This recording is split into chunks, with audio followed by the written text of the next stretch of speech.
Soundings presents an unabridged recording of The Lost Gallows, written by John Dickson Carr and read by John Telfer. The moral right of the author has been asserted. This performance is owned by Soundings. Introduction. The Lost Gallows, John Dickson Carr's second novel, saw the return of the Parisian detective Henri Benkelin, who had solved the mystery in Carr's first book, It Walks by Night. This time, however, Carr set his story in England, in foggy London. One need only glance at the chapter titles to get a flavour of the story. The first chapter is called The Shadow of the Noose, and others include How We Played Hare and Hounds with a Corpse, The Street of Strangled Men, and The Trap Falls at Last. This was a young man's book. Carr was a stripling of 24 when the novel first appeared in 1931, and it's full of youthful swagger and zest. The opening scene is set at the Brimstone Club, a wonderful name typical of Carr, where Benkelin and his friend, the American Jeff Marl, are staying. They are in conversation with Sir John Landervaughan, who lives at the Brimstone. Sir John is one of Benkelin's oldest friends, with a genius for organisation, and a former assistant police commissioner at Scotland Yard. Sir John had previously appeared in a handful of Carr's early short stories, one of which, The Ends of Justice, is included in this volume. It may be that Carr originally conceived Benkelin and Landervaughan as a cosmopolitan updating of the Holmes-Watson type of detective partnership popularised by Arthur Conan Doyle, but by this time he had created Jeff Marl to act as a narrator as well as loyal sidekick, much more in the Watson vein than Sir John. And indeed this book marked Sir John's last appearance in Carr's work. Sir John tells his colleagues a strange story about a young man called Dallings. They talk about the discovery in Paris of the murdered corpse of a man dressed in the sandals and gold robes of a nobleman from ancient Egypt, and the subsequent suicide of an Englishman in a prison cell, and they chance upon a model, a toy gibbet, which someone has left in the lounge of the Brimstone. Carr describes the club with his customary brio. The Brimstone is said to be the most disreputable in the West End, and its membership subscriptions are the highest of any in London. It collects the wealthy and drifting scum of the world.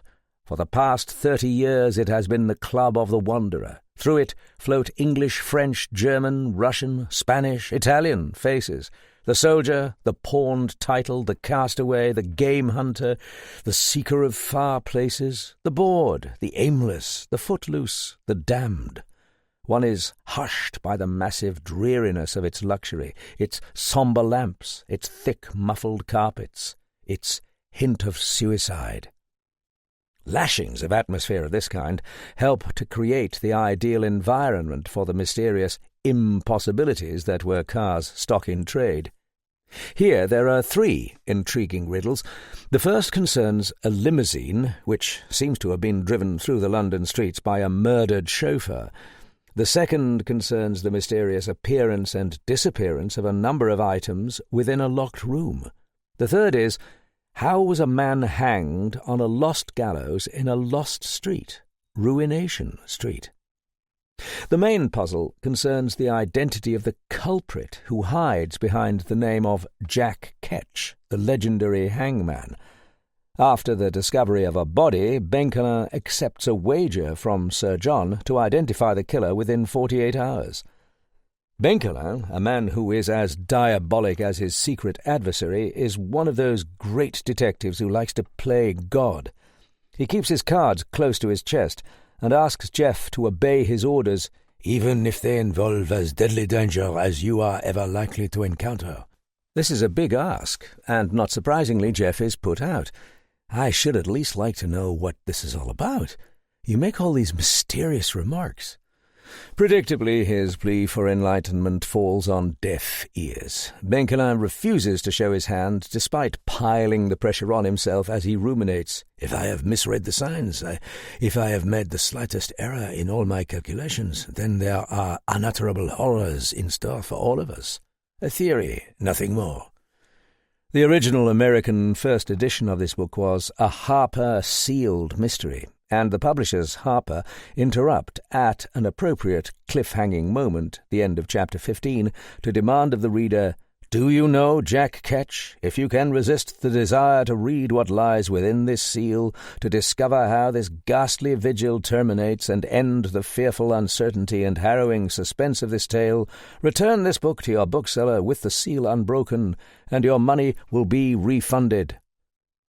All is finally revealed in what Carr's biographer Douglas G. Green has described as a powerful conclusion, and one that fits this inhuman, mad world Carr has created. The American bibliophile, editor and publisher Otto Penzler is among those who have named The Lost Gallows as one of their favourite Carr novels.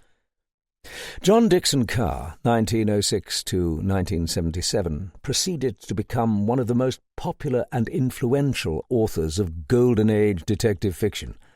Benkelin appears in 5 novels in the 1930s, having previously appeared in 4 short stories printed in the Haverfordian, a college magazine. The Ends of Justice, a Baroque tale with a distinct anti-clerical flavour, was published in the May 1927 issue. Carr established a reputation as a master of the locked room mystery, and in her essay Detective Writers in England, Agatha Christie described him as a master magician. He is a male Scheherazade.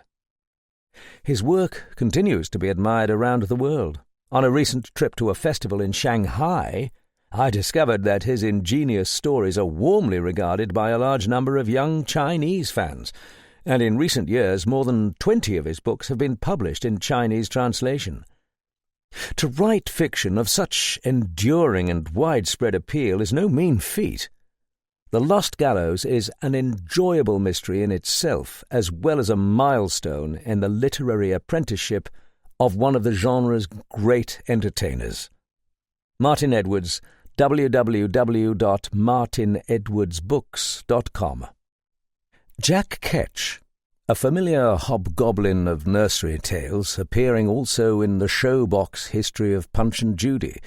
A hangman, an executioner, applied in general to all hangmen. The first Jack Ketch officiated at Tyburn in the latter part of the 17th century. Law for the curious.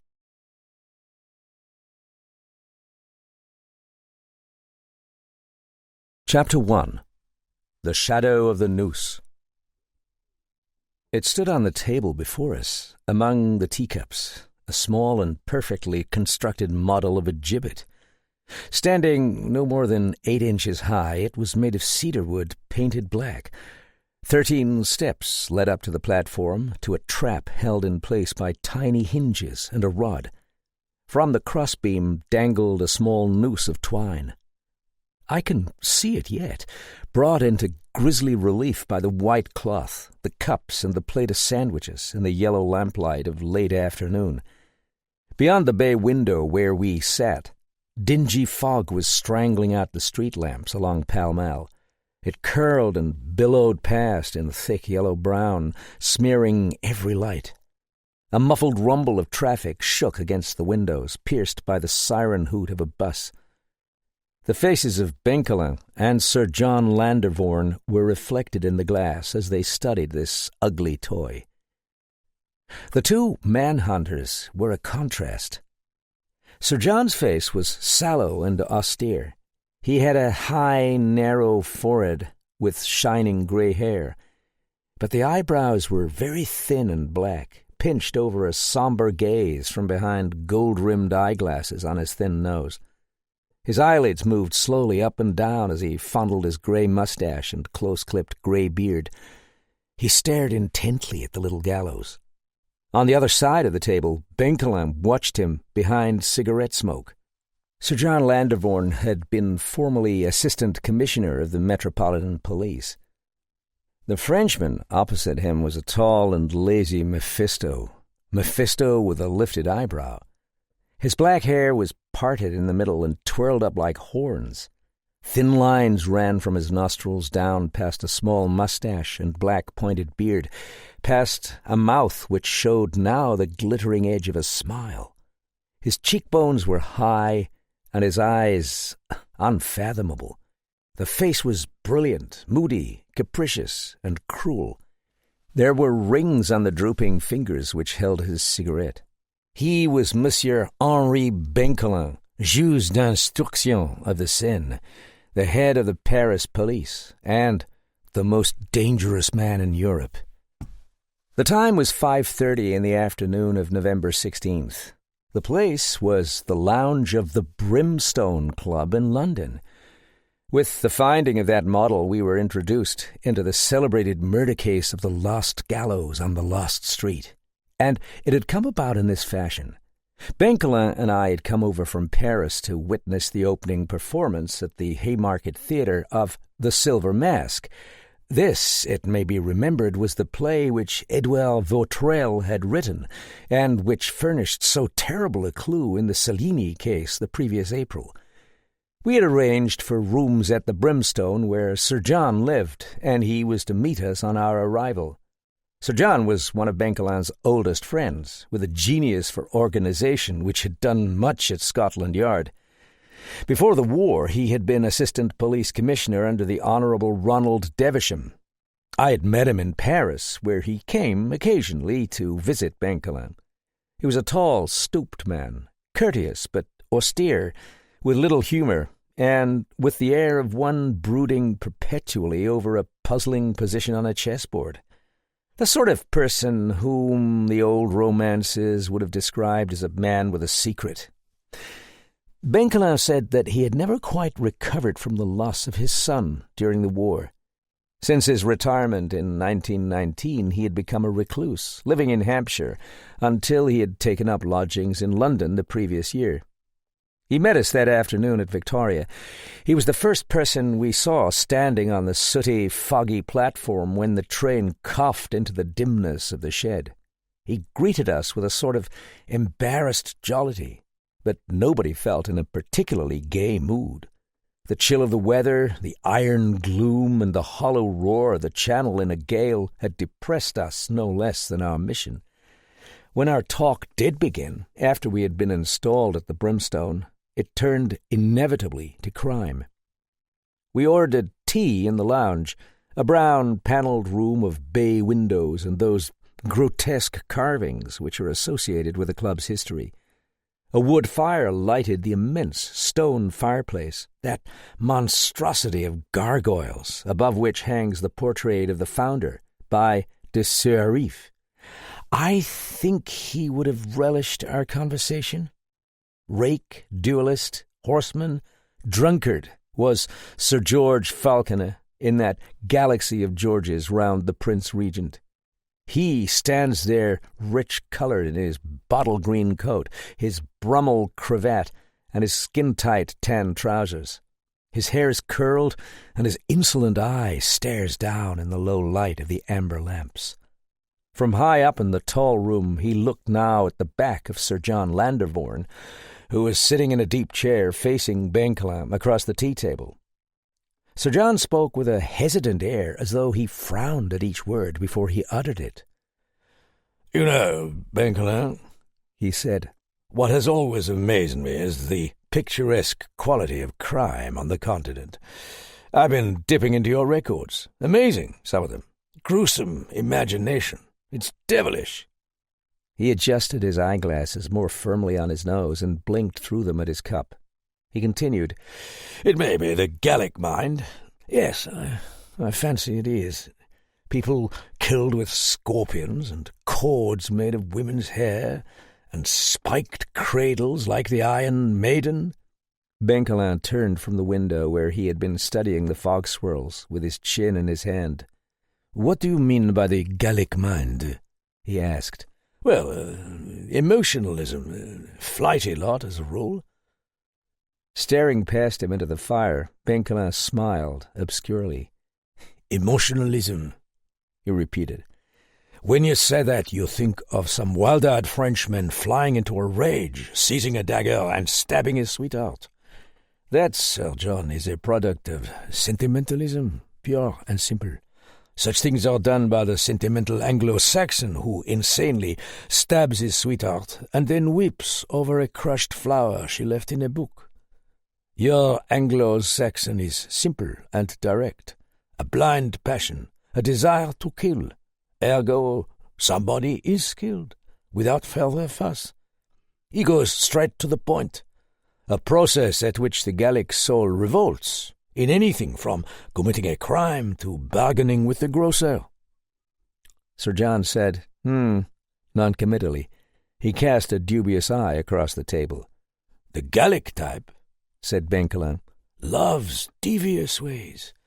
He would never enter your house through the street door when he could enter by a secret passage. But he is cold, hard, and cunning. If he kills with logical care. Where he expresses himself is in the theatrical gesture, the flourish, the purple cloak drama, which is the surest evidence of coldness at heart. True and spontaneous emotion is always incoherent. A man rarely in love can only gurgle foolishly to his lady. It is your unmoved Don Juan who writes her the fine, elaborate theatrical of verses. He paused. I am not trying to distinguish between English and French, of course. I merely point out two types of mind, of whatever nationality. But of all things I delight in this latter sort. I have observed that tendency in you, Sir John said dryly. Because it makes for the super-criminal. Benkelin's eyes were half shut, and they glittered. The blind, mad little brain which buzzes forever round its own conceit. That is why it is mad, in its own way, because it thinks about itself all the time. One of the strangest crimes I ever knew. After a long silence, he went on. Once, some years ago, the Paris police found in the woods at dawn the body of a man dressed in the sandals and gold robes of an Egyptian noble of 4,000 years ago. He had been shot through the head. Yes, it was an odd murder. Its sequel was that an Englishman hanged himself in his cell at the Santé prison. He had made a rope of bed-sheets. A flush had risen under Sir John's sallow cheekbones. He sat curiously rigid. "May I ask," he said, "what put that into your head?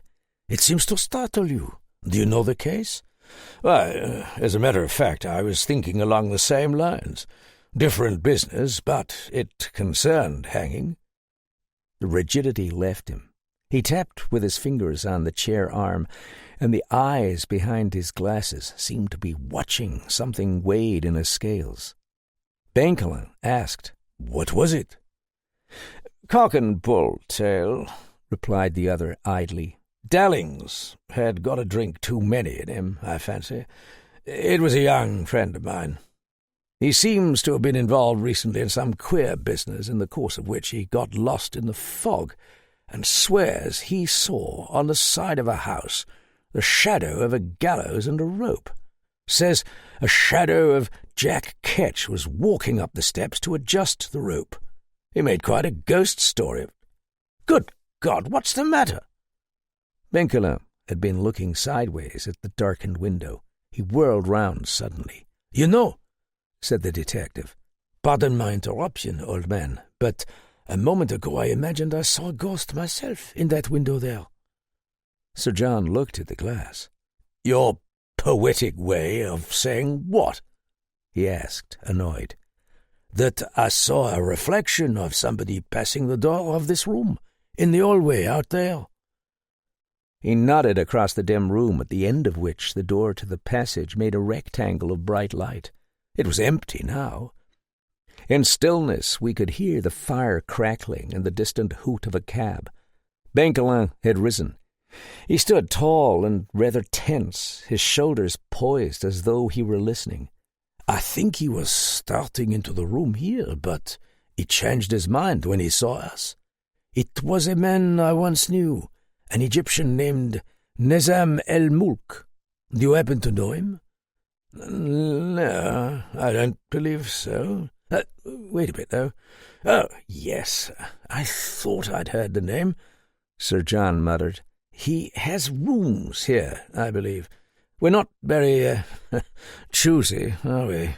Why do you ask?" Benkelin sat down and shrugged. "A whim," he said.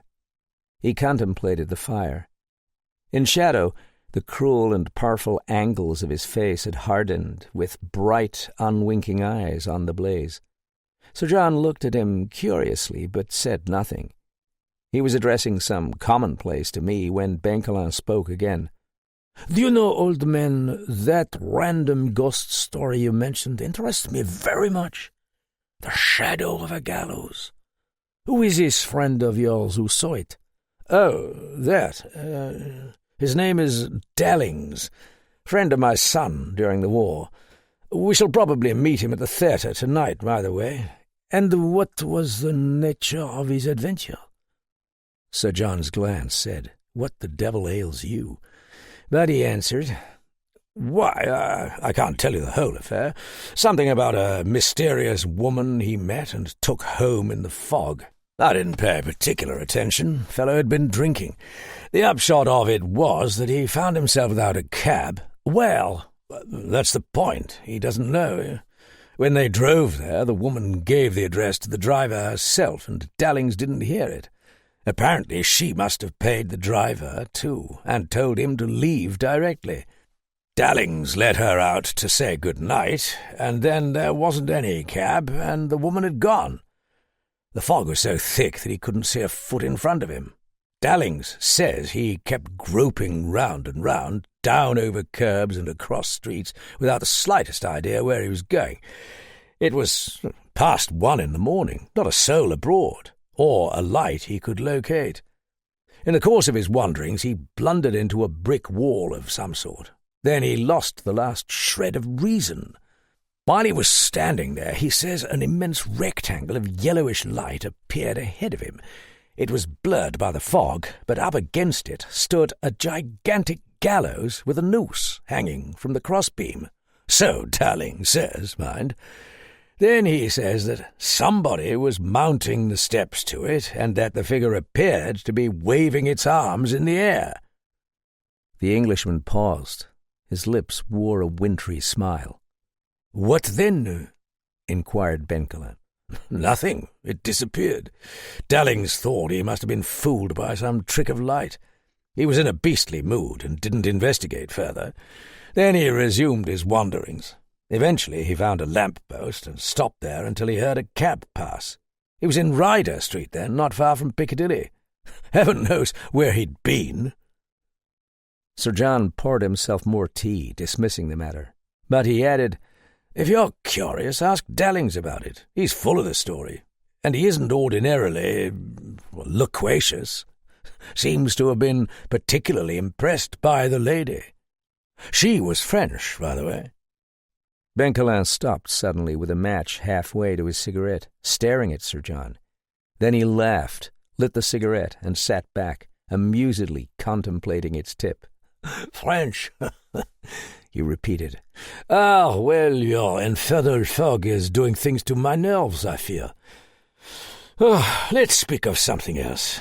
The fog itself, for instance." He turned to the window again. "Don't you find it fascinating?" "No," said Sir John. Mephisto winced. "My friend," he said, "you are a tonic. You are a shower bath. You are gifted with all the lyric charm of a load of bricks falling through a skylight. In brief, you are good for me. But there is a fascination about it. A troll, a cavern, a masquerade, a city under the sea. Common things are made alluring by being blurred. An active principle of theology, Sir John. Or made terrifying because we see them out of their proper places. That was what so startled your friend Dallings the other night. To see a gibbet at Pentonville would be quite ordinary, but to see a gibbet under one's own window, on waking in the middle of the night—" Sir John interrupted. "I can see one in this room." There was an abrupt silence. Sir John's eyes were fixed on a chair near us. He rose slowly, and his stooped shoulders loomed up on the light as he moved towards that chair. That was how the model of the gibbet was found, lying on its side there. He placed it on our table, among the scattered tea things, and still nobody spoke. The thing was uncannily real. It cried aloud for a dull victim to mount its steps. Benkelin clucked his tongue, nodded, and examined it with an air of refreshed interest, as though he had said, "I had not hitherto suspected the English of this quaint custom of putting toy gibbets in the lounges of their clubs. Undoubtedly it has its points of merit." Sir John snapped. "What sort of stupid humorist—" He paused and looked at Benkelin. The detective sat silent and was absorbedly walking his fingers up and down the steps. He pulled a tiny wire at the side so that the trap fell. Pressing the bell for the lounge steward, Sir John sat down and glowered. "Victor," he said when the steward came in, "may I ask who is responsible for this?" "Is anything wrong, sir?" "No, nothing's wrong. But who left that damned thing in the chair there?" Victor was rather funereal-looking. Had he shrunk before our eyes to the size of a tin soldier, he might have made a very suitable figure to mount the little steps. "I'm very sorry, sir. Never mind. Take it out." Just a moment, please," said Benkelin, looking up with wrinkled forehead. "I'll be responsible, Victor, if Sir John doesn't mind." He turned his attention again to the model. Victor started. An idea seemed to strike him, rather as though he had been jabbed in the rear with a pin. "Oh," he said, and as Benkelin looked up, he continued, "Yes, sir, thank you. I fancy I know to whom it belongs." "Well?" "I think so, sir. I believe it belongs to the Egyptian gentleman, sir, Mr. El-Mulk." "To Mr. El-Mulk," the detective repeated thoughtfully. "You mean he collects them or makes them himself, or what?" "I really can't say, sir. I remember, however, that Mr. El-Mulk received a box by the post this afternoon."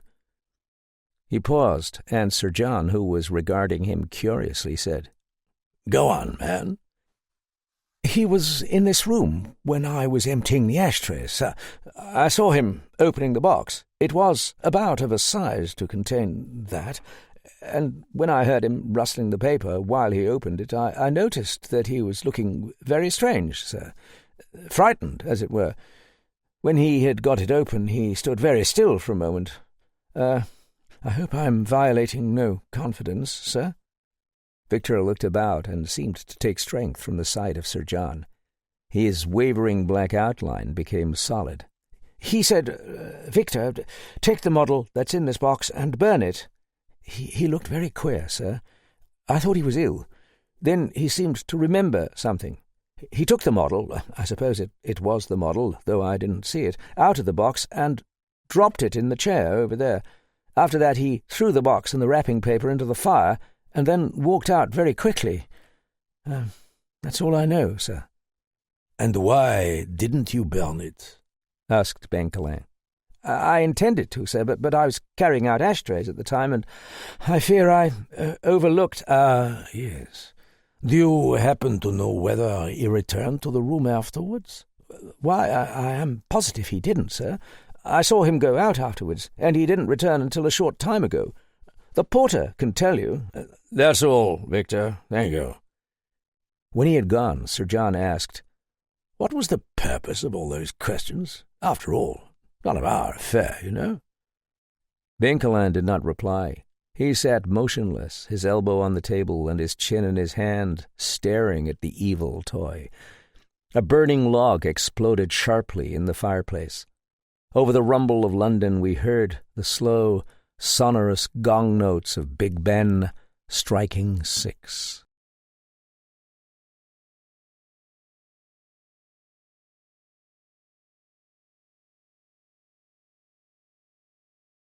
Chapter 2. How We Played Hare and Hounds with a Corpse. Now, the Brimstone Club is one of the most curious and certainly the most disreputable institution of the West End. It used to stand at the eastern corner of Pall Mall and St. James's Street, 4 floors of dun-coloured granite, grimy, bay-windowed, and sedate. Considering its earlier reputation, it now wears the rather forlorn air of a young lady trying to look wicked in an 1890 bathing suit. But it is still spoken of, in the deafer and more polite circles, with a clearing of the throat and a deprecating, The smell of top hats and hellfire lingers strong in its vicinity. It was founded in 1798 by Sir George Falconer, so it is yet a parvenu among those ancient clubs whose first quiet chop has long since petrified. In the time of the Regency, it housed some high gaming and full-blooded devilment. Its subsequent luridness from the 1830s on was of a lace valentine nature, very pretty to contemplate.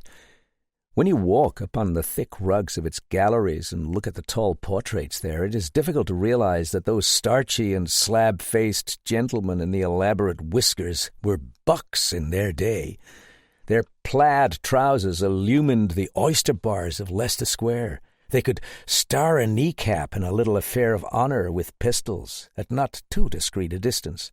And at the card tables, under gimcrack canopies of lights, they could toss away their wives' fortunes with the utmost nonchalance. Their red plush rooms were full of gilt mirrors, billowing skirts, and a vague sense of horsiness. Pleasantly frail ladies had a convenient habit of fainting when you locked the door, which made everything much simpler, and of not reviving until it was too late to make a convincing protest against your intentions. All this culminated in the late 80s when pretty Kitty Darkins jumped to her death from a top-floor window, and young Lord Rail blew out his brains in the same room for no apparent reason except that everybody appeared to think it a very romantic idea. Rail's friends, men like Compston and Murch, for instance, had much more reasonable views in these matters. When a lady had such bad taste as to mess up your doorstep by killing herself on it, you simply took a few more drinks and went out to find another woman. But Kitty Darkin's conduct in a club was profanation. The Brimstone has not therefore ever been an institution for gentlemen. They said all manner of foolish things, among them that there was a lost suite of rooms where Rail housed his lights of love, with a hidden door whose secret died with him. It was all very alluring and quite untrue. But though now the club has fallen upon peace, it is a peace more evil and morbid than that of any hauntings from the past. The paper lantern chivalries have crumbled. One does not hear in the passages, as they used to swear, the click of the hammer on Falconer's ghostly pistol. But at the restless doom which is on it now, I fancy that I can hear Falconer laughing in the good Anglican hell to which dice and adultery gave him the passport. For the Brimstone Club is haunted by its own members. Membership is allowed to men of any nationality and of any type. They are not passed on by any committee. They need no qualifications, except a willingness to pay the most fantastically high dues of any club in London. The Brimstone collects the wealthy and drifting scum of the world. For the past 30 years it has been the club of the wanderer. It is run precisely like a hotel and is generally empty. Through it float English, French, German, Russian, Spanish, Italian faces. The soldier, the pawned title, the castaway, the game hunter, the seeker of far places, the bored, the aimless, the footloose, the damned. They have sullen mouths and a restless eye. The same face rarely appears for more than a few days at a time. For one night they will be seen sitting in the bar, staring into a glass, speaking to nobody, and the next morning they will have gone. They disappear, nobody knows where, on their secret paths through a world rich in twining colours like an Eastern rug. A jauntiness is on them, and the lure of other suns. But they will always look baffled when they reappear at the Brimstone after months or years. And then Martin, who presides over the bar, will mix each man's favourite cocktail without a word and put it before him as though he had been doing it each night since the club began. This, I think, is the reason for the atmosphere of melancholy and doom which seeps into every room. One is hushed by the massive dreariness of its luxury, its sombre lamps, its thick, muffled carpets, its hint of suicide. Its lighted windows and the fog of a raw night do not suggest comfort inside. They suggest instead the lights of steamers in all the foggy harbours of the earth, slow-moving to the hoot of steamers' sirens, that hoarse and mournful cry. They suggest strange smells, strange ghosts, and the weird roofs of Xanadu. If the model of a gallows were to be found at any club in London, it came most appropriately here. Or so I thought when we had left off looking at the toy that afternoon. Benkelin was moody and distraught. He prowled about the lounge, shaking his head, and I know that everybody felt relieved when Sir John suggested we adjourn to dress for dinner. Benkelin put away the model in a cabinet at one side of the fireplace. He clicked shut the door of the cabinet slowly, as though he were shutting up his own thoughts. We did not refer to the matter again, and at shortly after 6 we all left the lounge. Sir John's rooms were on the ground floor at the rear. Benkelin had quarters on the 2nd floor, and I on the 4th. The passage from the lounge gave on a lobby like a hotel again, with a lift at the back. Its gloomy rotunda, swathed in tapestries and lighted by pale wall lamps, was deserted. Our footfalls echoed, and small wreaths of fog were floating across it. Benkelin got out of the lift at the 2nd floor, and I ascended to the 4th alone. I was in such a state of depression that I was not aware of my surroundings until I heard the whir of the descending lift. This top floor had not been wired for electricity. The hallway was huge and bleak, lighted by gas globes on its tarnished gilding, and mounting to a peak in the manner of a Gothic arch. It was even more quiet than the lower regions. So cold, too, that I could see the smoke of my breath. Now, the number of my door was 21. It communicated with the only set of rooms on the floor, except an immense suite at the rear. I had remarked vaguely the dark archway at the end of the hall which led to these other chambers, and so preoccupied was I with the whole dismal affair that, without thinking, I walked straight past my own door into the archway beyond. At that moment I collided with somebody. In the dark I had struck a human shoulder. There was a gasp, a choking and unearthly gasp from the other person. I cried, "Who's there?" For a queer instant we stood there, trying to see each other, so that I heard his heavy, laboured breathing. Then he shoved past me, and we both emerged into the lights of the hallway. He was a small, thin man in a dressing gown of flowered silk. His skin had a brown tinge, his nose was beaked, and the thick black hair fell in disorder on his forehead. But what struck me was the strange expression of his eyes. They were of a staring, bestial shade of yellow, opened so wide that a ring of white showed entirely round the iris. They remained transfixed, motionless, like the eyes of a wax figure. Although the man was panting thickly, they were hypnotic and seemed to grow larger in that dead, cold stare. When he spoke, it startled me anew. I had not fancied that his lips moved at all. "Did you put this damned thing on my desk?" he asked. Abruptly he thrust out his hand, opening the palm. In it lay a tiny wooden figure, not an inch long. It seemed to be the figure of a man. The head had over it some sort of cap, and the neck was twisted sideways. I looked at it in silence, and still I could hear his thick breathing. In the brown palm, that little black figure had assumed a monstrous significance. Nor was his accent necessary to tell me that I had run into Nezem al-Mulk. I said something like, "No, sorry," Rooms on this floor. Got in here by mistake." The brown palm shut. When I looked up, he was studying me with those wide-open eyes. He began, "Somebody came into my room." Without any further words, he stuffed the little figure into the pocket of his dressing gown, whirled about, and disappeared into the archway. I walked, rather quickly, back to my door. A bright fire was burning in the bedroom of my suite. In the next room I could hear Thomas, the most comfortable of servants, moving about, laying out my clothes. These fancies were all nonsense, but they persisted while I bathed and dressed. It was 7 o'clock when I started downstairs.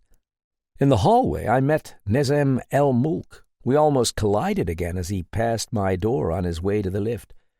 The change in the man was marked. He no longer wore that dreadful face, which I thought must be quite as bad as the thing he dreaded. About him now was a gloss and jauntiness. Coat and top hat wore a rakish air of defiance. With his stick he poked the button to summon the lift as though he tossed at it a casual thrust with a sword. I noticed then that he was wearing the most immaculate white gloves. Now the brown face was placid. His eyes had an absent, almost stupid look. He smiled, stared at the shaft, and hummed something from a musical show. Suddenly he turned and addressed me in slurred, soft English. "I say, I hope you will pardon the outburst." He gestured. "Back there. It was—" casting up his eyes and smiling. "A joke. You understand?" Of course, it was my fault." No, he protested, lifting his hand. "I will not have you say that, and please do not mention, As he opened his eyes wide again, a glimpse of their earlier expression came back. In the lift going down, he examined himself in the mirror, straightened the wings of his white tie, looked very pleased, and fell to humming his tune. He paused in the lobby to light a cigarette, and I wandered into the lounge. There was no sign of Benkelin or Sir John. I sat down by the window to wait. The fog had lifted somewhat, and the lights from the club shone out through a thinner brown dinginess across the pavement. A long Minerva limousine of a peculiarly violent shade of green loomed up duskily at the curb. I saw El-Mulk saunter down the steps, slapping at the balustrade with his stick. A gigantic chauffeur opened the door for him, saluting. The door slammed, and presently the Minerva's tail light moved away into the stream of traffic. It was nearly half an hour before Benkelin and Sir John appeared. No further reference was made to the events of the afternoon, and so I did not mention the episode upstairs. We had a cocktail in the bar, that snug place of red curtains and lights in inverted bowls, where the great porcelain monkey leers down from the mantelpiece. Sir John, with his hatred of crowded places, was for dining at the club, and I suggested a short theatre dinner in the Pall Mall restaurant, adjoining the Haymarket Theatre. But Benkelin would have it at Frascati's in Oxford Street. Frascati's was gold and silver. There were crowds. There was clatter. There was a sniping fire of pulled corks and the music of an orchestra astir under lights. There were the steam and blue flame of chafing dishes, the clink of their lids, the vanishing goblin waiter, and the yellow luminous hue of wine. Sir John blinked at all of it like a man who has just come out of a dark room. Slowly the wine flushed up into his sallow cheek, and a guilty twinkle appeared in his eye. Over the coffee and fin, when we were all warmed, he began to chuckle. Leaning forward confidentially, he told a number of absolutely pointless jokes, after each of which he would chuckle again, draw himself up with a roguish eye cocked, and beam, "Hey!" When we took a cab to the theatre, I had almost begun to look forward to this play. London that night was a wet chaos of fog, screeching with taxis, and smeared on the sky with a blur of electric signs round Piccadilly. But as we turned down the Haymarket, There was a sense of intimacy crowded into these dun-coloured walls.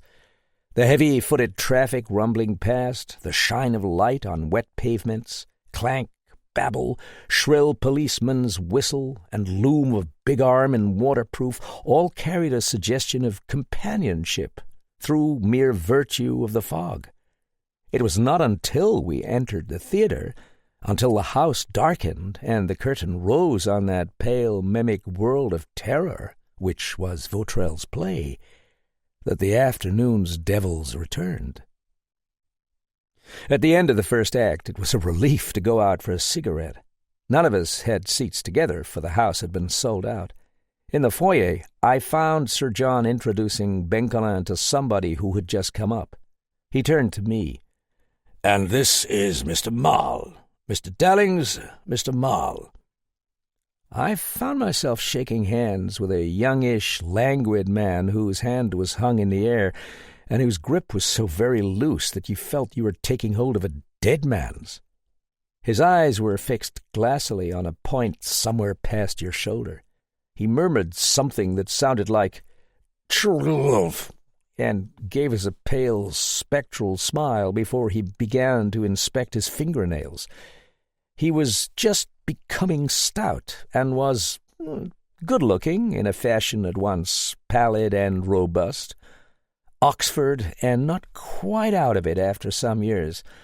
Conversation was going to be difficult. There was a pause. Somebody said, "I trust you're enjoying the play, Mr. Dallings." "Oh, queried Dallings, coming out of his reverie with a vague start. "Oh, he repeated in a tone of comprehension, and the spectral smile dawned again. "Don't know, really. Just got here. They're fairly late, I'm afraid. Do you like it?" Now I was convinced about the difficulty of conversation. There was another pause, so somebody suggested a drink. By degrees, Dallings thawed. At length a faint spark appeared, and before the beginning of the second act he was almost friendly. Careful attention was necessary, however, to extricate his syllables from their conversational clothes-wringer. I felt, as I once had in Heidelberg, when an earnest Teuton, firmly convinced that I spoke German, had buttonholed me and lectured fervently for 3/4 of an hour about God knows what, pausing now and then for corroboration. So I just nodded, saying, yeah, and looking wise, and at intervals had deprecatingly murmured, "Bahnhof." Finally, Sir John asked, "Oh, by the way, George, you'll remember that wild story you were telling me about seeing the shadow of a gallows or something?" "Sinclair's?" inquired Dallings, wrinkling his forehead. "Oh, that, quite, yeah."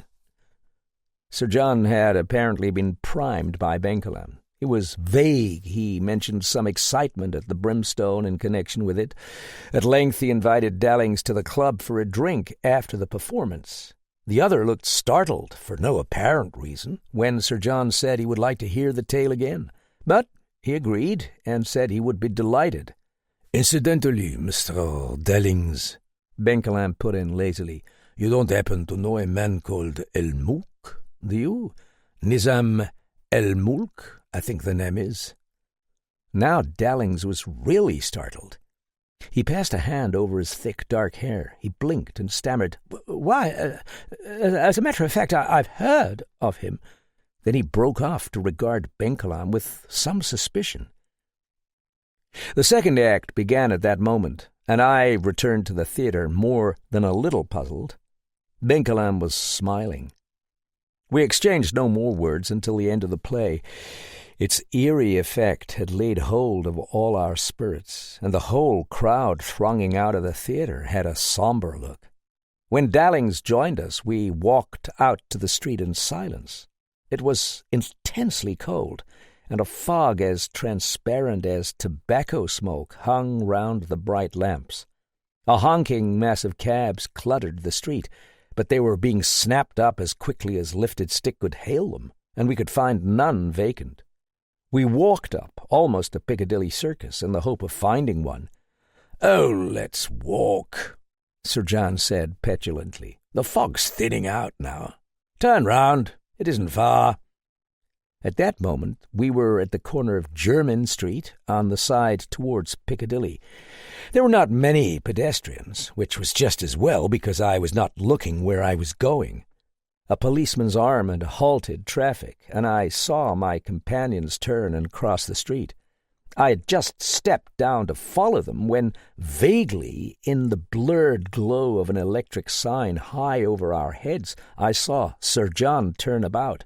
He whirled up his stick and cried, "Look out, man!" The shout jabbed into my mind. I whirled about, jumped backwards, and almost fell. Traffic was halted, but one of the cars had paid no attention to the policeman's signal. It loomed up out of Jermyn Street soundlessly. Distorted by the muddy fog, it had a devilish life of its own, and its staring lamps bounded towards me as I turned. I heard the officer's cry and the shrilling of his whistle. Then the great green limousine swept past me into the Haymarket. But what made me stand there, shaken with a sickness of horror, was not this. As the car roared past, I had caught a glimpse of the chauffeur's face. The chauffeur of that car was dead. The picture was swift but hideously vivid. Through the dingy mist, the face had been almost thrust into mine. He was a gigantic man in livery, and his face had now turned grey. It hung over his right shoulder, with white eyeballs staring out and jaw fallen wide, and his throat was cut from ear to ear. And yet the limousine careened on, turning down the Haymarket. It was L. Mulk's car. I became aware that my hat had tumbled off and lay in the mud. I was standing in the middle of Jermyn Street and cursing in a voice I did not recognize. Benkelam was at my elbow. He had seen it too, and he wasted no time. Behind us, held in the traffic, was a cab with its flag up. As the policeman came hurrying towards us, Benkelam was bundling us all into the taxi. "Get in, all of you," he yelled. "I'm going to use you, Sir John. Scotland Yard," he said to the driver. "Follow that green limousine ahead, the one up there. See it?" I was falling over Sir John's knees as the four of us tumbled inside. Dallings, breathless and astonished, had got jammed into the corner. His muffler was blown about his face, and his strangled voice was protesting. I say, look here." The big top-heavy cab snorted and trembled. In a screech of gears, it knocked past the infuriated policeman, who was shaking his fist at the window. From the cavern darkness of the interior, I saw a segment of buildings reel round in a blur of lights as we turned into the Haymarket. "Can't go faster," the driver was shouting to Benkelam. The roar deepened. We dodged round a tiny Austin in a way that jolted us into a swearing wedge, but we could see the green Minerva moving just ahead. It was not until then that the ultimate madness of the thing took hold of me. This comedy of lunacy in which we pursued a dead man on his joyride through London. We were flying in pursuit of a corpse. Dallings and Sir John started to talk at once, but Benkelam, who was leaning out of the window, silenced them with a fierce gesture. The driver was still shouting to Benkelam. "Fog's too thick, governor," he cried in despair. "There, he's turning into Pall Mall." A thick billowing of fog was bearing down on us. Ahead, as we swung to the right, was the long field of lamps which was Pall Mall. It was level and almost deserted, so that through the blotching of mist the Minerva's red tail light shone clearly. We flashed past Waterloo Place and straight on. The corpse, on its grisly ride, was breaking all speed laws. I could fancy it shaking its arms and threshing about with the joy of the race. Over the low growl of London lifted the boom of Big Ben striking 12.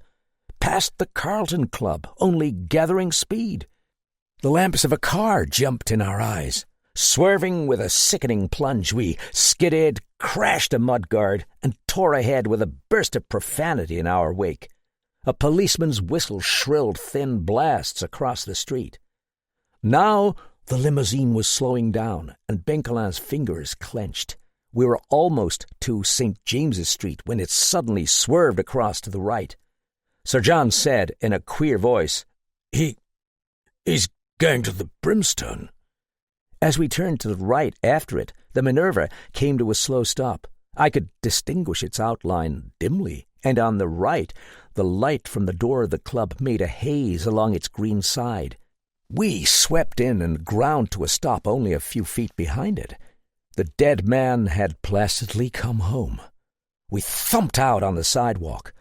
With a stately tread, the doorman was coming down the steps of the Brimstone. We could see his vague ghost silhouetted against the lights from behind. My heart was pounding, and I suppose the others felt as insane as I, for none of us moved. The attendant opened the rear door of the limousine and stood waiting. Nobody came out.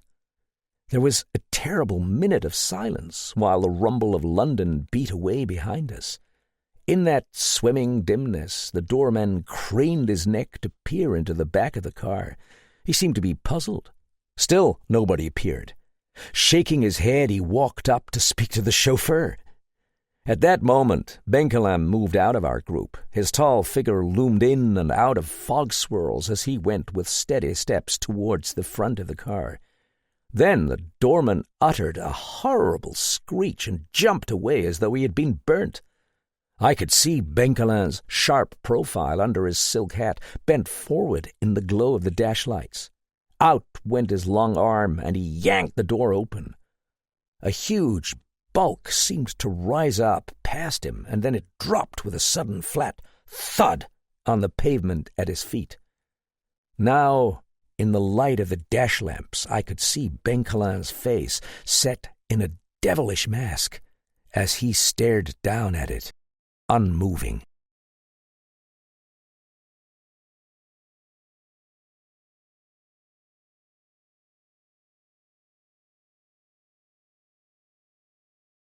Chapter 3.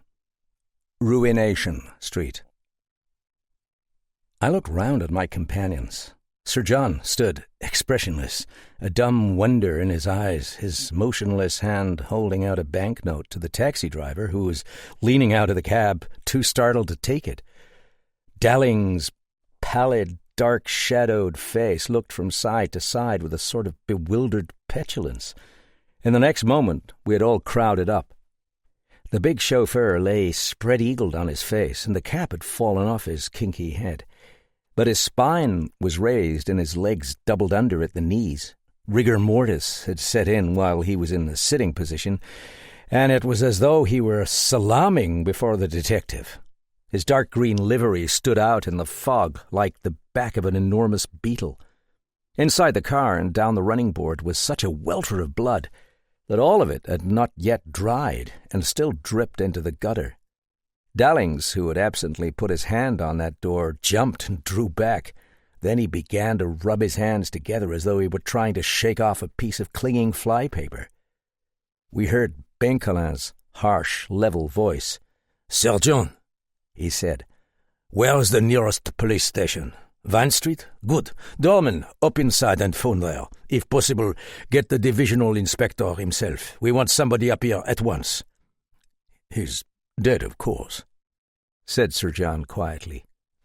"He has been dead for some time," answered Benkelam, touching the body with his stick. Then he drew a deep breath and knelt beside it. Dallings came to life with a jerk. He cried, "But look here, he was driving!"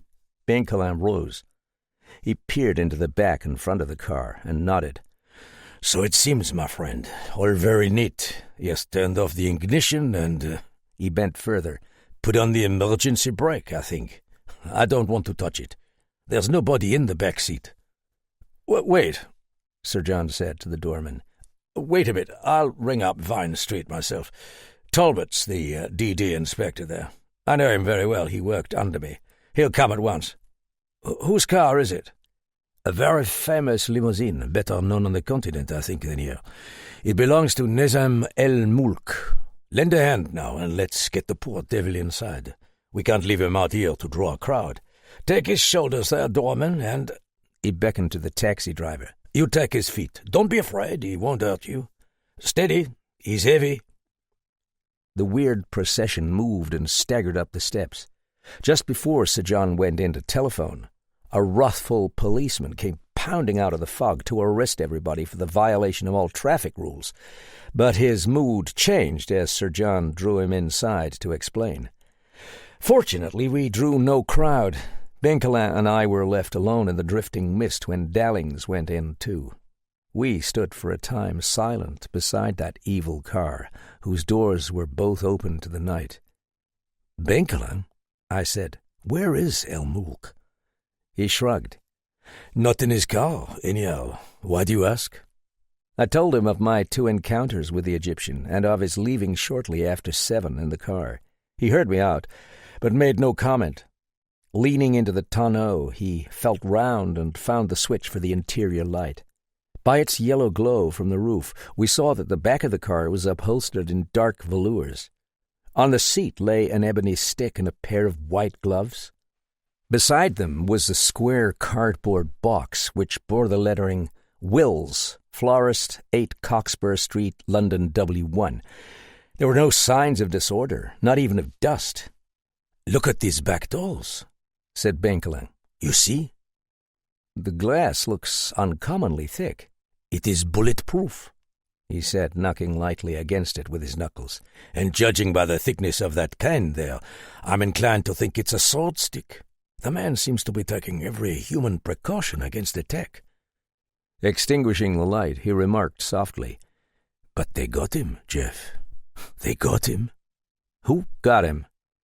He was peering into the front again.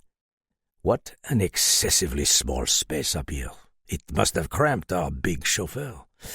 Well, the police deserve first turn at it. Let's go inside."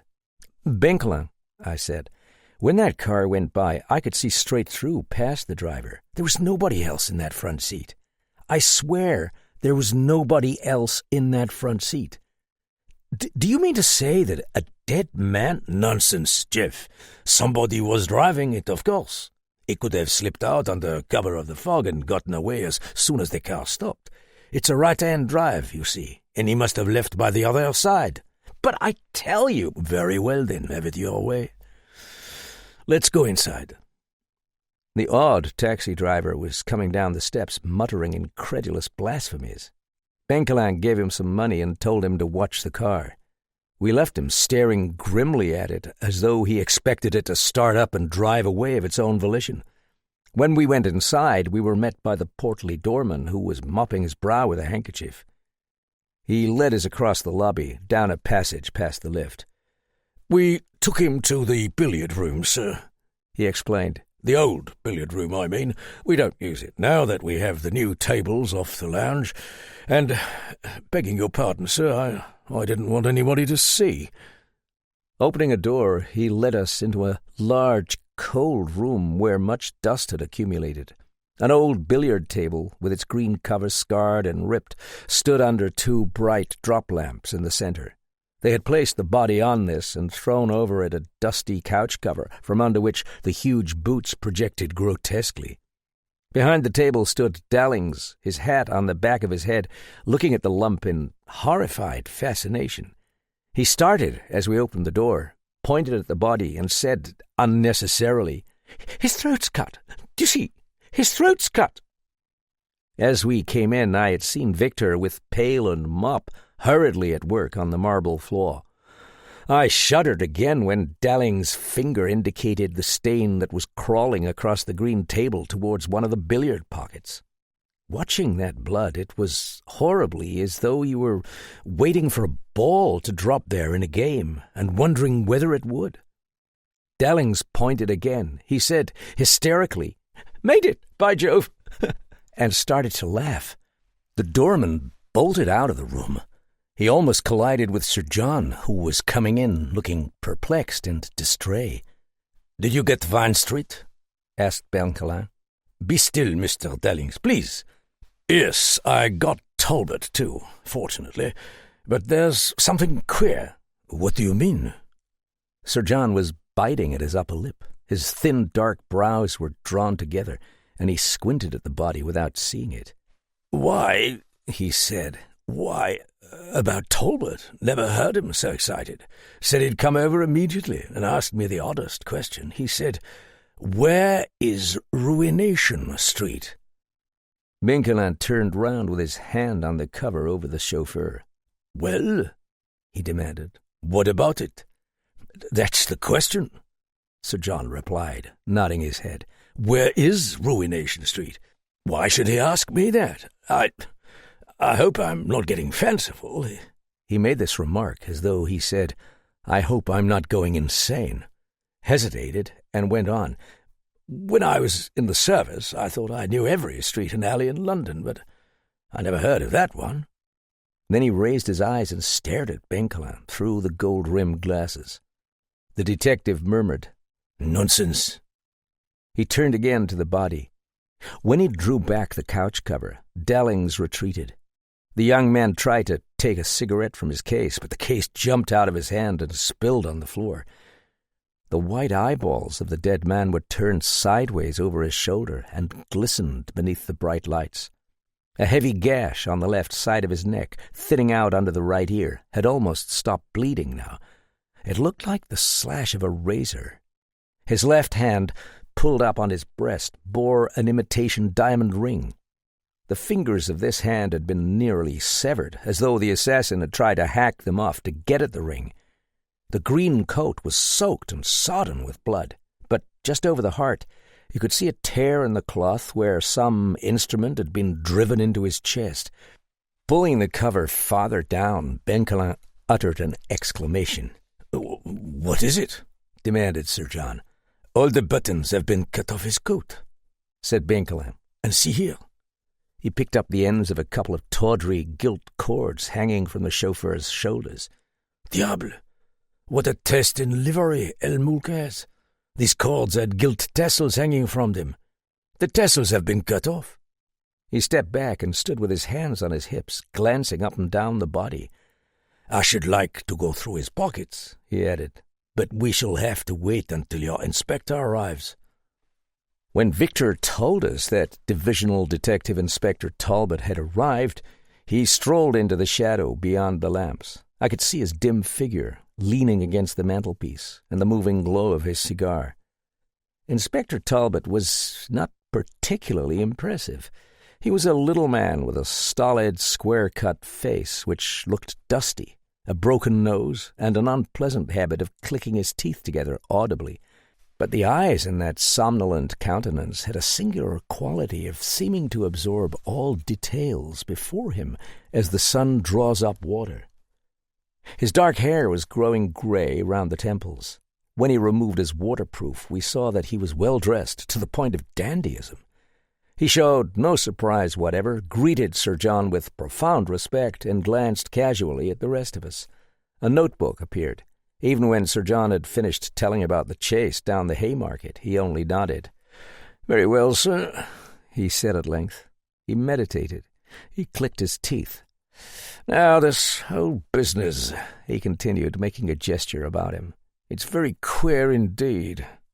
He pondered this a moment, as though wondering whether he had made an overstatement, and then confirmed himself. "Yes, very queer. Now we'll have a look at his things." "Wait a bit, Talbot," said Sir John. "What's all this you were telling me about? Ruination Street?" "Ah," Talbot muttered dubiously. He frowned. "Now, that's the queerest part of all, Sir John. As I understand you, the car belongs to an Egyptian named Mr. El Moulk. I had a look at it as I came in. Mr. El Moulk apparently was in it. Sticks and gloves, all neat and orderly, on the back seat." "I saw him leave the club in it tonight," I volunteered. Talbot made another note and turned his dusty face slowly. "Ah," he repeated. "And what time was that?" "After 7, 5 minutes, possibly." "After 7, 5 minutes, possibly. Now—" "Well," interrupted Sir John. "Tonight we got a telephone message at Vine Street. Person insisted on speaking to me. The voice was indistinct. What it said was, 'Nizam El Moulk has been hanged on the gallows in Ruination Street.'" There was a pause.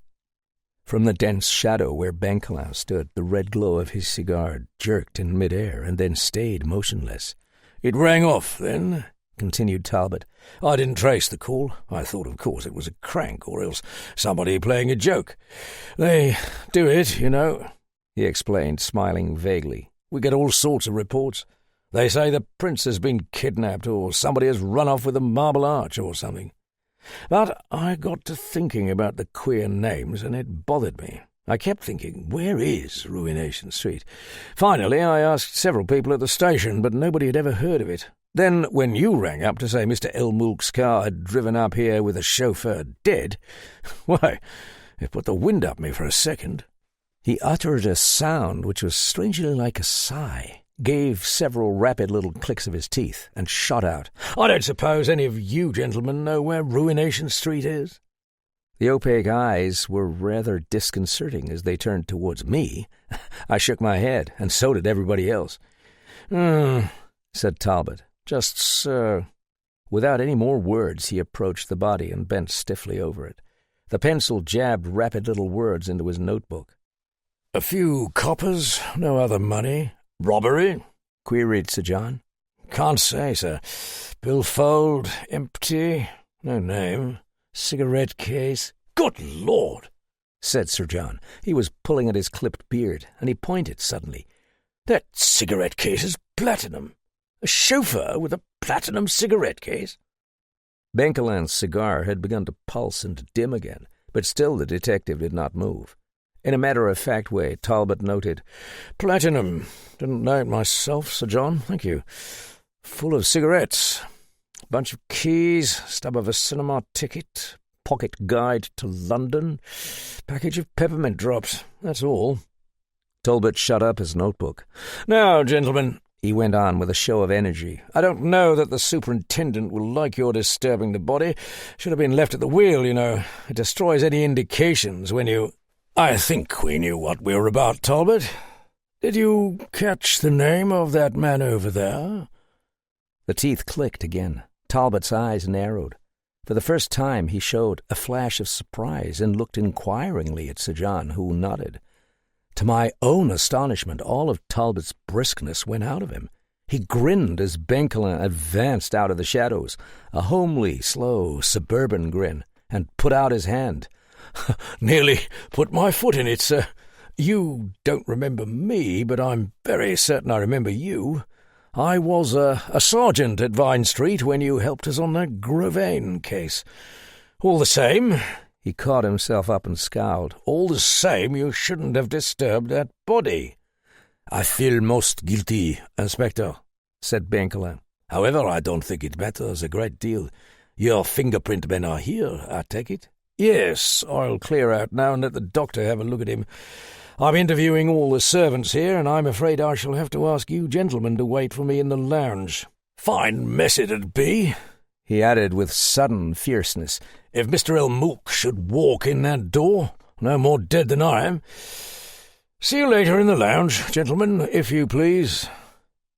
Benkelin looked after him whimsically as he went out. "Inspector Talbot sees our difficulties much more clearly than we think he does. He believes in Ruination Street. This afternoon, Sir John, you interrupted my little lecture on the possibilities of fog. Talbot knows or suspects," Sir John was polishing his eyeglasses moodily. He jerked up his head, "that the street has got lost in London." "What the devil are you talking about?" asked the Englishman. "Well, where is Ruination Street? The thing intrigues me. There might be nothing strange about the disappearance of a man. Some crack-brained soul might even telephone to say that the man who had disappeared had been hanged. But suppose a whole street disappeared, a whole thoroughfare blotted from London. What could be more fantastic?" He paused. "Who lives in Ruination Street? How would you send letters there? Man, this vision of Elmulk swallowed up in a lost street is the prettiest fancy in the whole realm of nightmare. How could a murderer better dispose of his victim than by hanging him on a high gallows up before the sight of all heaven, but on a street the police couldn't find?" Sir John made a gesture of exasperation. He said, "See here, Benkelman, seriously, this romancing has got to stop. You damned well have everything so muddled that we shan't know what we're about. You'll never know it from Talbot, but he looks on you as a kind of god. I know him. He'll take your suggestions like a shot, and then—" His clipped beard was thrust forward, and his sallow face pinched with earnestness. Without knowing it, he had touched a spring in Benkelman. The Frenchman's charlatanism shot up like a jack-in-the-box. He threw back his head and laughed in that way of his, opening his mouth hardly at all. He spoke coolly, but I knew he was furious. "So, my friend, you think my methods of work will only muddle things. If you call those methods of work, yes." "Ah, yes," said Benkelman, still coolly. He ran a thoughtful finger along the edge of the billiard table. His voice trembled. I had seen him in that mood a few times before, and on the last occasion he had broken a man's back in a frowsy café on the Rue Brizemich. "We have often argued, you and I, about this matter." The poison crept into his voice. He looked up. "I know little about this case. I do not yet even know what has happened. But I will make you a small wager. I will bet you dinners for the three of us that I can name this man's murderer within 48 hours. His voice broke. He crashed his fist down on the edge of the billiard table. "God damn your slow methods! I have no use for the plodder. We will see whether I romance or not. Do you accept?" Sir John stood very straight and rigid. Colour was in his cheek, and his cold eye said, "Swank." What he replied was, "Please be serious. I was never more serious in my life. I may remind you that our law requires evidence. We can have none of your spectacular methods here. You love induction. You assume one or more things are true to show the criminal must have done this or that, and then you go to work to prove it. It is flashy, I dare say, and suited to your law, but it would land the English detective in trouble. The qualities of a detective are practice, patience, and perseverance. In short," said Benkelman, "the qualities one finds most highly developed in the trainer of a flea circus." Sir John answered stiffly, "Why quarrel about it? I will accept your wager. You will guarantee to produce evidence also, I expect?" "Yes." Benkelman was leaning against the table. His face looked tired and ugly. "Well," said Sir John, smiling dimly, "that's settled then. Come, old man, we've gone too far along the road to row about a ridiculous point like this. Let's adjourn to the lounge. I think that's something to drink." "That's a jolly good idea," exclaimed a voice. It came from the shadows with such abruptness that I jumped, almost as though something disembodied had spoken. The voice belonged to Dedalings, whom everybody had forgotten. Peering behind the lights, we could see him sitting on the broad window seat. His air, too, was detached and disembodied, but he rose with alacrity. Benkelman opened the door. I could not keep myself from looking back for a last glance as it closed behind us. The face of the chauffeur peered with white eyeballs round his shoulder, as though he were wishing us good night. From the partly opened door of the porter's room across the rotunda we could hear Talbot's dry voice intoned in questioning, and the scared tones of somebody answering him. You cannot imagine how sombre that lobby looked now, the whole bleak facing of doors and the echo of hollow rooms. Apparently, we were the only people present. But as we went towards the lounge, we heard the whir of the descending lift. The clang of its gate reverberated up against the rotunda, and out of it hurried a tall, lank figure which stumbled and almost fell. It was a very thin man whose angular shoulders stuck up from his dressing gown. He had a long nose, a narrow, bald skull rising high between projecting ears, and pale blue eyes set in hollowed rings. He regarded us blearily and uncomprehendingly for a moment, and then he cried, "Can you tell me where the detective is?" Benkelman nodded towards the door, whence the voices issued. The man jerked over his shoulder. "Thanks." He seemed to have trouble with his long legs, as though he were always tripping over an invisible sword scabbard. Giving us a ghastly smile, he hurried over to the door. The Frenchman seemed very surprised. He looked round the lobby, whose only other occupants were Victor and a policeman at the door. "Curious," he muttered. "Who is that fellow?" Sir John shook his head. "I don't know. I think I've seen him about now and then, though. We can find out from—" The words stopped in a kind of grunt, like that of a man hit in the stomach. We had reached the door of the lounge. The portieres were drawn back, and we all stood motionless, looking in. Presently Sir John turned and said in a querulous voice, "Look here, Benkelin, this has got to stop. Do you hear? It's got to stop." The long room was lighted only by the yellow firelight, which threw a broad, unsteady glare on the carvings of the farther wall. A shadow loomed up sharp and gigantic and thin across this wall. It was the shadow of a gallows. From the cross-beam dangled the figure of a man, swaying wry-necked on a rope.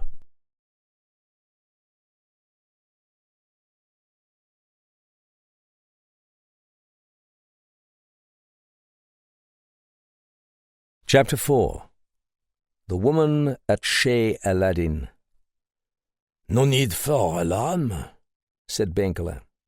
"It's only the toy gallows." He pointed at the firelit table in the center of the room. "You see, somebody took it out of the cabinet and put it there. The firelight." Sir John snapped on the lights from a switch beside the door, and we approached the table. "There's a toy hanging on the rope," remarked the Englishman. "Gad, look. It's a little wooden man." There stood the toy gallows we had seen earlier in the day, but now, from the twine noose, swung a little black figure. It looked to me like the same one which somebody had dropped on El Mulk's desk that afternoon, and which I had last seen in his hands. Now I repeated the story to Sir John. "There's a crazy man going about here," he said flatly. Benkelin nodded. "Right on both points. A crazy man, if I am right in the inductions you condemn.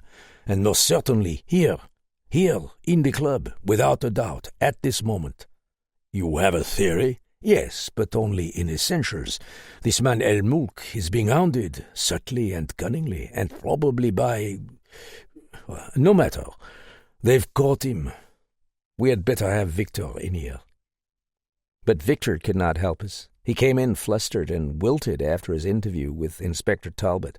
Expressing a modest and proper horror at what he saw, he explained that he had not been in the lounge since 7:30, but he had been in the porter's room off the rotunda all evening. He was positive that nobody had gone into the lounge, at least between 7:30 and 12. When the body was brought in at 12, he had left the porter's room and could not say whether or not anybody had been there. "Were there many people in the club tonight?" Benkelin asked. "No, sir. The only one who came in at all was Colonel Mardale, after letters. He looked into the bar and the lounge, but he left immediately." "Who is Colonel Mardale?" "He's all right," interposed Sir John. 70 years old, stone deaf, and well down with gout. I know him. You can rule him out." "Very well. It seems to indicate that the thing must have been hung there after 12, in the hubbub, when the body was brought in. Nobody would notice." He looked up. "Victor, how many people are living at the club now? Aside from servants, I mean." "Yes, sir. You 3 gentlemen, of course. Mr. El Mulk, Mr. El Mulk's man, a Frenchman named Joyer, and his secretary, Mr. Graffin. Dr. Pilgrim... 7 in all, sir." Benkelin sat down in a deep chair, rumpling his hair. He muttered. "And who was the tall gentleman in the dressing gown who came downstairs when we were crossing the lobby?" "That was Mr. Graffin, sir, Mr. El Mulk's secretary." "Did he go out tonight?" "Out of the club, you mean? Oh, no, sir. He has not been out all day. His meals were sent up to him." "And this manservant, Joyer, is here tonight?" Victor's twitching lip expressed distaste. "No, sir. I believe he has gone to Paris on leave." Finally, this other person, what was his name? Dr. Pilgrim, a very quiet gentleman, sir," replied Victor with unction. "He went out about 9, sir. I have not seen him since." "That's all, Victor. Thank you." All the amber lights were on in that great room, which stretched up fully 25 feet to its fretted ceiling, and all the monstrosities of carving were revealed. Gargoyles, snakes, twisted columns, bats, owls, weird heads crawled up the walls, twined about the diamond panes of the windows. Skeleton figures stared out over the portraits hung there. Sitting in the deep leather chair beside that fireplace, which was as tall as a gateway of stone, Benkelin stayed motionless. Sir George Falconer looked down sardonically. "Do you know any of these people?" the detective inquired at length. Sir John, who was bending over the gallows on the centre table, turned. "Who? Oh, the residents. I know Pilgrim slightly. The doctor. Why, yes, I believe he is a physician, but I don't think he practices. He's an antiquarian, rather famous, written some very good things on old London. Don't care much for these modern chaps myself." Sir John growled. "Conjuring tricks with words. Now you see it, now you don't, and then you wonder what it was after all. But there's meat in this man. Interesting chap, too. Let it go for the present. The situation is this. I have certain theories which may or may not be correct. In any case, I am convinced that the adventure which befell Mr. Dallings the other night has a bearing on this matter." Dallings had slumped down in a chair opposite him. Now he opened wide and ox-like eyes. "And I should be very much obliged if you would tell us everything about it." But good Lord!" cried Dallings. That was only— Yes, of course. A lark. I quite understand. But tell me this. I am informed that you chanced across a mysterious woman, a French woman. Was this woman fairly tall, with very dark red hair? Did she have brown eyes set rather wide apart? Dallings pulled himself up to a sitting position. He demanded, "How did you know that?" "Merely an old friend of mine. I venture to say she refused to tell you her name." "Ah, yes. "Well, it is Colette Laverne." "You know this woman?" exclaimed Sir John. "Slightly. The famous, the fascinating, the exquisite Colette. I thought we should run across her sooner or later." "Famous?" said Dallings, regarding him with a somewhat vapid stare. His plump, good-looking face wore an expression of acute discomfort. "But your adventure?" Dallings hesitated. "I say, must I talk about it?" "Not to the police, I trust, but please don't refrain from telling us because of your natural gentlemanly reticence." Benkelin coughed, but his lips were twitching. "Your natural gentlemanly reticence at making a conquest." "Conquest?" repeated Dallings, startled. "Oh, no, really." His discomfort grew more acute. "No, of course not," said Benkelin in a soothing voice. "Just tell us." "All of it?" "All of it." "But it makes me out such an ass," the other complained uncomfortably. He regarded the detective with some suspicion. "And I don't see what right you have—" Fingering the wings of his tie, he brooded. "All right, I'll tell you then. It was, nearly a week ago. I had arranged to go to the theatre with a friend of mine, but at the last minute she couldn't go, so I went alone. I had a good dinner with quite a bit of fizz, and it rather went to my head.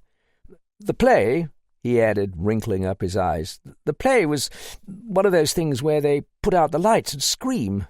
Jolly good, too. Well, I was sitting there just a bit tight, trying to light a cigarette and having the hell of a good time. It did get on my nerves, though. Chap who goes about cutting people up with knives." He looked at Benkelin interrogatively, and the other nodded. "Just when they had the lights out and it was all dark, somebody passed a pocket lighter under my nose. For my cigarette, you see. Cad, it startled me. I could see his face in the light from the thing. It was a man sitting behind me in the box. Hadn't noticed him before. I rather think it was this Egyptian, El Mulk.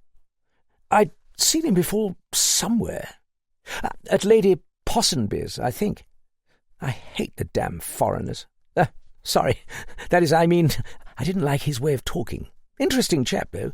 We had a drink between the acts, and we got to talking about nightclubs. He recommended one which he said was only for connoisseurs. Offered to give me his card. Couldn't go himself, he said. There really isn't much to it, you see. The club was where I met this woman. It was a queer place. Artificial gardens and hidden orchestras and all that. There's a blue moon, and you have a table with a silver fruit growing on a tree over you. They call it Chez Aladdin. She was sitting alone, over at a table, partly in the dark, with a sort of shimmery shawl around her. I can't even remember how I met her. I expect she spoke to me, because I wouldn't have, well, you know. To Benkelam, watching him in veiled amusement, it must have seemed an exceedingly naive statement. Dallings looked round as though appealing to us. Then he went on. Yes, she spoke to me. Anyhow, there we were, with a bottle of champagne between us, and somebody was singing something about the Arabian Nights Blues. That made me laugh, I remember. She wouldn't tell me her name. Later I asked a waiter about her, but he didn't know her name. Said she was known as the Lady with the Bracelets. You see, she had a whole string of silver bracelets with blue stones in them. One of them was loose. I told her she was going to lose it, but she only laughed. She laughed a lot. She looked so merry when she laughed, and her eyes would dance. I imagined they could hear her all over the club. Red hair. She was lovely.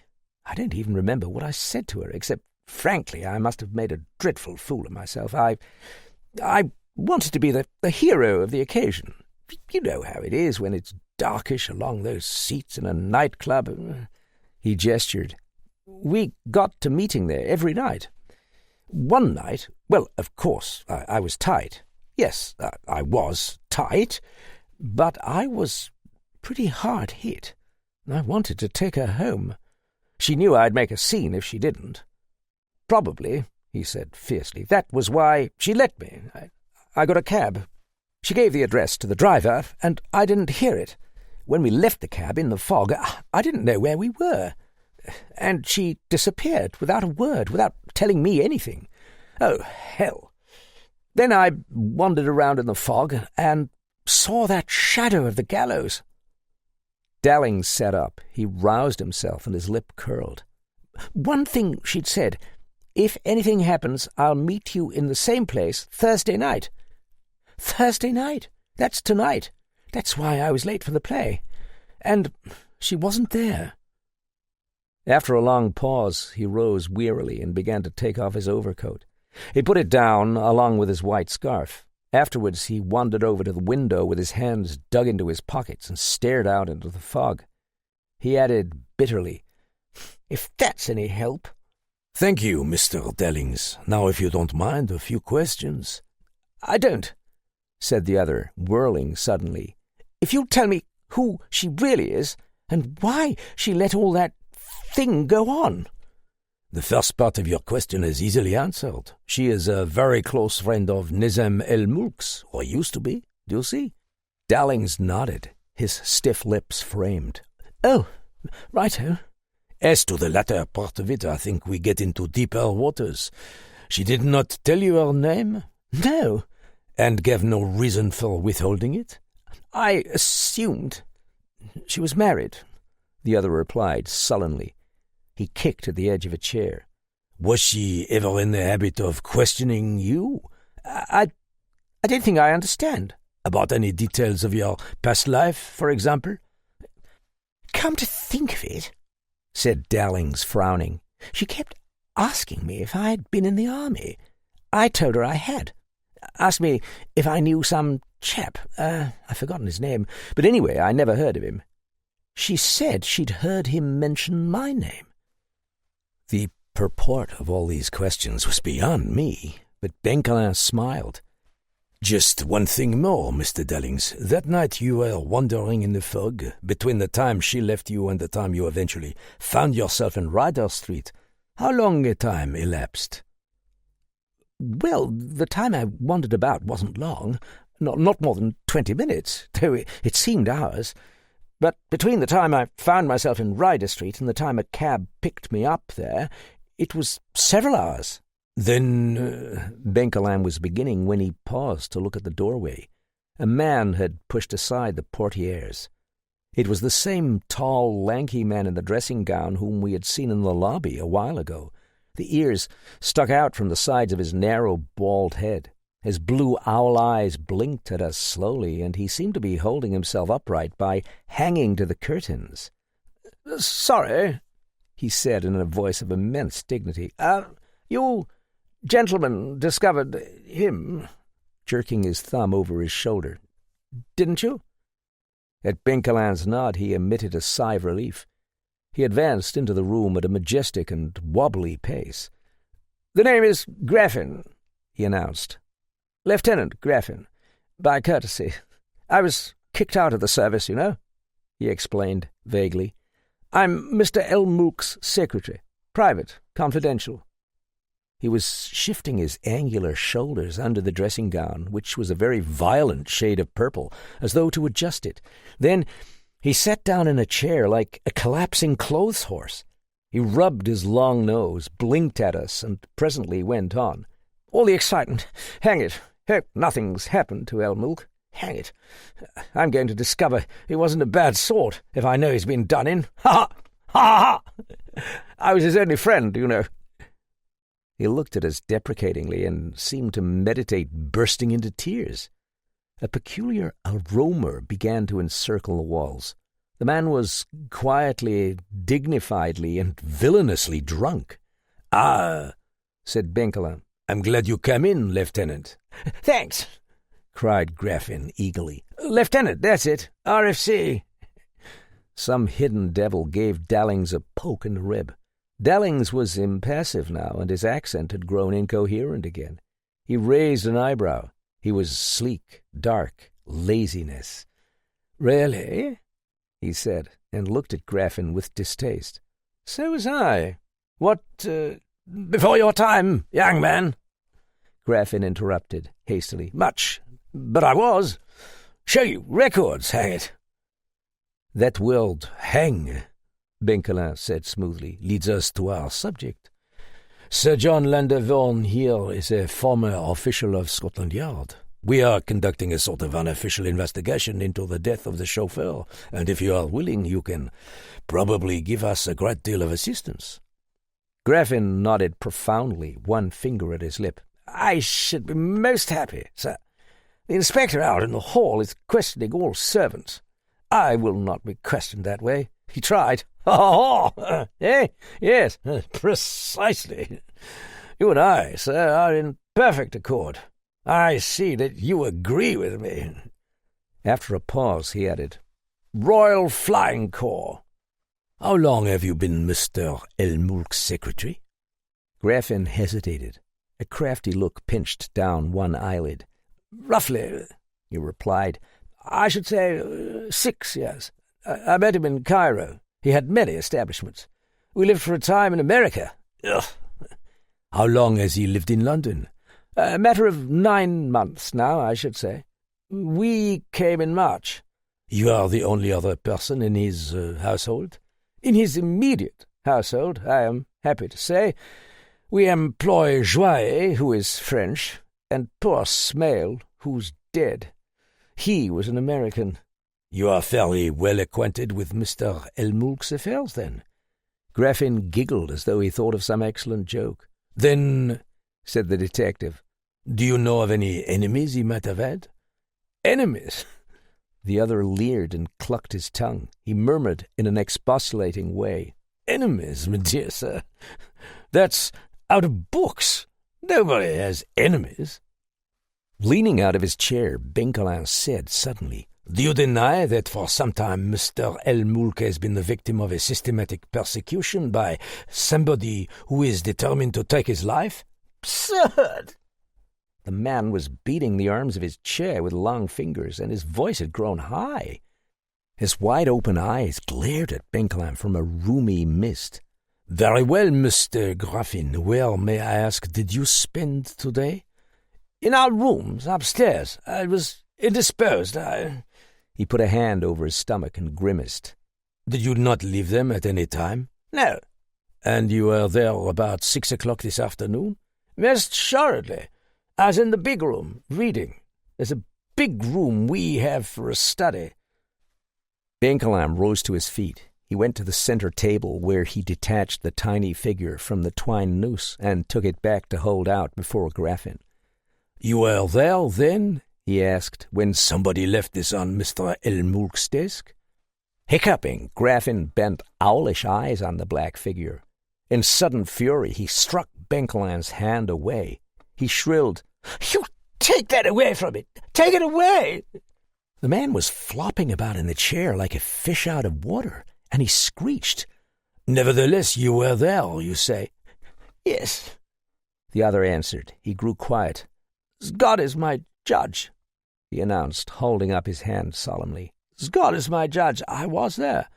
I was sitting with my back to the desk, and all the doors were locked.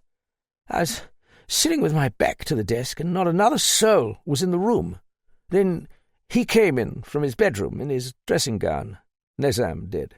And all of a sudden he pointed to the desk. I turned around, and 5 minutes before there'd been nothing on the desk. Now that thing was lying there." Graffin clasped his hands together fiercely. "And nobody had come into the room, I tell you. Nobody had come into the room!"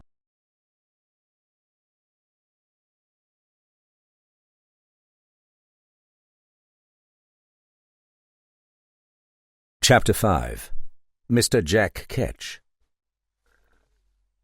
Not a sound, but the tensity and horror of that cry still beat on our eardrums, quivering. Graffin's pale eyes still searched our faces, fighting for belief. Then he sat back as calmly as he could. "That, sir," he responded, "is the answer. You may believe me or not, as you choose." Was the man lying? It was such an outlandish story that it might be true, and yet the smell of trickery was strong about Graffin's manner. His emotional outburst had been so sudden, so Drury Lane-ish, and he sank back so easily into his drunken dignity, crossing his legs. There was cunning in that pinched-up right eye, in the reddish face, which was mottled now in ugly patches. I looked round. Sir John stood by the table stroking his long, lean jaw. Dallings was watching Graffin steadily, a forgotten cigarette in his hand. Only Benkelam was not in the least disturbed. He said, "And nobody else was in the room?" "Nobody. I should have seen anybody else who entered." Well, we needn't take that up until we go over the ground. The figure seems to have appeared, anyhow. Tell me this, Lieutenant. Did Mr. Elmulk go often to nightclubs?" The question was clearly the last one which Graffin expected. He merely gaped in astonishment. My dear sir," he stammered, "what a notion! Nightclubs, you mean? He loathed them. Queer fish, Elmulk. We went once, and they sang something like tra-la-la," chortled Graffin in his cracked voice, wagging his head with the utmost solemnity. "Tra-la-la, boom! When my sugar walks down the street, all the little birdies go tweet, tweet, tweet." He grinned, hiccuping on a high note. "Nizam walked out. He said, 'Pity William Wordsworth isn't alive today. He could make a fortune writing words for popular songs.' Nightclubs, really." "I see," murmured Benkelam. "Whatever Elmulk's other qualities may be, I have seldom heard sounder literary criticism. Did he go out often?" Very rarely. He was occupied with studies." "What sort of studies?" Graffin tapped his forehead. He fell into a sort of obscure musing, talking to himself in a way that made me think he might be falling into a stupor. But for a minute he looked frightened. Once he spoke out strongly. "Oh, the demons down under the sea." A pause. The mumbling went on. "Devilishness, I tell you. That's what he studied. You'll see, and when you look at his rooms, devilishness, and believes in it. It was our first glimpse of the queer, twisted soul of the man called Graffin. Devilishness! Rot! All rot! And where was he going when he went out tonight? Benkelin interrupted. The other resumed his lordly manner with a jerk. That, sir, I can tell you. He had a dinner engagement with a woman. So, was it with Mademoiselle Laverne? You know her name. That is correct, quite. Benkelin nodded. Something you have told us, Lieutenant, interested me greatly, he observed. I believe you said you were his only friend. What did you mean by that? The lanky man had been cocking an eye at the pattern in the carpet, as though he were studying its geometric design. He roused himself. Did I say that? Hang it. Didn't mean to. Well, hang it, yes. Bitterness flared behind the pale eyes. His only friend. Oh, God, that's funny. I won't be questioned here any longer. You can't stop me. I'm going. Tell you then. He was an outcast like me. A poor, damn outcast like me. But I'll tell you this. Snuffling with alcoholic tears, he stabbed a finger at Benkelin. At least I had as many friends as he did, and if they've done the dirty rotter in, I'll weep at his grave. I'll weep at his grave. I'm leaving here. You can't stop me. He got up, stumbling and fearful like a child, and backed away. When he saw that we did not intend to pursue him, he bolted out of the room. What do you think of it? Benkelin asked. Dowling said he was a vulgarian. The man wants watching, at any rate, observed Sir John. Personal opinion aside, I don't trust him. There's innate meanness. Well, Talbot? The little inspector entered gloomily, a pencil stuck behind his ear. Not much that's suggestive, he told us. The doctor thinks he's been dead about 4 hours, possibly longer. I've collected some facts here. Consulting his notebook, he recited them to us. As we already knew, El Mulk had arrived in March of that year and taken the large suite of rooms on the 4th floor. Since the Brimstone cared nothing for conventions and was run in a highly eccentric way, El Mulk had little difficulty in arranging a somewhat unusual ménage. His rent was princely, but his demands no less so.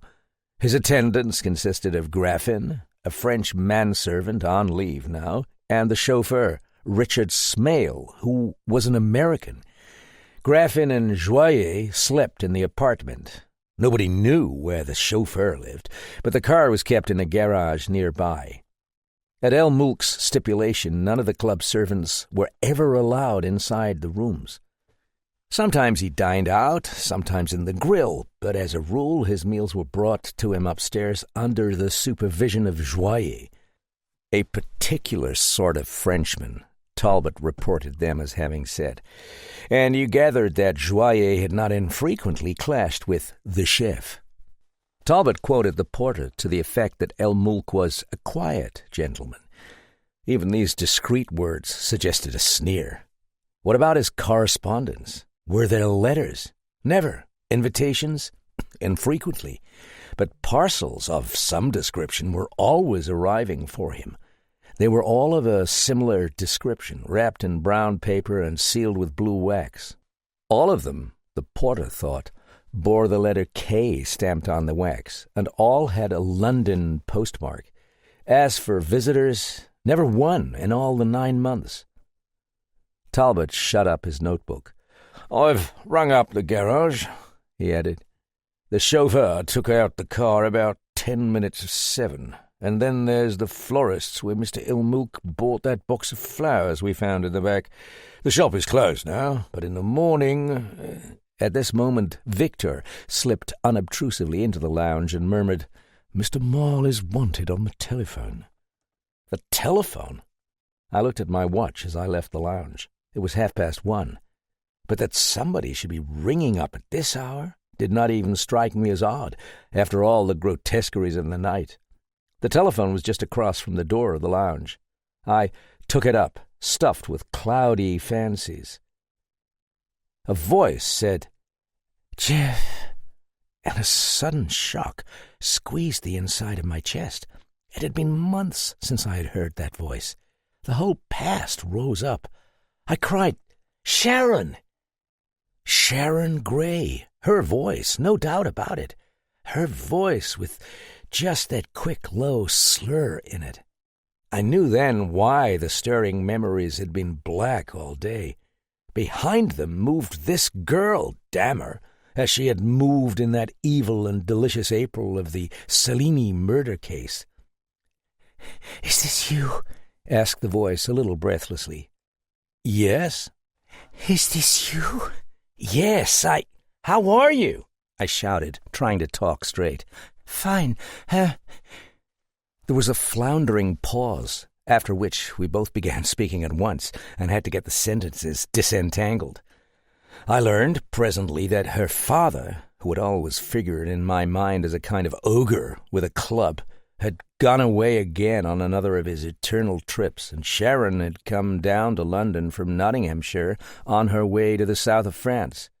The townhouse, which the Greys rarely used, had not been opened that season, but rather than stay with friends and have her father discover she was on the loose again, until he got safely into the wilds anyhow, she had preferred to spend a day or so in a closed house.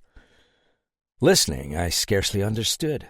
I was picturing her as she would be now, with her lips close against the mouthpiece of the telephone, gesturing with a cigarette as she spoke.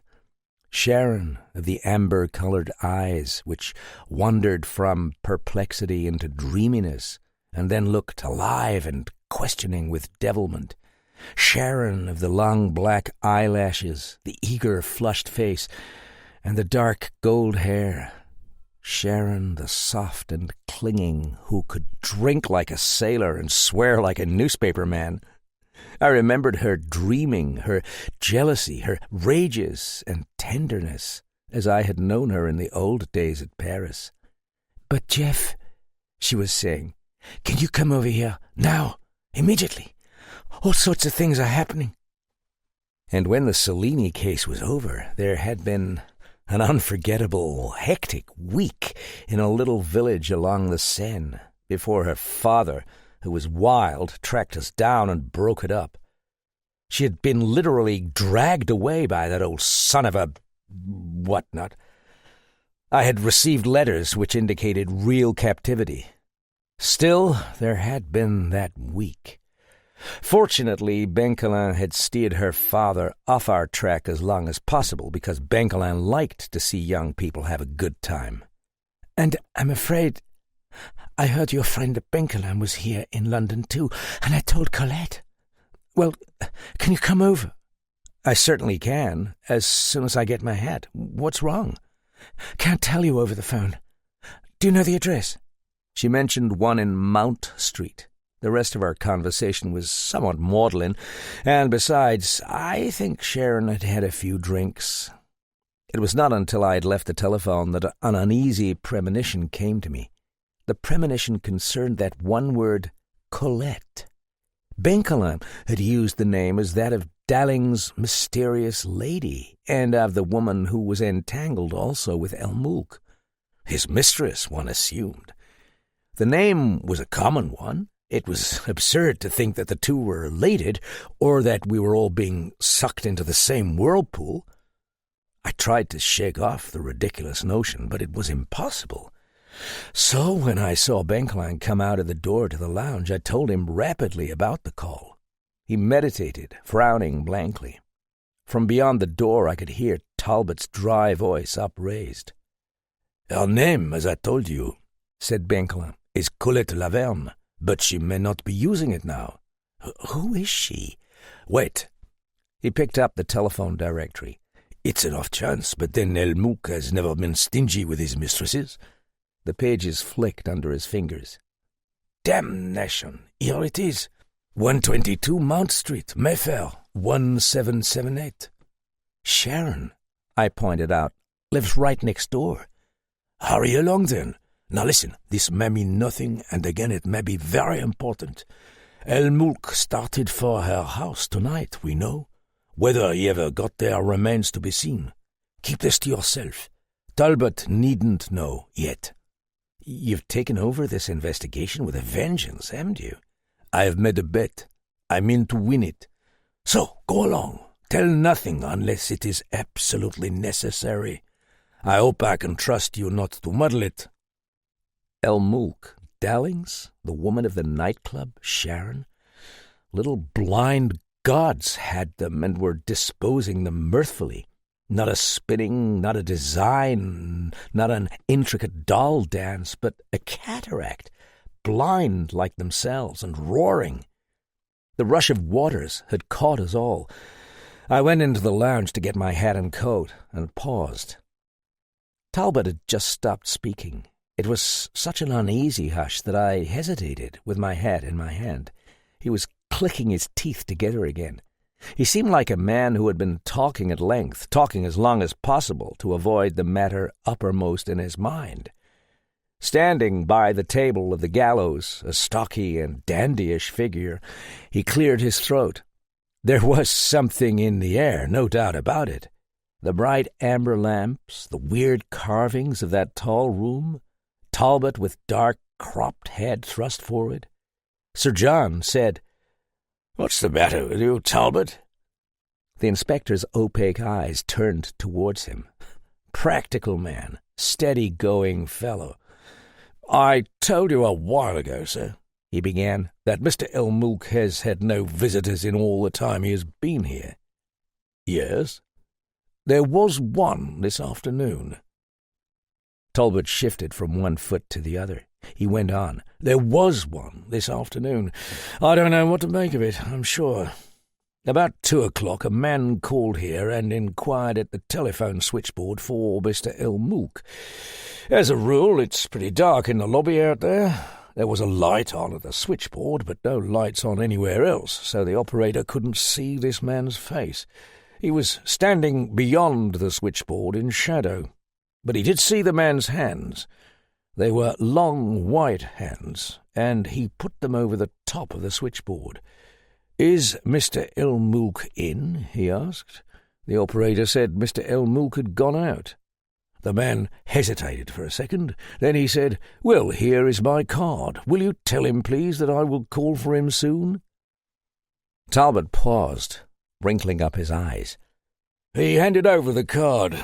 The operator didn't look at it then, but put it by to give Mr. Elmulk. He went off duty soon afterwards, and the card was never delivered. Here it is, sir." From his notebook, the inspector took a bit of pasteboard.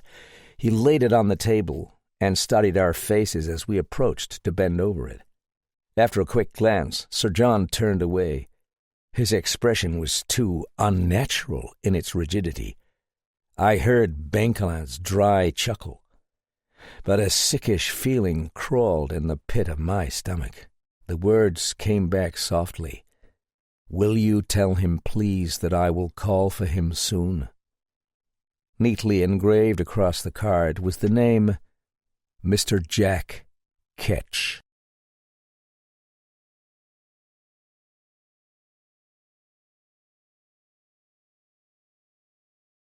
Chapter 6. One Who Hanged Himself. Outside, the fog had thinned, and a bright nimbus danced round the street lamps. Pall Mall was swept clean in bitter cold. Far away, a car screamed in Piccadilly. At the corner, I picked up a cruising taxi and sank back into its cavernous depths as we mounted St. James's Street. Jack Ketch, hangman, had presented his card. It seemed to me the most poisonously brilliant piece of madness we had yet encountered. His sly step was very close, beside us in the dark, beside Sharon, too. Over the night mutter of London rose the drowsy, singing slosh of the tires, and in the dark cab there were memories. They turned round in my breast, hurting damnably, but they hurt with exultation. The cab fled down the pale lights of Piccadilly, and cold lent an edge to the cry of its horn, then up Berkeley Street into quiet Mayfair. At Barley-sur-Seine, that April, there had been whitewashed houses and white roads and wheelbarrows creaking along them.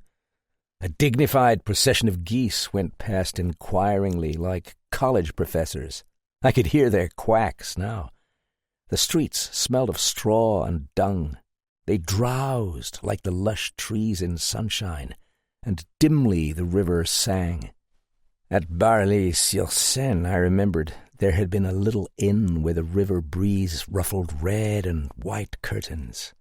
Sharon haunted it, Sharon's eyes and Sharon's arms, when the wick of the oil lamp still smoked in darkness. The ache of that time, the whispers, the fights, the bickerings, the too frequent drinks, had all blended to romance with the goblin moon of spring. It came to me now with surprise, as it always does, that Sharon was a necessity. The cab turned to the left across Berkeley Square. After some fumbling in the dark and cold, I found the address in that ordered street. The gears of the taxi ground away. Presently, the great door was opened on a gloomy hallway where far back burned a muffled lamp. And it was Sharon who opened the door. She seemed even smaller than before. The low light was on her white shoulders and on the dark gold hair. I could even see the little white line where it was parted in the middle, but her face was in shadow. When she moved it into the light, with a small tip-tinted smile and a sudden searching look, then the past rose up to choke me. I heard myself uttering some casual and supercilious remark, as was our custom, in that immense wrenching. But anger boiled uppermost because I noticed that there was somebody else in the hallway. A man. Damn! Blurb! Our first meeting would be like this. A man. Oh, well, yes. Probably sleeping partners were her habit. She gave me her hand. In the single clock tick while I held it, something clicked into place in my heart and would not be moved again. She said, "Jeff, this is Dr. Pilgrim. Dr. Pilgrim, Mr. Marl." I drew a deep breath, and he swam distinctly across my vision. He was a tall man, lean, but giving the impression of huge bulk, and instinctively I liked the man. He had a square, shrewd, good-humored face, with strength about the heavy jaw.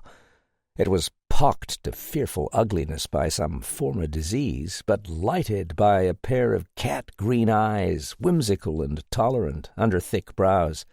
His age must have been 50, but there was no grey in his heavy black hair, and when he smiled, as he did now, he looked 20 years younger. His heavy shoulders blocked up against the light. "Glad to meet you, Doctor," I said. "Pilgrim, that name, you're not," I inquired, "the Dr. Pilgrim who lives at the Brimstone Club?" He looked at me in surprise. "Why, yes, Mr. Marl," he replied, "the very same. By Jove, I've read about this sort of thing in books, but I never thought detectives really practiced it. Is one permitted to ask—" He smiled again inquiringly, and I groaned, for I had caught Sharon's eye past his shoulder. She was gesturing frantically with her finger on her lip. This young lady had a quaint habit of endowing me with abilities which not even my fondest friends would have suspected. Now I had, apparently, been cast in the role of detective. And if I knew her genius for bragging, I was probably the foremost criminal investigator of Europe. I said. "Mud on my shoelace or a cufflink missing or something?" asked Pilgrim. I waved a deprecating hand. "It's quite simple, really. I happened to be staying there myself, and I heard your name mentioned." "Oh," he wrinkled his forehead quizzically. "Well, I'm glad you didn't deduce it. Must be a bit uncomfortable having those people about." He turned to Sharon. He was wearing an overcoat and lifted his hat tentatively. "I think I've done all I can, Miss Gray," he told her. "She was badly frightened, but all she needed, really, was a good peg of brandy. I'll look in tomorrow, just in case. She'll be able to go home tonight, of course. And now I'll say good night." "I'm grateful to you no end, Doctor," said Sharon. "I don't know what I should have done without—" Mustering my histrionic powers, I tried to make a face like a detective. Sharon later told me that I looked like a cherub with a toothache. I put in judicially, "May I ask just what has happened?" Pilgrim turned grave. "It's a Miss Laverne who lives next door," he answered. The cat-green eyes were reflective. "I can't tell you much about it. I was coming along Mount Street here about half an hour ago. I'd been playing bridge with some friends in Grosvenor Square, and we broke up rather late. Just as I passed the house next to this one, the door was thrown open, and a woman came running out screaming. Then she fell. I thought at first that she had run into the lamp-post and been knocked unconscious, but I found she had merely fainted. Miss Gray had been with her. She can probably tell you what happened. We brought her in here, at Miss Gray's suggestion, and she has recovered now. That's all, I think." He put on his hat. A little smile twitched at the corner of his lip, and he studied us through half-shut eyes. "Good night, Miss Gray. Good night, Mr. Marl. I hope you'll let me know if there are any deductions. I'm at the Brimstone, you know." The door closed. I looked at Sharon and said, "Grrr." And then I said, "Get this female out of the house quickly. I want to talk to you." Then we made a number of cutting remarks, inspired by the devil, and stood aloof. 100 times I had pictured this meeting in glowing hues, and yet I knew somehow that this would be the reality, flat and tangled and spoiled.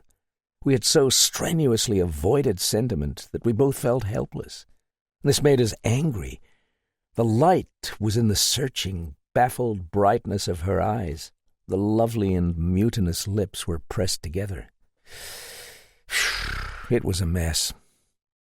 "Let's go and see the patient," I suggested. "All right. Upstairs."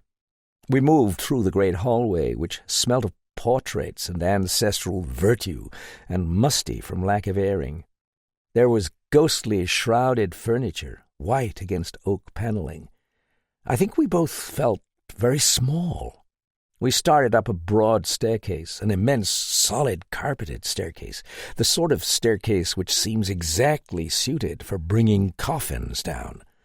Except for the curve, you could have slid a coffin down its handrail without danger. Below us, the muffled lamp burned in a gulf, and a draught blew in our faces.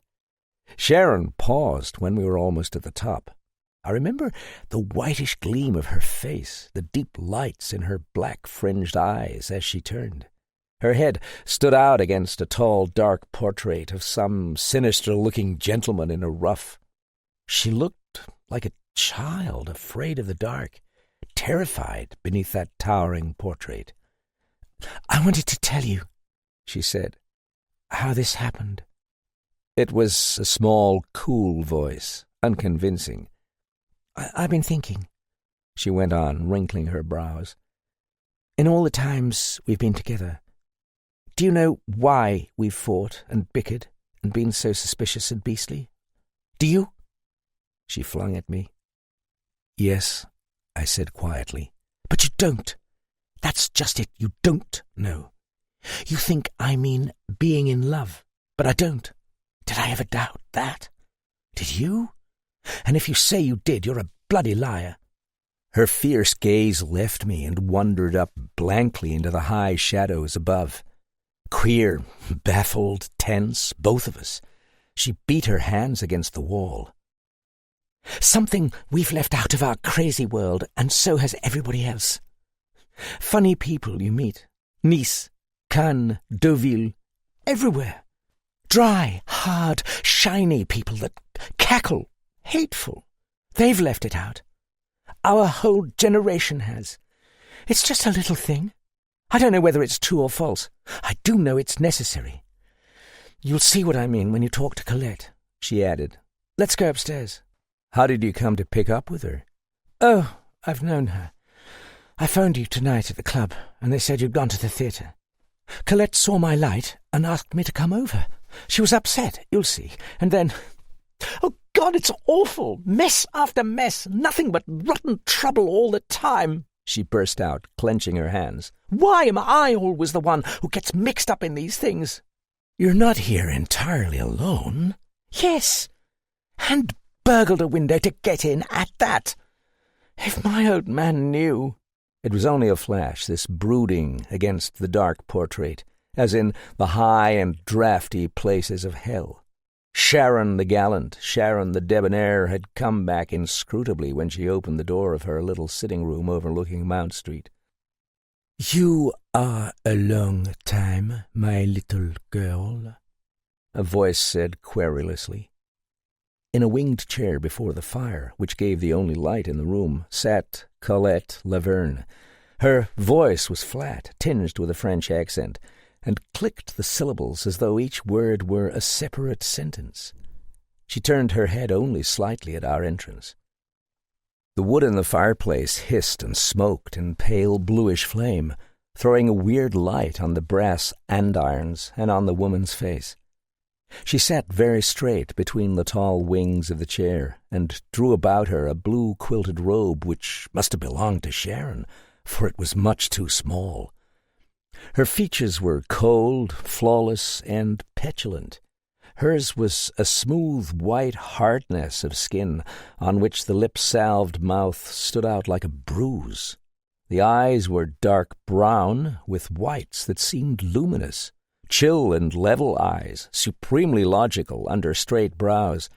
Her dark red hair was coiled in a knot at the nape of her neck. I think she was the most beautiful woman I have ever seen, and also one of the least attractive. She was tall, and of a figure which mirrors the lecherous mind of man, now only too obvious under the blue quilted robe, but this very voluptuousness was hard and metallic, as unyielding as her face. Again, it suggested logic. The very shadows beneath her nostrils were businesslike, so businesslike that they shadowed her whole face. "So you are the detective," she said, and her voice chinked the syllables. "My God, but you are young." She laughed suddenly and loudly, showing all her fine white teeth. "Do not take offense. Sit down beside me, and then we will talk." She patted the sofa near her. She seemed merry, but her eyes were level and appraising, and bad temper lurked at the too firm jaw. When she put out her exquisite arm, it jingled with many silver bracelets set with turquoises. I knew her sort. One sees immediately the Riviera where they are to be found. They love the tables and sit there for hours, blindly absorbed. But they are small, crafty gamblers. Their wild affection is for Pekingese dogs, those things one always wants to kick, which they dandle in the air fondly, and their loud laughter rings under the palms of white promenades. They wear gowns by Patou and dubious pearls. They are dazzling, ignorant, intelligent, superstitious, and cold as cobras. Colette Laverne addressed Sharon abstractedly. "Dear," she said, "go like one good girl and bring me more of the good brandy and the Abdullah cigarettes. I will talk with the nice young man."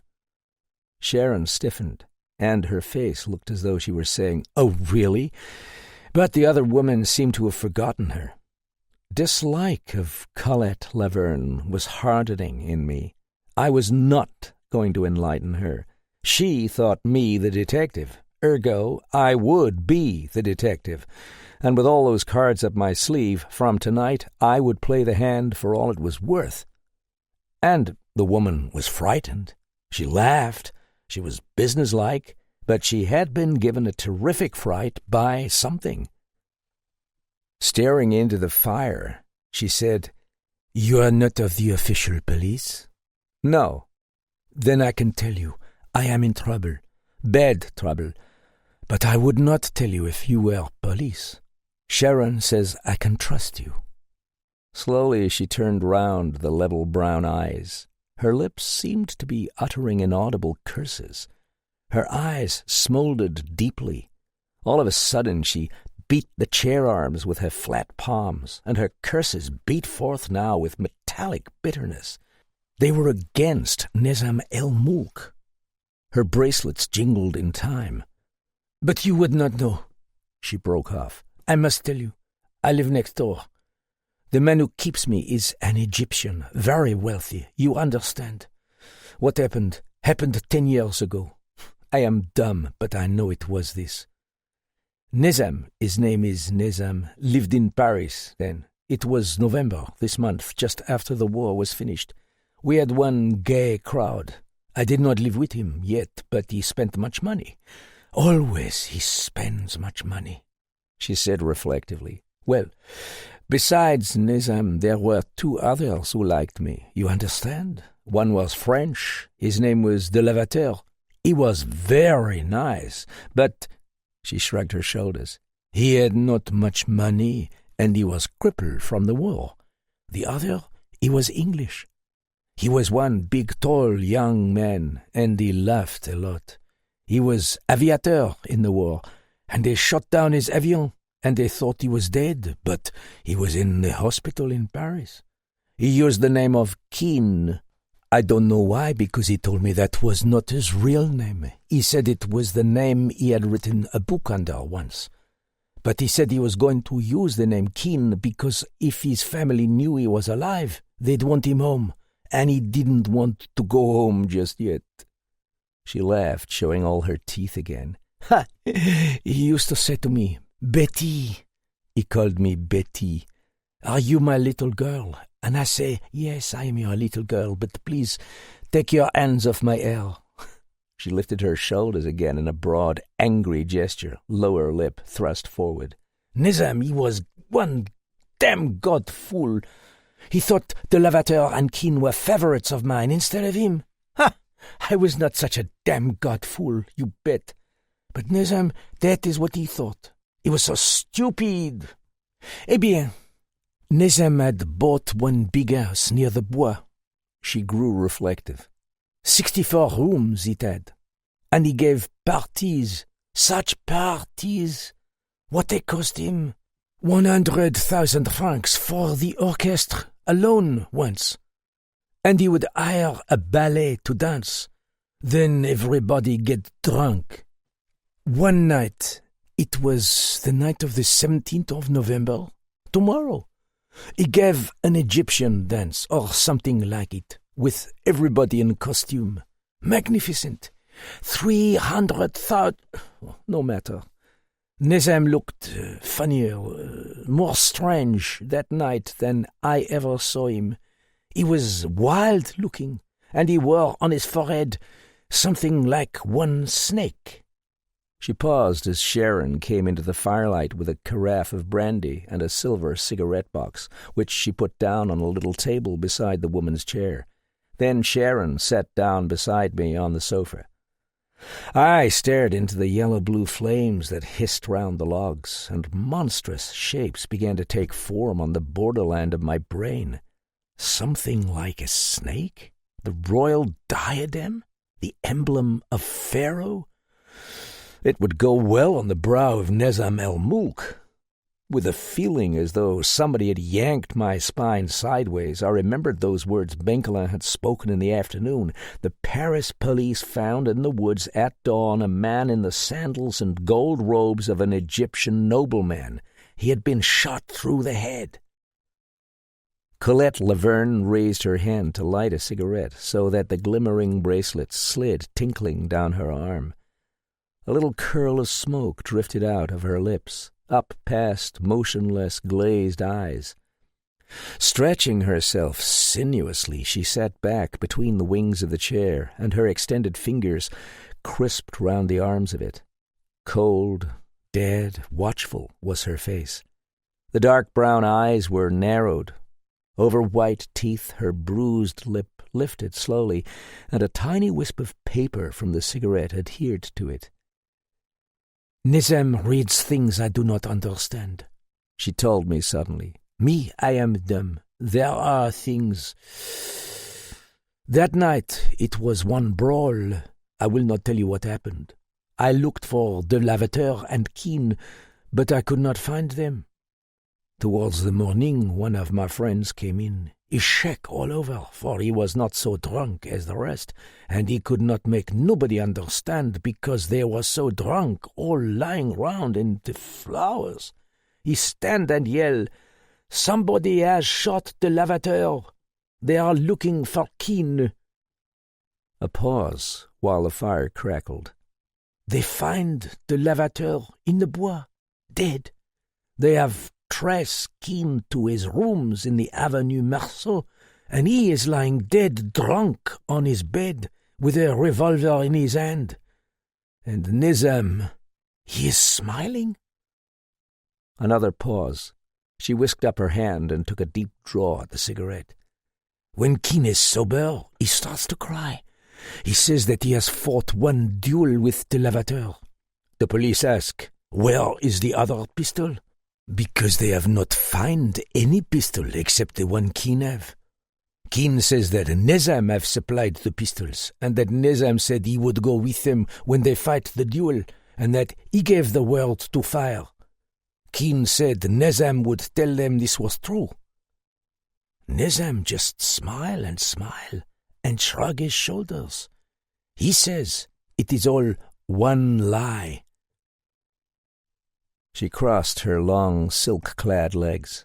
She reached out, poured herself a glass of brandy, and sank back inscrutably into the chair.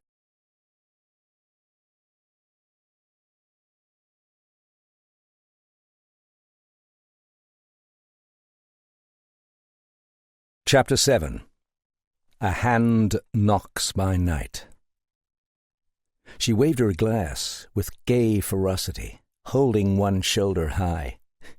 "This amuse you, does it not, darling?" she asked Sharon.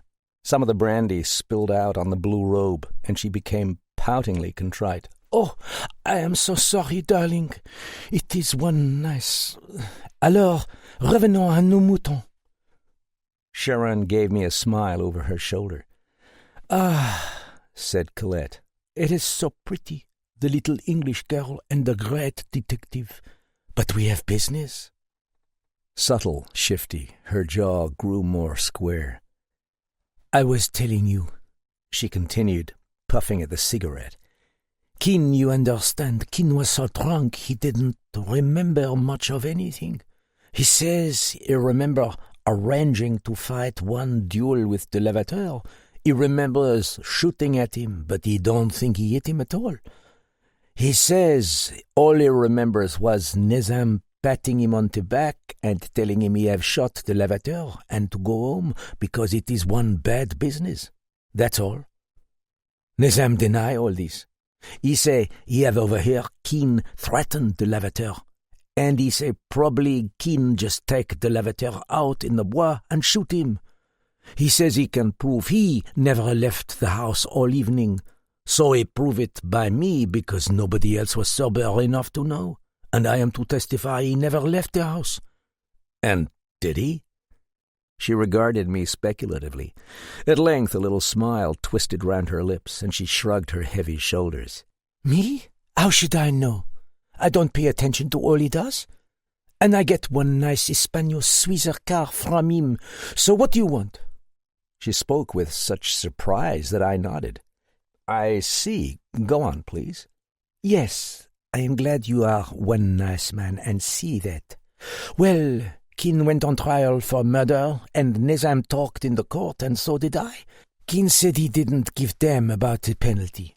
He just wanted to prove it was duel, and he was not coward enough to shoot a man unarmed. Ça, c'est rigolo, hein? Ces Anglais, ils sont très, très drôles." She laughed, taking a drink, hesitated, and laughed again at the drollery of such conduct. Suddenly she became grave. "Keene, he was sentenced to prison for life, but he didn't go. He hanged himself in his cell." She sat back in her chair. Somewhere down in the vast house a clock chimed 2:30. I was nervous till it was finished, she admitted reflectively. There was one man I know, just one, I was afraid of. You wouldn't know him. His name it is Bencolin.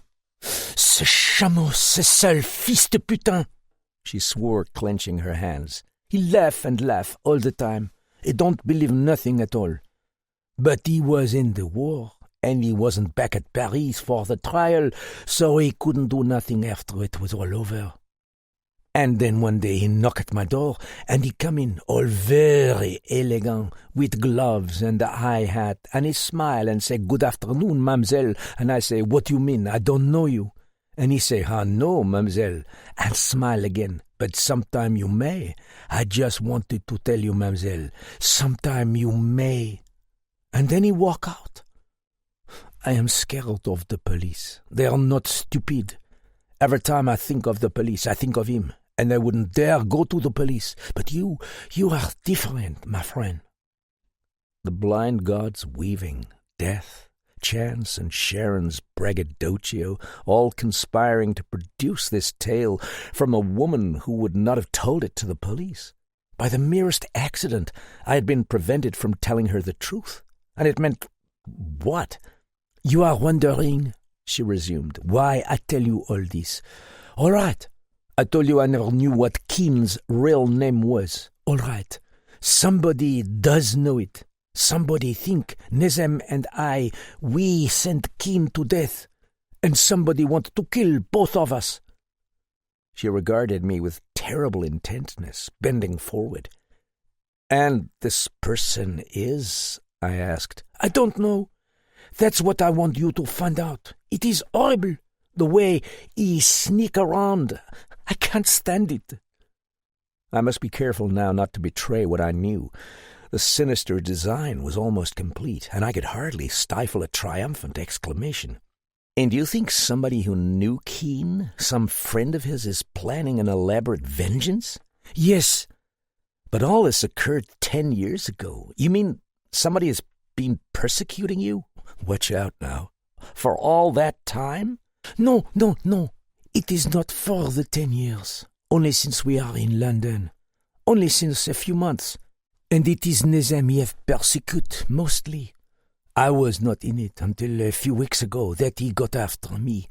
That's what I'm going to tell you. I don't care about Nezem. It's me, you understand. I don't care if they kill Nezem. There is one nice will that take care of me. But if this man want to kill me too..." She flung out her arms. "I see," I said dryly. "And what reasons have you for thinking you are being persecuted, or that these attentions are the result of Keen's death?" "Oh, Nezem, he know. He don't tell me much, and he is so queer. He rave. He say his death is on him, and he know." She stressed the word, striking the chair arm with a large hand. Superstition was in her eyes. "He say no use to call police, and he use some funny words I don't understand. But he is a man very, very instructed, and he know. But I don't tell you what happened to him. I'm going to tell you what happened to me." She paused to visualize the thing in her mind, drained her glass, and put it down. "For a long time, Nezem have told me about somebody scaring him all the time with things he got sent to him, you see. But I just laugh. And then, oh my God, I get a letter. I haven't got it here. It's over in my house. But I know what it said. All the time I am reading it. I tell you just what it say, every word." Holding up her finger, she spoke slowly. "It say, 'My dear Miss Laverne,' it say, 'I have recently learned you were instrumental in the death of a young man named J.G. Keen in Paris. I am not sure you deserve the full punishment for this, but one had better be sure.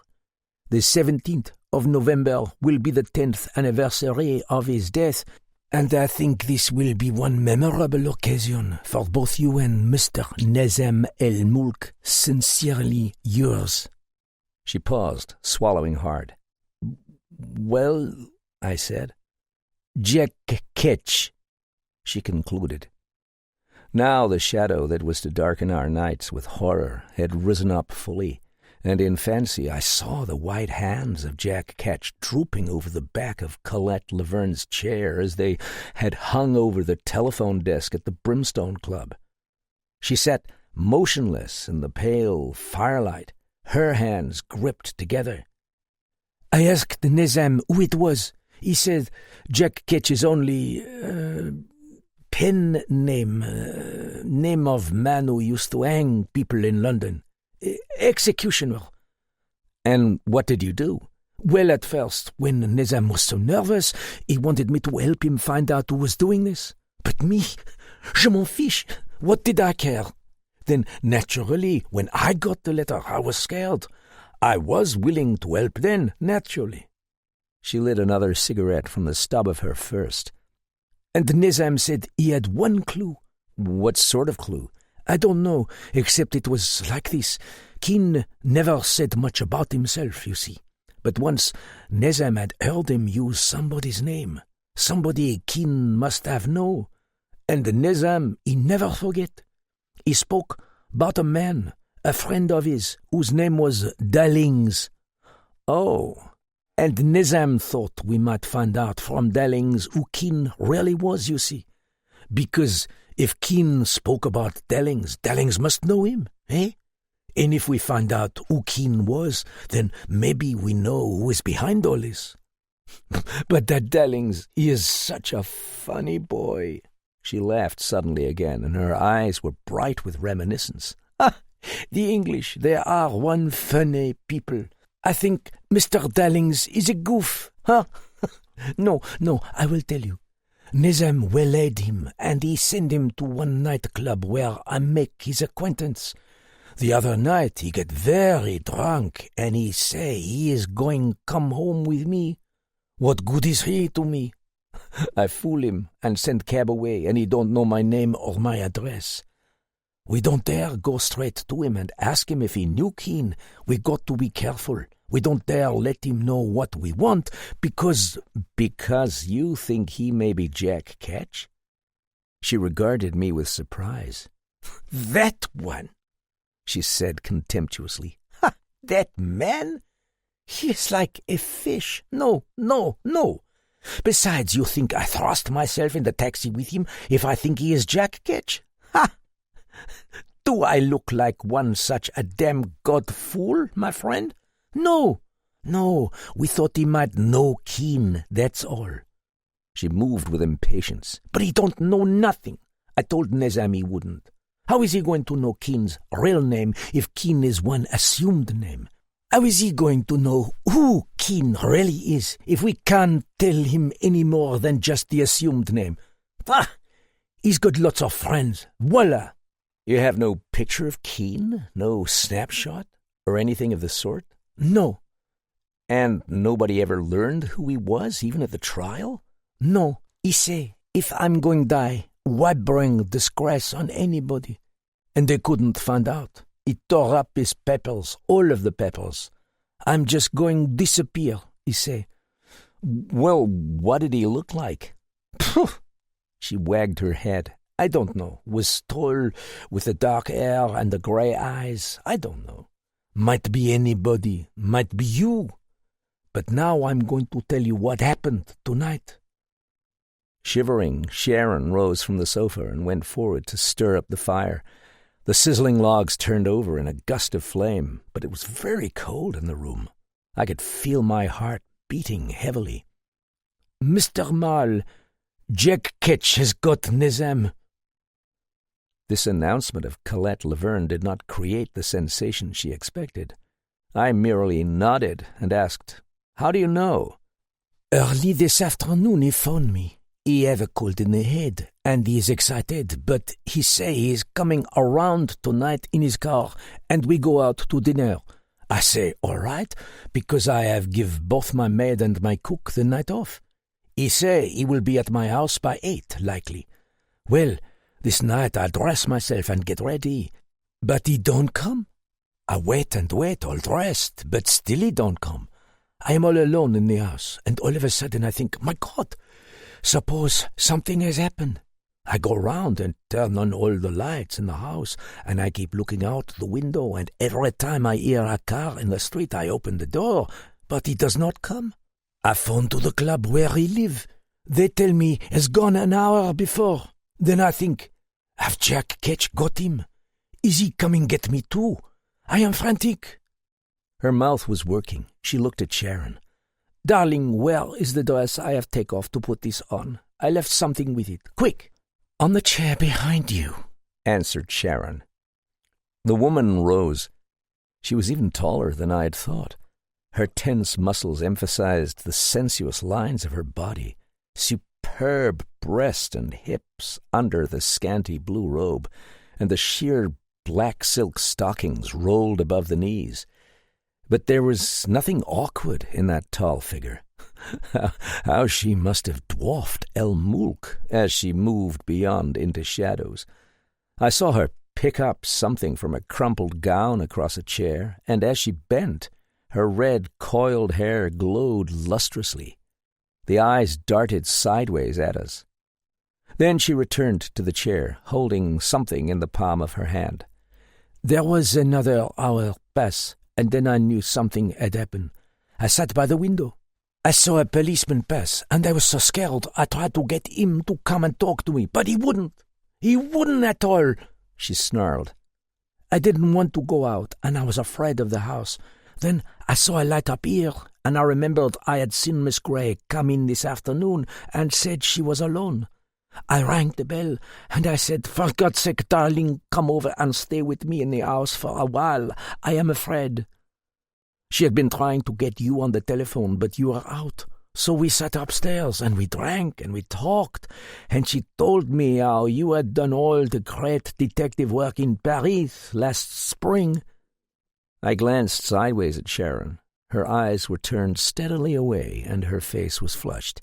So it got more late, and Nizam did not come. And she said, I must be going. But I said, no, please, you must not go. You must stay here with me tonight, because I am alone. Then after a while, someone knocked at the door. A chill crawled through me at those words. Her eyes were fixed on me with stricken appeal. It go knock, knock, knock, just like that, down at the street door. Knock, knock, knock. She raised her hand slowly and imitated a knocking in the air. I said to myself, is it Nizam? But he always rang. And at first I am afraid to go down. I said to Sharon, darling, you must go too. All the lights are on. I go downstairs, and I am so scared I am choked. And still it is going knock, knock, knock. I open the door, and there is nobody there. I look out in the fog, and then I see somebody have left a calling card on the doorstep. I bend over to pick it up, and all of a sudden somebody tapped me on the shoulder. She flung out one arm. The lips were wide over her clenched teeth, and she sobbed. I have just picked up the card when a finger tapped me on the shoulder from behind. I can stand it no longer. I scream, I start to run, and then I don't remember anything more. When I am recovered, here I am on that sofa, and I have the card in my hand. She held it out now. I knew what it would be. Dim in the firelight, I read those ominous words, Mr. Jack Ketch, and on the edge of the card was a smear of blood. A long silence. You were not attacked? I asked. No, I think it was a warning. I don't think he's ready. And the person who tapped you on the shoulder? I didn't see anybody. I turned to Sharon. You were there when this occurred? I was right behind her. Sharon replied, staring ahead with a pinched face. And I didn't see anybody. What happened then? She fainted out by the street lamp. I saw a man coming along, and both of us stooped over her. I said, we ought to have a doctor. And he said, I am a doctor. We brought her in. She wouldn't go back afterwards. Go back to that house, shrilled the woman. You think I am crazy? Please, not so loud. When did this occur? I know when it was, said Colette, swallowing hard. Because always I was watch the clock. It was 15 minutes after 1. The problem was stated. The pieces were before us, in their subtle and ghoulish pattern. I hesitated before them. "Tell nothing," Benkelin had said. I wondered what questions I dared ask. "So I couldn't stand it no longer," she said. "I remembered what Miss Gray had said, and I told her to call you." And she had to make good her bluff, eh? Incidentally, so had I. "Tell me then, Mr. Marl, you think I am in danger?"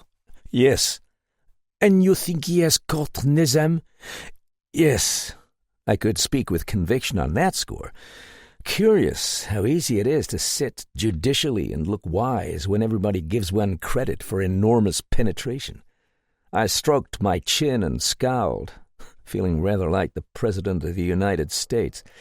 "We must go into the psychology of this thing," I said, shaking my head. That is always a safe statement when you don't know what the hell it's all about. "But what am I going to do, I ask you?" "Do?"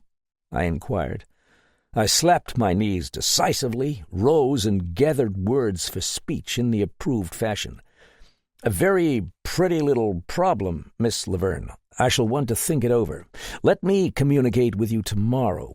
In the meantime, I shall just keep this card, if you don't mind. Also, I should like to see that letter you received.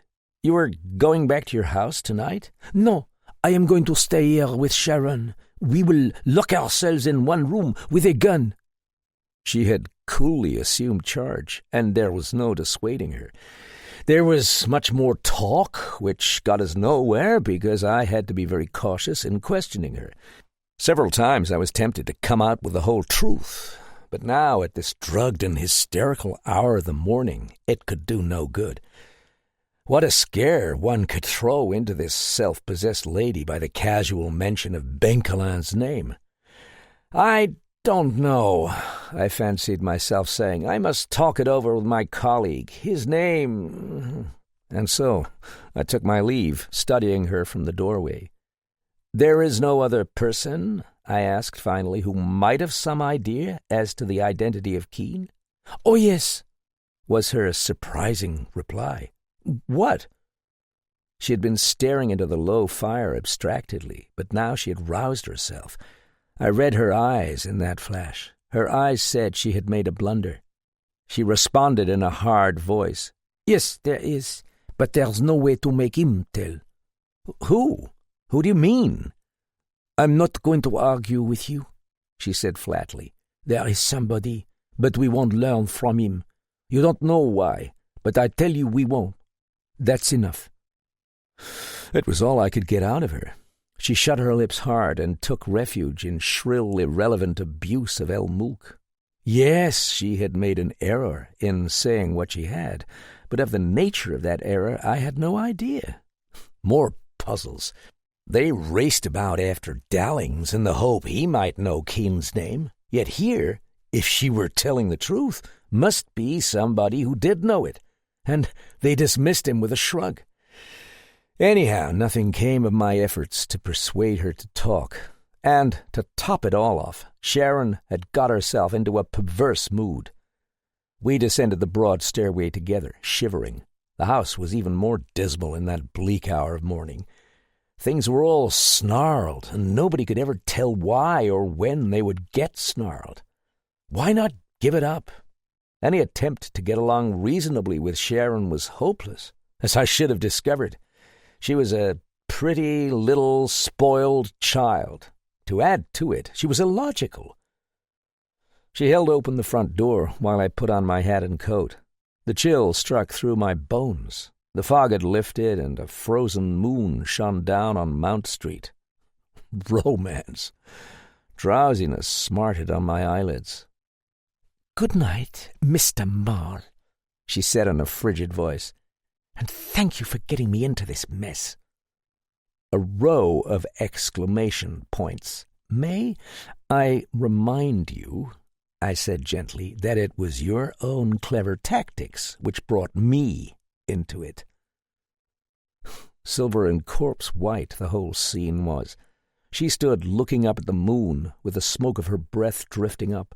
But though she trembled in the chill, The stare of those blind, bright eyes did not waver. "Go inside," I said. "You'll catch cold." Romance. The wind before dawn blew out of London's sleeping places, stirring uneasily. My footfalls echoed on the pavement. Far away, an electric horn muttered on waking, and I heard the clop-clop of hooves. The street lamps drowsed in pale light. It was past 4 when I reached the Brimstone, for I could not find a cab. There was a dim light in the bay window of the lounge, but everything else was thick with darkness. The revolving door swished with startling loudness. Peering through the black lobby, down the passage at the left, I saw the gleam through the curtains of the lounge door, and I knew who was awake. The man whose curse was that he could not sleep unless he drugged himself. Benkelan did not hear me when I entered. He sat in a deep chair before the great fireplace, sprawled with an open book across his knees. A lamp burned at his elbow, but the rest of the tall room was in darkness. A glass dangled from his hand, and he stared fathoms deep into a low fire. His chin was sunk on his breast, and he did not turn, but presently he spoke.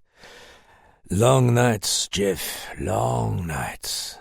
Then he passed a hand vaguely across his eyes, saw that there was a little whiskey left in his glass, and emptied it. He smiled at the fire furtively, as at one who shares a secret. "I've learned a lot on this one," I told him. "Listen, do you know?" "Yes, I know," he said. "I know what you've learned. I knew it too, you see. But drop it, please. I don't care to talk about." "Don't you want to hear?" I protested and paused as I saw the book he had put on the table. Then I said, What the devil, Benkelan? The Murders at Whispering House by J.J. Ackroyd?" He looked at the book gravely and nodded. I thought he was drunk. "It's very good, too," he assured me, speaking French. "That detective, I admire him tremendously. I am not yet sure who is guilty, but then I haven't reached the middle of the book." He broke off, grinning. "Tiens, Jeff, you should see yourself. You look very funny. With a real murder before you, you sit and read." "Ah, but you missed the point altogether, mon vieux. You see before you," he explained, tapping the scarlet jacket of the book, "the only way in which an intelligent man can find diversion in this eminently dull world. I feel myself becoming philosophical." "This," I said, "from the most eminent detective in Europe? It is out of character. Truth, I may remind you, is stranger than—" "Please," he urged, "please, I beg of you, spare me that tedious lie. You are quoting the only paradox which unimaginative people ever succeeded in inventing, and it is not true. It is insidious propaganda, Jeff, on the part of cheerless souls who want to make fiction as dull as truth. It is probably the only ancient maxim which nobody thinks of doubting in this skeptical world, and what we need is some fearless iconoclast who will come out boldly against this damnable tyranny, saying fiction is stranger than truth." "Have another drink," I said. "But Jeff, the harm it has done. We taunt fiction writers with that obscene jeer, and then we fall into a great state of rage when they write something strange to answer us. We challenge them to a wrestling match, no holds barred, and then we cry, 'Unfair!' the moment they enter the ring. We think it very bad, by some twisted process of logic, that fiction should fulfill its manifest purpose. By the use of the word improbable, we try to scare away writers from any dangerous use of their imaginations. And yet, of course, truth will always be inferior in interest to fiction. When we want to pay any tale of fact a particularly high compliment, we say it is as thrilling as a novel." "Science," I said oracularly, "has demonstrated that the wildest flights of fancy are not so queer as the intricacies of the human mind." He shook his head sadly. "I grieve, Jeff, to hear you talking like a publisher's blurb. Do you believe in dragons and sea serpents? Well, I find them very fascinating when they are hunted in specious tales of knights on war horses, but snaring dragons in my own brain cells is apt to bore me. It is too much like slapping at mosquitoes in a dark room. Dr. Freud's night shirt tournaments lack some of the excitement of those other fabled fights at Camelot. But you, I said, who have been in some of the worst criminal cases, like most people, he interrupted, yawning. I am most unutterably bored. Hence the murders at Whispering House. It is the only sort of fiction to which I can safely turn. War stories in which I used to delight are now devoted to demonstrating how much the French loved the Germans and the Germans loved the French, and by what a narrow margin cruel rich men prevented everybody from dancing round a maypole in no man's land. Stories of fleshly lust and love, which I likewise enjoyed immoderately, have now become solemn, ponderous tracts designed to prove that a man and his mistress may do anything they like, provided only that they do not presume to enjoy it. And are vital, important, significant books. God! Their authors all try to write like a bad translation from another language. He broke off to look at me gaily. Being a chivalrous person, Jeff, he continued, I do not like to see a lady seduced with words of one syllable. It is not fair to her modesty. One is reminded of that ingenious invention of the young man from Racine in the Limerick. But here at Whispering House I am not deceived. My fine nightmare is not bounded by any dull probability, nor yet by the discouraging fact that it really happened. The detective never errs, which is exactly what I want.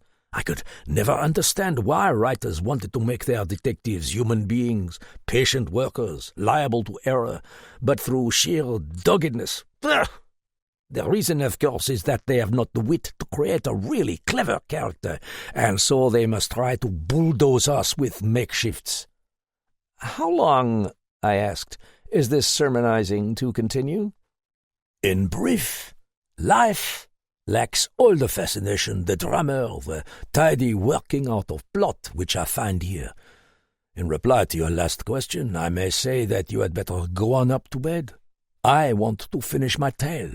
But the real case, my dear Jeff, there is nothing very puzzling about the real case. If the butcher or the baker or the candlestick maker commits a crime, rest assured I will catch him. But please do not ask me to be interested in him, for I find people eminently dull. You shall have the solution to your real case any time you like. Meanwhile, I confess I am most damnably puzzled over the identity of the killer at Whispering House. I left him absorbed in the book, bent over it with knitted brows, while the hands of the clock crawled towards 5.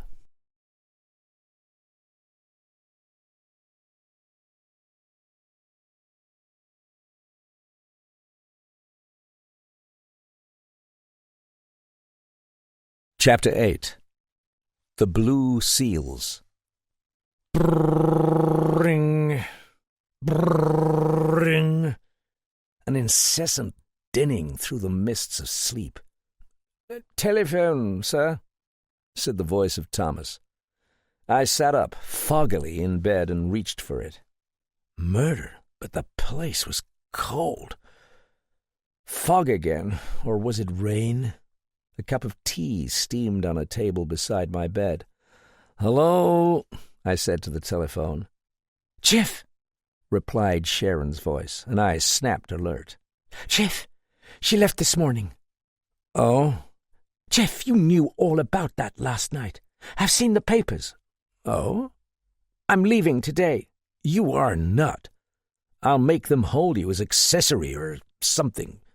Shut that window, you Eskimo," I said to Thomas. So Sharon and I arranged to have tea that afternoon, and I promised to tell her all about the case. When I had drunk the tea and taken off a little of the chill, Thomas told me that the gentlemen from the police were waiting at breakfast downstairs. I tabulated the events of the night as I dressed. At least we had a partial explanation of Jack Ketch and of Dalling's adventure with the mysterious lady of the nightclub. Now for it. Benkelin and Sir John sat at breakfast in a deserted dining room, which was dark except for the lamp at their table. Inspector Talbot had come in a few minutes before and accepted a cup of coffee. After breakfast, when we had lighted cigarettes and felt more comfortable, I told my story from beginning to end. Talbot made no comment, but his eyes widened, his teeth clicked, and his pencil was very busy with a notebook. At the conclusion, Sir John frowned, knocking out his pipe on the edge of his plate. "Do you think," he said, "it was altogether sporting to—" "If you had talked to that woman 10 minutes, I declared, the word sporting would be lost to your vocabulary. You'd have precious little sympathy for her." "Jeff is a great believer in the Victorian woman," said Benkelin. "Still, Colette can be irritating." "Besides," I said, "she as much as admitted she had helped railroad that poor devil Keene. There really was a duel, it would seem." Sir John pursed his lips, frowning. "Still, I don't think you quite understand the law, Mr. Marle. The mere fact of a duel would have made no difference in Keene's conviction, you know.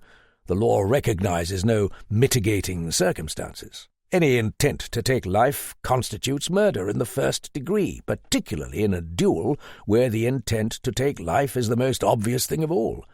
Keene was guilty of murder. On the other hand, El Mulk, if he had been party to this affair in any way, was also guilty of murder. In the eyes of the law, he was as guilty as Keene. He merely seems to have been clearing his own skirts rather than railroading Keene. Not a very honourable way of doing it, but—" "You mean," I said, "that if you and Benkelin, for example, decide to fight a duel, and Inspector Talbot and I are merely your seconds, we are guilty of murder, if one of you gets killed?" "Exactly." "And then El Mulk may have had no animus against Keene." "One moment, please," interposed Benkelin. He smiled quizzically. "You are talking about the law of England, Sir John. Isn't it the same in France? Theoretically, yes, but the decision rests with the jury entirely. It is up to their discretion. The law rules, and the judge may not instruct them to bring in a verdict of guilty. And you know, I think, how the duel is looked on in France. It is believed, and I share the view, a perfectly straightforward, decent, honourable affair, much more sane than dragging a dispute through the law courts to have one's wounded heart healed with franc notes." Sir John waved an impatient hand. "Yes," he growled, "duels. Truth, then, is determined in a duel by which of the contestants is a better pistol shot. Or," said Benkelin, "it is determined in court by which of the contestants is a better liar. The conditions are equally fair. Melodrama, nevertheless. Can't you see how foolish it is? Sir, you have insulted me. Therefore I will have your life. Whereas," said Benkelin thoughtfully, "nowadays they merely say, 'Sir, you have insulted me, therefore I will have your pocketbook.' I am not sure which is the more reasonable, but it seems fairly clear which must be the more sincere. At any rate, I was endeavouring to tell you our own state of mind on the matter. It is most unlikely that any French jury would send a man to prison for life for fighting a duel while drunk, particularly if somebody got up and made a flowery speech about l'amour. I am certain they would never have given El Mulk any sentence at all merely for having been there. No, El Mulk's actions were deliberate, cunning, and vindictive. I think he planned that duel himself, stirred up the feeling between the two while they were drunk and he was sober. I think he even suggested it, supplied the pistols." Inspector Talbot had been moving impatiently. "The point is, sir," he put in, "that you knew about this all along, didn't you? You knew it last night." "I suspected it last night, yes, but I wanted to make sure these events were all connected. Let me finish. Finally, I don't think Keene ever shot the Lavateur at all." "Ah," Talbot muttered. He nodded. "Yes, I'd thought of that too." "I arrived on the scene too late to do anything," continued Benkelin, "but I saw the evidence. The levateur was shot in exactly the center of the forehead, and there were powder marks. Not even a drunkard's duel is fought at such short range. Of course, this was splendid evidence for the prosecution that there had been no duel, and that the levateur had been killed deliberately by Keene with a weapon held close to his head. I agreed that the shooting was deliberate, but not as to the identity of the killer. For the present, there is no need to go into my reasons. I have no evidence." He paused. "But I am convinced that El Moulk shot the levateur with Keene's pistol. And, gentlemen, Jack Ketch knows it." Through a window beside the table I could see cold needle points of rain pricking up puddles in a grey courtyard of shuttered windows. The lamplight at our table was bright on the strained faces of the men around it. Benkelin was lounging back, a cigarette unlighted in his fingers. Talbot swallowed cold coffee at a gulp. "You seriously maintain, then," Sir John said, weighing a spoon in his hand, "that some maniac is avenging a crime 10 years old?" "I fear so, and he is the super-criminal, ruthless, shrewd, naive, and infinitely patient." "But why hasn't he acted before, then?" 10 years? Well, obviously because he has only learned within the last year the identity of Keene.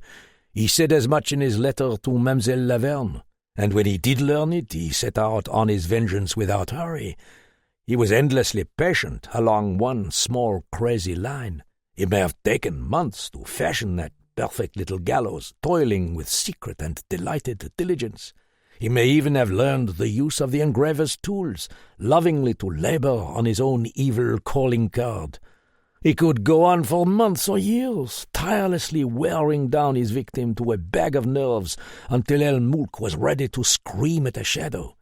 He is working on some prearranged plan, and that plan is not yet complete. Tonight, he added, will be the 10th anniversary of the crime, as he said.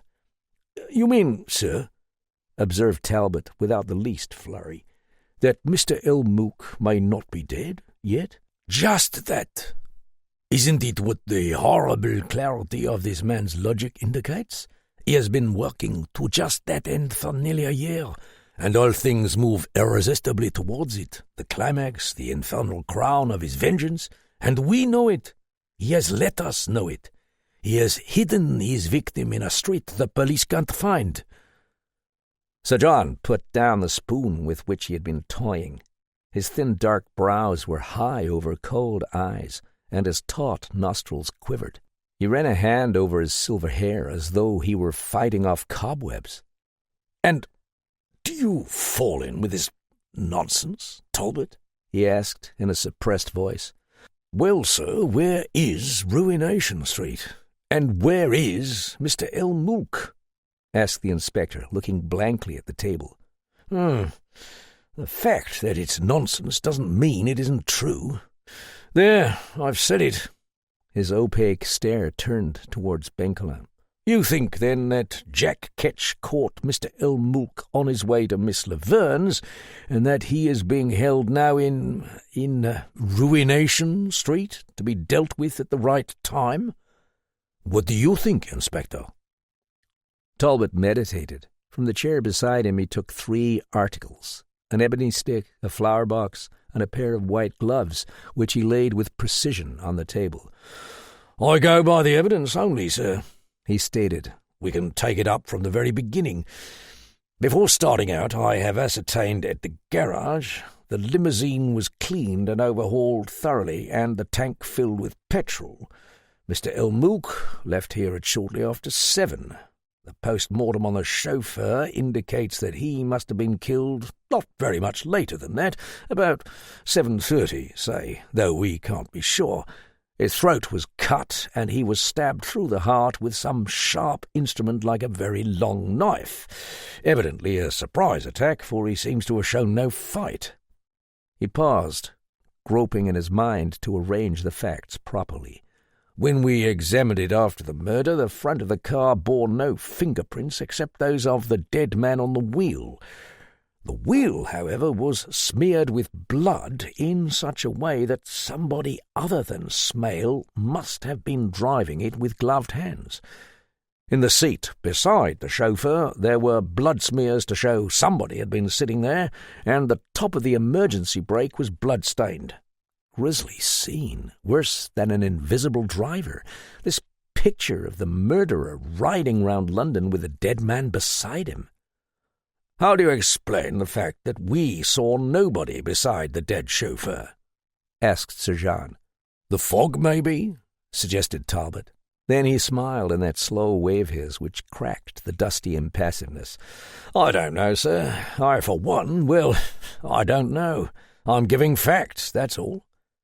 He leaned across the body of the dead man, then, with his hands on the wheel? Benkelin questioned. So it seems. He must have driven about quite a long time, for the petrol tank was nearly empty. It would account for the space of several hours between the death of the chauffeur and the time we saw the car, mused Benkelin. Round and round, up streets and down, joyriding. Mad, Inspector. Talbot nodded. As you say, sir, mad, but true. That's why. Never mind. In the rear of the car, he went on, squaring himself in his chair, there were no fingerprints at all, no signs of disorder, nor were there any prints on the gold head of a stick. Mr. Elmook must have worn these white gloves when he handled it. He paused as Benkelin picked up the gloves. The detective examined them carefully, holding them close under the lamp. His eyes widened and then narrowed with sudden attention as he looked at the palm on the right-hand glove. It was of an excellent grade of kid, lined with chamois. It was smudged with black dust along the tips of the fingers, the thumb, and in a broad band across the center of the palm. Benkelin looked up. His gaze was fixed on something remote and startling, and his mouth drooped open. "Damnation," he said. "I wonder if it's possible." What, sir?" "I've no reason for believing there might be one," Benkelin was muttering to himself. "And yet it's the only thing that could have made these marks. Yes, it all fits. Even the shadow fits." He whirled to me. "Think, Jeff. Was Elmook wearing these gloves when he left the club last night?" "Yes," I said. "Yes, I remember. He was." "And did you notice whether the right one was stained?" I visualized the scene. I remembered Elmook holding up his hand in that curious gesture of protest in which he had exposed the palm of his right glove. "No," I answered. "It was perfectly clean." "What's all this, sir?" demanded Talbot. "Patience, Inspector. I don't know if I'm right yet. Elmook was wearing his gloves. Of course he was. That's the glory of it. Oh, blessed fashion plate. Oh, sublime dandy.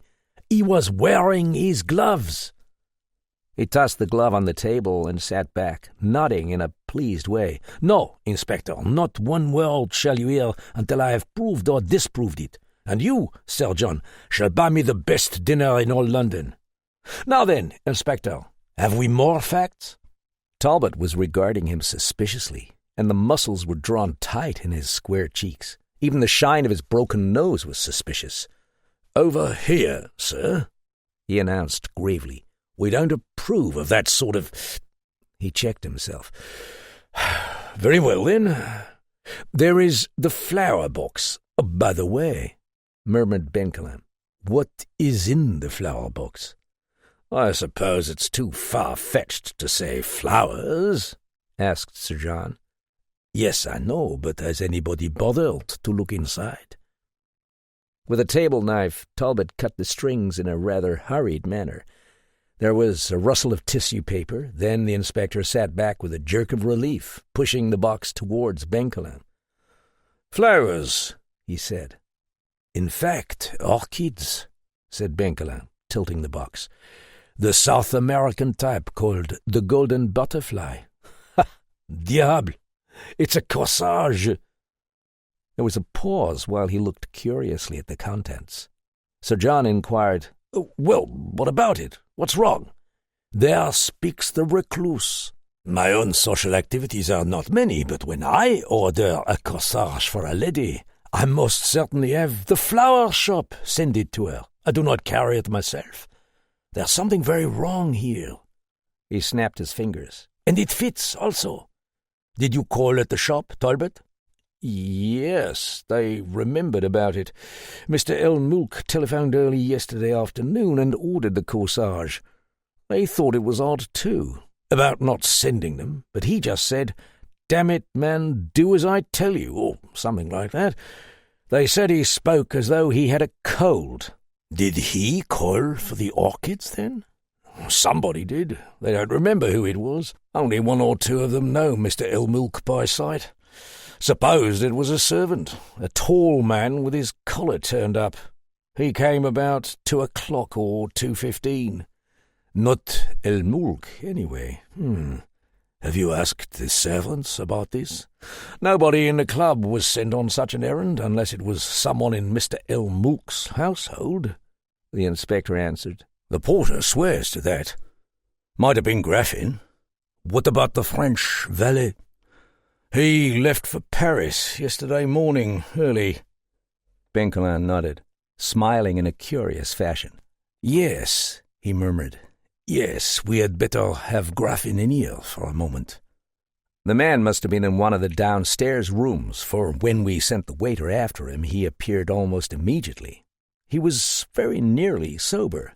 His head wavered atop that long, scrawny neck, which was horribly like a turkey's. His face was mottled, and his hands twitched. "Good morning, gentlemen," he said in a husky croak. His bleary eyes would meet our gaze and then fall, meet it, and fall again. He was trembling in a way that set one's teeth on edge, but he tried to disguise it by holding tight to the edges of his chair. "We have just been discussing the points of this case," Benkelin said, "and there are things we should like more information about." Graffin's shoulders jumped. It was unnerving. He murmured, "Certainly," and his eyes were spongily staring. "Bit indisposed." "Chump, were you by any chance sent on an errand yesterday by Mr. Elmulk?" "Sir!" cried Graffin. He tried to be dignified, but the neck twitched his head sideways. "To a florist's shop in Cockspur Street?" "No, was in my room all day. All day." "Between 2 and 2:30, you are sure?" I'm sure. Yes, I can prove it. Waiter brought my lunch about that time." It was rather pathetic, this helplessness of his. He looked as though at any moment he might scream out, and his eyes were fixed with glassy regard on Benkelin while he twitched. The detective said pleasantly, "You have seen nothing of Mr. Elmulk yet, I take it?" "No." "He didn't come in last night, by any chance?" The man grabbed at the edge of the chair. He said rapidly, "Oh, my God, what are you asking me that for? No." "And you still maintain he was not the victim of any persecution?" There was a silence. Graffin's head sank lower. The life washed out of him, and he moved his neck in a contorted way as though he were trying to swallow hot soup. At last he said in a whisper, very humbly, "Sorry, gentlemen, afraid I must have a little drink." When the whiskey was brought, he took it noisily, and after a time of heavy breathing, his shaking quieted. But he was getting crafty and truculent, glaring from the mottled face. "I am going to repeat, my friend, a question I asked you last night, and see whether you don't wish to reconsider your reply. How long did you say you had been in Mr. Elmulk's employ?"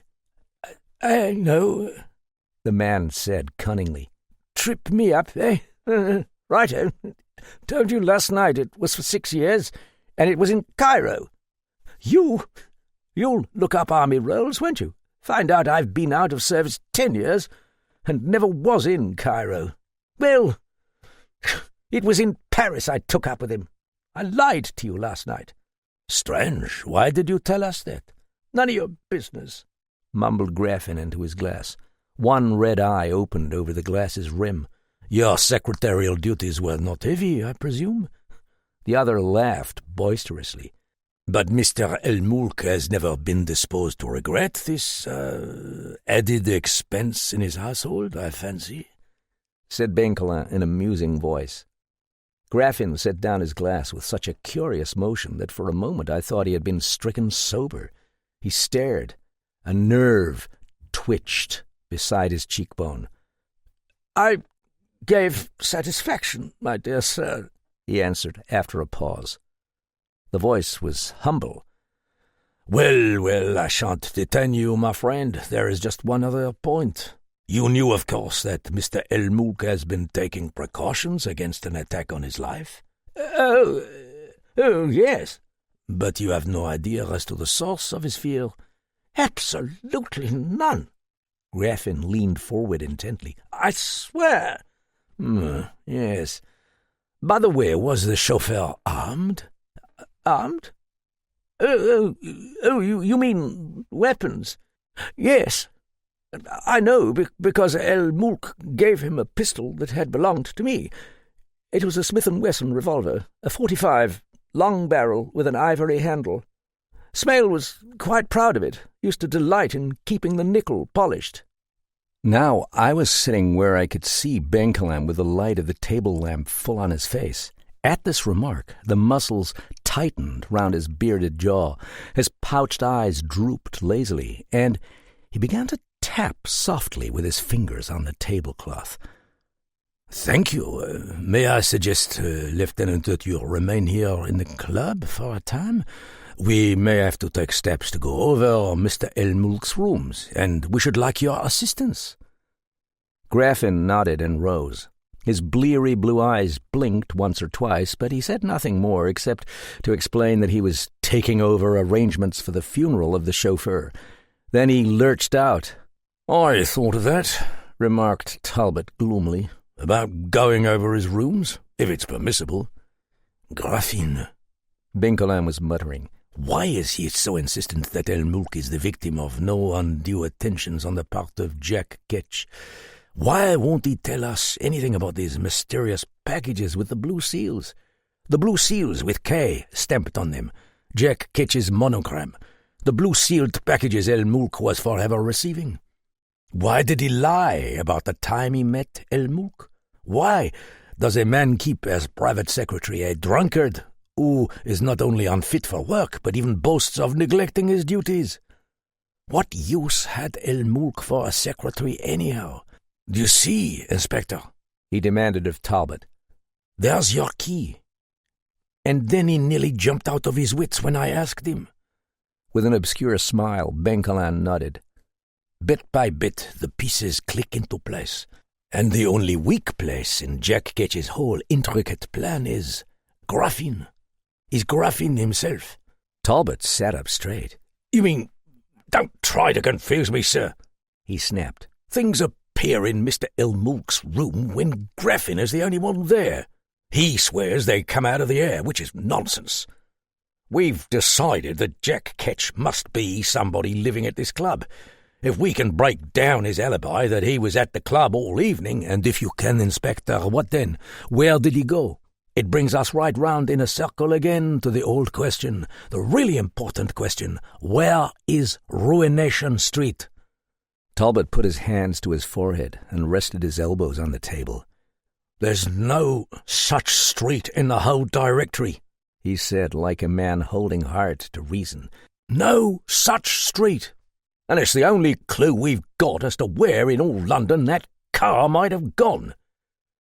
He was still sitting there brooding when the porter came in to tell us that Joyer, Elmulk's manservant, had just come back from Paris and would like to see us as soon as possible.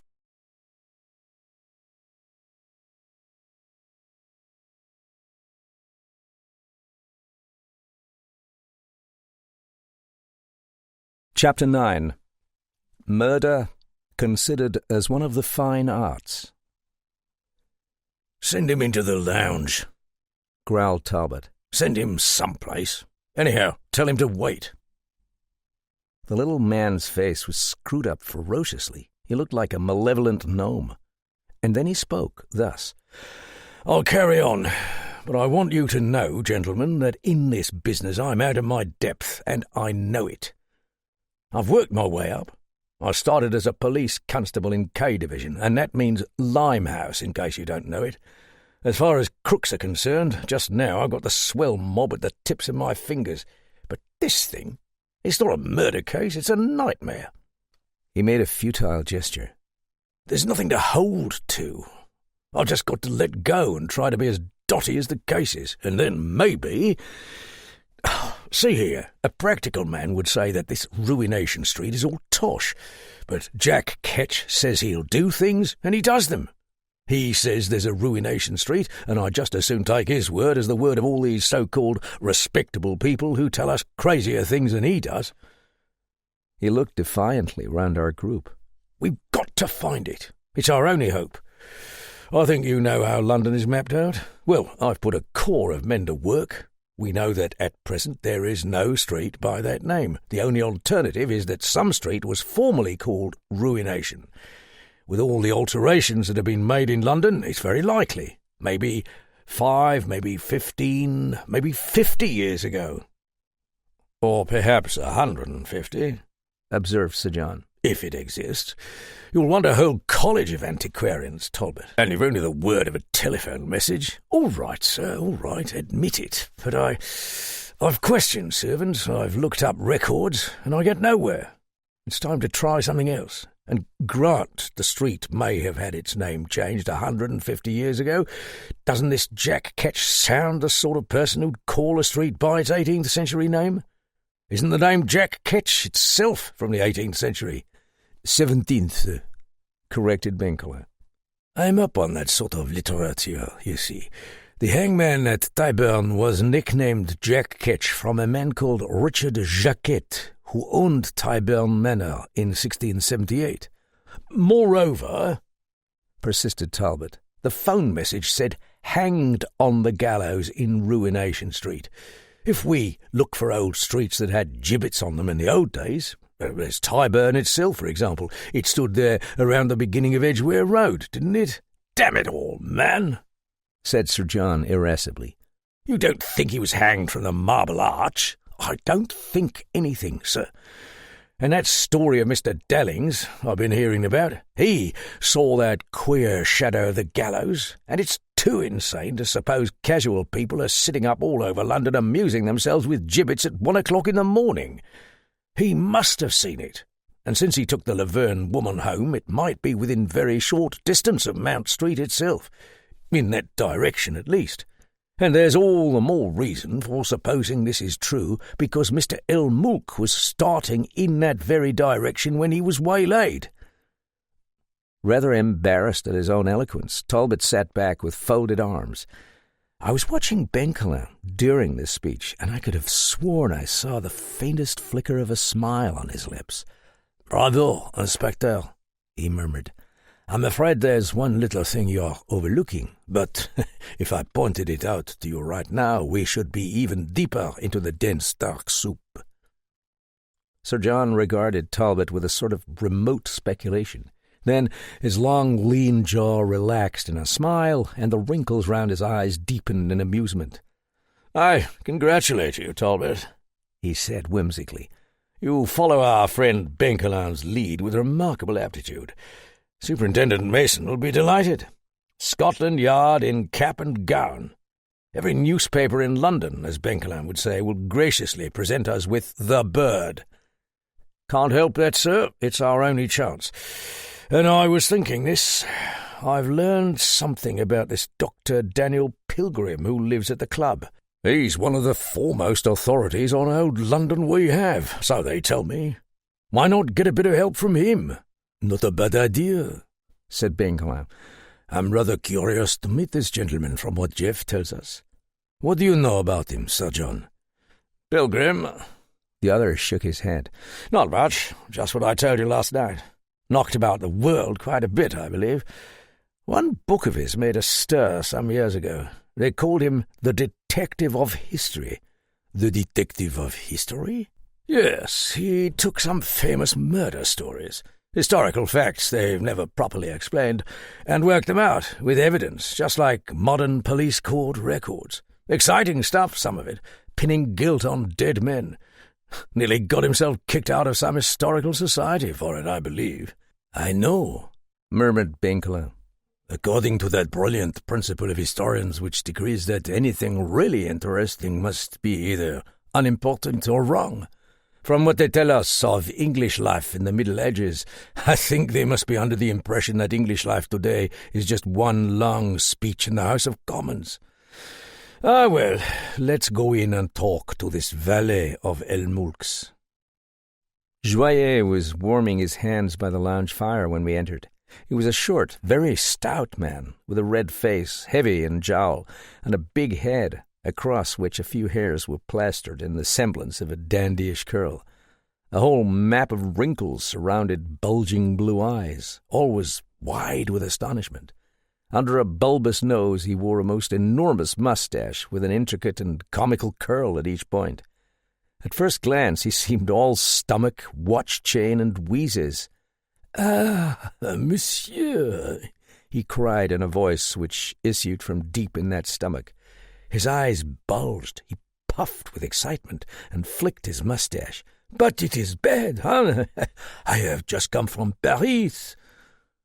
The apparition was bowing as though in a minuet. Then he made a huge gesture. "I don't speak English good, huh? You see." "Speak French," said Benkelin, in that language. Now a whole range of upheavals began to animate Joyer's stomach. He was chuckling capaciously, and the wrinkles livened his beaming face. "That's good, that's fine, monsieur. I want to talk, and I get choked up because I can't, eh? But this..." He became mournful and then swore excitedly. "Last night I received a telegram to return." "What's he saying?" asked Talbot. "Did you send him a telegram to return here?" Talbot eyed the man with distaste. He nodded. A hostile gleam appeared in Joyer's blue and expressive eye. "Had his address from Graffin," explained the inspector. Joyer seemed on the point of exploding with excitement. He resumed. "My wife says, 'Marcel, you are on leave. Here you can smoke your pipe and walk in your garden. You should see my garden. The beautiful flowers. It's like a first-class burial. In summer, of course, but I say no. I go to London immediately." The man's energy, the power of those eager, naive eyes swept us all back a little. It was no wonder the club servants considered him difficult. He had something of a Napoleonic swagger. We were dealing, obviously, with one of those democratic French servants who give the best service in the world for being treated as fellow men. Therefore, Benkelin said, "Have a cigar." Sir John stared, but said nothing. Benkelin took a cigar himself, and he had no more than lifted it when, by some staggering sleight of hand, Joyer had a match before it. His regard was fixed tensely. "There is an art in lighting cigars," he announced, moving the match with care. "The fire should be just distributed. So, monsieur." With a sigh, he blew it out. "And now, monsieur?" "And now, Joyer, you know what has happened?" "I surmise it, monsieur, from what I know already. And from what I read in the newspaper this morning, it has happened then, what he feared." "You know about it?" "Oh, yes, monsieur, a great deal." Benkelin translated rapidly to Talbot. We were all staring at Joyer. He knew about it, and Graffin didn't. Benkelin motioned Joyer to a chair. The questioning was interrupted by translations of each query and answer for Talbot's benefit, which I shall not include. Joyer was puffing at his cigar between pursed lips, rather in the fashion of a child sucking a stick of candy. With a huge hand he slapped at intervals on the chair arm. "You ought to know, monsieur, that for some months past, Monsieur Elmulk has been undergoing a sort of persecution. Every so often, sometimes a month, sometimes a week, sometimes only a few days, there would come a package in the post or something left at the apartment. You understand?" "What do you mean, something left at the apartment?" "Why, monsieur, this man had the damned impudence to come right in, to leave things on the table, and his card with them, too. While we were out, of course. I don't know how he got in. The rooms were always locked." The club servants never saw anyone. These English, what do you expect? No. Joyer gave a ferocious twist to his mustache and made scornful noises. Lieutenant Graffin knew of these things? That man is always drunk. Always. Why, naturally he knew about it. He just laughed. I said to Monsieur, I'd find out who it is and wring his neck. A fist was shaken out of furious gusts of cigar smoke. You were fond of your employer? Ah, said Joyer. Like this, like that. He wagged his head deprecatingly. He was always in the apples, and he had a bad temper.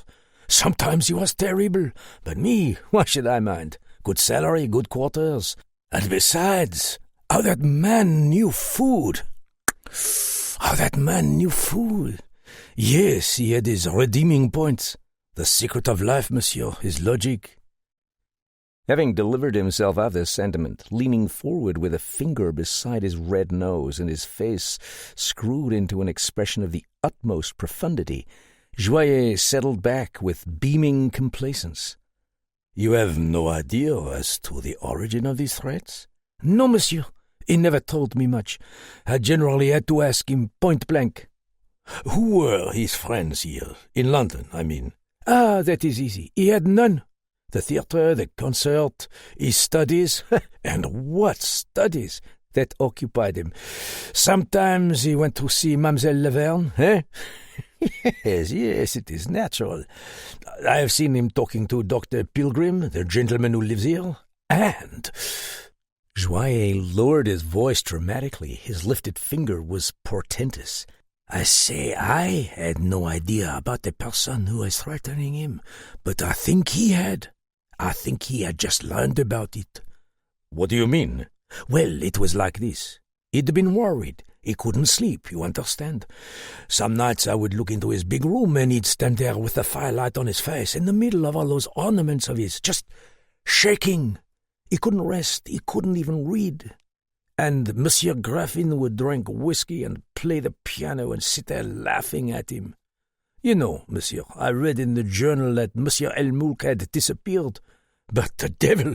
It seemed to me that if anybody were to disappear or get killed, it would be more likely to be Monsieur Graffin. I have seen Monsieur just holding his own hands together to keep from flying at Monsieur Graffin's throat. So furious, you understand. But he never did anything. Joyer's recital took form in the dusty room with blurred shades of terror. But at the time, to me at least, it had no significance. Before many hours we were to recall it in the revelation of its sinister import. But, Joyer continued, just before I left, I spoke to Monsieur, who was hopping with delight.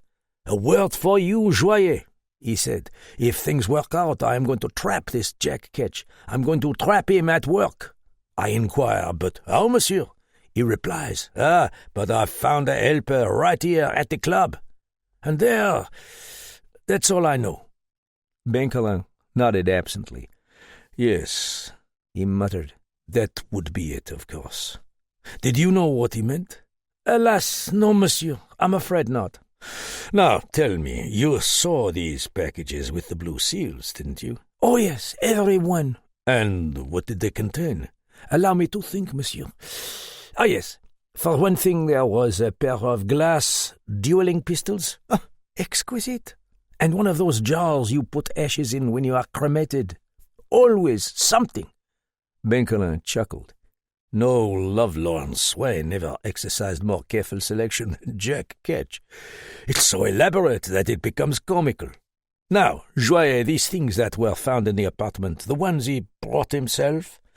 We always knew where to look for them, monsieur. They were always in the same place, on the center table of the big room. Always in the same place? Repeated Benkelin. Suddenly he rose from his chair. Always? You're sure of that, Joyer? He demanded, tensely. Never in the hallway, never, monsieur. Once we found a long coil of rope there, and books, many books. Benkelin swung round with a flourish, drooping a lazy eyelid towards Sir John. The cloven hoof peeped out suavely. His slow smile was delighted. You understood that, didn't you? He asked. It is most suggestive. The little toy gallows was sent by the post, but a wooden man left on the desk. He paused. A pleased expression twitched up one eyebrow. Tiens! In English, it scans. The little toy gallows was sent by the post, but the wooden man left on the desk. He stood blankly, running it over as though he were trying to finish the verse. Oh, man, don't look so furious. Besides, I can't think of anything that rhymes with desk. Do you know the secret of being a poet? You always start out with some thought in mind, and the exigencies of rhyme force you to say something entirely different, which is always much better than your original sentiment. This is called inspiration. Come along, Jouet, if you will conduct us. We are going up now to have a look at Mr. Elmoulk's rooms.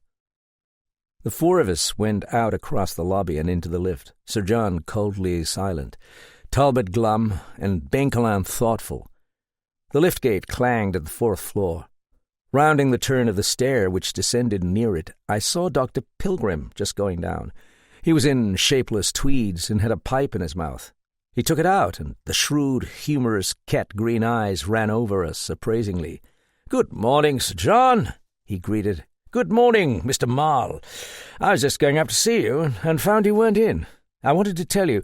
Went round to see our patient this morning, and she has quite recovered. You're still making deductions, I hope?" Introductions were made. Talbot went to the point at once. "Shall you be inside for a time, Doctor?" he asked. "We've a little mission here, but afterwards I should like to have a talk with you about last night and other things." Pilgrim was studying Benkelin covertly. "By all means, Inspector. My professional duties are not pressing. In case you come down within the next half hour, I shall be in the lounge." His eyes asked questions, but he said nothing. He stepped into the lift. He knew I was no detective. Or did he? The pocked face was a genial but fathomless enigma, and he seemed interested chiefly in the bowl of his pipe. After he had descended, Benkelin stood looking round the long passage. No lights were on, and its sombre arch was full of shadows. The detective passed to the front, under walls that had once been gilded, and drew back the massive draperies before a bay window. For a time he stared down into the sleety drizzle at the thin chimney stacks of St. James's Palace, blurring away across from us and beyond. In silence we heard sleet pattering on the roof, and the multitudinous voices of the wind. Suddenly he jumped round, and the hearts in us jumped too. Talbot blurted, "My God, what is it?" We were still quivering to the echo of a cry, a horrible, childish scream from the depths of the passage.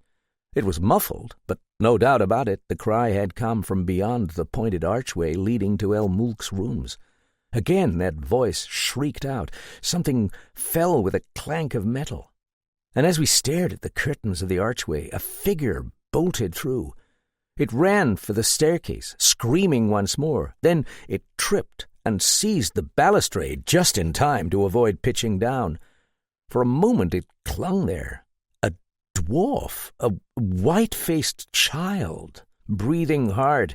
Then, staring with great eyes in the gloom, it saw us, and it ran straight to Sir John, babbling something I could not understand.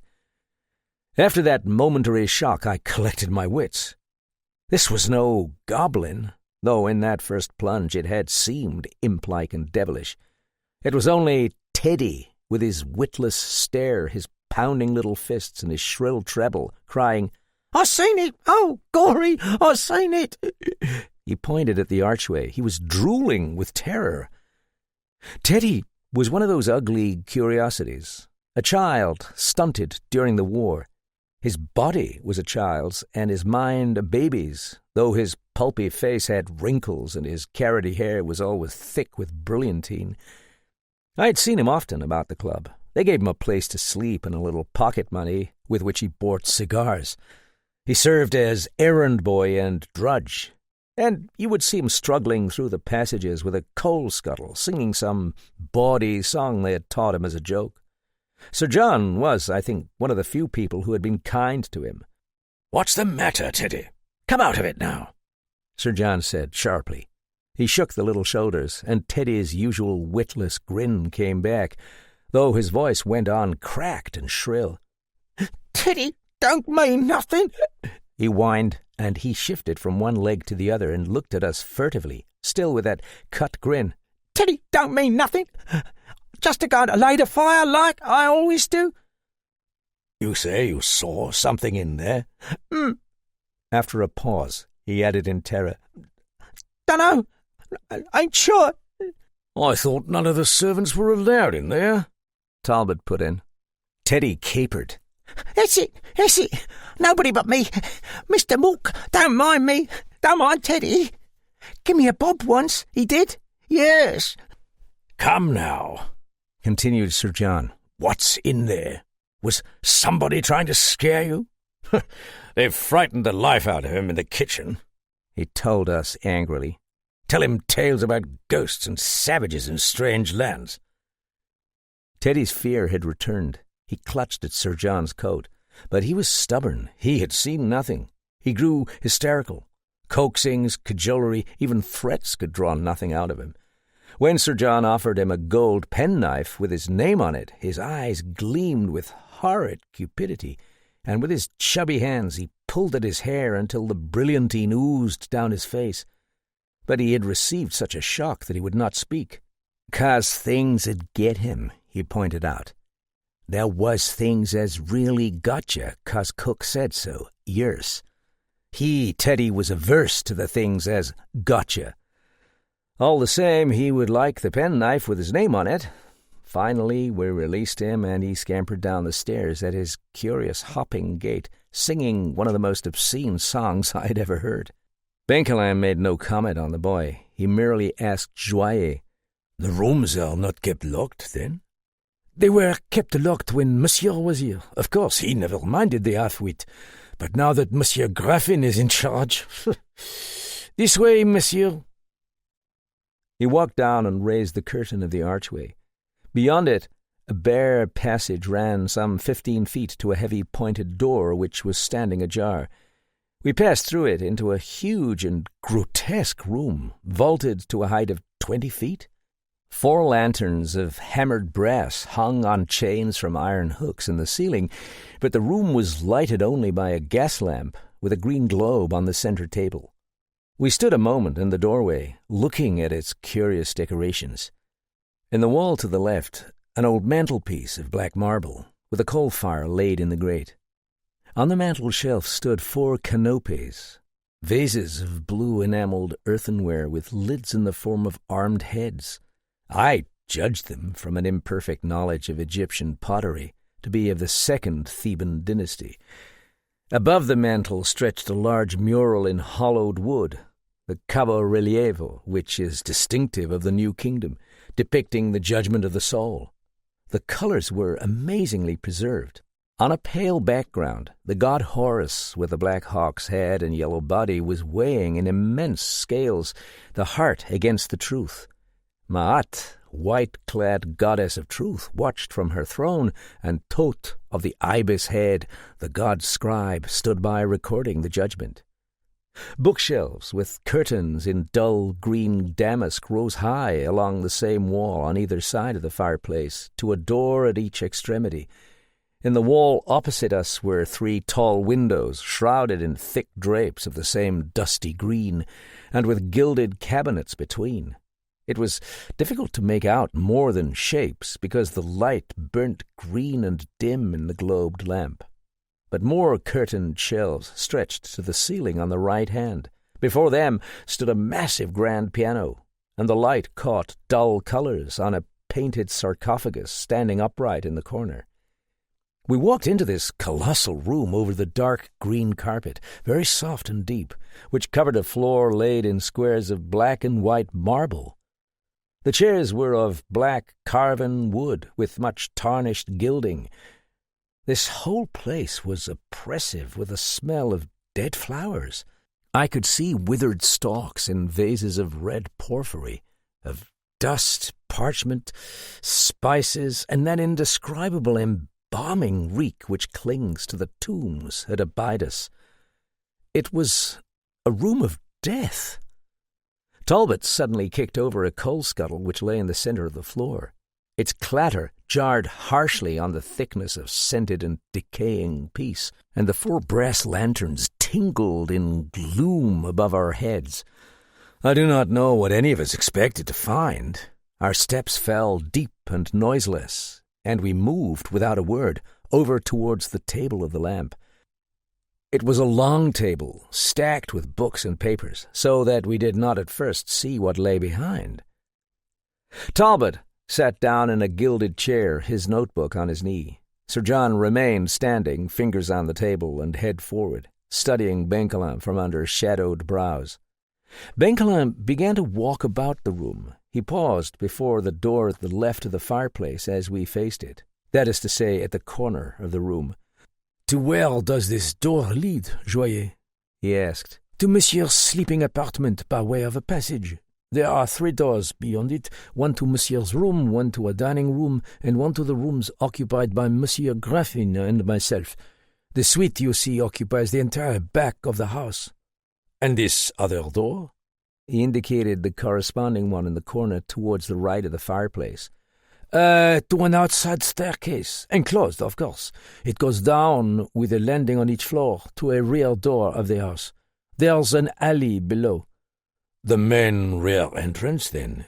"Oh, no, the service door is farther up, beside the kitchens. This is just a sort of private stair. We keep it locked. Monsieur Elmoulk never used it. It's not lighted, you see." "So then, if an unwelcome visitor wished to come in here and leave a jack-ketch souvenir, he might enter without being seen by anybody in the club?" Joyer pursed his lips and heaved elaborate flippers in a shrug. As to that, monsieur, no. Monsieur Elmoulk thought of that. It is always locked and bolted. Besides, you would need a key to the alley door. Monsieur had special locks fitted up, and he has the only keys himself." "Wherever he is now," the detective commented. After a pause, he drew a long breath and went on. "I should like to see those sleeping rooms, Joyer, if you'll show me around. Coming, Inspector?" Talbot hurried after him. Sir John remained standing by the table motionless, his brows drawn down. In this atmosphere I felt uneasy and oppressed. The mere closing of the door caused echoes to tremble in this hollow vault. It seemed that the green curtains stirred. The vases shook in faint, uncertain quiverings, and even the brass lanterns murmured with an answering clink. Here one could not hear the wind or sleet or the friendly ticking of any clock. Teddy thought that he saw something in this room. He had trudged in here, whistling probably, and swinging his little scuttle of coal with his head carried on one side in his own cocky way. He laid the fire, still whistling. Then I fancied I could see the little pulpy, wrinkled face turned over his shoulder slowly as he knelt by the hearth, the sudden stare, the jump of his carroty eyebrows, and the mouth pulled square like a Greek mask. Kicking over his coal scuttle, he screeched and ran. From what? My eyes traveled to the right wall, that immense reach of curtained shelves. The keys of the piano were whitish blurs. Beyond them, in the corner, loomed the dusky gold, orange, black, and ochre of the painted mummy case, whose countenance grew with each moment into a more staring likeness of the face of Nizam el-Mulk. It was no illusion. The damned thing really resembled him. Painted in rings of black, the round brown eyes wore a fixity of blank idiocy, like those faces which are so horrible when they bend over us in the grey corridors of nightmare. Above the sarcophagus hung relics, the leather gauntlet of the pharaoh, worn in his battle chariot when he handled the bow or reins, a cuirass of quilted leather, the terrible war axe, the lance, the dagger, and the sling. I approached the sarcophagus, stared up into the painted face, and wondered why my heart beat with such heavy, thudding blows. Then, It seemed to me that I saw the damask drapery move before the nearest window, so that I turned sharply and drew it aside. There was only a great barred window, through whose glass I looked down into the mud of an alley far below. It ran in from St. James's Street on my left and ended in a cul-de-sac. I glanced across at the bleak walls and shuttered windows of the building opposite me, whose back gave on the alley as ours did, before I let fall the curtain. "Who is smoking in here?" asked Sir John. His voice seemed to come from a great distance. I turned and saw him looking at the centre table. This table I saw now from the other side, so that it was unobscured by the top-heavy piles of books. "Nobody," I said. He pointed a long, bony finger at the large desk blotter. I had not realized that the crisp and solid Sir John Landivorn had eyes that could be so unnerving to look upon. In his grey face, the high cheekbones and thin dark brows accentuated them. They stared unwinking at me from over the lamp, an ugly grey-green. His gaunt shoulders were so hunched that he seemed to have no neck. He still pointed at the blotter. It had been swept clean of rubbish. A book lay open upon it, and the chair had been pushed back as though someone had been interrupted at his reading. Beside the book stood a shallow bronze ashtray, and in one of its grooves a smouldering cigarette sent up a straight line of smoke. Again, as if someone had been interrupted at his reading. I walked slowly to the desk and looked down. Not an echo, not a murmur in that vault, or a flicker of the green lamp. The cigarette was an Abdullah, smoked half through. The open book was a copy of De Quincey's Murder, considered as one of the fine arts. Sir John's pointing finger dropped. He turned away from the table.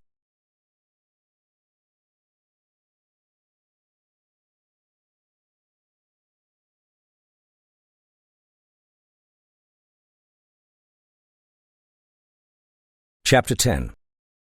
Lord of the Diadems. I looked long at the suggestive volume until its type grew blurred and meaningless, and the ash of the cigarette overbalanced so that it fell into the bronze tray. Then I looked towards my right at the door to the outside stair. "We've been fools," I said, "not to investigate that door." Sir John only said, "Have we? I don't know." I hurried over to it and found what I expected to find. The bolt was drawn back, the door stood closed but unlocked, and the key was in the outside. Beyond lay a dark landing, dusty and airless, with a crazy balustrade meandering down beside the steps, and walls papered in dirty yellow.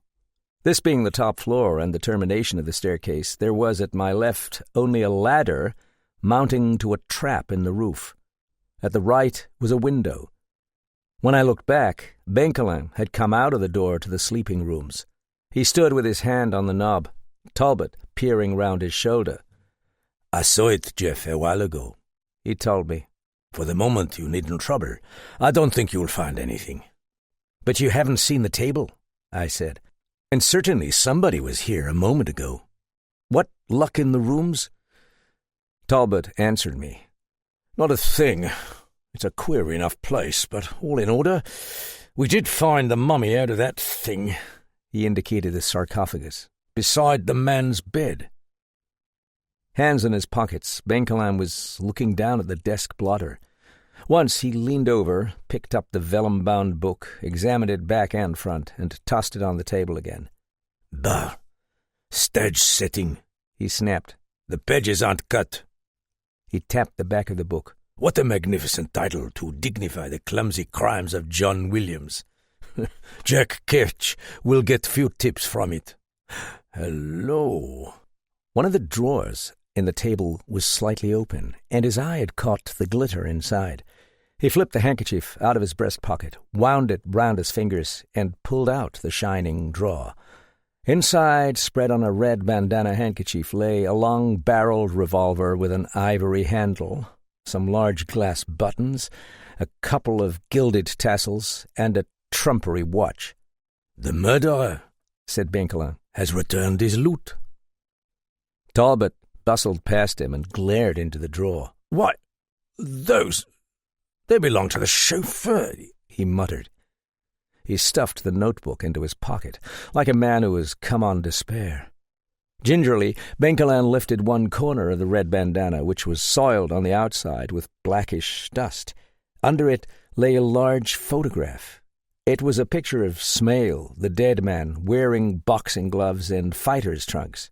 His face was snarling and a little self-conscious. The black muscles gleamed in their strained crouch behind the gloves. Across one corner, a sprawling hand had written, "Yours truly, Dick Killer Smale, New York, August 27. "His bodyguard," Benkelin murmured, "was a boxer." The detective paused. Abruptly, he stiffened. The fingers of his hand clenched in a spasmodic gesture, and into his eyes flashed that terrifying light of revelation which I had seen so often. It was gone in a moment, and he shrugged his shoulders in easy fashion and turned away with a wry smile. But there, beside the table of the green lamp, I knew that Benkelin had solved his case. "I'll take care of these," said Talbot. Wrapping the articles carefully in the bandana, he lifted them from the drawer. The little inspector went on with something like ferocity. "It means one thing. The murderer has got Mr. El-Mook, and he's got the keys, and he can come through the alley door up here whenever he likes. But why? Why? If we had come in here sooner—" Benkelin shook his head thoughtfully. "I'm not sure we should have been in time, Inspector. At any rate—" He ran his eye over the desk and then turned to regard the sarcophagus. He walked over to it, ran his hands along the ancient wood, and as though on impulse, wrenched off the heavy lid. "There's nothing inside," he said, fitting back the lid. He turned with a satiric grin. "I knew there wouldn't be, but I wanted your minds to be set at rest. Yes, whenever a sarcophagus appears, fiction-tainted imaginations immediately suspect the presence of some nice fresh corpse inside. In fact, they suspect the presence of every conceivable thing except a mummy." He meditated, looking about the room. Then his eyes wandered up to the nearest of the 4 brass lanterns, which hung fully 15 feet over our heads. "Joyeux," he said, craning his neck. "Do you happen to have a stepladder on the premises?" "Pardon?" exclaimed Joyeux. Benkelin pointed to the lantern. "That," he announced with the relish of a connoisseur, "is an exquisite example of rare old Waghoulian Keinwitz brass from the post-Vertigo period. I want to examine it more closely.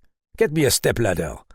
"Man, this is getting past a joke," cried Sir John. "We've stood for your foolery all day. Now, would you mind stopping that gibberish and—" "You know I'm not joking," the detective replied mildly. "Besides, if you're not interested in Waghoulian Keinwitz brass, I am." Joyeux had disappeared in the direction of the bedroom and presently emerged trundling a gigantic and shaky stepladder. He set it up beneath the lantern and held its base while Benkelin mounted. Far up there in the gloom, where it was difficult to see anything at all, we could hear him tapping the lantern and emitting a series of amazed clucks. "Very rare," he announced, and continued with a lecture of elaborate nonsense. But when he descended the stepladder, his face was very grave. While Joyeux removed the letter, he went to the table again, where he began ransacking the drawers and going through their litter. There were some papyri framed between sealed sheets of glass. I saw the fragments of a clay seal smeared in blue ink, a magnifying glass, a little camel's head of carven ivory, pens, ink, and erasers. Thrown carelessly into a pile of theatre programs lay a pendant of gold cloisonné enamel and lapis lazuli. Benkelin found at the very bottom a portfolio of leather from which he drew some neatly written sheets of manuscript. "Our friend El-Mook has been doing some translating from the papyri, I think," he remarked. "English, too." The others were not paying much attention, but I glanced over his shoulder when he looked at the conclusion of the second sheet. On it was written in the same copperplate hand, "This is the completed writing of the account of Nizam Ka M. Wast, and of Uba Anna, and speaks concerning the curse of strangling which was put upon Nizam Ka M. Wast, nephew of the mighty king Uze Maat Ra, written in the month Taibi by Anena, the owner of this roll. He who speaks against this roll, may Tahuti smite him."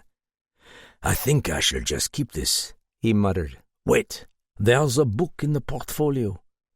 He drew it out. It was a slim volume in dark blue leather, bearing in gold characters the title Tales of the Lost Land, and the author's name was J. L. Keane. Benkelang looked at me and nodded. I remembered Colette Laverne's words. Keane was the pen name under which he had written a book once. Its date was 1913, and it was privately printed, which would make very difficult any attempt to trace it.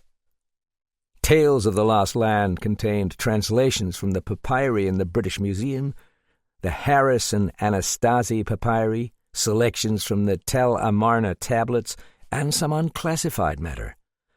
"Another Jack Ketch souvenir, I suppose?" the detective commented. "Now, just one thing more." While Talbot took up the portfolio, he searched in the shelves near the staircase door until he found a candle in a bronze holder. Lighting the candle, he held it high and walked out on the landing. As I approached the door, I saw him halfway down the first flight. He was descending backwards very slowly and moving the flame of the candle along the banister at my left. The strong light was reflected in his narrow, cruel eyes. All else was shadow, except for the yellow light on that malignant face.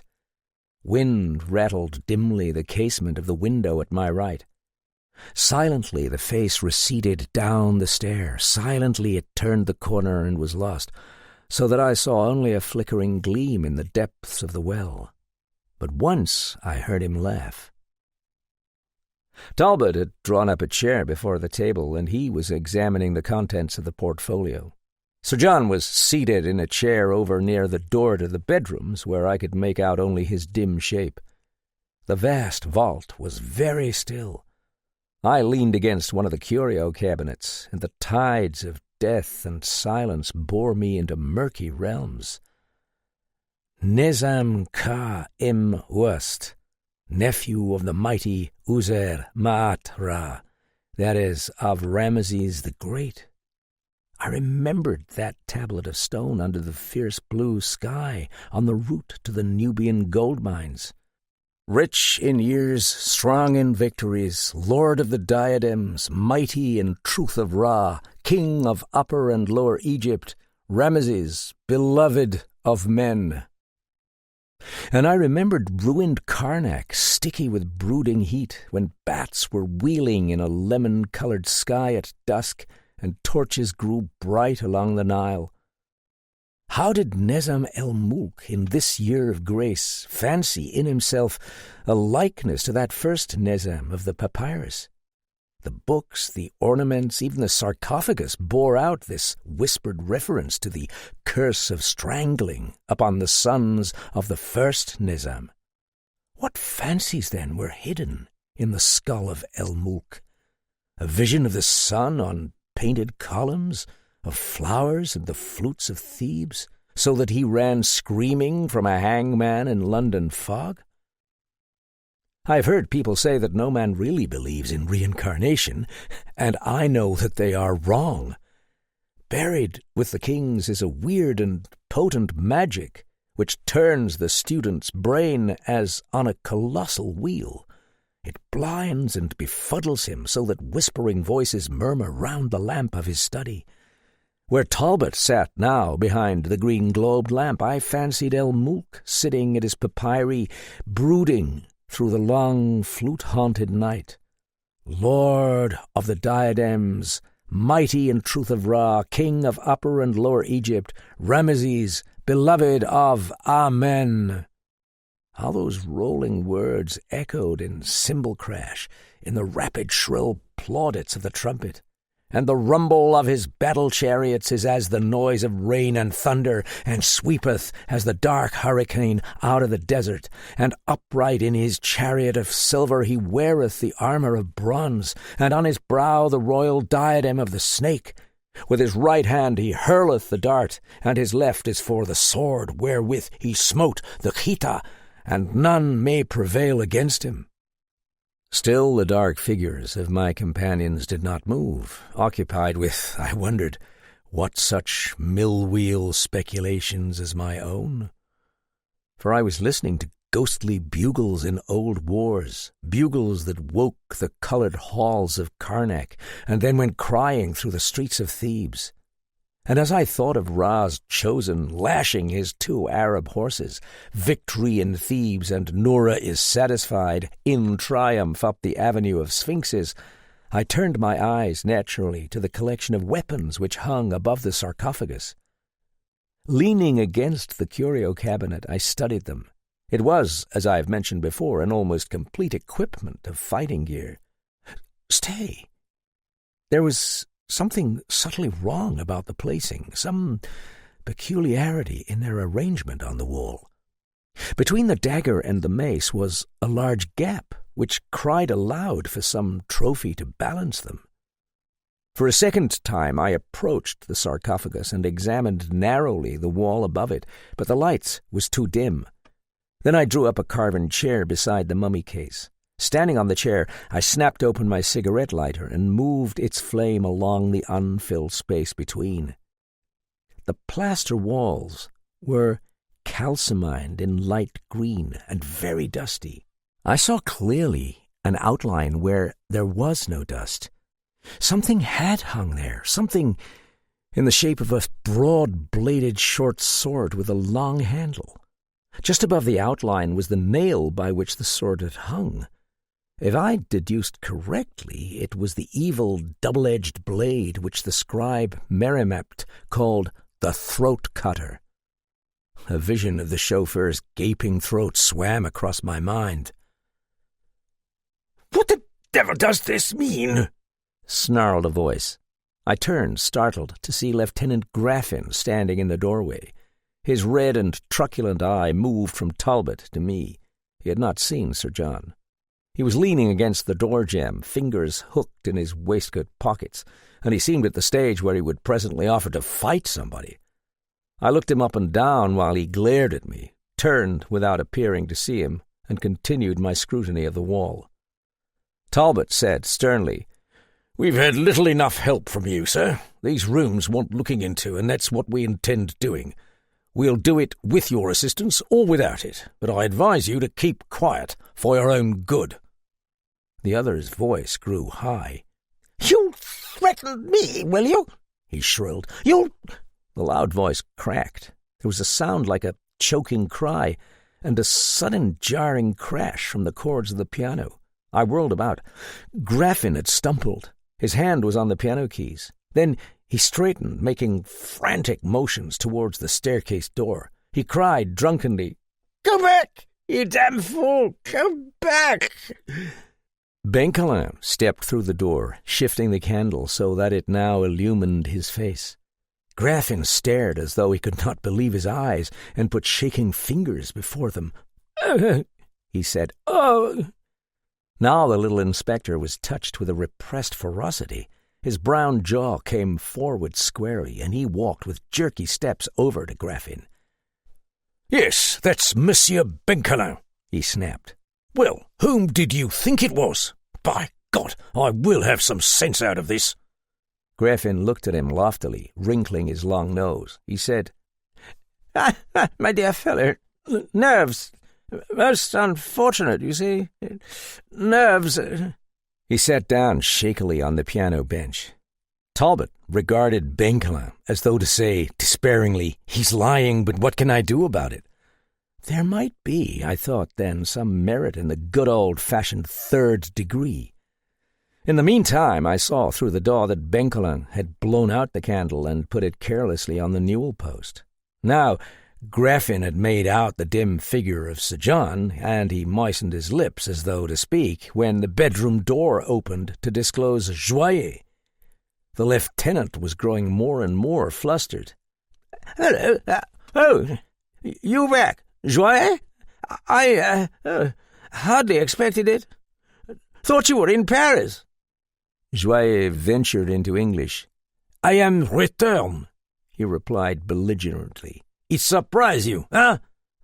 Tell me, Monsieur Graffin," Bencolin said, picking up the portfolio on the desk, "was anybody ever in the habit of making use of that staircase, to your knowledge?" Graffin's lip was twisted back. He hiccuped in a way that shook his whole body. "Thinking about the souvenirs Jack Ketch left us, eh?" he demanded. The owlish eye regarded Joyer craftily. "Don't know, I'm sure. Maybe he can tell you about it. He had a quaint habit of locking me in my room at night. Son of a biche!" yelled Joyer, whose face had become the color of boiling lava. "Son of a biche! I lock him in his room, for he gets so drunk he make trouble and can't do nothing with him. He get drunk, and he—" "Really? Oh, well," murmured Graffin with overdone laziness, not wishing to contradict the word of a servant. "Son of a biche!" Joyer shouted again. "I punch your goddamn face, huh?" "Quiet!" said Bencolin, seizing Joyer's arm. He addressed a few rapid words to the Frenchman, who stood glowering and dusting the arms of his coat with apoplectic energy. Homicidal words rumbled beneath his curled mustache. "What vulgarity?" said Graffin, hiccuping. His wandering eye fixed itself intently on a corner of the mantelpiece. "At any rate, I have heard voices out here at night." "Voices?" "Voices," agreed Graffin, and nodded. "Now, gentlemen, I have finished." He turned away with dignity and would not listen, for he began to play selections from Aida on the piano. The man had swift, supple fingers, with a magnificent touch. When Talbot tried to interrupt, he said that he was flight commander and would brook no insubordination in the army of Egypt. When we presently left him, the stately thunder of the Grand March followed us out into the passage. "It's no good," Talbot muttered. "That place is a madhouse." He glanced back at the weird green light in the doorway, and then he added, "I can't see that we've learned anything of material importance. Short of arresting the man and grilling him, there's no way to get at any truth. That's what I shall have to do. What were you doing on the staircase, sir? Did you find anything?"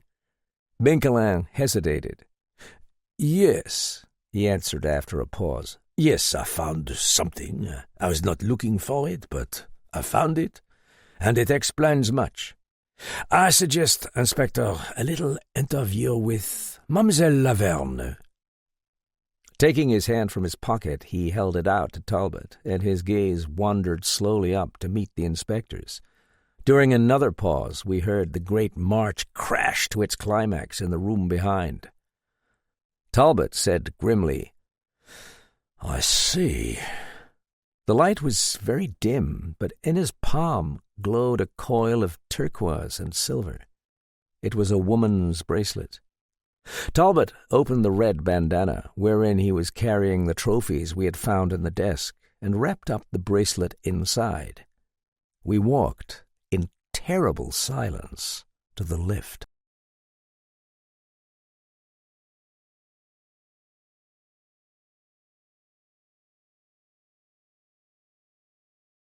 Chapter 11. A Light on the Stairs. The remaining events of that morning and early afternoon would make tedious telling. Looking back over my notes, I see that nothing was brought to light which had any material importance on the subsequent investigation. An inquest on the dead chauffeur was held at 1:30, but it was as dull as most inquests, and determined merely that Richard Smale had met his death at the hands of a person or persons unknown. The only revelation was the admirable way in which the press cooperated with Talbot. We got none of your tabloid sensations. The barest and most unadorned accounts had already appeared. One Nizam el-Mulk was not to be found, and his chauffeur was dead. The subsequent events were suppressed. At Talbot's suggestion, the whole affair was not even given first-page space. It would, I reflected, have broken the heart of any American city editor, but such is the power of Scotland Yard. After the inquest, Talbot was called in for a conference with Superintendent Mason, which Benkelin attended. The divisional inspector, I knew, wished to work independently for the present, without the assistance of any of the special force from the yard, but with Benkelin as a sort of unofficial partner. The famous Parisian detective was as well known at the grim building above Westminster Pier as he was in that other building on the Quai des Orfèvres, and Talbot anticipated little difficulty. Pursuing his theory about lost streets, he had already referred the matter to the Ordnance Survey under the controller of H.M. Stationery Office, the British Museum, and the Library of the House of Commons. London would unquestionably be ransacked. He had a talk with Dr. Pilgrim on this subject, and though the doctor was dubious, he promised his assistance. At 3 o'clock, Talbot and Benkelin left for Scotland Yard, followed shortly by Sir John. Pilgrim and I were left chatting at one of the low red-topped tables in the bar. It was a snug room, with low red-plush chairs, lights in great inverted bowls, and curtains drawn against the thickening fog. We had a pipe and a bottle of Bass, for the Brimstone Club never observed ours. Since Talbot had communicated a good deal of the story to Pilgrim, I told him as much more as I thought discreet. His big ugly face was puckered as he listened, and he cocked an eye thoughtfully down the stem of his pipe. At length he shook his head. "I'm no detective, of course," he remarked, "though I do believe that a historian who reconstructs past events must have the detective faculty rather highly developed. He hunts his meagre evidence through 100 libraries on the slenderest clues. He fits together fragments and weighs testimony to solve a puzzle which is forgotten, or to track down a murderer who has been dead 500 years. The crimes of Jack the Ripper, I assure you, require not half so much skill at unravelling as the crimes of the Borgia." The widow's peak was drawn down on his wrinkled forehead, and his mouth pursed up. Again he shook his head. "I'm bound to say I don't favour Inspector Talbot's theory. Ruination Street. Yes, Ruination Street. No, I don't believe I shall find it in my maps." He looked up. "But I may be able to give you a bit of help. Are you doing anything in particular at the moment, Mr. Marl?" "Why, no, I've a tea engagement later." "Possibly then you might care to step round with me to my offices. They're pretty much a sham, but they let me study in quiet. It's just round the corner in St. James's Street." "Certainly. Your maps are there?" He paused, opening his tobacco pouch, and contemplated me from under shaggy eyebrows. "My maps are there, yes, but that isn't what I meant. You detective chaps like to go over the ground, don't you, or whatever the term is. The window of my back room overlooks the alley behind the club here. From that window I can see straight across into the windows of this man el-Mulk's apartment." I sat upright. "Mind, I don't say it means anything," said Pilgrim, raising his hand. "I didn't know until now that those were his rooms. But when I heard all these things, I remembered. Shall we start?" Taking our hats and coats from the hallway, we went down the steps into Pall Mall. Pilgrim, a bulky figure in slouch hat and curious box-caped cloak, strode beside me with enormous steps. He was strung with nervous energy. He kept chewing his pipe stem and darting glances from right to left as we walked. It was bitter weather. Street lamps made weird and distorted blurs in the fog. The sidewalks were treacherous with ice, and in this chaos the noise of all auto horns had joined in one infernal tooting uproar. Phantoms crowded us close in the streaky glow of St. James's Street. The jut of Pilgrim's jaw, the angle of his pipe, and the curve of his hat brim were all poked forward like the confident snuffing of a dog, and his gigantic lope had carried him well ahead of me when we stopped. It was a sedate-looking building, rather like a club, We ascended, round several dimly lighted landings, to the 4th floor. "These are my offices," Pilgrim said sardonically, indicating a ground glass door. We blundered through a couple of dark rooms. At length he snapped on a light and closed the door behind him. It was a bare brown room, furnished with odds and ends of shelves, ranks of decrepit bottles, chemical apparatus, and a bewildering array of books and maps. The desk, on which stood a lamp with a lopsided shade, resembled an architect's work table. Its litter of pens, triangles, rules, and coloured inks stood just beneath the window. Said Pilgrim, knocking the ashes from his pipe on the top of an ink bottle. "My workroom. Have a drink?" After the amenities, he drew back the curtain of the window. "Now, Mr. Marl, I'm going to turn out the light. If the fog isn't too thick, you shall see it as I saw. Ready?" The room went dark. Wisps of fog curled past the window, but I could see clearly the windows of the opposite building, particularly those 3 significant barred ones of El Mulk's study. These were on a level with us, not more than 20 feet away. 2 of them showed mere greenish cracks of light through closed drapes, but the third, the one on my extreme left, had its drapes pulled back. In the green light I saw the gilded shape of the mummy case, and above it a section of the weapons on the wall. "I often work here all night," continued the doctor, "and generally I keep my curtain drawn. But the other night, it was 5 days ago to be exact, I was preparing to leave, and I turned out my light when I thought to open the window and air the room a bit. It was a foggy night, but one of those moving, spotty fogs which sometimes shift and allow you a perfectly clear view. I say night, rather it was 1 o'clock in the morning, for I heard Big Ben strike. There wasn't a light opposite. I leaned out of the window, and then I heard somebody walking in the alley below." Pilgrim, that tireless smoker, lighted his pipe again. The match flame showed the pucks and creases in his square face as he sucked at the stem. The eyelids were raised briefly. 2 luminous greenish eyes studied me momentarily before a film veiled them, and the match went out. It was too foggy to distinguish any figure down there, but the footfalls continued to that rear door across the way. Then I heard the sound of a key in a lock. The door opened and closed. You tell me those windows, one above the other beside the study windows, give on the landings of a rear stair. Well, I saw the light of a candle spring up and mount past each window, disappearing as the person rounded the turn of each landing. Curiously enough, there was a partial rift in the fog which gave me rather a good view. Once the candle flame stopped, and for an instant I thought I saw a shadow so thin and tall that it seemed horrible. Just then another light attracted my attention. It was that green lamp in the room opposite. Perhaps the curtains had been too tightly drawn for me to see it before, or perhaps it had just been lighted. In any case, the curtains of one window were drawn away, and I saw silhouetted the figure of a man who seemed to be peering out. It was only for an instant, that shadow against the green light. The curtain fell again.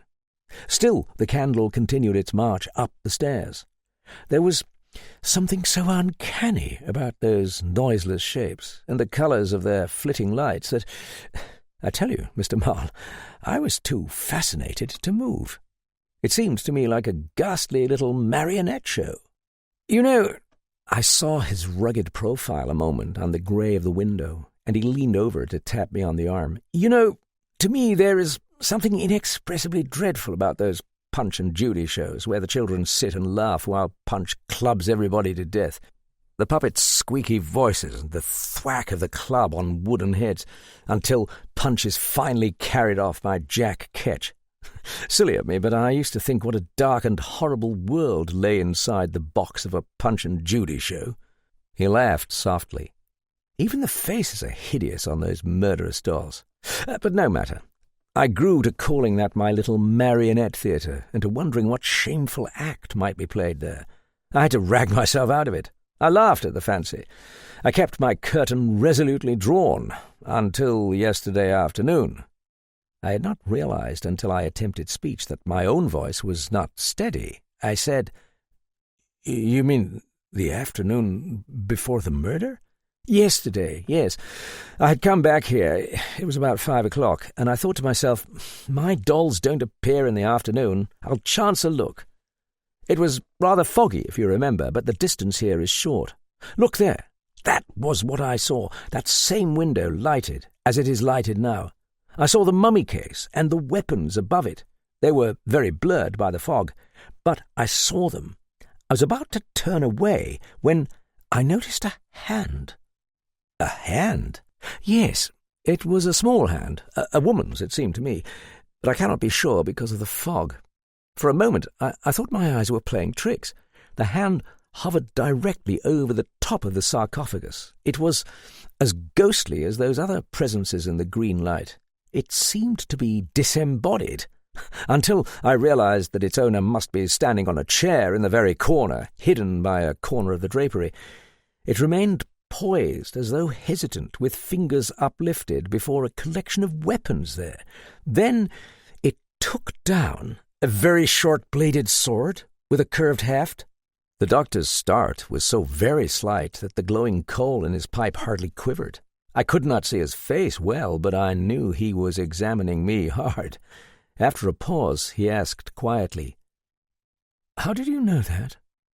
"Saw its outline in the dust. Not very mysterious, really." "Well, you gave me a turn," confessed Pilgrim, chuckling wryly. "It sounded like something out of a book. Not that I read 'em." "Yes, you're quite right, Mr. Marl. It was a short sword or long dagger, though at this distance I saw no curved haft. Just as the hand took it down, this person seemed to be aware of the open curtain, and again the curtain fell. End of my marionette show. I am not sure I want the little puppets to dance again. What do you think of it?" "Look here, Doctor, you really ought to have seen Talbot about this. It may be of the utmost importance." The glowing bowl brightened and darkened steadily now. My dear fellow, of course I shall. I only realized its bearing when I learned about the whole matter from you a while ago. I didn't know those rooms belonged to El Mulk." He shrugged. "Besides, it might have been a mere vagary of mine. We get this way sometimes, so I hesitated. But see here." He snapped on the light again. When the bleak and dusty room was again revealed, I felt more comfortable. Pilgrim threw himself into a creaky desk chair, and with extended foot he hooked out another chair by the rung and motioned me to it. Sprawled there, with his greatcoat collar still turned up, pipe dangling loosely between strong teeth, he stared hard at the litter on his desk. "See here, Mr. Marl, I'm not one of your detective chaps who go about finding cufflinks and things in dead people's hands, but I flatter myself that I have conducted some pretty shrewd investigations on clues several hundred years old, as I told you. There was King William Rufus, for example, mysteriously slain in the New Forest. The case has every feature of an up-to-date thriller. A man with 100 enemies, a drunken hunting party, a haunted wood with blue lights at night, and then the big red-bearded devil lying in the underbrush at dawn with an arrow through his chest. Who killed him? Yes, every feature of an up-to-date thriller, except that it all occurred in the 12th century. I think, Mr. Marl, that I could name his murderer." "Well, and who really blew up Kirk-a-Field on the night poor Darnley's throat was cut? What was the name of the sombre gentleman in the iron mask, which wasn't iron, by the way? That is the sort of case I get. Here in my ghostly Scotland Yard, I can track my criminal beyond the very tomb and extradite murderers from the happy country of hell." He quirked a shaggy eyebrow, and the big ugly face was lighted by a smile. He did not raise his chin from his breast when he went on. "That is by way of tedious preface for some theories of mine which are doubtless all nonsense. Nevertheless," scowling, he kicked moodily at the edge of the desk, "nevertheless, suppose El Mulk isn't dead." "I beg your pardon?" "I said, suppose El Mulk isn't dead," repeated the doctor, sitting up with abrupt energy. "Suppose, in short, the whole thing is an elaborate bit of hocus-pocus staged by El Mulk himself." "The idea is novel." "It's novel, right enough. But see here." said Pilgrim earnestly. "There's something dashed funny in the whole affair. According to the evidence, El Mulk travels in a bulletproof car, puts bars on his windows and double locks on his doors, and never allows anybody in his rooms. What protection does it give him?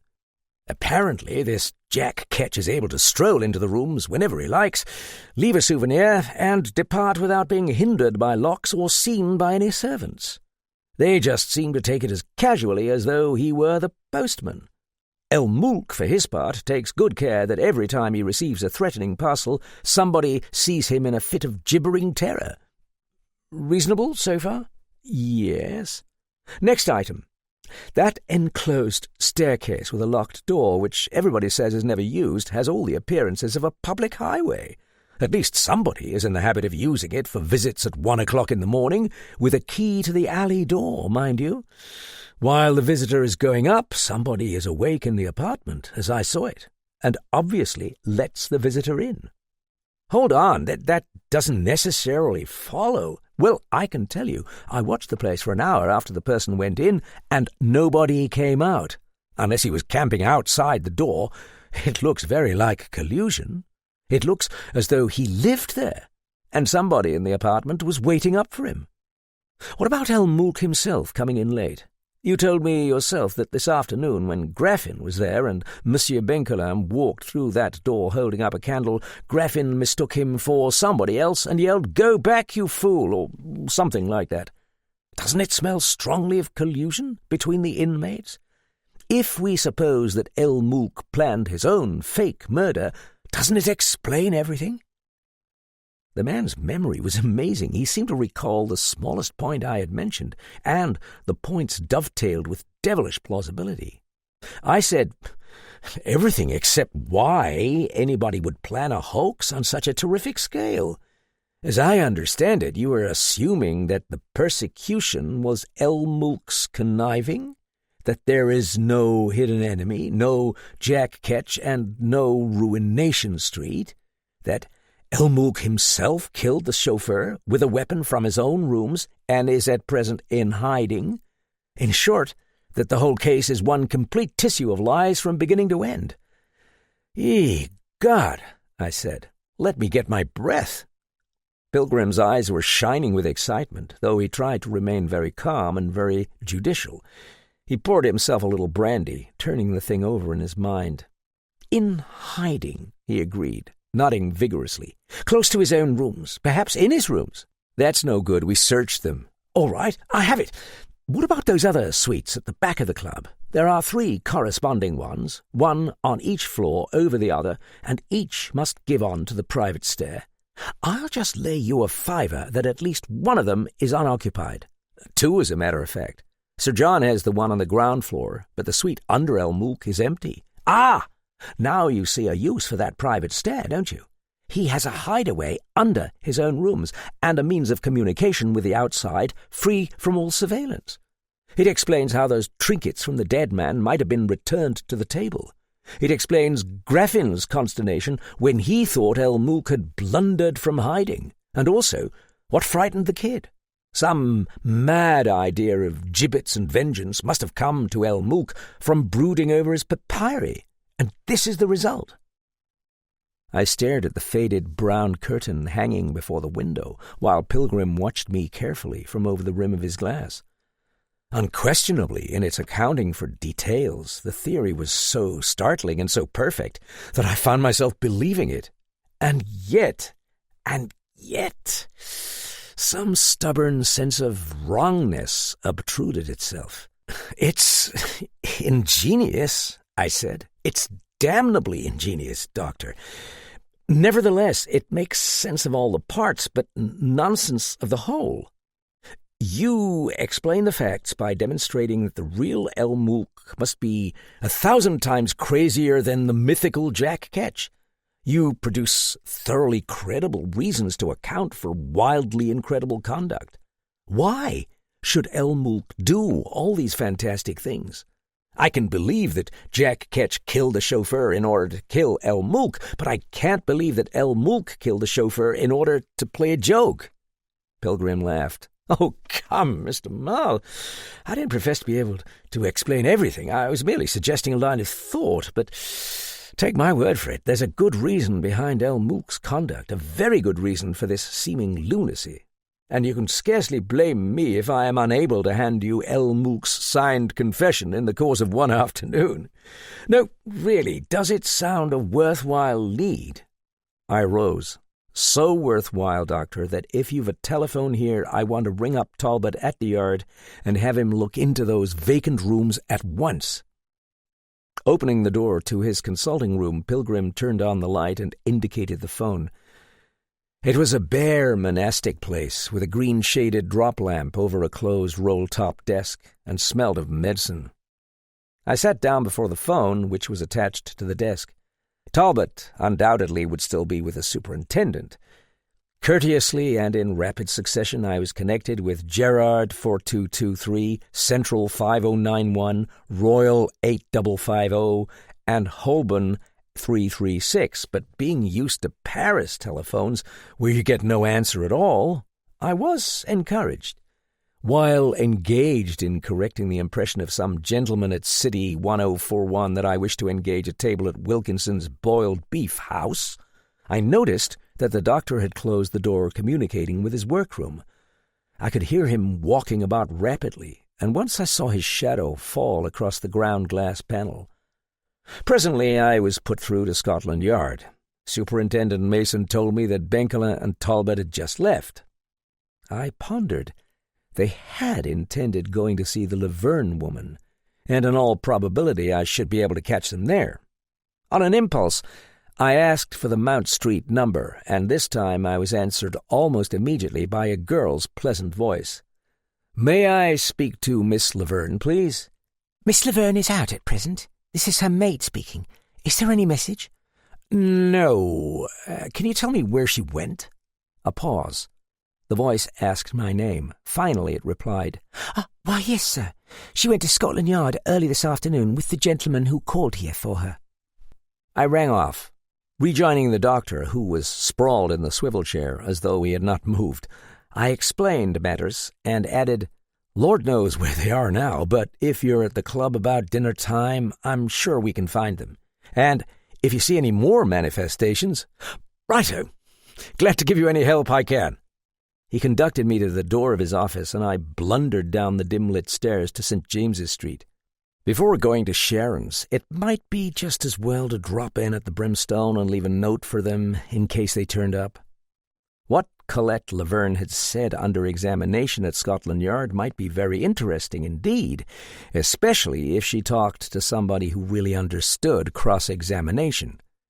But there was no need for a note. I ran into them in the lobby. They wore coats and hats and were just going out.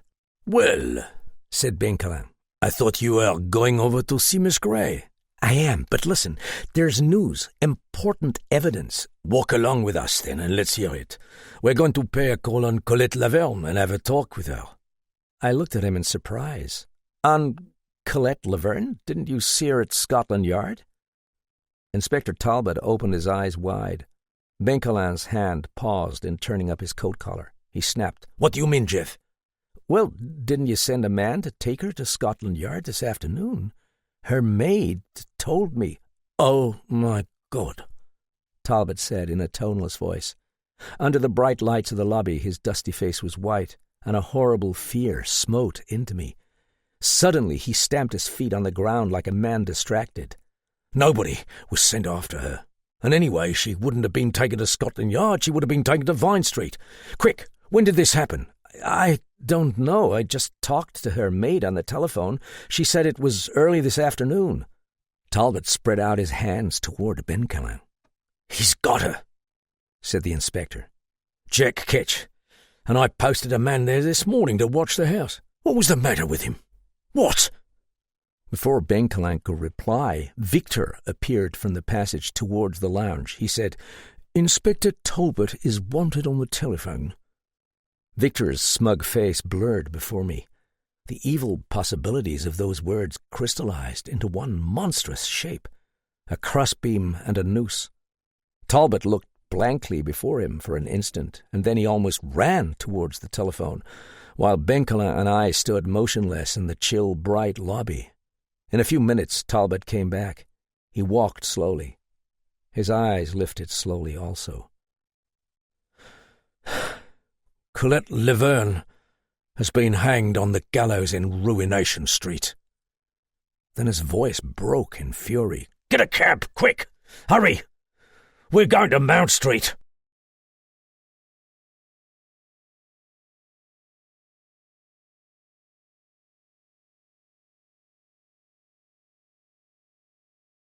Chapter 12.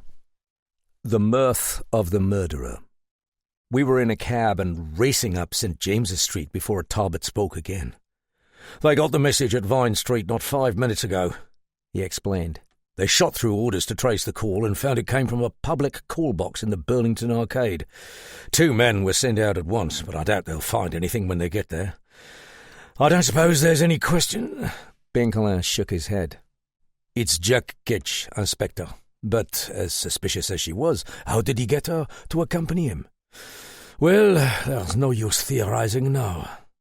I was full of the story I had got from Pilgrim, but in the stress of this new and ghastly twist of the devilry, I was silent until we should learn what it meant.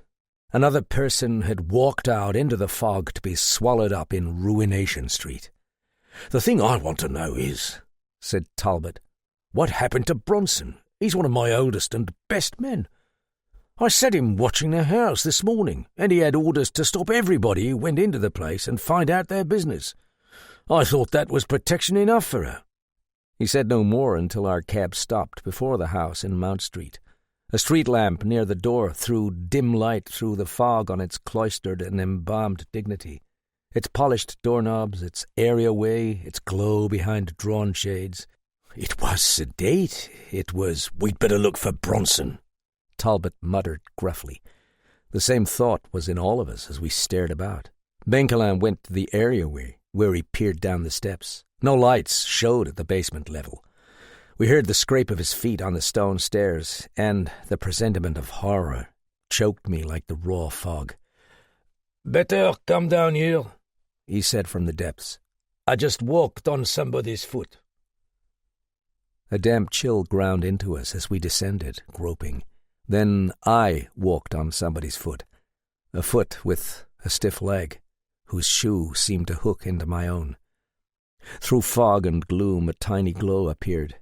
It was Benkelin's cigar lighter. He was moving it low along the stone floor at the bottom of the stairs. It shone dully on a figure. The man lay on his back, his head twisted to an upright position against the wall so that his chin was on his breast in a hideous, broken-necked fashion. He was a young man, and his red hair was sodden with moisture. So were his clothes. One leg was drawn up at the knee as though he were trying to rise, and his arms crumpled back. All this I saw piece by piece as Benkelin moved the light along him. He wore a light tan overcoat, so that one noted distinctly the scorched black hole over the heart. There was no sign of his hat, and as Benkelin tried to lift his stiff head, I could see on the dead man's face an expression of the most profound surprise. "Shot," the detective murmured. "Dead for hours." An automobile whirred past on Mount Street. He had lain alone in this damp little areaway. The assassin had simply jammed the weapon against his chest and pulled the trigger, so that he had slipped down without fuss and with that mild look of surprise. His hair, I saw again, was of that very pale red which one associates with young people, and I shuddered. "This is Bronson, I suppose?" Benkelin inquired. Talbot was still staring at the fallen figure, bent forward on his knees. The inspector rose stiffly. He nodded and blinked. "Poor devil," was all he said. He turned and walked with slow steps back up to the street. Almost immediately we heard a vicious ringing at the doorbell. The door was opened by a trim, very pretty little brunette in maid's cap and apron. Her eyes were dark blue and had long lashes, and her lips were opened in a slight, inquiring smile. The inspector did not waste words. "I'm Inspector Talbot from Vine Street," he said. "There's a dead man in your areaway. Come down and see if you know him." For a second she stared at him. "Come down!" snapped Talbot. She screamed when she saw the thing, screamed and started to run up the stairs, but Talbot held her firmly by the arm. "Let me be," she sobbed in the gloom. "I can't, I... Do you know him? Ever seen him before?" No." We went up into the house, and the moment we passed the threshold, we walked into France. It was a French woman's dwelling, every line of that hallway. The glass chandelier lighted palely, the mirrors, the white panelling, even that curious odour which is a blending of waxed floors, old coffee, and curtained stuffiness. Backing away from us, the maid shuddered and pressed her hands over her eyes. "Where is the telephone?" Talbot asked. At the back of the hall, sir. Sir." "I'll find it. Take these gentlemen in somewhere. We want to talk to you." She led us into a drawing-room, rather badly lighted, which had the usual dubious oils on the wall and some faded Empire furniture in red. Yes, a very pretty girl. Black bobbed hair, eyes that were a mixture of blankness and appeal, cool and slim-bodied. Talbot's treatment of her was infamous. I said, "Look here, sit down." But she only started and smiled in a vague, horrified way, as though I had suggested something else entirely, saying, "Oh, no, sir. Let me take your hats." "We shan't bother with the formalities," said Benkelin. "What is your name?" "Selden, sir." "Selden, we want you to tell us everything that happened today." I don't understand, sir. About what?" "Everything Miss Laverne did." She was perfectly calm now, in a waxen, half-smiling way. Her eyes wandered past us to the mantelpiece, but foreboding was in them. The foreboding deepened, and she glanced at us in sudden alarm. "Yes, sir, of course. I had the night off last night, and I was a bit late in getting here this morning. Miss Laverne seemed upset." "At what time did you arrive?" "At a little past 9. She told me she had spent the night with Miss Gray next door. She had come over here early, and she was dressed much earlier than usual. I took up her breakfast. She was upset." Selden's brows wrinkled slightly, and she smiled in a deprecating way. "Do you know why she was upset?" "Oh, no, sir. About 10:30, a Dr. Pilgrim called and talked with her for a time upstairs." She paused as Talbot reappeared through the portieres. The death of Brunson had come home sharply to the little inspector, and he showed it. "Carry on," he said gruffly. There were creases round his down-pulled mouth. He stood before the door as though he were preparing against a rush. "She asked for all the morning papers, sir, and sat upstairs reading them. She stormed at me a bit and had a dreadful headache. I could hear her walking about, and she cried. Cook prepared her a lunch, but she simply wouldn't eat it. I hope nothing's wrong, sir," Selden burst out. Then she caught herself up and continued. Oh, yes, I almost forgot. Early this afternoon there was a telephone call." "From whom?" The girl's eyes shifted. She looked embarrassed and flushed a little. "Well, sir." She looked up steadily, and her round lower lip was thrust forward a little. "Well, sir, he didn't give his name, but I knew who it was. It was Mr. Nezem el-Mulk." An enormous, roaring silence was in the room. Talbot took his hands out of his pockets slowly, and his eyes took on a wild, witless, despairing stare. Benkelin, who was standing by the table, idly running his finger over it, shot a sideways glance at the girl. "You are sure of that?" he asked, without surprise. "Yes, sir. I've heard it before. I am sure." Clearly her worry was for the domestic arrangements, and her mind had jumped to that explanation when she saw Scotland Yard pointing a stern and virtuous finger at her mistress's morals and possibly sending them all to jail. This lady was either extraordinarily naive or else a thorough hypocrite. "Selden," said Benkelin musingly, "have you by any chance seen the newspapers today?" "No, sir, I'm afraid not." or talked to anybody except Miss Laverne? No, sir. Nobody but Cook, that is. She was growing more frightened. Very well. Miss Laverne spoke to Mr. Elmulk, then. Do you know what was said? Oh, no, sir. That is, of course, I did catch a few words, because Miss Laverne was very much excited and talked quite loudly. Ah, yes. And what did you catch? Really, sir, nothing that would interest the police. She just said, "Yes, I'll go with him." That's all I remember, sir, truly. Afterwards she was quite excited, and had ever so much colour in her face. And she sang. She seemed very pleased. So much different from earlier. Go on. A bit later, Selden reflected, her blank blue eyes very earnest, a gentleman called to see Miss Laverne, a Mr. George Dallings, sir, but she wouldn't see him. She yelled rude things downstairs, if I may say so, sir. A defiant flash rose in the girl. I see. And what did Mr. Dallings do? Why, he just stood in the hallway, sir. He looked straight ahead of him for a while, and he looked so queer. Then he said, "Oh, righto," and turned around and put on his hat and went out. But then he stopped for a second and looked at me queerer still and said, "I say, how long have you lived here? Miss Laverne, I mean." I told him several months, and he went out as though he couldn't understand something, sir. And then? I was helping Miss Laverne dress. She said, "Selden, there will be a caller here for me, a detective from Scotland Yard. I'm going there with him." She was laughing so much, sir. She said that she would be downstairs, and if the bell rang for me not to go to the door, she would answer it. But just then the bell did ring, and I answered it. Talbot's hands clenched. He bent forward involuntarily.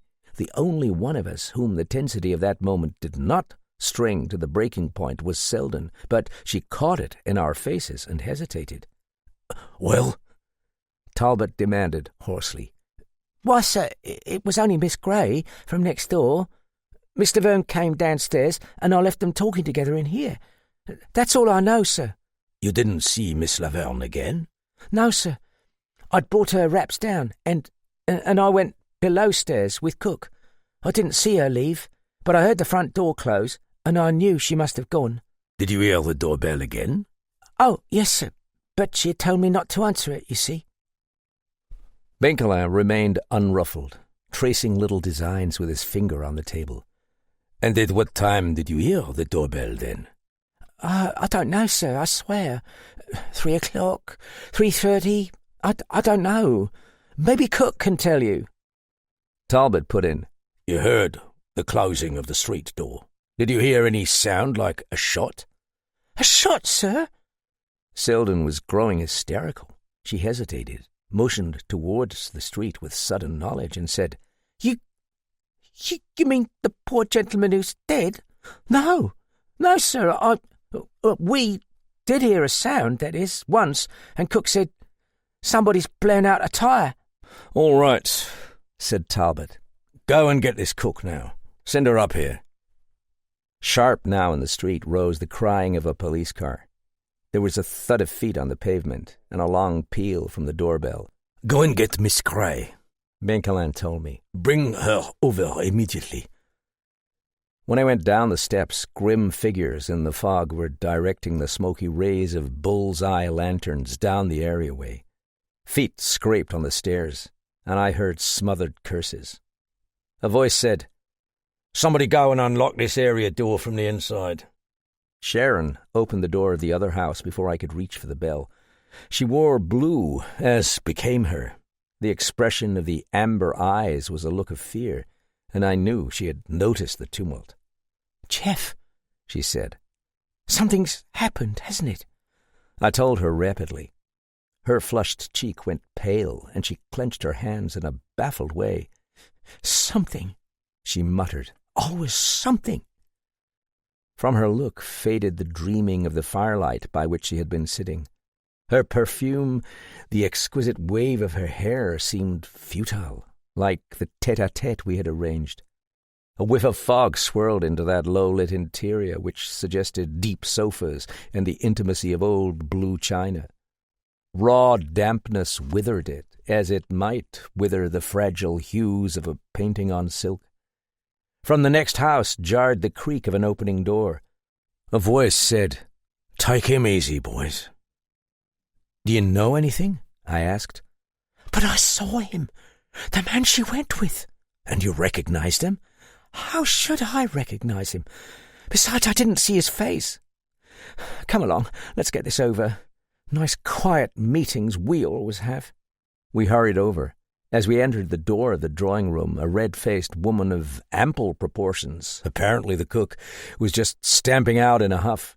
We found Benkelin seated in a chair, staring at the head of his stick as he twirled it between grey-gloved hands. Talbot stood by the mantelpiece, making notes. By the doorway, Selden was hesitating. Sharon's frigid and easy grace dominated that red-hung room. Her face was quite expressionless now, and the black eyelashes flickered over cool, impersonal eyes. She became a thing of clean wind and light. That is the only way it can be described. Taking a cigarette from a silver box on a tabouret, very calmly she lighted it and closed the lid of the box with a snap. Her quick eye wandered to Selden, measured her in an instant, and showed a faint flash of calculation as she turned away. She laughed. "We have a habit of meeting at murders, monsieur," she said to Benkelin. Sharon on parade, the Sharon of iced flesh, who mocked. "I have a recollection," said Benkelin, lifting a thoughtful eyebrow, "that mademoiselle is the perfect hostess, even to a corpse. The gentleman opposite you is Inspector Talbot. Be so good as to tell him what happened when you are here this afternoon." She dropped into a chair. "Not much, really. I came over here about 3:30, possibly a bit earlier. Colette was just coming downstairs. We sat in this room for a while and talked. Afterwards, someone called for her, and she went out with him. That's all. Oh, yes, on the doorstep I was stopped by a young man who said he was a detective from Vine Street and wanted to know what I was doing there." "Be a little more explicit, if you please," suggested Benkelin. "She seemed in good spirits?" "In very good spirits. Oh, rather.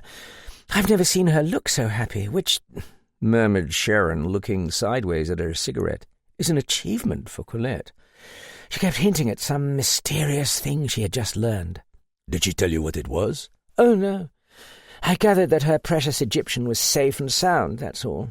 She shrugged, and her sulky mouth was compressed. "While we were talking, the doorbell rang.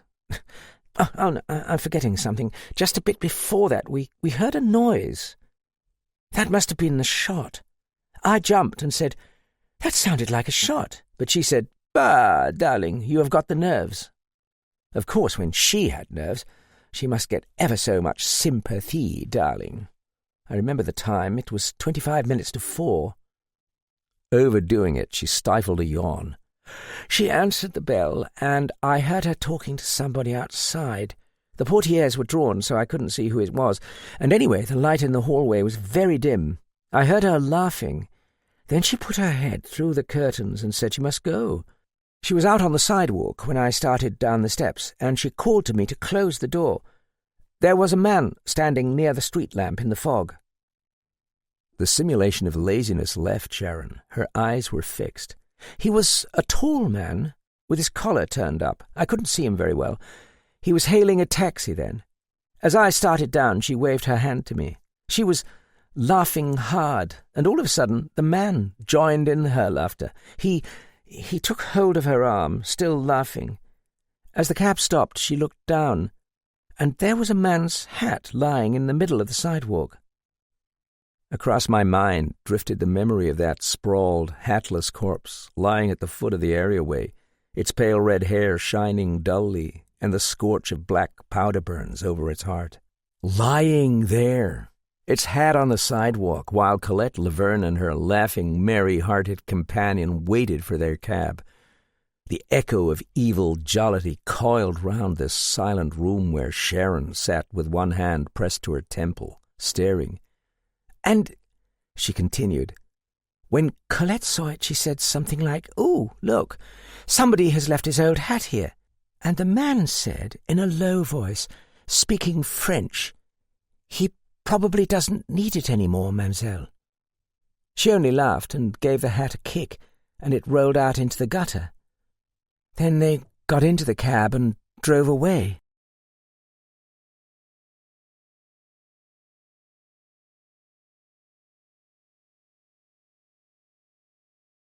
Chapter 13. The Turquoise Bracelet. Of all the ghoulish mirth in this case, it required only that last little pleasantry to climax the horror. It was so diabolically typical of the shadowy man we pursued, and so typical of the woman who was his victim. It remained in my mind long after Sharon had ceased to speak, even long after she had left the house. There was much more talk and questioning, which lasted a long time, but we learned nothing new. "We are going to have a little council of war here," Benkelin had said. "I suggest, Jeff, that you arrange to go out for dinner with Miss Gray or something of the sort, and then forget her for the next hour or so." I took her back to the house, so shaken and bewildered that not even Sharon seemed real. When I rejoined them, Talbot and Benkelin were the only ones in the room. Benkelin closed the folding doors to the hall, pointing to chairs. "You had better sit down," he suggested grimly. "We are going to clear up a few points in this case now. Since the murderer has forced my hand..." Pilgrim's theories, pushed to the back of my mind, rushed over me now in an incoherent flood. I told them everything I had heard, with the doctor's interpretation. Previously I had given it scant credence, but now that we heard Miss Laverne had received a telephone call coming from El Moulk, or somebody the maid swore was El Moulk, the ugly plausibility of it all emerged in sharp colours of truth. Benkelin listened without comment, sitting back, shading his eyes with his hand. Only when I mentioned the weapon on the wall, the short sword taken down by the inexplicable hand, did he snatch his hand away in excitement. "The weapon!" he cried. "Yes, of course. It would be something like that. Good, Jeff. Excellent. The actuality of it escaped me, though of course it makes no difference to the sequence of events. A kitchen knife would have served just as well." "And Pilgrim's theory?" "Oh, as to that, beautiful, my friend, beautiful. And not a word of truth in it from start to finish." Talbot stared at him. An uneasy expression had been pinching down his eyelids while I spoke. It was clear that he more than half believed Pilgrim's to be the true explanation. "But see here, sir," he said dubiously. "Now we learn that Mr. El Moulk seems to be alive." The thin lines tightened down past Benkelin's mustache and pointed beard. His narrow eyes glittered under their hooked brows. He slapped the arm of the chair impatiently. "Of course he is. When did I ever deny it? Isn't that exactly what I've been trying to tell you all day? It's the trend of Jack Ketch's game, his monstrous sacrifice, his fine, balanced, rounded vengeance. El Moulk spoke over that telephone. He spoke with Jack Ketch's gun at his heart, and drew that woman to Ruination Street. And now that they have both been lured into the same trap, they are trussed and ready for the sacrifice in Ruination Street. Remember that the executioner in the old days did more than merely hang his victims. There were some delicate disembowelings before death." Talbot sat down slowly, lowering himself with the utmost care. There was sweat on his forehead. "God in heaven," he said quietly, as though he prayed. "And to think they're somewhere in this city and we haven't the faintest trace." "Oh, nonsense," said Benkelin. "I know where they are." You know?" "Certainly. And yet you sit here like a damned dummy." Talbot caught himself up, the veins swelling on his dusty forehead. I beg your pardon, sir," he muttered, and swallowed the blast that choked him. "All the same..." Benkelin did not even blink. He sat regarding Talbot sideways out of his long, gleaming, inscrutable eyes, elbow on the armchair and fingers at his temple. From the mantelpiece, the ticking of a rockwork clock was as drops falling into a fountain. "Inspector," Benkelin said thoughtfully, after a long pause, You liked this man Bronson, didn't you? We all rather liked him, sir. And when you go into the Old Bailey to testify against his murderer, you want to be sure that his murderer goes to the gallows, don't you? Yes. Ah, yes. Benkelin shifted the position of his arm slightly. He shrugged. Not that it makes the slightest difference to me. Call out your flying squad if you like, and in less time than that, he snapped his fingers, I'll have you in Ruination Street. But if you do, Inspector, I assure you that you will never take Jack Ketch. Moreover, even when you know who he is, you will never convict him of murder. He has not harmed the people who can testify against him, do you see? The only ones he has harmed are Bronson and the chauffeur. I haven't my Sûreté laboratory here, unfortunately, and I cannot promise to convict him of their murders. He paused. I believe that, for some hours yet, the lives of El Moulk and the woman are as safe as though you had them under your protection. Tonight, as Jack Ketch told you, is the anniversary of that shooting 10 years ago. At just the right time, to the very minute, and not before then, he will tighten the noose. On that belief, I want you to stake 3 lives. 3 lives? The detective chuckled. You don't see it yet, do you, Talbot? He asked musingly. Yes, 3 lives. There is to be another victim. After a silence, Talbot sat back and drew out his notebook. You said a moment ago you were going to clear up some points in this case. Well, I am listening. Very well, murmured Benkelin, nodding. He frowned across at the mantelpiece. I do not think I have ever known a case into which every detail fitted so evenly to form a central pattern. They did not lead us astray, these details. They were simply presented to us with each person's opinion attached, and, besides fitting the detail itself into the design, everybody tried to fit in the opinion also. The result was a nightmare. Let us take up Pilgrim's ingenious hypothesis first, because it is the very beginning of the whole affair. We can demolish it by simply restating his evidence combined with evidence which we all know. He took out a cigar, but he did not light it.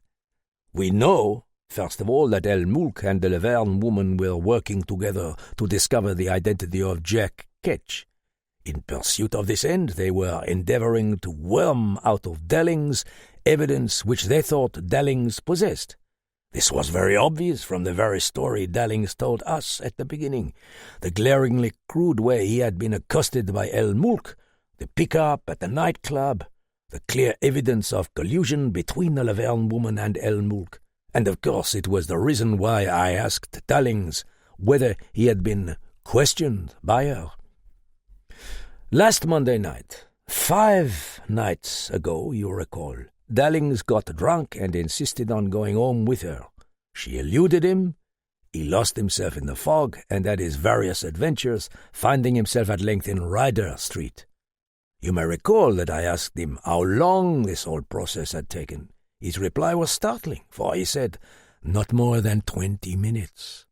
In other words, on a foggy night, when he must grope his way slowly, when he has no idea where he is going and blunders round in circles most of the time, under these circumstances, is it possible to believe that he walked all the way from this house to Ryder Street, a distance of several miles, in 20 minutes?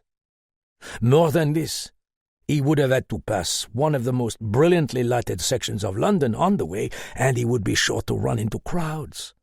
It means, Inspector, that he never brought her to this house at all.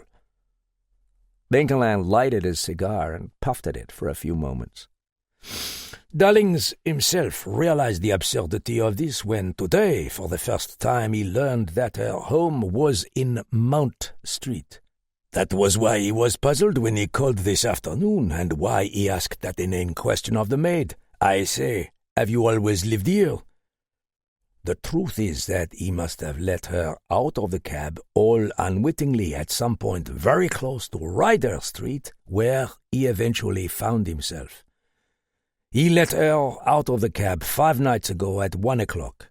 5 nights ago at 1 o'clock, we have learned, Dr. Pilgrim, from his window, hears someone come along the alley and open the alley door of the Brimstone Club with a key. Talbot suddenly smote his fist into his palm. It was Colette Laverne, of course, said Benkelin.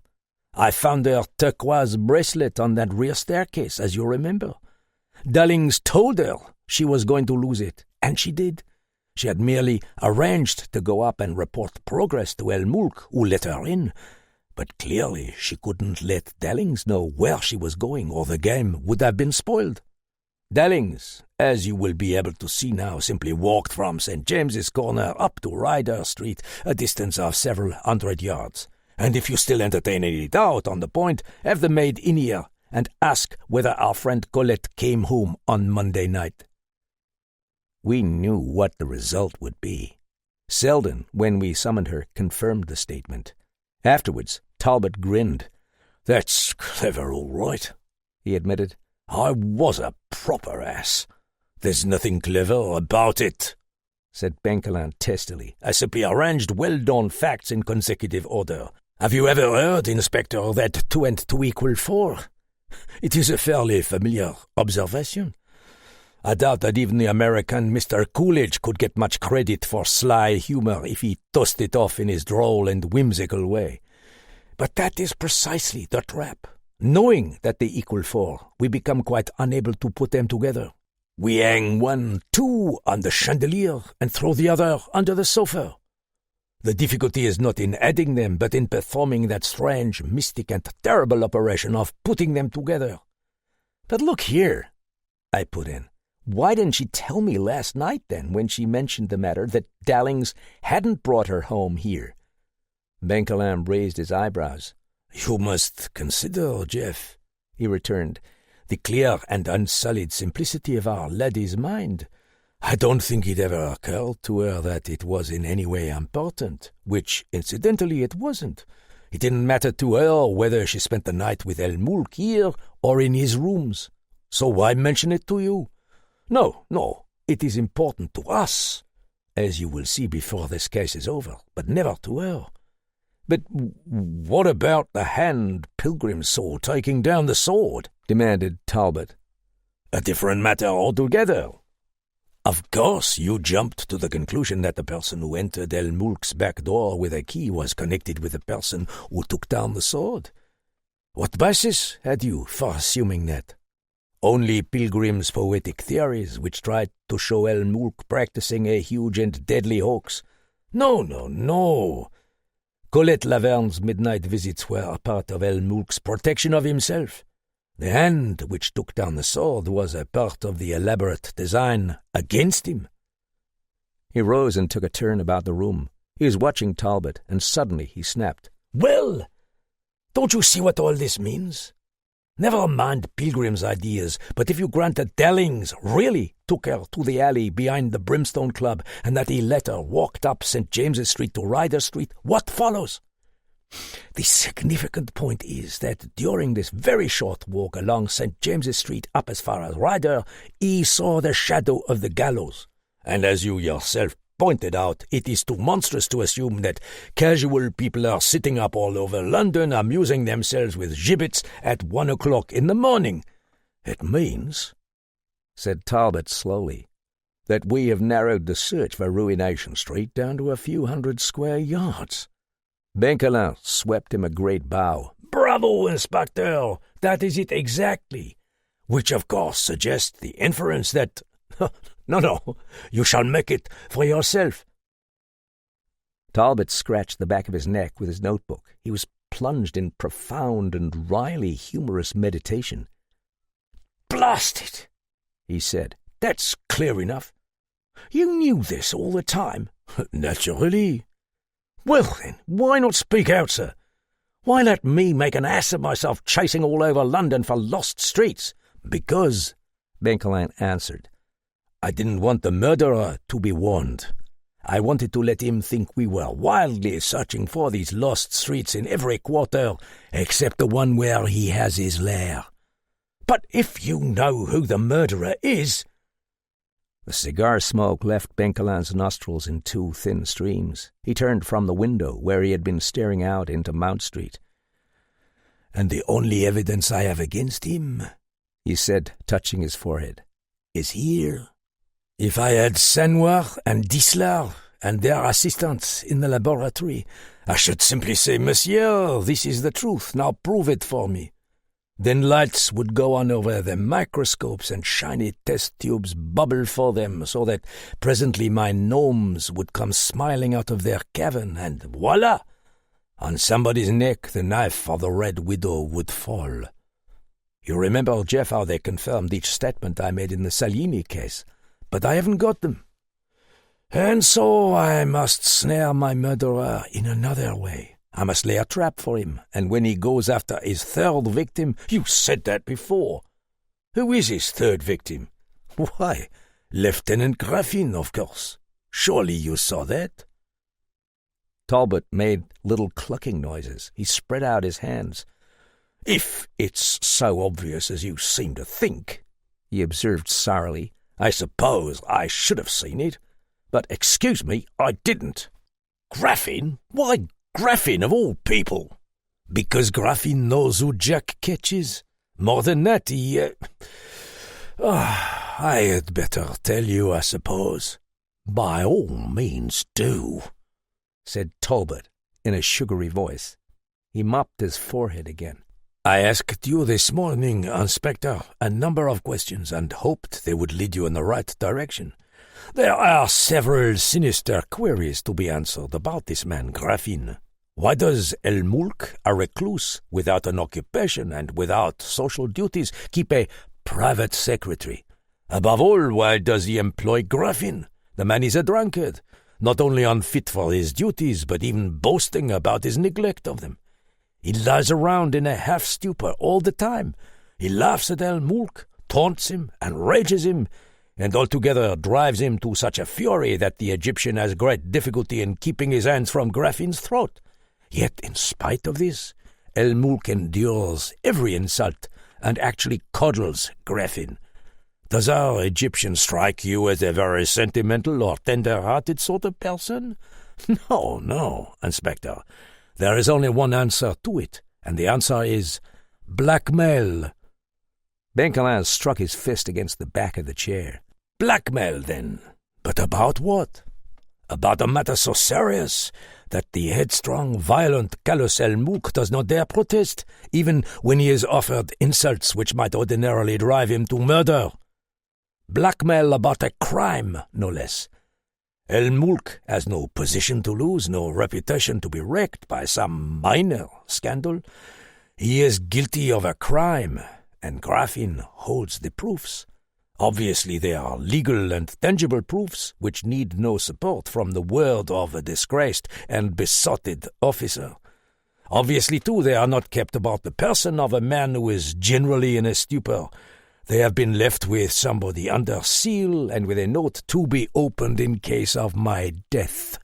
Otherwise, I can hardly fancy Graffin trusting himself alone with our charming Egyptian. I ask you again, why did Graffin lie about the length of time he had been with El Mulk? When he saw he might be trapped, he admitted that he became attached to El Mulk just 10 years ago in Paris. But why did he first lie about that particular time and that particular place? When we remember what doubtful event occurred in the Egyptian's life at that time, we can understand what Graffin's drunken cunning was trying to conceal." Talbot nodded, drawing a long breath. "Yes," he replied. "Yes, he knows the truth about who shot Keane. Precisely.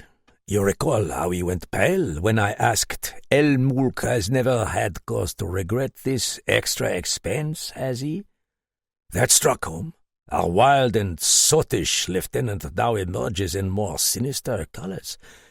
But consider now to what this assumption must lead us." Throwing open his coat, Benkelin sat down on the arm of the chair.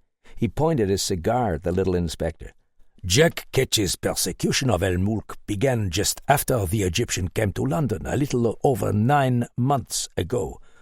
Not in all those years before, but only then did Jack Ketch learn the real truth about Keene. Until then, he undoubtedly thought that somebody he knew had been killed during the war. He never suspected that this unknown Englishman, Keene, was in reality that very somebody he believed killed in action, until he was told the truth 9 months ago, and the only man who knew the facts was Graffin. Then Graffin told him. Graffin told him deliberately. Perhaps our lieutenant's cupidity got the better of him, or perhaps his hatred of El Mulk. He was bleeding El Mulk. Why not sell his secret to somebody else and bleed both of them? He could pit them against each other. He could still draw gold from El Mulk, all the while he was sitting off and laughing at the Egyptian's agonies. A pleasant fellow, our friend Graffin. Anyhow, he told Jack Ketch. It follows then that he had known the real identity of Keene since he was able to pick out the Avenger. And if you want further proof, think back.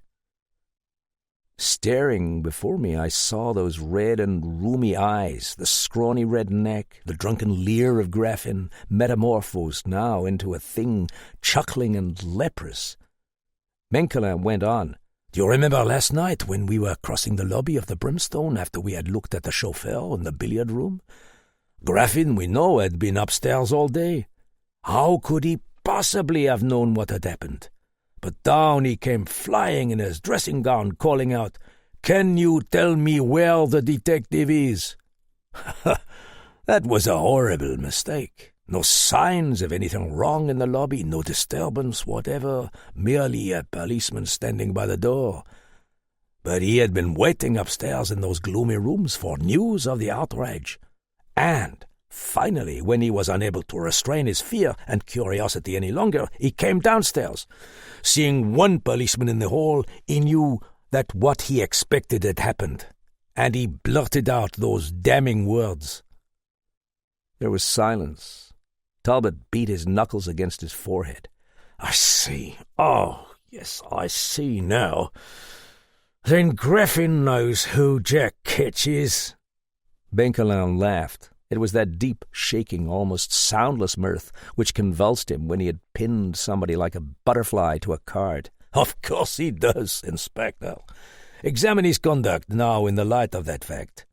He jeers at El Mulk when the Egyptian was receiving those packages by the post.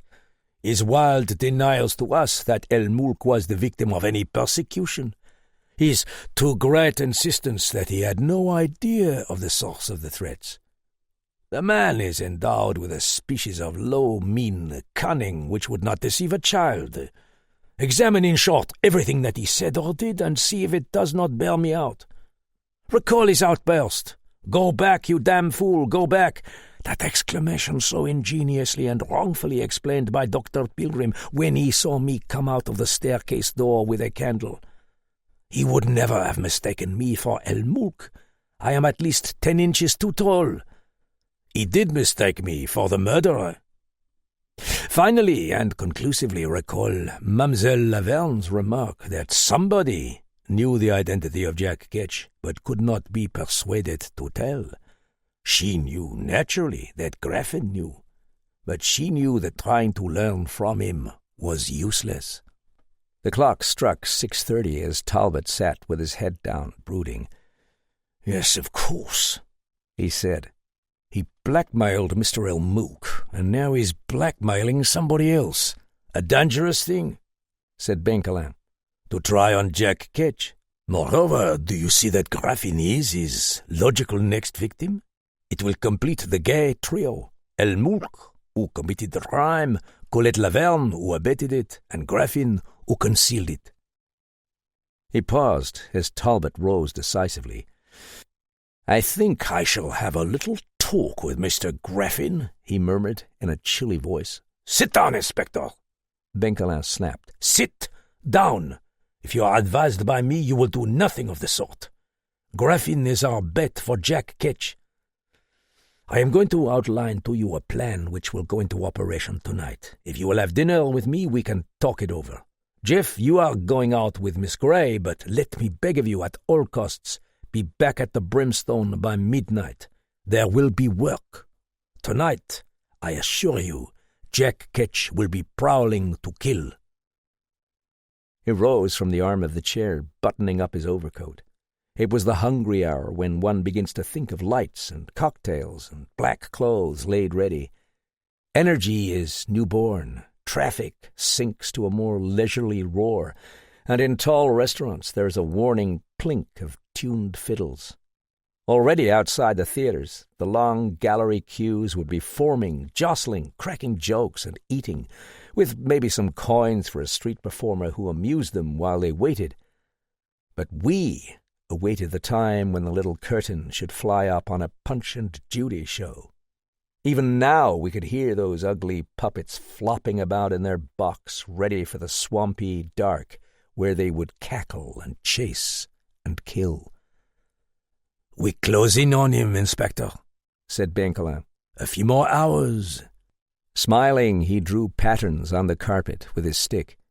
"In the meantime, I think our friend Graffin needs to taste fear. In a moment of bad judgment, he sold his secret to Jack Ketch. At this moment, I imagine he is beating his head against the wall. The celebrated Mr. Frankenstein had nothing on him. He created this monster. He endowed Jack Ketch with life. And now he is running about in circles, for he sees to his horror that the grisly thing has turned on him. Should you care, Inspector, to look back and see that face over your shoulder while you ran?" Over swamps and around trees, a darting pursuit for our little showbox, with Jack Ketch's hooded head bent in full cry. I could see Graffin's red-mottled face, and again the red-draped room was full of the detective's laughter. Immaculate, he stood beside the table and prodded on the carpet with his stick, as though he menaced some ant hurrying about there. He raised a delighted eyebrow at the inspector. Talbot had gone over and thrown open the folding doors. The orchestra, a trampling of feet, echoed at the back of the hallway, and in the cold twilight they carried Bronson's body out to the waiting automobile. Cellos, horns, and fiddles mingled an overture in the noise of those feet. There was a curious expression on the little inspector's face. He squinted past his broken nose, and suddenly he cleared his throat. "I think, sir," said Talbot, "that it might be bad enough to be chased by Jack Ketch, but if I had committed a crime, I would rather have the devil after me than Henri Benkelin." He threw the doors wide.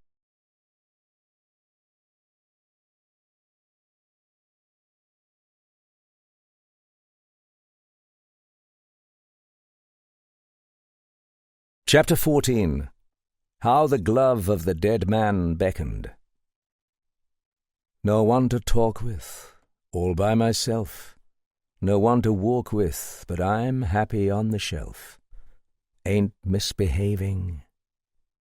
Under slightly nightmarish lights, a nightmarish voice protested in this fashion over a vast shuffling of feet. The voice strained groggily on a high note and was drowned by the amorous crying of seduced cornets.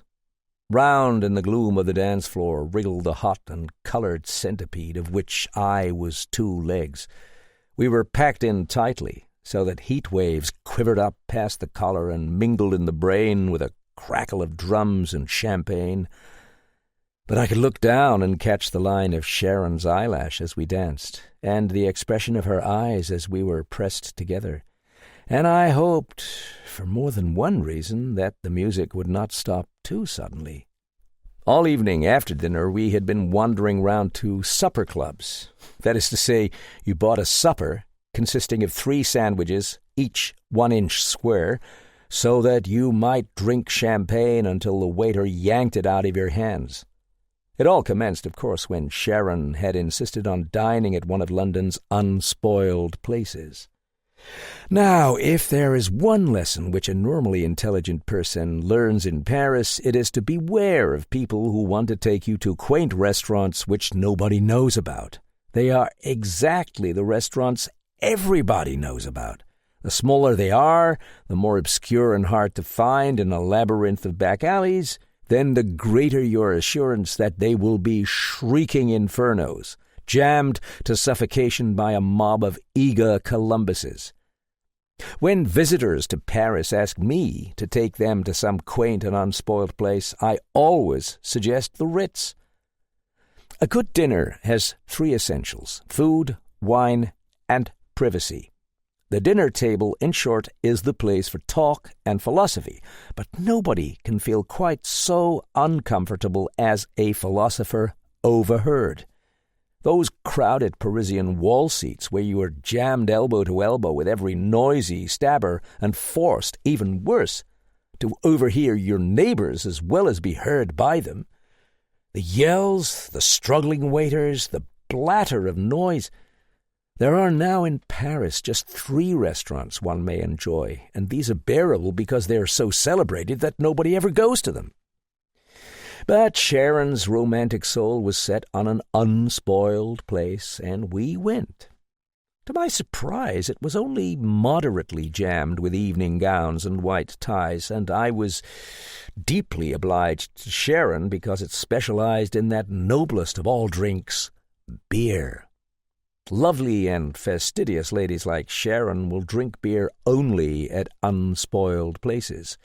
And Sharon was in fine feather that night when she drank Pilsner out of a pewter mug, and her bright gown glowed against the dark oak paneling. Her eyes, I told her truthfully, were just the color of that matchless beverage. They had the softness, the promise, the exquisite soul-shaking lure of Pilsner beer. But somehow she did not appear to think this sentiment very lyrical. Afterwards she wanted to dance, and so we began the customary round. We danced to Ain't Misbehaving, we danced to various tunes in various places, until I bethought myself of Chez Aladdin. I was curious about this place, and Dallings had correctly described it. There was blue moonlight on the white globules of mosque spires, shot with twinkling gleams. The tables were hidden in the shadow of dwarf trees with silver fruit, and the shadow was alive with starched shirts and jeweled flesh. But for the low murmuring and an occasional laugh, you might have thought the place deserted. A whiff of jazz music deepened and boomed from invisible players. A spotlight opened in blue gloom and picked out some gentleman in a red fez alone in an acre of polished floor. He wore baggy, shimmering trousers and sang plaintively of his mammy in Baghdad. Sharon and I sat far back in a corner, redolent of thick spices, against many-hued rugs in shadow. The tablecloth was ghastly white. Dim reflections touched the edges of our glasses and the dark gold shimmer of her hair. We talked as the swathed bottle tilted in a warmer mist, and they played old waltzes which make men dream. These waltzes creep, swinging out of twilight, low at first, then rising through the breast in aching volume. They are pale and cloaked mummers, and they kindle witch-lights in the closed places of the heart. I saw Sharon's white face. I knew her quick breathing and the searching brightness of her eyes, and the tiny half-smile that curved ever so slightly her soft, sullen lips. All things had a dim roar, as of a waterfall far away, and the dream was even more unreal when we said, quite simply, what we had never said before, that we loved each other. But now the witch-light fell fully on her face, and I think we both felt a mighty, mad exultation as at the breaking of fetters, a heavy heartbeat that was ecstasy. Ecstasy! I write the word again, but it does not convey the singing and the fire. These people, these funny little people, had been too vain, too stupid, too suspicious for sentiment, and now that sentiment had come, it loosed stirring tentacles which clung and sealed each to the other fiercely. Tomorrow we would go away together, and we would not be separated again. Now we did not speak at all, for fierce waves went through us at the locked pressure of mouths. Bewilderment, joy smashing free, and flight through chaos. And the waltz tune died away down its dark stream. And one, watching the shadow which enclosed us, would have seen only two glowing ends of cigarettes drop unheeded in the dark and smoulder out on the floor. But this, I remember, is a tale of murder. I shivered with the cold when I went up the steps of the Brimstone Club at close on midnight. The fog had cleared into a black, moonless night, and the lights shone out on a few lazy flakes of snow. Under one window, close against the balustrade, I noticed a man standing motionless. The lobby was deserted. Even in this dreary place there is generally some noise. Voices in the lounge, the clink of billiard balls, or glasses clinking in the bar. But now there was not a sound or the trace of any person. The lift was down, but without anybody to operate it. My footfalls echoed on the marble of the floor, and the bleak globes of the wall brackets tingled in time to them. I looked up at the inscriptions which are graven like a frieze high up around the rotunda. From the hag and the hungry goblin. A low fire smouldered on the hearth in the lounge. A few red gleams shone in the dark. No lights, nobody here either. I was about to drop the curtain when I thought I could see, dimly outlined against the window, the profile of a man. It did not move. Some faint and pale illumination fell into the room from a street lamp, and the man appeared to be smiling. There was something so uncanny about that still, smiling, shadowy form that I had an impulse to switch on the lights. But one ceases to wonder at the foibles of members in this curious club. If somebody chooses to sit in the dark, that is his own affair. And yet, after seeing that other figure by the steps, I felt that I had strayed into a world of ghosts. Dropping the curtain, I went back into the lobby. Nobody at the desk. Damnation. Benkelin might have left some word. I called for the lift boy, but my own words came reverberating back without a reply. I explored the other downstairs rooms, finding them likewise deserted. Finally, I glanced into the deserted billiard room where last night we had laid the body of the chauffeur. A tiny, pale flicker moved outside its windows, showing in dim outline the shape of the table, and the place was dank with musty cold. Closing the door again, I hesitated momentarily to look back. Was that another of the silent figures sitting on the window seat? I stood, straining my eyes. For an instant I could have sworn I caught the movement of a smiling face turned towards me from the window. Nonsense! It was certainly the deceptive swinging of a light outside. I closed the door. Perhaps Benkelin was up in his room waiting for me. I recrossed the lobby and mounted the stairs to the second floor, where I groped along a dark passage until I found his door. My tumultuous knocking echoed back, unanswered. They might at least have left lights on in this place. The musty smell of the passage was oppressive. Blundering up the staircase, I fought down a growing uneasiness. In any case, I could go up to my own room, sit by a good fire, and talk to Thomas until some word from Benkelin arrived. I was almost to the top floor when I remembered I had given Thomas the night off to visit some relatives in Tooting. Curiously enough, there were lights in the passage of the top floor. Every flaring gas globe was illuminated, bringing out the harsh and tawdry decoration. You could see clearly those begrimed murals, invisible except in full light, which once had been a scandal to the side-whiskered gentlemen of the 80s. I remembered then hearing once that El Mulk's rooms had been inhabited by the ill-starred Lord Rail, who shot himself for love of Kitty Darkins. A breath of all that lace-paper parade blew back, as of old cupboards opened, and an echo of the gallants who called for madder music and for stronger wine. I opened the door of my bedroom on darkness. Was it possible that I should see sitting by the window another of those smiling, white-faced things? But when I struck a match, everything seemed in order. I lighted the gas lamp on the table beside the fireplace. The dusty cream and gold panels of that tall room took form as the glow rose up. I saw the mantelpiece of white marble, the gilded mirrors whose surfaces were tarnished with mist, the twining legs of the bedpost with their monstrous canopy, the long draperies of white velvet at the window. I locked the door to the sitting room. Any feeling of uneasiness was nonsense. Everything just as usual. Suitcase under the window, big canopy bed, clothes hung up in the closet.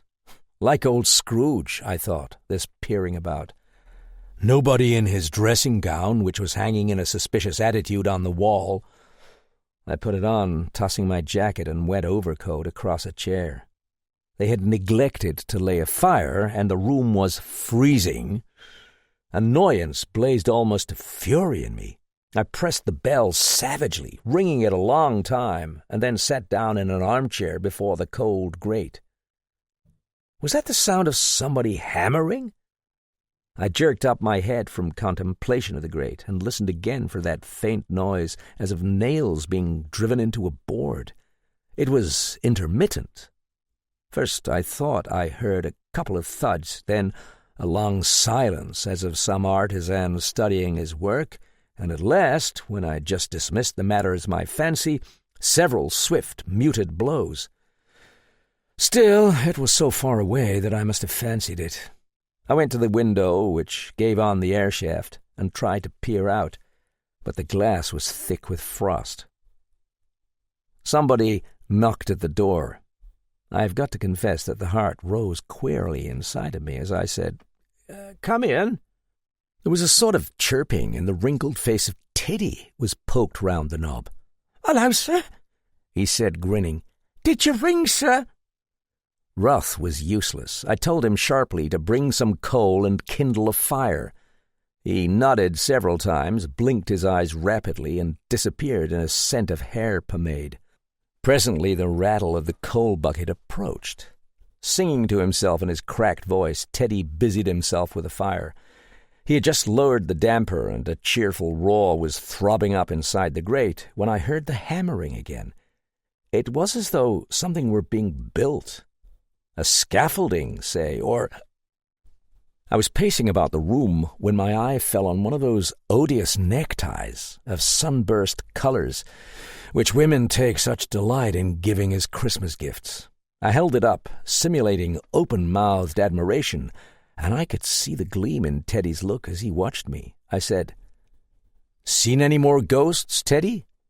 He dropped the coal shovel with a crash and backed away. "I ain't never seen him," he shrilled, doubling his little fists in terror. "God's truth, I ain't." Then he began to whimper. Well, it's all right. They'd never catch you, Teddy. Should you like this necktie and maybe a shilling or two besides?"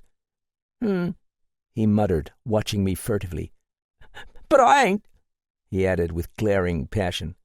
"I does what they tells me, don't I? Ain't no spooker a going to get me, is there? When they sends me on errands, I always comes back right here, always. And when they gives me money for things, I always gives them the right—" "I know, Teddy, I know you didn't see anything back there today." "Oh, I wish I hadn't seen it," he cried, his mood changing. "Looking right at me. It was a-looking right up." His staring eyes looked into some crack-brained country beyond my shoulder. Then he picked up the scuttle. "Up?" I repeated carelessly. "Looking up at you? Did you go to the staircase then, Teddy?" He turned and bolted from the room, not even stopping when I started after him to offer him the necktie. Well, I went to the fireplace and raised the damper with my foot. The roaring fire was grateful. Sitting down before it, I spread out my hands. A harlequin wind sported in the chimney. The lock clicked on the closing door. Benkelin stood with his back to it. He wore a dead black dressing gown which accentuated the angles of his thin and gigantic form. His head was hung forward, and even across the room I could catch the upward glitter of his eyes. Striding to the hearth, he took from the pocket of his dressing gown an automatic pistol and a police whistle, which he laid on the mantel-shelf. The rattle of dice in the box. I said, "Well?" There were other articles, a thin leather-bound book and some sheets of manuscript. He arranged them in a line with the nicety of Christmas gifts and turned back to me. The man was outwardly cool, but his nostrils were dilated, and in him smouldered a subdued, terrible joy. "Well, Jeff." Relaxing in a smile, he sat down lazily in a chair across the hearth. From the mantelpiece he took a bottle of brandy and a glass. "What's up?" "The calf," he answered, "is now being fed on choice viands to make him more alluring bait. Specifically, Lieutenant Graffin is wandering around public houses and nightclubs, searching out the most crowded places, trying to drink himself into a state heroic enough to venture home. I may add that he is being carefully shadowed by Talbot's best men. We want no premature attacks." "And precisely what is the plan tonight?" "Why, Jack catches to have his chance at Graffin. The trap is ready." "Aren't you putting a little too much faith in a sheer theory that Jack Ketch will go after Graffin tonight?" I asked. "Suppose he doesn't take the bait?" "I do not think it will matter in the slightest whether he goes after Graffin or not. We should catch him just the same. I am simply preparing for every eventuality. You will see before long. Can I count on you to obey orders without asking why?" "Naturally." "Even if they involve as deadly danger as you are ever likely to encounter?" "Why not? But I should at least like to know what this is all about. You make all these mysterious remarks. Where's Talbot, by the way?" "He is also obeying orders." Benkelin's face clouded over. "Jeff, if I have misread the signs, if I have made the slightest error in all my calculations, then there are unutterable horrors in store for all of us. A theory, nothing more." He stared at his hands, opening and closing them spasmodically. "I am playing with lives, God help me. If I fail Talbot, he will be the one to suffer. He has put himself blindly in my hands." I hardly heard his last words. Faint, slow, insistent, the ghostly hammering had begun again. I thought, too, that I could discern footfalls. "There it is!" I cried. "There! Do you hear it?" "Hear what?" he asked, pausing with glass uplifted. "Listen!"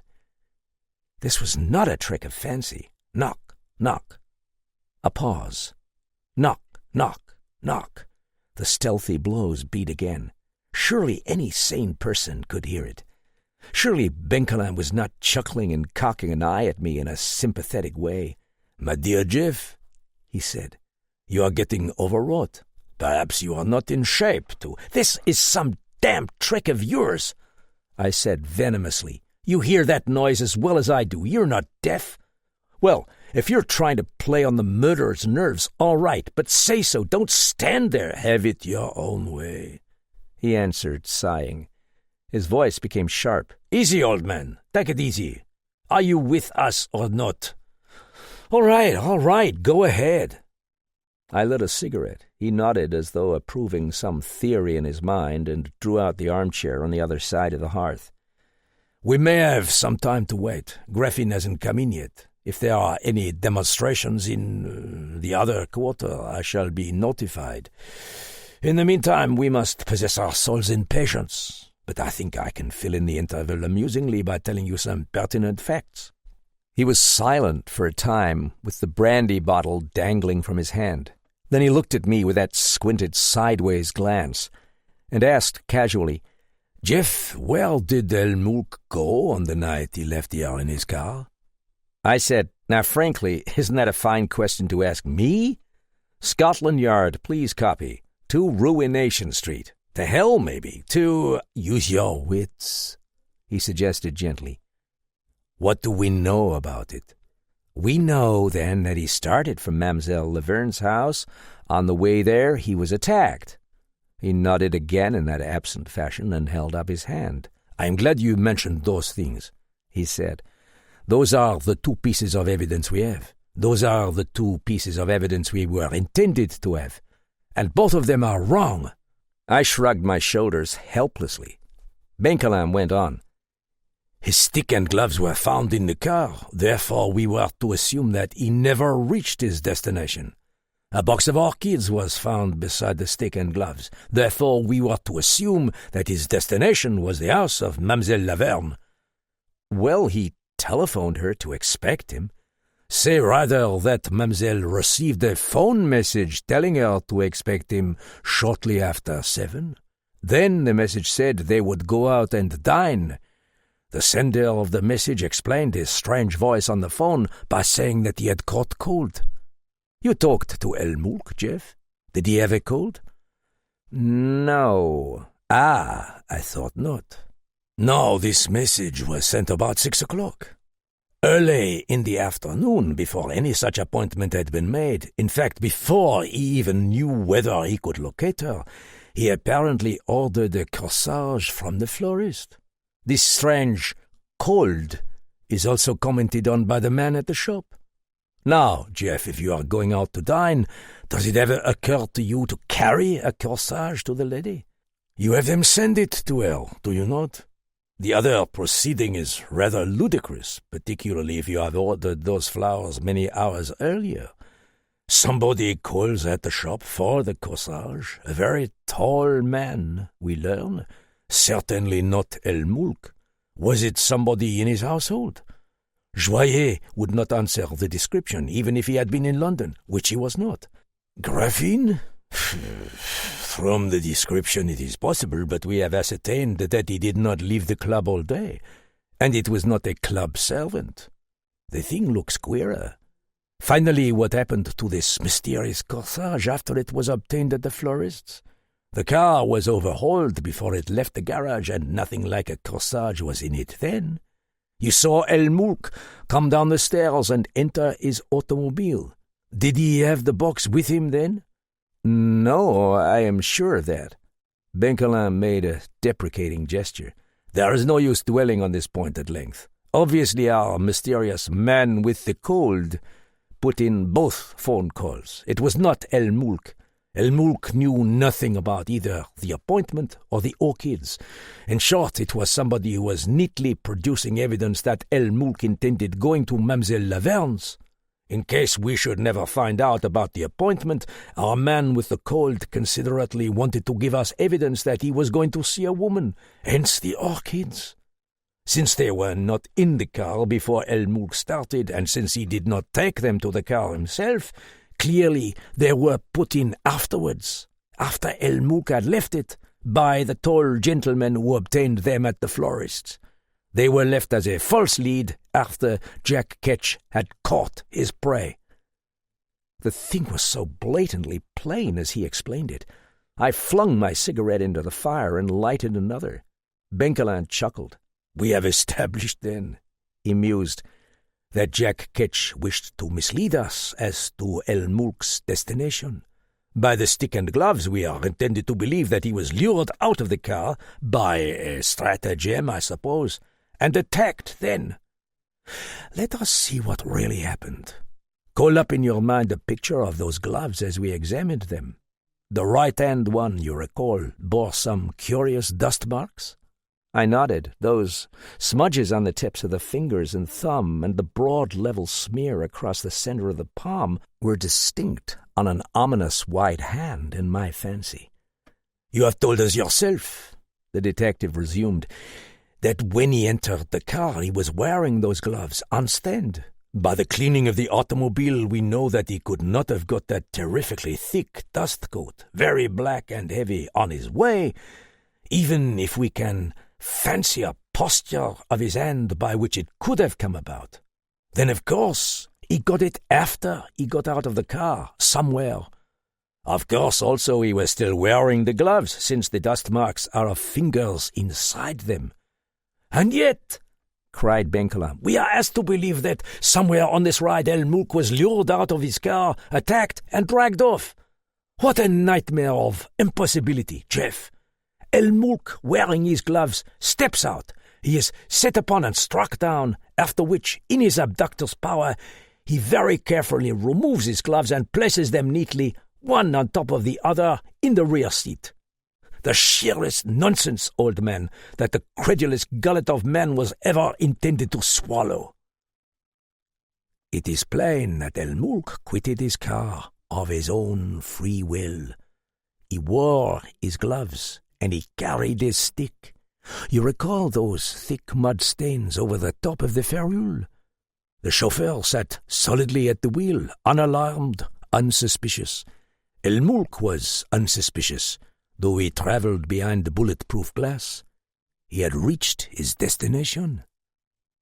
Red flames and yellow writhed among the black coals. Wild things were beginning to take shape there between the bars of my grate. Benkelin's voice, low and hypnotic, drifted as though from a distance.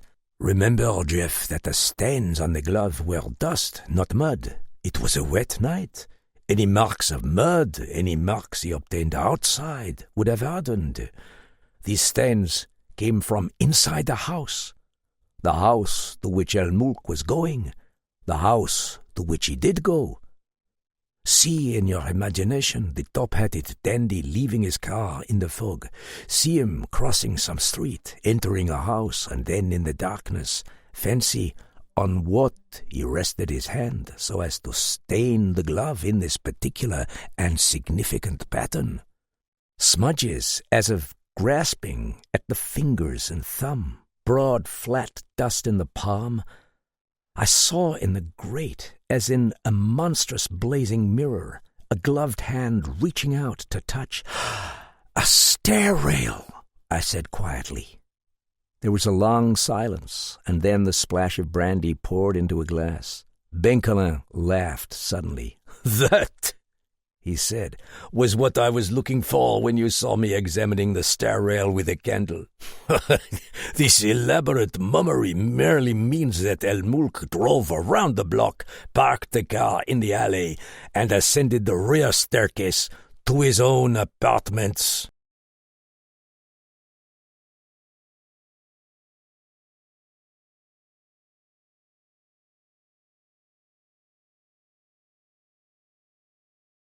Chapter 15.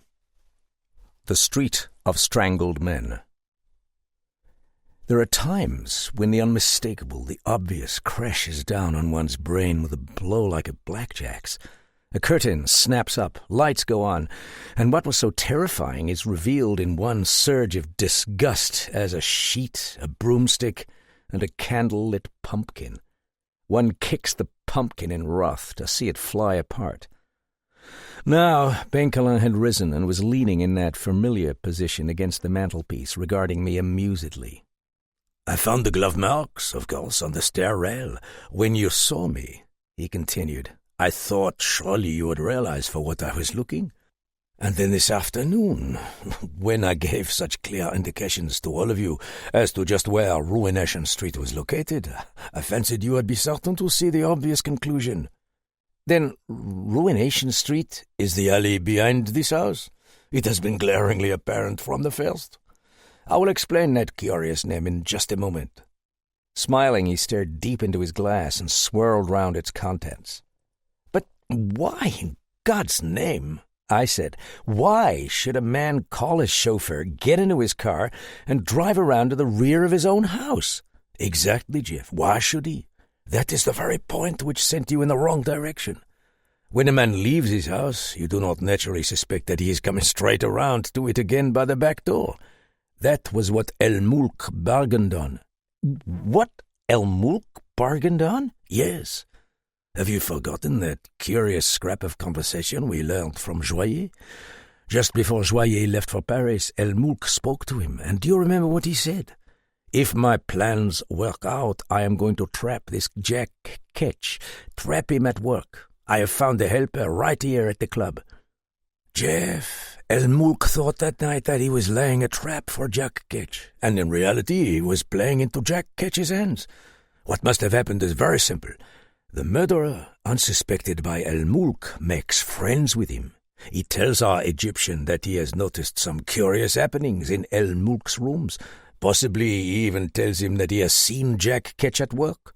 So he suggests this trap. Why not, he urges El Mulk, why not start out one evening in his automobile as though he were to be out for some length of time, and then come up softly by the back stairs again? Jack Ketch will be deceived and show himself in El Mulk's rooms. Hidden, the Egyptian can get a look at him. The detective made a deprecating gesture. Not a very clever idea, is it? But El Mulk was frantic enough to fall in with any suggestion. He never planned to go and see Miss Laverne that night because he intended to spend it watching for Jack Ketch. I rose and began pacing about the room. Bit by bit, the whole plan was becoming clear. And do you see the murderer's damnable cleverness? By planting in everybody's mind the assumption that El Mulk had left this house, then this house was the very last place the police would look for him. He lured his victim out and lured him right back again. Consequently, he would have the police searching all over London, anywhere in the whole city except directly under their noses. I think, Jeff, it can rank as one of the most brilliant devices in the annals of crime. His eyes were very bright, and his voice held a tense note of admiration. Do you see the picture, Jeff? As El Mulk comes up those stairs in the dark, the murderer is waiting for him, crouched on a landing. Possibly Jack Ketch had even arranged to watch with him, unsuspected by El Mulk even as yet. Expectant, triumphant, the fly comes unhesitatingly to the edges of the web, and the spider is smiling. But where was El Mulk intending to stay while he watched? I demanded. We have heard that Jack Ketch seems to be able to go in there and leave his gifts without being seen.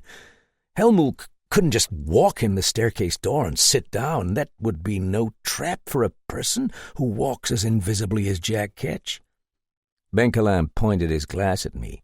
And there you come to the whole crux of the plan, he said. It is a reason why the murderer was able to snare El Mulk with the Egyptian's full consent.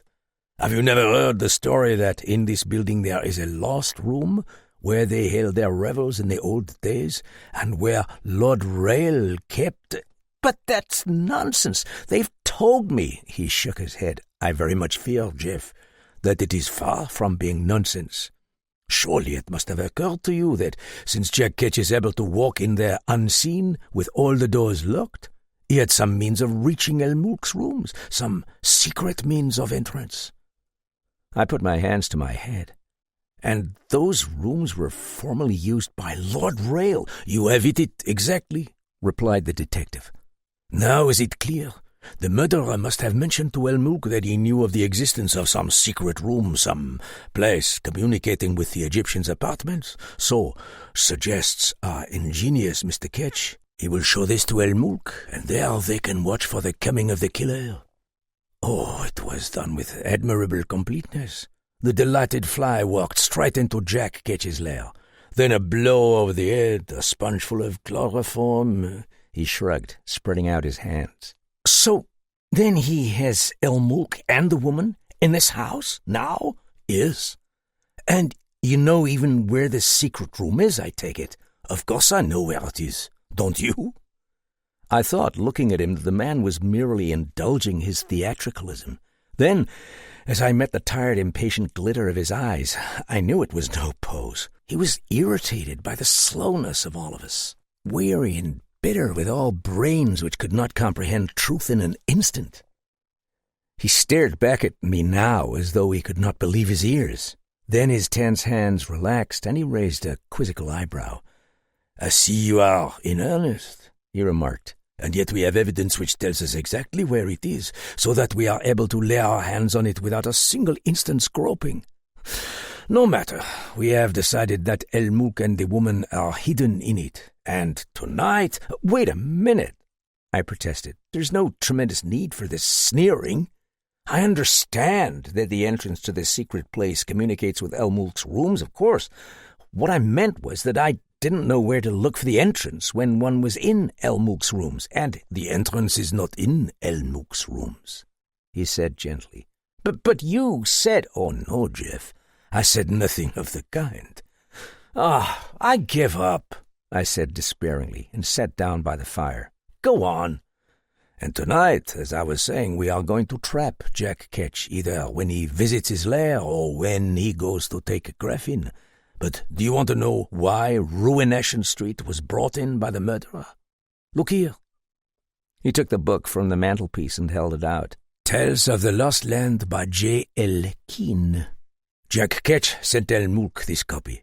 He marked in blue pencil one of the translations, the same one which El Mulk was translating and whose manuscript we found on his desk.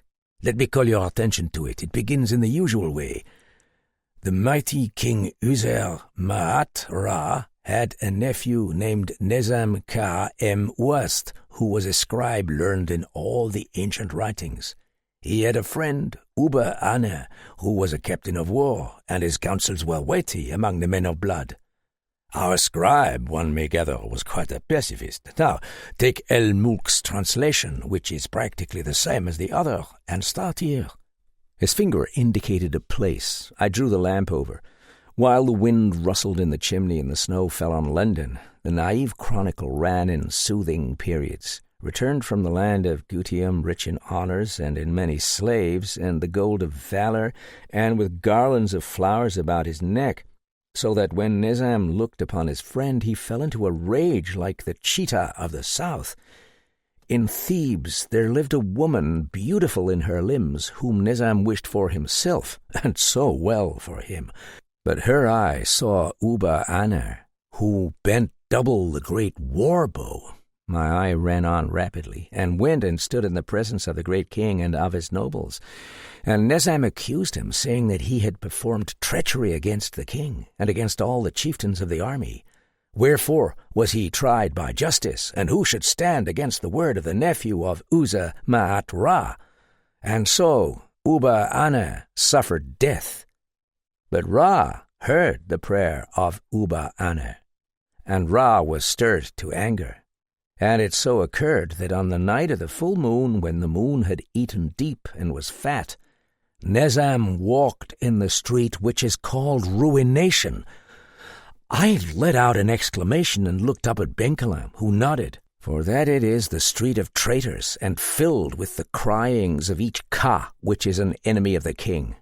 And as Nizam walked, there glided behind him, like the serpent, a leathern bowstring which no man moved by his hands, and it leapt in the air and coiled about the neck of Nizam and killed him. Wherefore was his race cursed forever. Handing the sheets to Benkalam, I sat back. You see, he asked, they were looking for it in old London. Actually, it was in old Thebes. Without this, we should never have understood Ruination Street, even when we solved the problem. Or we should have known about Ruination Street and still not have known where to look for El Mulk. Then it's of no consequence to the case. On the contrary, had it not been for this idle story, we might never have had our case at all. El Mulk believed it. That was what put the fear into him. Suppose that you, for example, had been selected by Jack Ketch as a victim for these parcels by the post, these houndings and suggestions. Why, you would simply have gone to the police. You would have forced things out in the open. The persecution might have bothered you, but it would never have reduced you to that cringing terror which tortured El Mulk. Imagine him sitting there night after night by his green lamp. Imagine the horrible blackness that came on him the first time he ever saw that papyrus, when he saw his own story acted out with grisly exactitude, and his doom written for him 4,000 years before his birth. Can't you see him screaming and crying, but believing inexorably that the bowstring would leap on him? Which it did, I said grimly. Benkalam folded up the sheets and slipped them into the book. He murmured, I wonder, tonight we may test the potency of Egypt's gods. He picked up my watch, which was lying on the table beside the fire. It's nearly 12. Graphene should be in at any minute. You still haven't given me any clue, I suggested, as to the location of this secret room where Jack Ketch has his hideaway. Folding his arms, he studied me. You have not shown any appalling ingenuity so far, Jeff. Very well. I will give you a clue and see what you can do with it. It is true, is it not, that Jack Ketch seems to have been in the habit of paying visits and leaving things on Elmook's desk in his absence? Yes, of course. It is also true that there's a certain peculiarity about all the objects left that way. They were all books or pieces of rope, for instance, or the little wooden figure. I see no peculiarity about them. Odd, yes, but be quiet and listen. These things were left on the desk, whereas the model of the gibbet, the glass dueling pistols, the cremation jar were sent by the post. He paused. Well, that, Jeff, is the clue. Really? I said disgustedly. He made a flourishing gesture. The key to the whole affair, Jeff. A nursery riddle which might have been propounded to you a few years ago. Why is a book like a piece of rope? Why is a model of a gallows like a pair of toy pistols? Answer me and you have Jack Ketch's secret. Answer me and the doors of truth fly open. The telephone on the wall rang stridently. It was the signal for which Benkelin had been waiting. I felt my heart pounding as he took down the receiver. He listened a moment, said, "Good," and hung up. When he came back to the fire, he was slapping his hands together in exultation. Now then, Jeff, your instructions. Graffin has just come in from his tour of the nightclubs. He is very drunk, but he can still navigate. The bar is closed downstairs, and if he wants a drink, he will have to come up to his room. I don't think he will linger downstairs. The man is nearly frightened out of his wits. Taking a pistol and police whistle from the top of the mantelpiece, Benkelin handed them to me. Put these in your pockets. When you hear him coming along the hall outside here, go out and accost him. Make any excuse you like, but find some pretext to accompany him back to Elmook's apartment. When you get there, sit down and talk to him. You'll have no difficulty. He is so terrified that he'll jump at the chance to have company, and he has no suspicions of you. See that he drinks himself into a stupor. Keep pouring drinks into him until he's unconscious. Maneuver him into some conspicuous position in the big room. Is that clear? Yes. If possible, try to find some pretext for opening all the curtains of the windows when you go in. If you can't do it without exciting his suspicions, don't try. Wait until he has gone under and then open them. Stand over him as though you were bidding him good night. Wave your hand and go towards the door to the front, as though you were going to your own room. That lamp doesn't shed much light, and once you get outside its circle you can't be seen. Sit down in a chair by the door. Conceal yourself as much as possible and wait. Don't make any noise. No matter what you see, don't shoot, unless it is absolutely necessary. I can't bargain on all circumstances, but if at any time you think you have Jack Ketch in a corner, blow that whistle. Got it? Right. He hesitated. Now, I don't have to warn you that Jack Ketch is as dangerous a little playmate as anybody in my experience. I held out my hand at arm's length. My chest felt constricted and my heart was thudding, but the fingers were perfectly steady. He nodded. Hush! From the passage outside drifted the noise of somebody swearing and the noise of a blundering progress up the stairs. The person seemed to be tripping on treads. Once the voice broke into song, ending in a grunt as though the singer had suddenly balanced himself against the wall. Benkelin went over swiftly and turned down the lamp so that only a pinpoint of light illumined the big room. Now unsteady footsteps grew louder along the passage. Graffin was singing again, muttering to himself.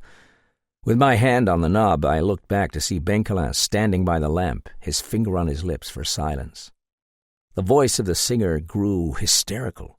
The footfalls hesitated, shuffled, and then, with a grim rising of the song, they stumbled forward again. I opened the door.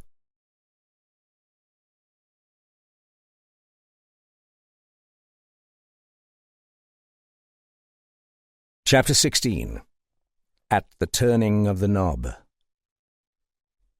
The passage was well lighted, but even so Graffin staggered back, clutching at the wall to save himself from falling. He wore a top hat and a dandified overcoat, from whose collar dangled a white muffler. His face was so white that the clotted blue veins stood out on his forehead. The redness of his snipe nose was intensified, as were also his oyster eyeballs. The eyes rolled. He gasped. It's you. Sorry to startle you, Lieutenant, I said. I was going down to pay a call. I can't sleep, and there's nothing to read in my room. I thought perhaps I might borrow a book. He stared for a second, and then his face lighted eagerly.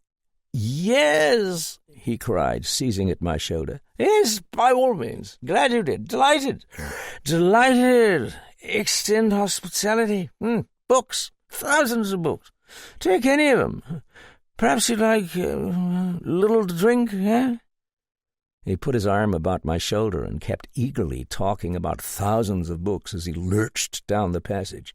He laughed. He slapped my shoulder and called me a good fellow. As we reached the door, an expression of sly cunning crept into his look. He whispered, "Perhaps, Mr. what's your name? Yes, but perhaps you wouldn't mind going in ahead of me and lighting lamp?" Deprecatingly. "A bit indisposed. You know how it is." "Of course," I said. It was not pleasant to go across that great scented room in the dark. I nearly knocked over the lamp in my blundering progress, but presently the green globe shone out. Graffin came in hastily and locked the door. He blurted, "Thanks. Lock other burglars," he explained. As he went over to fumble with it, I wondered whether it would be advisable to leave it locked. If Jack catch were to have his chance at Graffin, still I could unlock it later. "Draw curtains," he explained now, winking at me wisely. "Don't you think we might as well have a little air?" "No!" he'd cried, grabbing at the curtains and regarding me like a child whose toy you have attempted to take away. "Draw curtains," he repeated with dignified firmness. As he was taking off hat and coat, an idea seemed to strike him. "Where's Roger?" he cried. The thought had only just occurred to me. Where was the valet? I had neglected to ask Benkelin. Very probably he was included in the detective's arrangements, and the stage was to be left to Graffin. "Funny," the man mumbled, peering about. He lifted his voice to bawl, "Joyeux!" There was no answer. He shouted again in a voice which must have been audible on the floor below, without result. Graffin's red eyes blinked round curiously. Once he started for the door leading to the bedrooms, but he thought better of it. Sit down, Mr. Just sit down, do. You're not in a hurry, are you? No, you just sit down and we'll have a little drink. Books, he swept an arm about. Take choice, have a drink.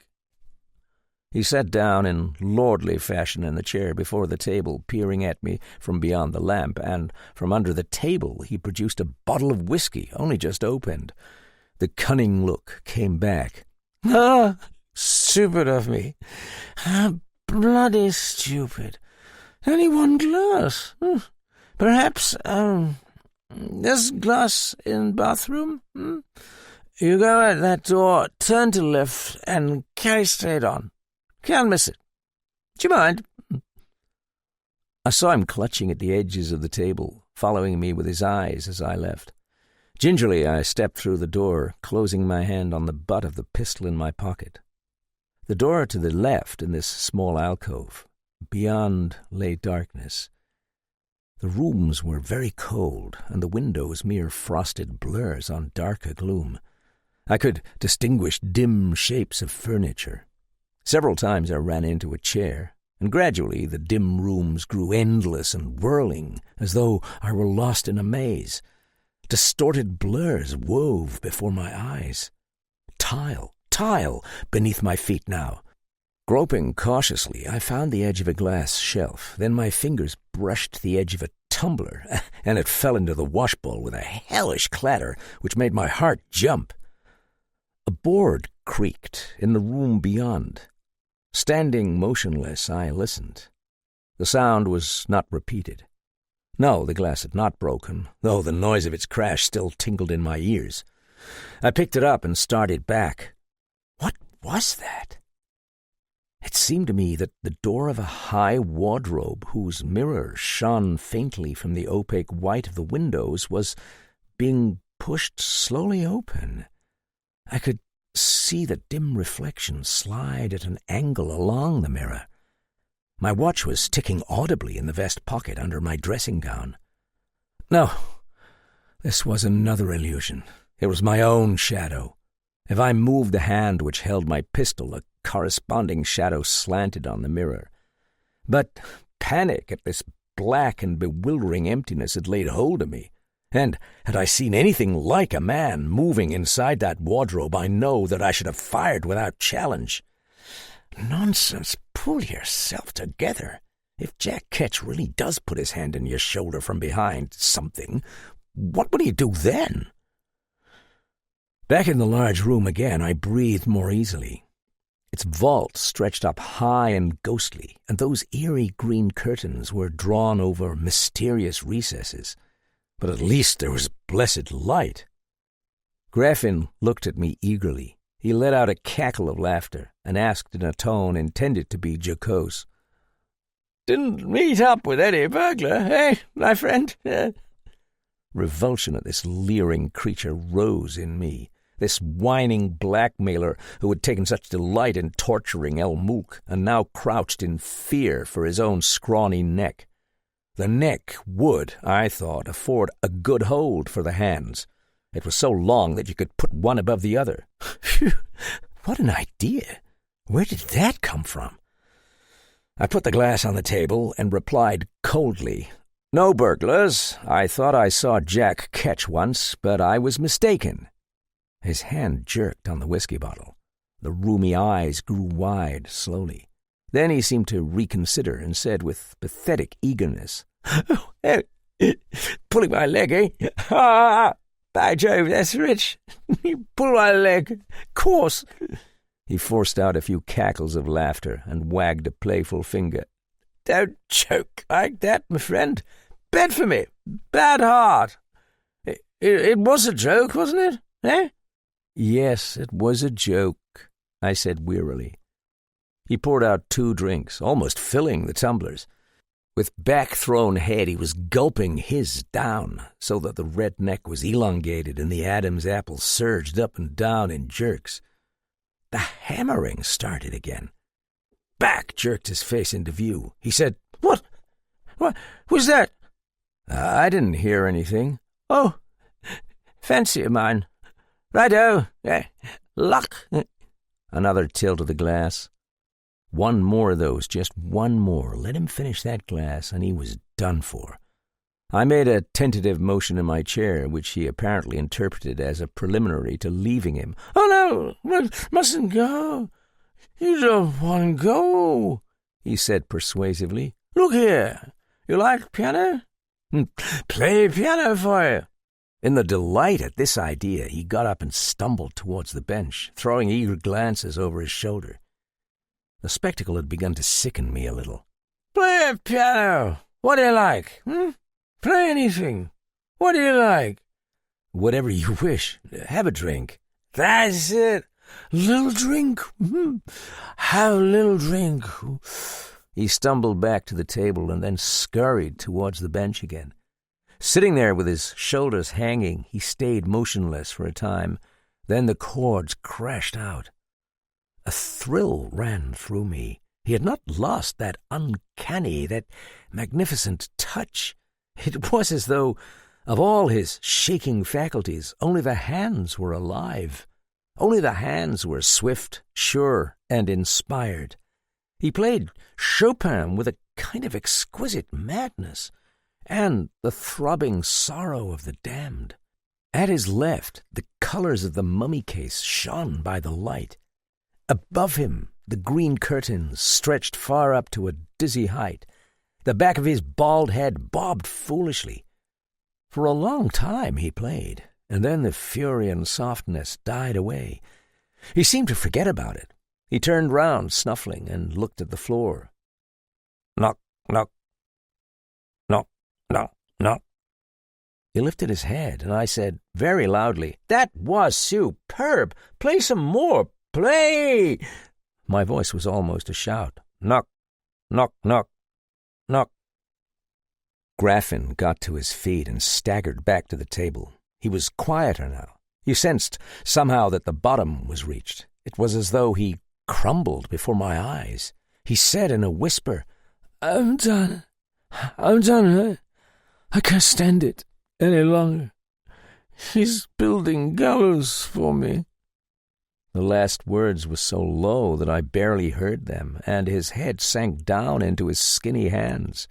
He mumbled, "You put me in prison. You're the police. Put me in prison." Suddenly he sat upright and smote the table a blow with his fist. "But I'll tell, do you hear? Rather go to prison than stick this longer. He won't get me. If I tell you, you won't let him get me, will you? I knew the kid. Kid was in service with me. Reported dead.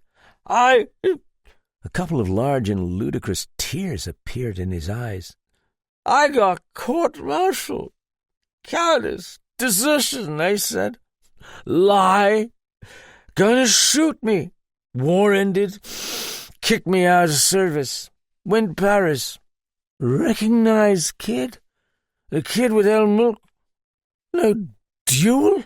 No duel at all. El Mulk shot the Lavateur. Here? Huh? He shot the Lavateur. Got proof, yeah." With weak fists, he was pounding on the table and glaring at me, choking, as he tried to speak faster. "Come closer," he beckoned, and I went to the table. "Made El Mulk pay money, keep quiet, then learned living here. The kids..." His voice mumbled off. I did not dare speak for fear that tenuous thread would be snapped or his brain would freeze again to silence. I held my breath. "That's who Jack Ketch is.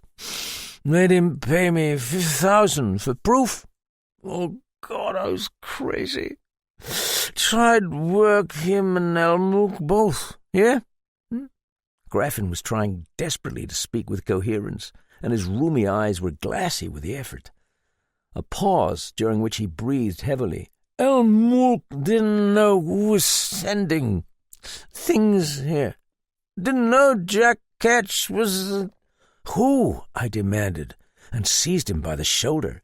"Let me be," said Graffin, snuffling. He looked puzzled. The thin thread had snapped. He stretched out his hand for the rest of the whiskey.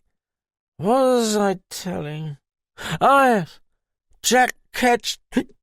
Hiccuping, he suddenly fell across the table, senseless, and struck the top with a sudden thud, and one sprawled arm knocked over the bottle so that the spilled whiskey crawled in a puddle about his face. Now only his swinish breathing was audible. Presently I drew back. Rousing him was impossible. For the first time I realized how cold it was in the room. I looked round at those vast green walls, at the cold relics and the 4 brass lanterns. A premonitory chill crawled in me at the unearthly silence. Well, now for it. Remembering my instructions, I went to the windows and drew the curtains wide. The snow still fell with silent insistence. In the glass I could see a reflection of the green lamp, and Graffin's head as he lay with his face buried in one arm. Was somebody watching? Was somebody listening? That I was required to go through that rigmarole of a farewell? Very distinctly I said, "Good night, Lieutenant." I slapped him on the shoulder, tipped my hand to my head, and walked out into the shadow. Over by the door into the passage, the outer hall, I stopped and softly drew a chair across the door. Seated there in densest shadow, I had my back against one locked door and could command a view of the other 2. The vigil had begun.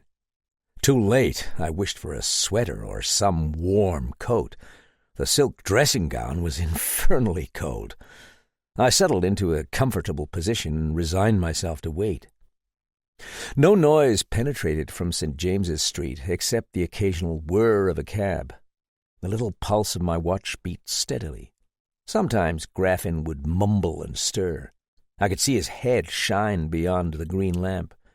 Marble floor in squares of black and white, dark green carpet, black marble mantelpiece at my left, 4 blue vases, and the tinted Judgment of the Soul.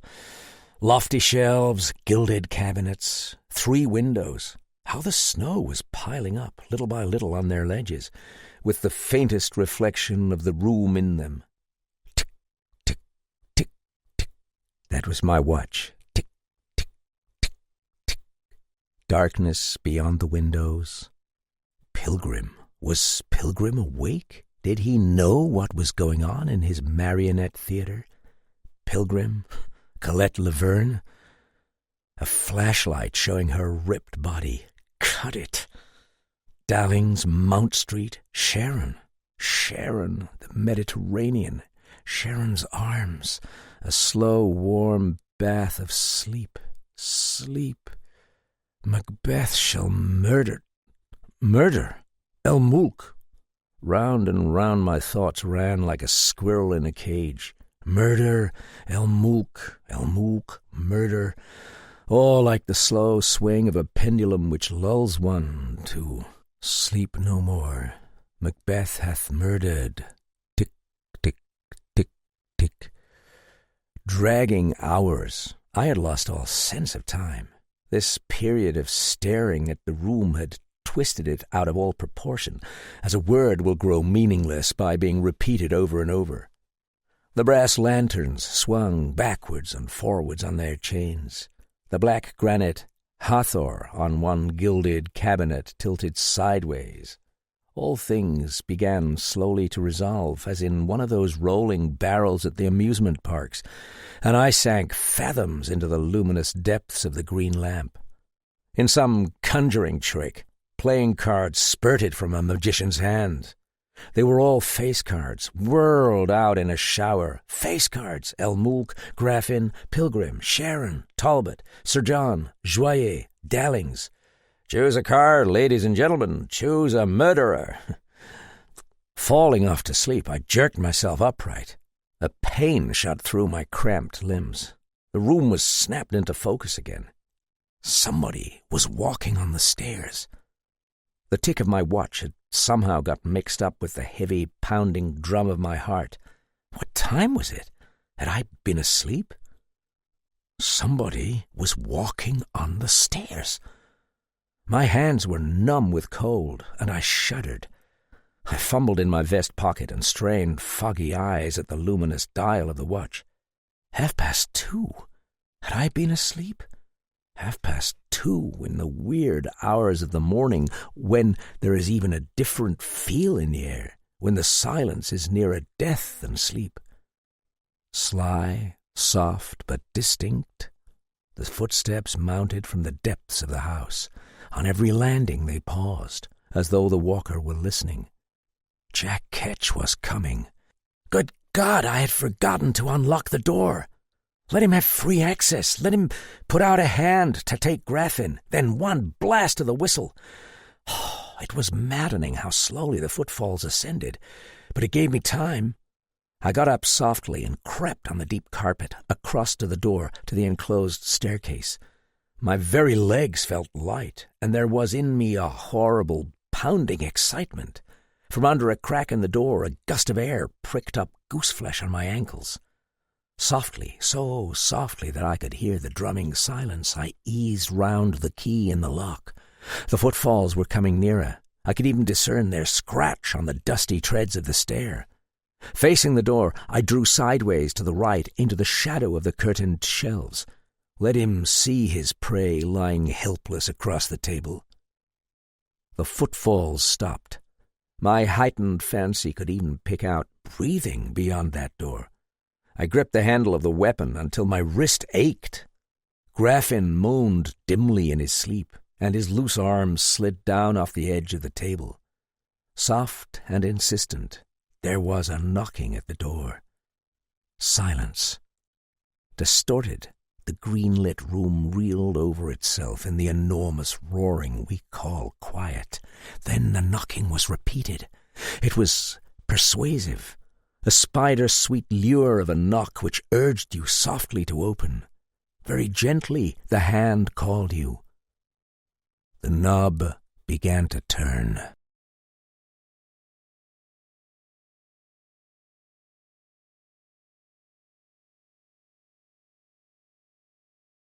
Chapter 17. The name is... I leveled the automatic to the right height, braced myself against the shelves, and put the lip of the whistle into my mouth. I felt very cool, with a ghastly courage and extreme clarity of thought. A pause. Come on, damn you, come on! One sound, shot or whistle blast, one or the other, so come on! A deep, rolling undercurrent of drums. This is the finale, you know, Jack Ketch. Still there was no movement, and the knob had ceased to turn. I stared at it, literally for minutes.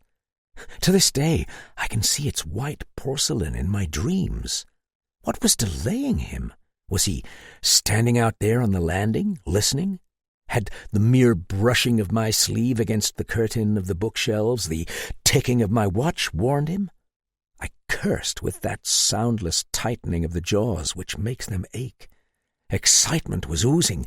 Courage was crumbling. If he didn't move soon... Had he gone? No, I should have heard any step on that stair, in which case I should have to take the initiative. By opening that door I could come face to face with Jack Ketch. But be careful. Benkela has laid a trap. Suppose this is one of the police. No, the whole furtiveness of that behavior meant only one man. I grasped the knob, turning it to make no sound, and suddenly I threw open the door. He was not on the landing. Only a little light filtered out from the green lamp, but it was sufficient to show me that there was nobody. There mounted the trap to the roof, there descended the staircase. Dusty, deserted, and cold. Was I going mad? Surely I would have heard any sound of his descent on those steps. The thing was impossible. He had not just vanished into the wall. Stay! Back to me began to float old stories, the tales of a lost room hidden somewhere in the club. Perhaps they were not maundering legends. Perhaps somewhere in this crazy old pile there really existed a lost room where Jack Ketch held his unholy gambles, and he had flown away through the wall to caper round the tall gibbet of Nizam el Mulk. Hollow walls? Oh, impossible.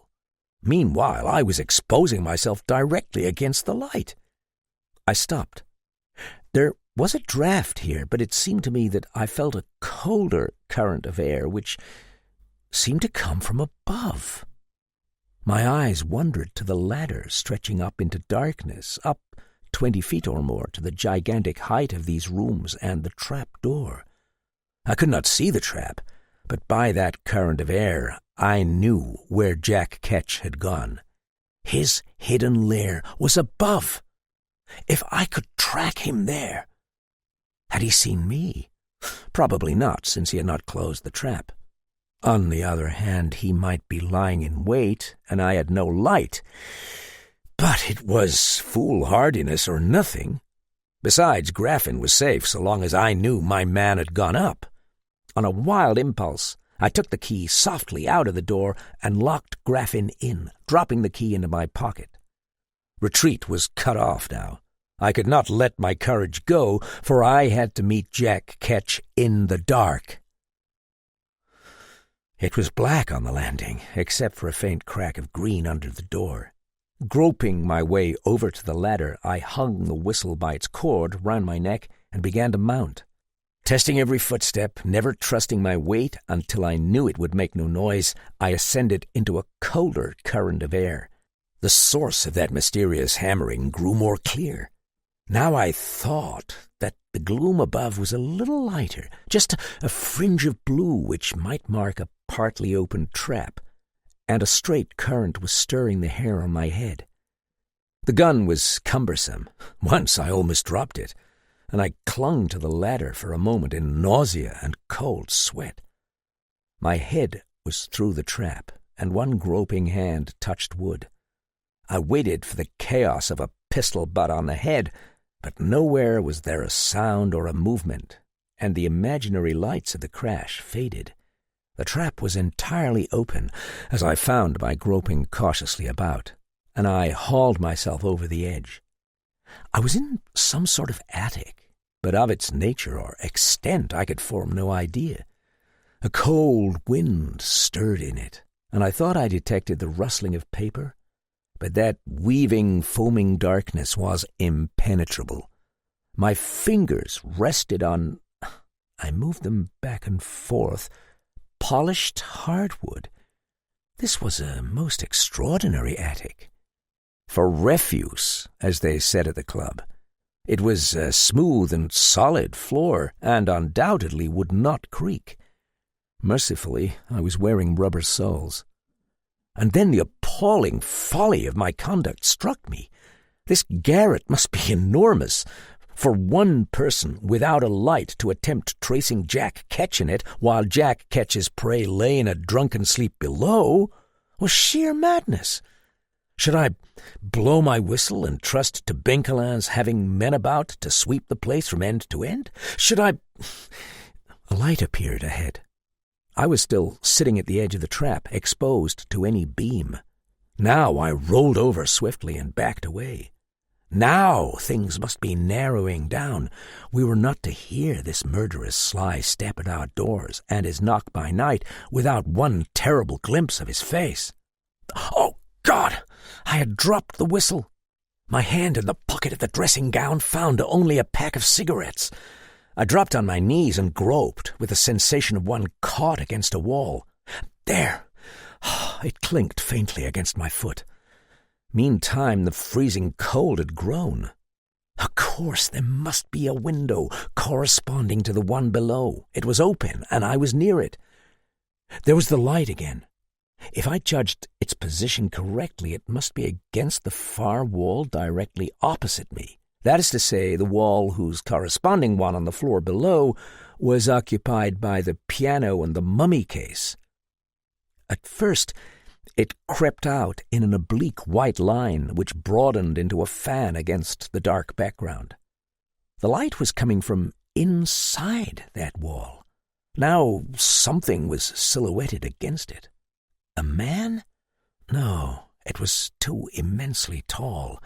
It shone on bricks. It shone on the height of an immense chimney. Between wall and chimney, along the side of the chimney, a door was opening. Now, slanting across that fan of light, I saw the shadow of a man. It was grotesque and incredibly tall, so that it bent across the roof of the garret. Its wavering outline was contorted as though the man were laughing, but I heard no sound. Pointed nose, open mouth, shaking shoulders, all were exaggerated, and by some trick of the light the man seemed to be wearing a tall hat.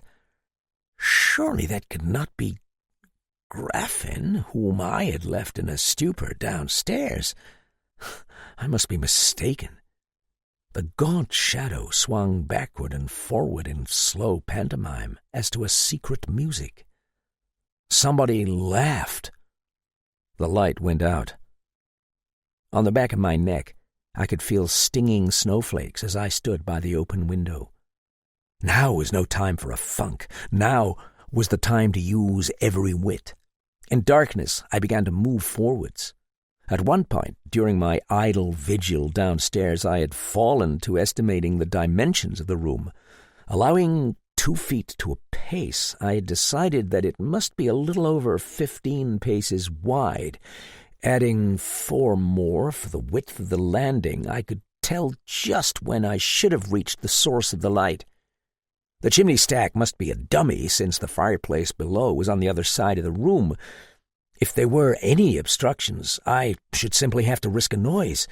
7 paces, I counted. 8, 9, 10, 11, 12, 13, 14.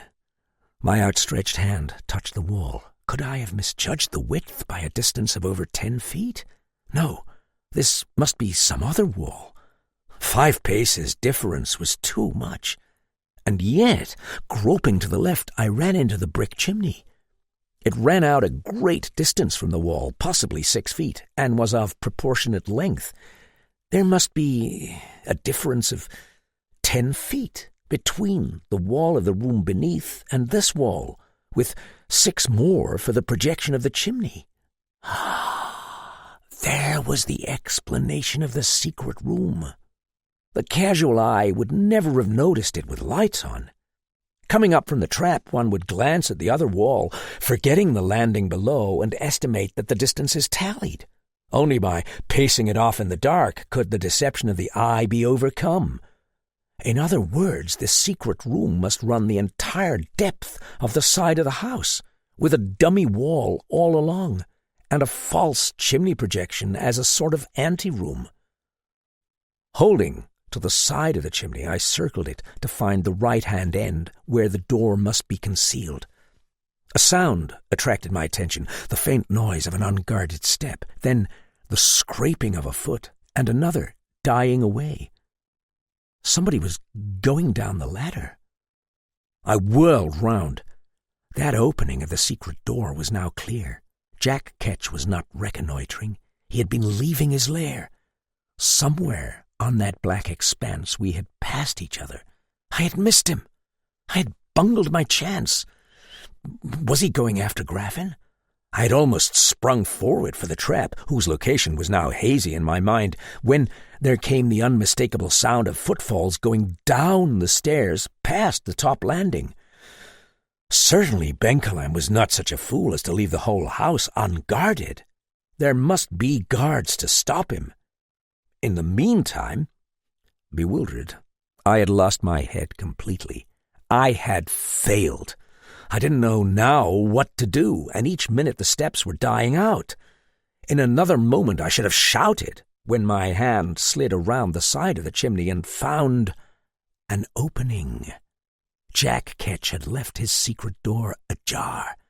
That meant he must be coming back, and now I was on the threshold of his secret.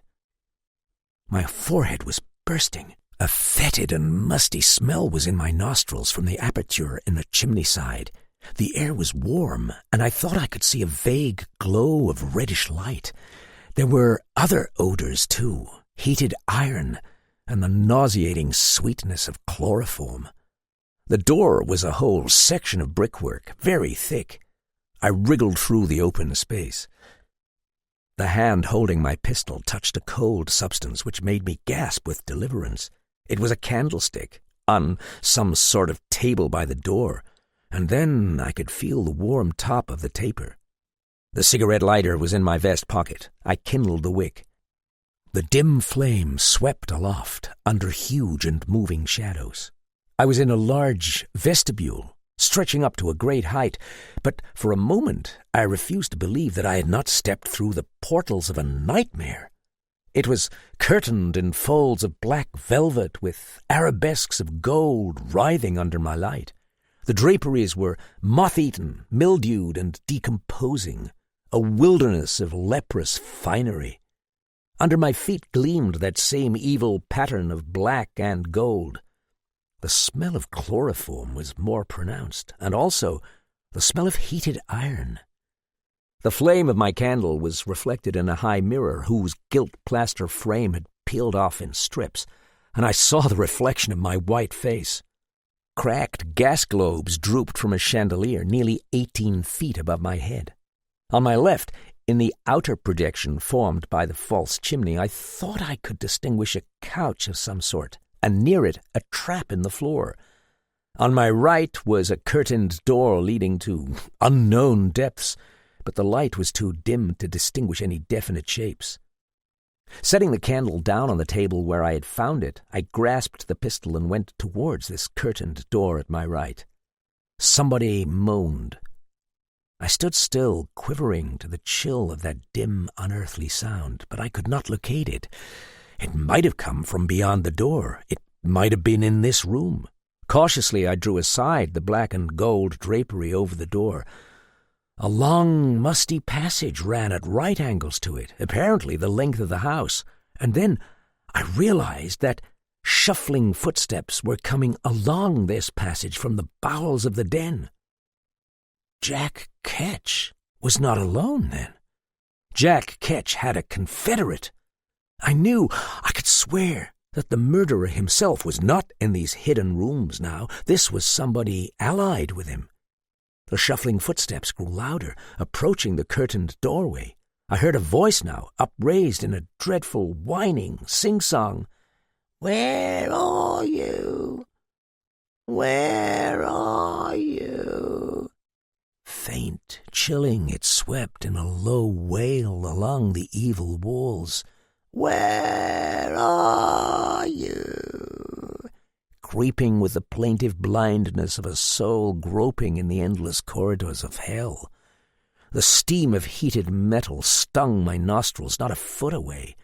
I flattened myself against the curtains of the wall as the drapes over the door trembled to the movement of a hand. Now in the doorway, dimly lighted by the candle, peered a figure. In its hand it carried something whose tip glowed a ghastly whitish red. Again the thin and strangled wail beat bewilderedly against silence. "Where are you? Where are—" It had not quite time to screech out before I sprang. I whirled that tiny figure by the throat and crashed it up against the wall, driving the gun point into its stomach. Its legs wriggled horribly. The glowing tip of the poker staggered in the air and fell. "Keep quiet," I snarled. "Keep quiet, Teddy." A frenzied gurgling and the sound of my own panting breath. The light of the candle fell over my shoulder on his contorted face. A wrinkled horror with lips drawn back from the gums, slobbering. A fish-like film was over his eyes, and streaks of sticky hair oil ran down across my hand at his throat. I had him pinned against the wall like a child crucified. With twisted limbs against a black and gold background, he stared at me. I could smell the white-hot iron burning a hole in the carpet. "Teddy!" I was shaking all over in sweat, and by his glassy, protruding eyes I knew I must be choking him to death. Dropping into the jargon of the nursery, I spoke words which, whispered in that mad place, must have seemed the climax of all madness. "Teddy, make a sound," I whispered, "and—" The gun point rammed again into his stomach. Slowly I lowered him, relaxing the grip at his throat.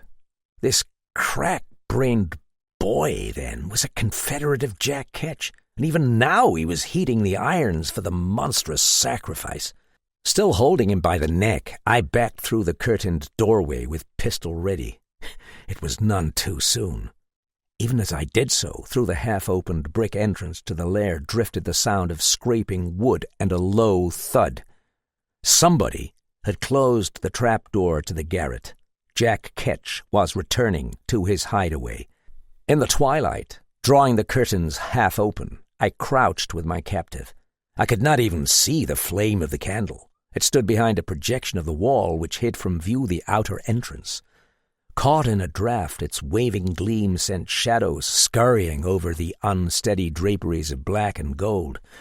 But that ghostly light illuminated the path which Jack Ketch must take. Now his footsteps were approaching the outer door. I wanted to shoot, to yell, anything to end the maddening slowness of those beats. The carpet smoked and glowed in little edges of fire from the fallen poker. He came closer to the door, and I felt that my chest was bursting. He came inside. Into the candlelight loomed a tall figure with a shadowed face, one shoulder humped. Yes, his face was invisible, but I saw the fingers of one long white hand crooked like a claw at his breast. He seemed to be swaying. He seemed to be peering for the tiniest whisper of danger. The tensity of that roaring moment ran tight and snapped. A board creaked under my foot. He whirled. "Put up your hands!" A blast from my whistle shrilled out deafeningly, and in that snapping of the strain I realized that I had relaxed my vigilance on the captive under me. Teddy writhed and rolled from my grasp, letting out a strangled shriek. A pudgy hand seized the fallen poker. I saw the glowing tip spin aloft over my shoulder as I dodged, and I heard its crash against my skull. My head seemed to leap out and far, whirling in nowhere. There was a chaos of splintering lights, and the room reeled in nightmare. Somebody was still blowing the whistle. Even in that inferno, I knew that I had flung Teddy across the room, that I had even hurled my gun aside, and that I was springing for the throat of Jack Ketch. He was there ahead of me, weaving. He dodged back, throwing back his hands, and the candlelight fell on his face.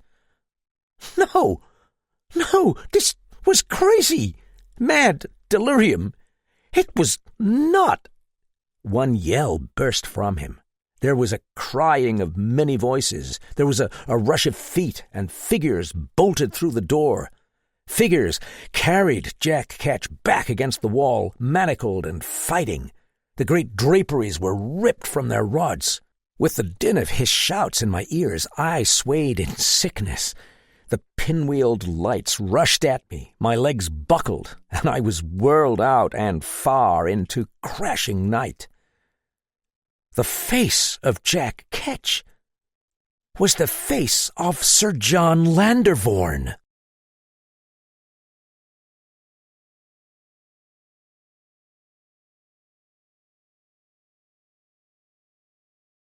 Chapter 18.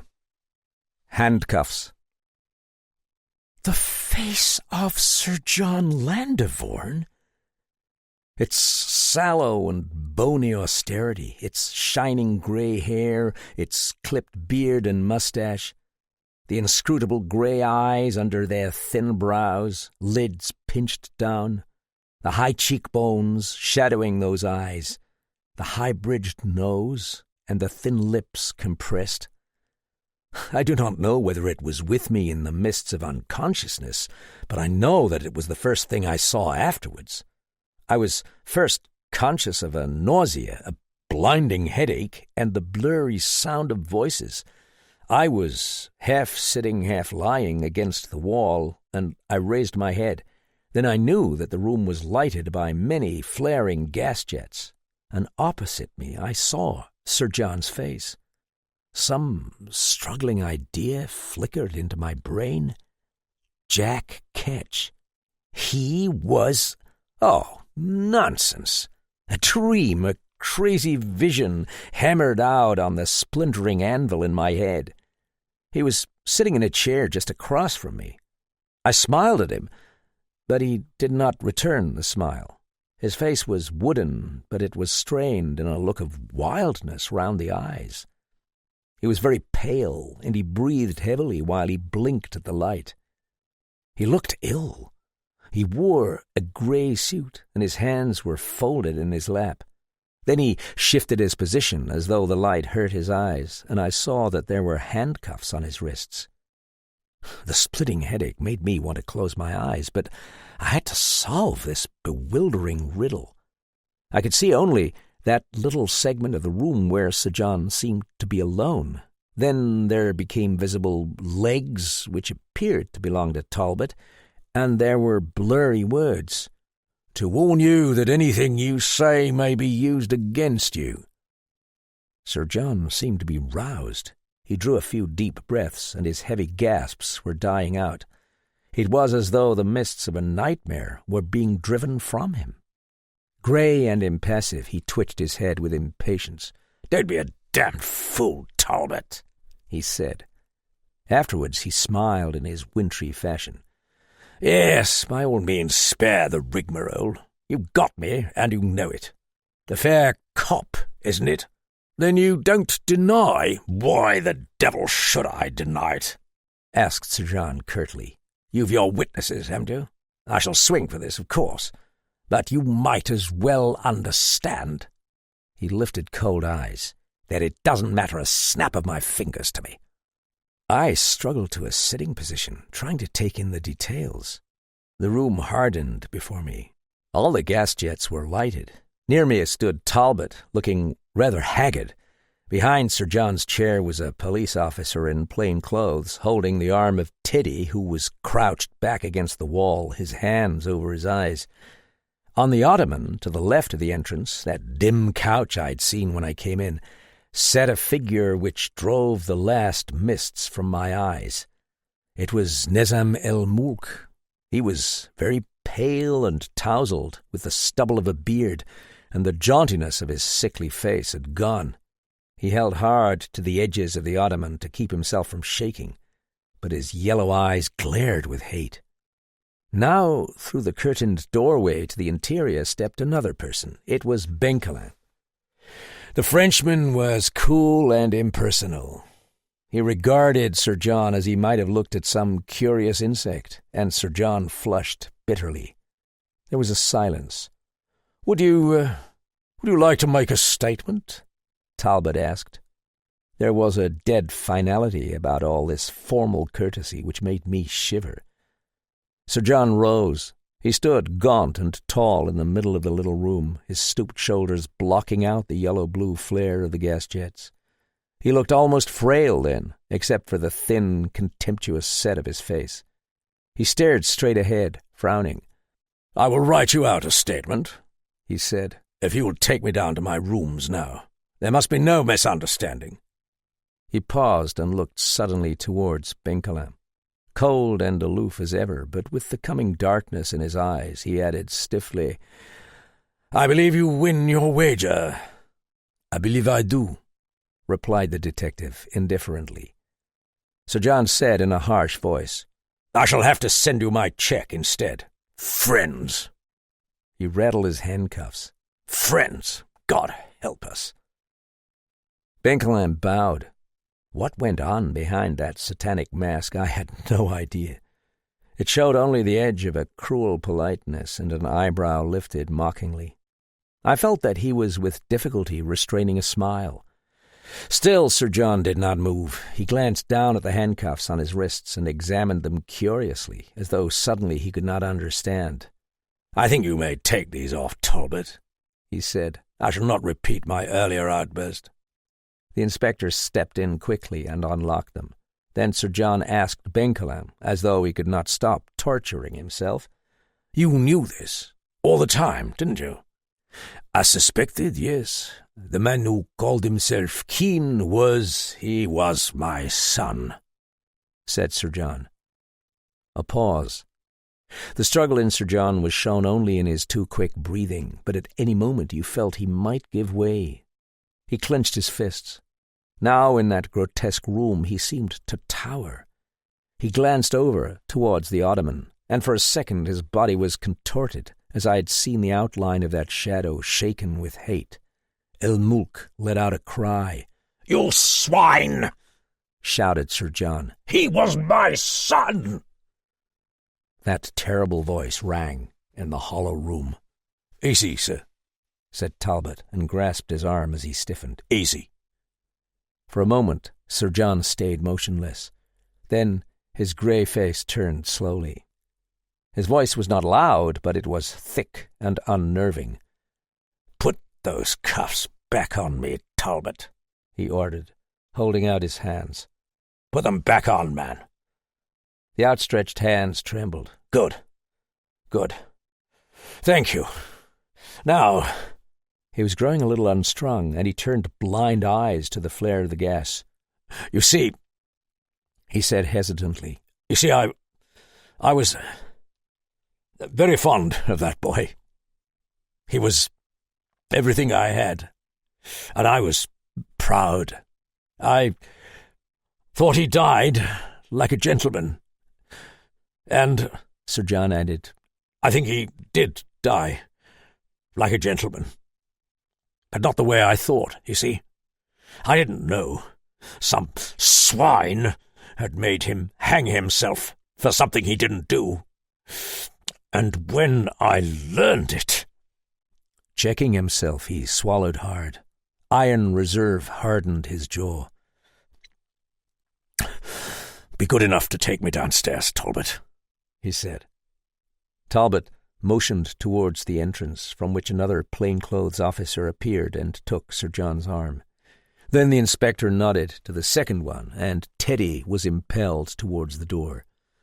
It was all done in frozen pantomime, with no sounds except the faint click of the handcuffs and Teddy's muffled sobs. "Go easy on him, officer," said Sir John. "My statement will exonerate him. He only did what I told him." At the door he paused. He hesitated as though he were weighed down by exhaustion, and his near-sighted eyes blinked at us. But he wore his gyves proudly, and he smiled. "I have one last instruction for you," he said in a steady voice. "In the front room of this suite, you will see a highboy in the left-hand corner. In the drawer of that highboy you will find definite proofs that Nizam el-Mulk shot and killed Pierre de Lavater on November the 16th, 10 years ago. I bought them from the man Graffin. There is a photograph, among other things. I ask you to use these proofs, Benkelem, and you will have no difficulty in sending him to the guillotine. In the same room you will find the Laverne woman bound and gagged in a closet. She may have smothered by this time. I sincerely trust this is so. You will also find the short sword with which I killed the chauffeur and the pistol I used to shoot Sergeant Bronson. They will be useful at the trial. I think that is all." He drew himself up, nodding curtly. Good evening, gentlemen. I shall probably not see you again." When he had gone, there was a long space of silence, while Talbot walked aimlessly about the room, running his hands through dishevelled hair and muttering. That last speech left a bitter taste, a sick reaction of futility and doom. In that drugged hour of the morning, the cold minutes ticked towards dawn. The inspector turned his drawn face. "I expect I had better go and untie that woman," he muttered. "I've already done so," said Benkelin. "She has been drugged, but she will recover shortly."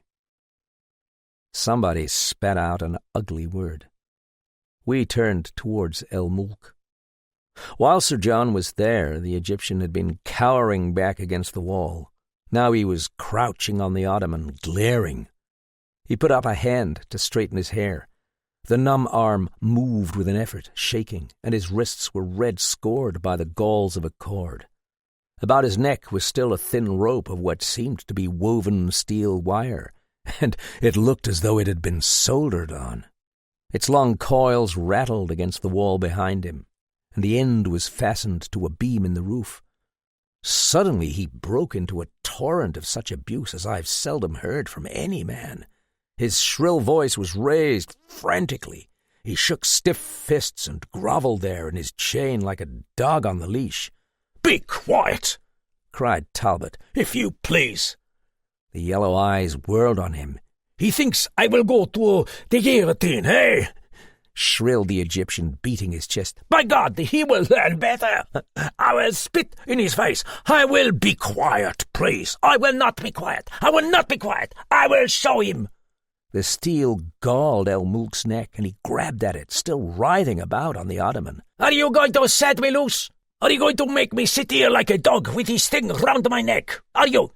Speak up, you stupid louse! Are you?" A mottled red surged in Talbot's face. He responded quietly. "It's been welded on, Mr. El-Mulk. We shall need cutters to remove it. I've sent for them. If you will be patient, we shall have you free directly." "My wrists!" moaned El-Mulk. "Oh, my poor wrists and my legs. I can't stand up yet. That dog! Oh, that! Look out for that trap!" snapped Benkelin as the Egyptian tried to stagger to his feet. Cowering, El-Mulk sank down again. The detective was indicating the trap in the floor. I had previously noticed, a few feet in front of the ottoman. It was several feet square and constructed of 2 leaves. In each of the leaves was set a staple. Through both of them a wooden stick ran to the floor on either side, holding it up and closed. The thing looked very flimsy. "Step on that," the detective added, "and you'll go straight through to the room below, I think. Tiens, Jeff's awake." He walked over, smiling, and bent to shake me by the shoulder. "That skull of yours, old man, is uncommonly thick. It was only a glancing blow, but I shouldn't care to take it on my own head. Here, have a drink. All right now?" "All right," I said, taking the proffered flask. "But my head, God, help me up." "I confess, Jeff," he said as I got weakly to my feet, "that I never cast you for any such stellar role as you played tonight. You were to watch Graffin, and it seemed to me you were safely accounted for. I assure you I had several bad moments when I saw you walk through this door and light the candle." You saw me?" "Why, yes. Talbot and I were in the garret all the time on the watch. It nearly disorganized our plans, this venture of yours. However—" "Of course," I said bitterly. "You knew where the secret room was." Talbot mopped his forehead. "It was touch and go for a while," he said, "when I heard two people wandering about in this garret. Phew! We never thought you'd get mixed up in this, but we couldn't grab our man until we knew which one we were grabbing in the dark." He looked about with some bewilderment.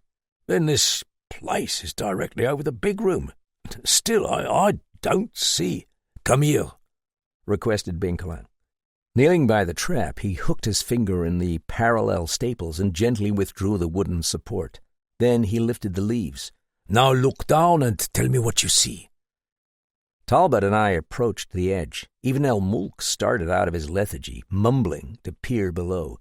Some 25 feet or so beneath us, and slightly to the left, I saw the table with the green lamp. Graffin's bald head still shone there, sprawled across it beside the overturned bottle of whiskey.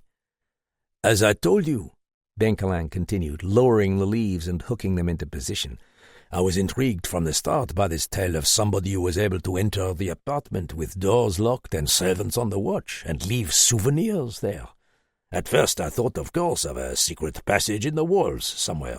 Then I heard that all the souvenirs had been left in just one place, on the center table, never at the door or in the bedrooms or anywhere else except on this table. The inference was obvious. Jack Ketch was able to reach no place except the table, which suggested that things were being dropped from above. And when I remembered what sort of gifts had been left there—" Squatting by the trap, he looked up at me. "You recall what I pointed out to you, Jeff? The peculiarity of all the objects found on the table? They were all solid, unbreakable things. Books, a little wooden figure, a piece of rope. Whereas fragile and breakable things like that Gallows model or the glass pistols or an earthen jar had been sent by the post, clearly because they would have been smashed had they been delivered in this other way. It became clear that Jack Ketch was sending gifts from the ceiling without ever being seen at all. Then down there this afternoon," said Talbot, "when you raised all that fuss about rare old something or other brass and got out the step-ladder and climbed up to look at the lanterns, you were really looking at the ceiling, of course. The trap is artfully painted and hidden so ingeniously that it would go unnoticed by any eye not looking for it. But reason told me it must be there. And once having located the trap, it was not very difficult to trace this hideaway. Of course, I couldn't tell you then what I was searching for, because I already suspected Sir John, and to let him know I had guessed the presence of the secret room would have been ruinous. Even as it was, he had several of his worst moments down there, if you recall his behavior." Talbot dug his hands in his pockets and shook his head bewilderedly. "You already suspected him?" he demanded. "Sir, he was the very last person—" "Nonsense, Inspector," Benkelin interposed brusquely. "His guilt was so glaringly apparent from the first that I wonder how you overlooked it. Man, he made a horrible blunder at almost every turn. Of course, I was puzzled for a time by certain features of it, because I hadn't yet met our half-witted Teddy, but once Teddy entered the picture, the whole sequence of events became plain." "Well, it isn't clear to me even yet," muttered Talbot, "especially how anybody could have seen anything suspicious in his behavior." Benkelin sat down in the chair which Sir John had occupied. The reaction was on him.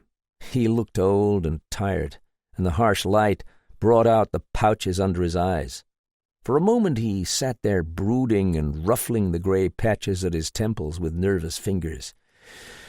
"Very well," he said abruptly. "Let me tell you then just what course the murderer followed. Let me tell it to you as though we did not know the identity of the murderer, and then you will see how inevitably it links up. Much of the story you already know, so that you can fill in as I go along. Jack Ketch was obviously somebody to whom the dead Keene had been very dear. Such careful and murderous planning, such overwhelming devotion to his object, was not possible merely to some friend of Keene. There was nothing lukewarm about this vengeance. A blood relative was concerned, and a tigerish lust for retribution. Jack Ketch, after mourning Keene as dead for nearly 10 years, learns the truth. He has been brooding in his devotion. All his thoughts have been centered on the dead man. All his love, all his hopes and plans in life died with Keene. The ghastly shock of learning what really happened, the slow realization, the insane flare of hate, the quiet ferocity with which he prays to his God for vengeance, then the loving care with which he sets out to scheme. Night after night, meditating on each subtle horror he will inflict on— "Don't!" shrilled Nezem el-Mulk. "Don't talk like that!"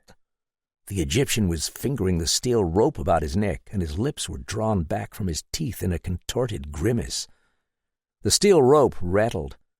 In all our minds loomed the grey, set face of Sir John Landevorn, the quiver of his nostrils, the cold eye where lay an edge of madness. I could see the twitch of those long, white hands. He has learned of this secret suite of rooms. In his brain flowers a plan perfect in its details, and he chuckles nightly over a brilliant and intricate plan. For months he has been torturing his victim, and now at the anniversary of Keene's death he is ready to act. We have determined already that he has made El-Mulk's acquaintance. We know how he lured him out that night, lured him round to the back of this house. Is that correct, my friend? He told me, the Egyptian muttered. We would watch for Jack Ketch from here. I did not know about the trap. He told me. He said we would watch from the roof.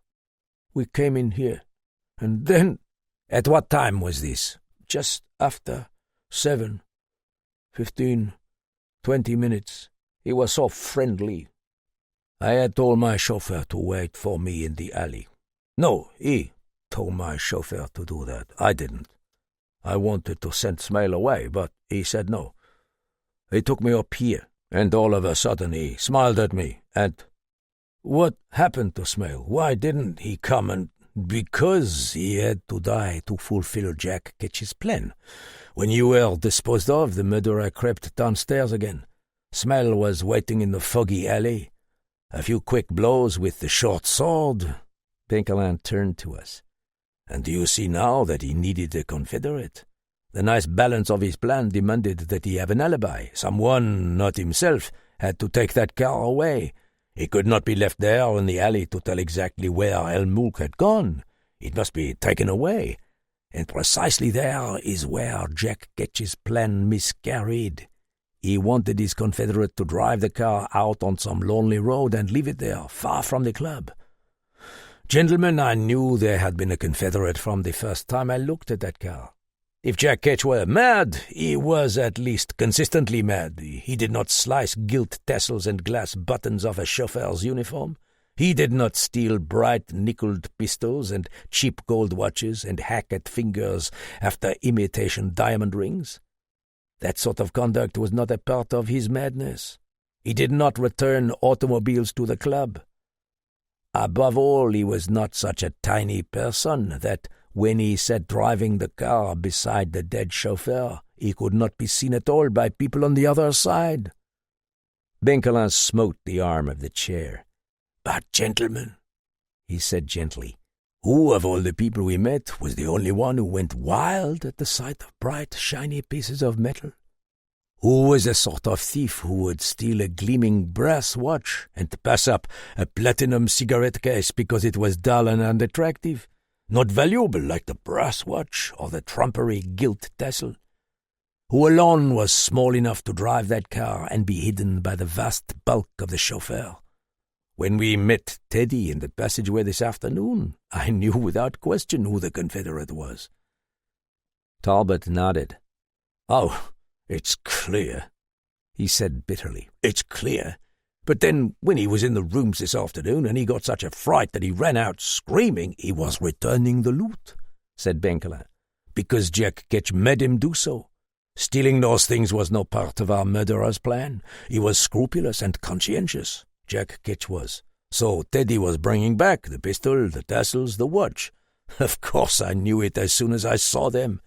You knew it when you saw them? Cried Talbot. In God's name, how? That dust, man, the coal dust, replied Benkelin testily. Didn't you notice that black dust on the red bandana handkerchief? Of course, Teddy had them wrapped in his handkerchief at the bottom of the coal scuttle.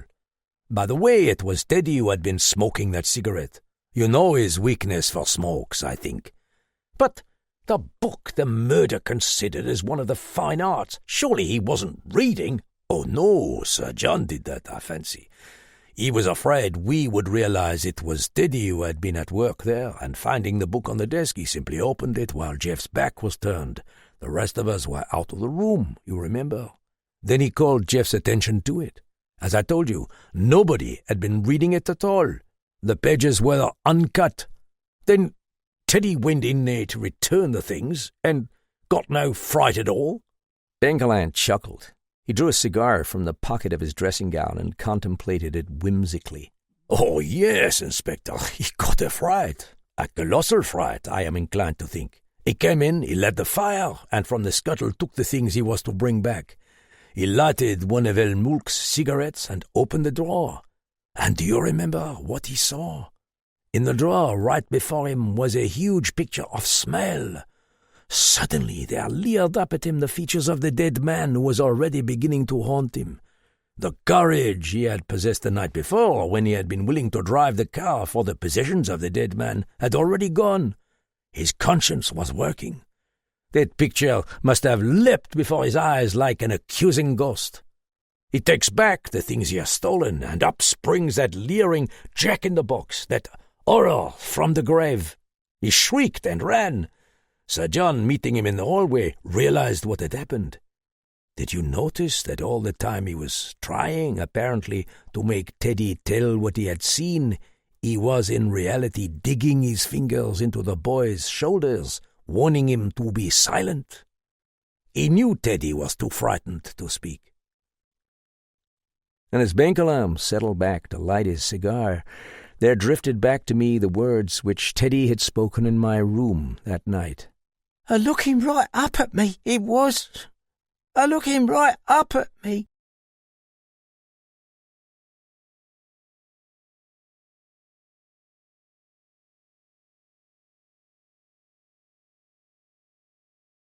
Chapter 19. The Trap Falls at Last. Well, there is no use dwelling on it, said Benkelin, shrugging. You can see that this crack-brained boy disrupted the whole plan. He was told to take the car out, far away, somewhere in the wilds, and leave it there. Didn't he tell us once that the great ambition of his life was to own an automobile? Joyously, crazy to drive, even willing to drive with the dead man on the seat, so long as he can run a limousine. Out he goes on a crazy joyride all over London. There is your explanation. But why the devil did he bring it back? Asked Talbot. I think I can answer that, I put in, still remembering my conversation. I talked with him tonight.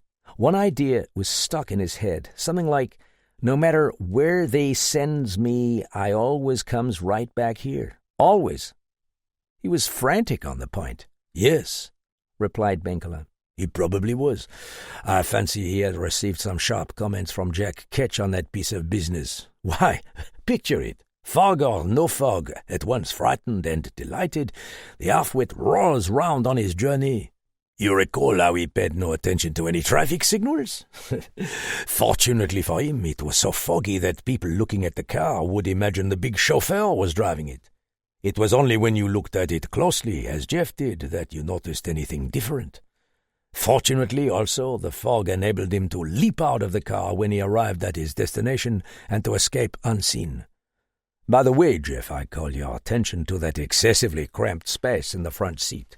It was bad for the chauffeur, but it went very well with Teddy's short legs. Anyhow, that was the flaw in Jack Ketch's plans. He never bargained on the lunatic conduct of his accomplice. It must have given our killer some very bad moments when we were pursuing the car down Pall Mall. Oh, Sir John was as startled as we were. Sir John? Sir John? Snapped Talbot. All right, grant everything you've said so far. Nevertheless, there's nothing which might have indicated him as Jack Ketch. Suppose he did squeeze Teddy's shoulders. That might mean nothing. You've no proof that he was the one who opened that book while Mr. Marl's back was turned. Not a shred of proof. How could you possibly have connected him with the crime? At first, said Benkelin reflectively, I think it was the fact that the murderer knew you. Knew me? Yes, you got a telephone message at Vine Street. Nizam el-Mulk has been hanged, and the rest of it. This call was put through during the time we all were at the theatre. The curious point was that the caller asked to speak to Inspector Talbot. Not just the Vine Street police station, but very definitely Inspector Talbot. You told us that yourself. That startled me considerably. How many people in London do you think know offhand the name of the detective inspector in charge of their district? Do you know it in New York, Jeff? Do I myself know it in Paris? In particular, we had decided that the murderer was somebody at the Brimstone Club. And it was somebody who knew his Metropolitan Police very, very well. Well, who at the Brimstone Club definitely did know the name of the inspector at Vine Street? Sir John Landevon, because after the murder of the chauffeur, he himself suggested ringing up Talbot to summon him here. Still, it was only an idle speculation. Then I suddenly remembered that it was while Sir John was in there phoning to summon Talbot that the little wooden man must have been hung on the toy gallows in the lounge. Now, whoever hung that toy on the rope was obviously the murderer because the toy had last been seen in El-Mulk's possession. I showed it to him! El-Mulk cried suddenly from the corner. The wooden man! When I met him, I came up here with him. I showed it to him, and he took it from me. Ah, yes. Now just cast your minds back. We had left the little gallows in a cabinet by the fireplace when we quitted the lounge at 6 o'clock. Somebody took it from the cabinet, put it on the center table, and hung the toy from its rope. Who knew the gallows was in that cabinet? Just 3 people. Just 3 people knew where it was. You, Jeff, Sir John Landevon, and myself. And who alone had access to the lounge unobserved after the murder of the chauffeur? Sir John Landevon, who was telephoning to Vine Street for Talbot at his own suggestion, because, supplemented Talbot, the telephone box is right opposite the door to the lounge. Precisely. So I asked myself, could Sir John have put in that other telephone call also? That sinister call telling that El-Mulk had been captured. And I knew that he could have done so, since, while we were at the theatre, none of us had seats together. He could have slipped out and called from a public box unobserved. Well then, was it also possible that he could have been the one to spirit El-Mulk out of his automobile? When I learned that El-Mulk had merely driven around the block and that the chauffeur had been murdered not more than 20 minutes after leaving this club, there came to me a recollection of sitting in the lounge waiting for Benkelin and Sir John to go out to dinner. El-Mulk had left a little after 7. It was half an hour before Sir John appeared. I see you agree with me, Benkelin said, yawning. Of course, he had lured El-Mulk up from the alley, killed the chauffeur, and dispatched Teddy with the car. We know that now, before coming out with us. Really, he had no alibi at all. Whenever important things were happening, he was always absent, just as he was absent this afternoon when he called for Miss Laverne. No wonder he could convince her he was an official at Scotland Yard, convince even her suspicious nature. He must simply have shown his old official papers, and she felt quite flattered at being escorted by an assistant commissioner. He ever think of that? Or have you thought of that expression of startled incredulity on the dead face of Bronson? Bronson knew him, naturally, and to see his former assistant commissioner confront him with a pistol... Benkelin shrugged. But what about the telephone call she received this afternoon from Mr. El Mulk? Benkelin looked over inquiringly at the Egyptian.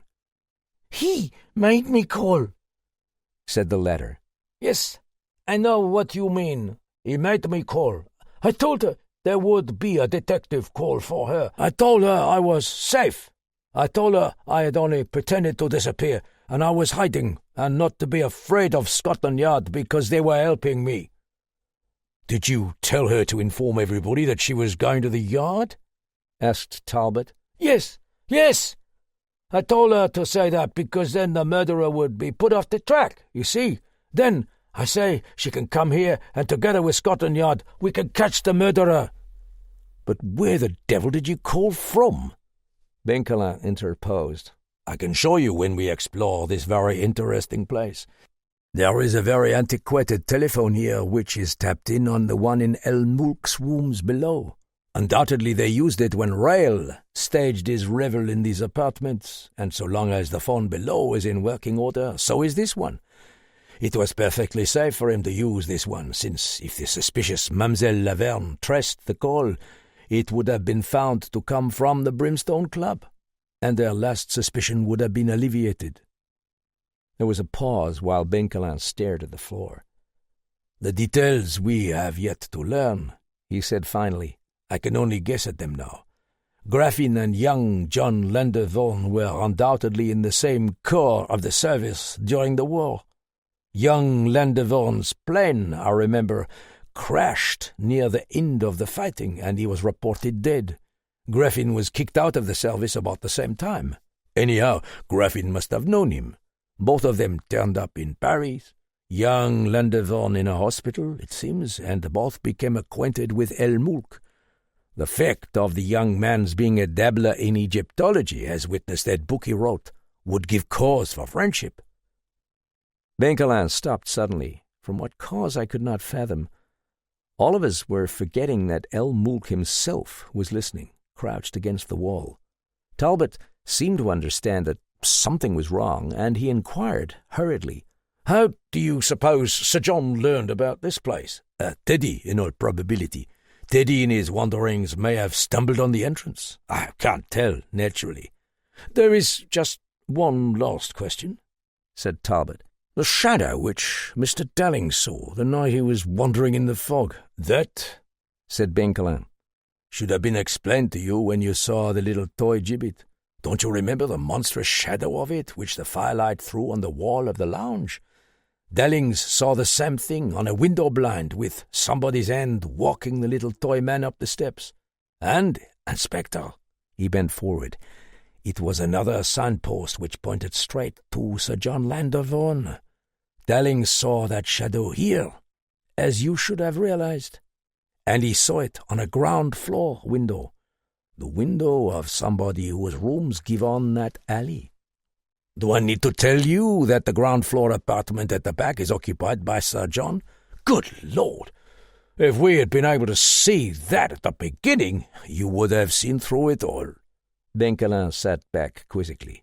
"Yes, but that was the climax of all reasoning. Sir John sitting up late, brooding over the toy he had constructed, laughing in delight at what he had constructed. Even, I imagine, as he fashioned those calling cards. That was the fact which brought it home to me most clearly, that Sir John must be the murderer. Finally, the crowning indication of all was the fact that, of all the people at his club, his rooms alone were in proximity to these. His rooms gave on that staircase. He alone could reach the secret chambers without being seen. It was his private staircase, too, and with it he could prowl about whenever he liked." "There is just one other point," I put in. Somebody, at some time after 1 o'clock in the morning, knocked on Mademoiselle Laverne's door and left a card there. "I fancy it was Teddy," the detective replied. "The card was blood-stained, if I remember correctly, and was probably stained while he was sitting beside the chauffeur. Very likely he had instructions from Sir John to leave the card at the door somewhat earlier, after he had left the dead chauffeur somewhere.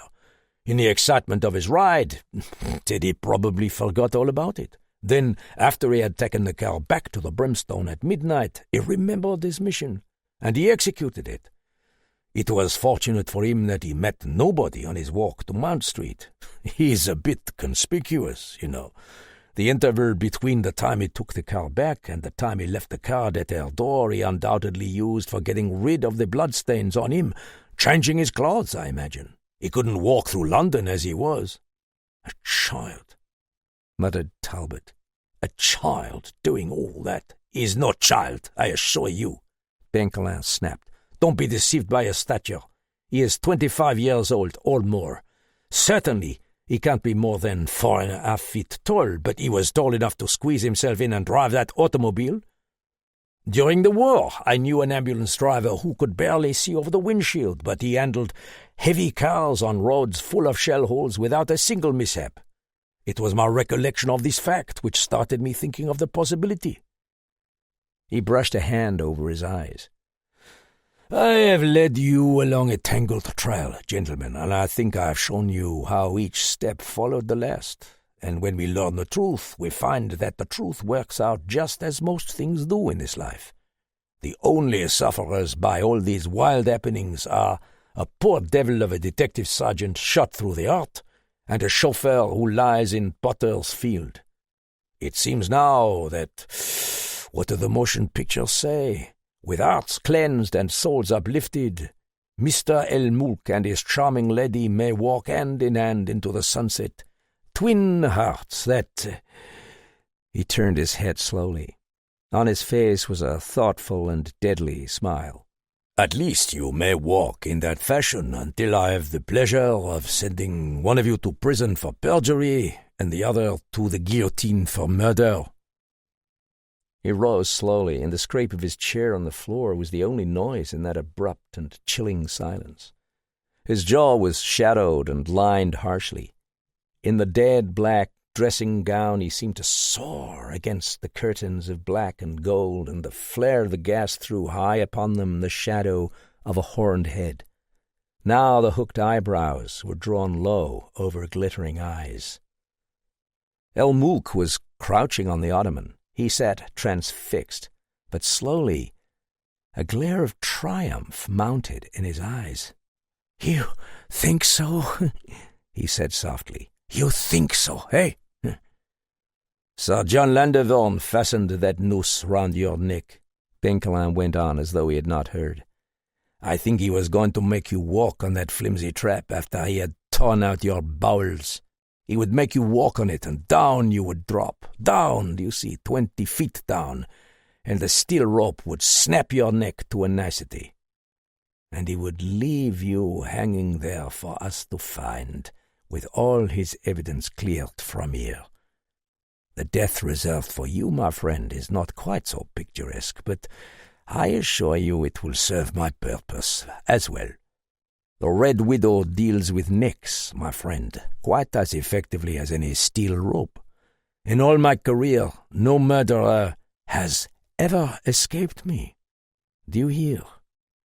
His voice was still poisonously gentle. "That is why I was so anxious to save you. That is why I interested myself in this investigation and spared no pains to see that you were delivered from the hands of Jack Ketch. I wanted to take you back to Paris with me, to go out at dawn and have your neck shaved by that exquisite little barber we know of." Elmulk was trembling, but it was with an insane triumph. The coils of his rope rattled against the wall. His yellow eyes were distended. He writhed on the ottoman horribly, as though he had more than one pair of arms and legs. I'm going to tell you something," snarled the Egyptian. "Listen, you... His words choked him. He stabbed his finger at the detective. "By God, You're not going to take me back. Do you know why? Do you know why? They kept me drugged up here, yes. They kept me tied, yes. But you know what I did? While the kid was here, I got partly free. Didn't you hear me knocking? Didn't you hear me swing this rope against the edge of the door? So much for the knocking, but now none of us paid any attention to it. We were watching him as he panted, and his words ground on. Before that man, he came up and dragged me again. Do you know what I do? I have bring the kid in here. I have offered him a gold piece. I have, if he will take those paper that photograph of me Graphene have taken. He sneak out them. He sneak out and take of me when I killed the levateur. His English was growing incoherent. He steadied himself. I have offered him the gold piece if he will burn it all in the fire where he is heating the irons to torture me. And he did. He did. A screech of eldritch laughter convulsed him. The stubble of his beard, the wild, disordered hair, his blackened shirt front. And now there is no proof. I shot the levateur, and there is no proof. Jack Ketch, they have captured. I am free. You can prove it. I am free. And the curse is broken, too. Suddenly, he seemed to realize something. The light of fanaticism deepened as in the crash of a blinding revelation. The curse, he muttered. The curse is not... He flung up his arms. His voice, shrill in victory, tore through the silence. The gods are dead. I have killed him.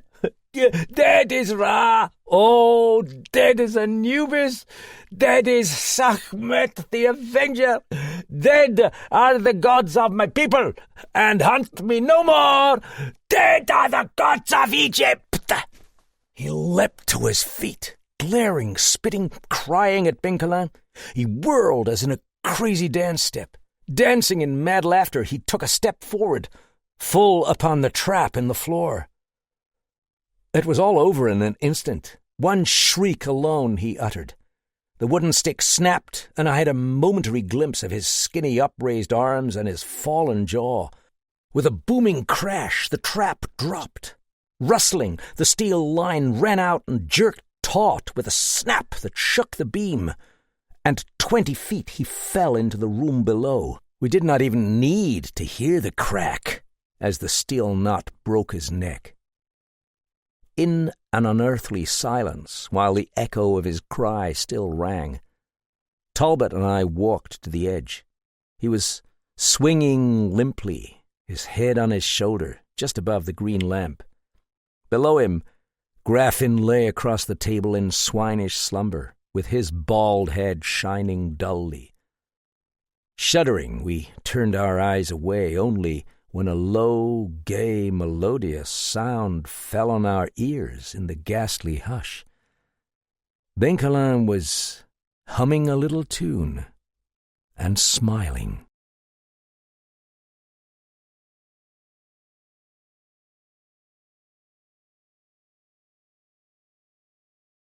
The Ends of Justice. Chapter 1.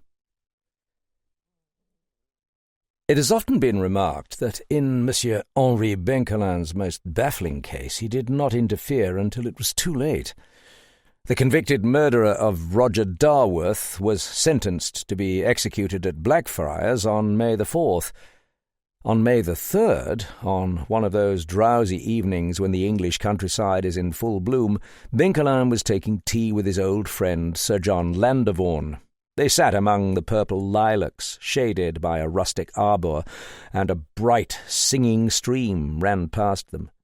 Up over the terrace were the grey gables of Sir John's house, stark against the last fire of the sun. A sleepy twilight hovered over them.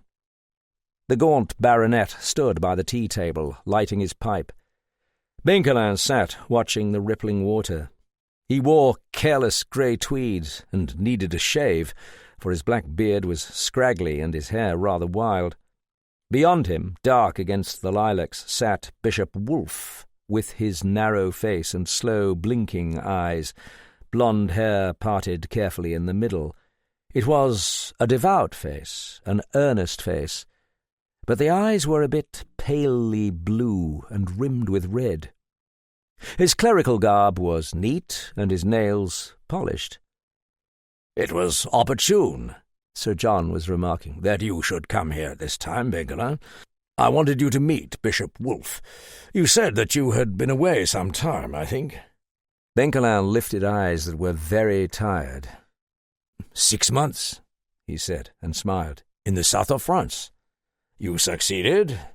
"I got my men," the Frenchman said. Come, this is in the nature of a vacation, my friend. You don't want me to talk shop, surely? Well, I know you. You would be interested, wouldn't you, in hearing of a churchman turned detective?" "From what I've heard," Bishop Wolfe put in, raising his colourless eyebrows, "I personally should be much more interested in a detective turned churchman." "Are you referring to my religious ideas?" asked Benkelin. Well, one sinner more or less doesn't matter, does he? He smiled at the stream. "Am I to gather that Bishop Wolfe did detective work?" While the bishop made a protesting motion, Sir John went on enthusiastically. "Well, rather. He solved the most perplexing case I ever racked my wits over. Did you ever hear of Roger Darworth?" "The spiritualist?" "Call him that if you like." The baronet shrugged. "He always impressed me as a stagey fake, you know. And I suppose you know Tom Fellows." Benkelin slapped the table. "Know him. I'm proud to know him. I always admire these crazy young hellions. They do all the things I should like to do." Benkelin scratched his head and looked apologetically at the bishop. "Your instance is bad for your case, Monsieur Benkelin," said Bishop Wolfe with sudden harshness. "Would you like to commit murder? Fellows did." Startled, Benkelin leaned back and stared at him with his wrinkly black eyes. "My friend," he replied quietly, "I do not doubt your word, of course, but when you tell me that Tom Fellows committed murder, I find it hard to believe. No, I tell you. Ah, monsieur, I, who know the wickedness of the many, know also the goodness of the few. Were it not for Tom Fellows' money, thousands of children in London would die every year. It is he who feeds them. Were it not for Tom Fellows' money, hundreds of maimed soldiers in France would die. It is Tom Fellows who supports them. Does not your church take cognizance of that?" "I am not sentimental like you, Monsieur Benkelin," said the bishop, stroking his colourless hair. "I judge a man by his fruits. Fellows killed Roger Darworth. I am surprised that you have not heard of the case." "It is strange, old top," put in Sir John. "It was a sensation. Fellows is to be executed tomorrow. I'm sorry about it, naturally, for he seemed to me a splendid fellow, but the evidence was conclusive." "Then," said Benkelin, "will you be so good as to tell me about it? Fellows to be executed? It's unbelievable." He passed his hand over his forehead. "I count myself a good judge of men, but if Fellows is a murderer, I shall acknowledge myself an utter idiot." "The English law courts," said the bishop. Benkelin made an impatient gesture. "Damn the English law courts. I'm sorry," he apologized, catching himself up and looking at Sir John with a wry smile. "But I don't understand just yet. Will you tell me about it?" "I will give you the facts," responded the churchman with precision. "You shall then make whatever judgment you like on your ability to size up men, Monsieur Benkelin. Sit down, please, Sir John." "No, thanks, I don't smoke." He waited until Benkelin had lighted a cigar and whirled a wreath of smoke around his head. Then, in the fading twilight, Bishop Wolfe, with his hands folded in his lap, began his story.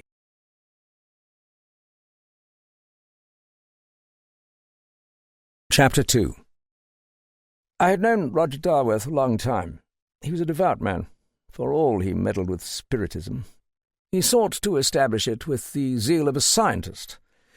I have seen him give demonstrations in which the most extraordinary things occurred. Darworth bound and roped in a chair at one end of a darkened room while bells were rung, tables moved, spirit hands materialized.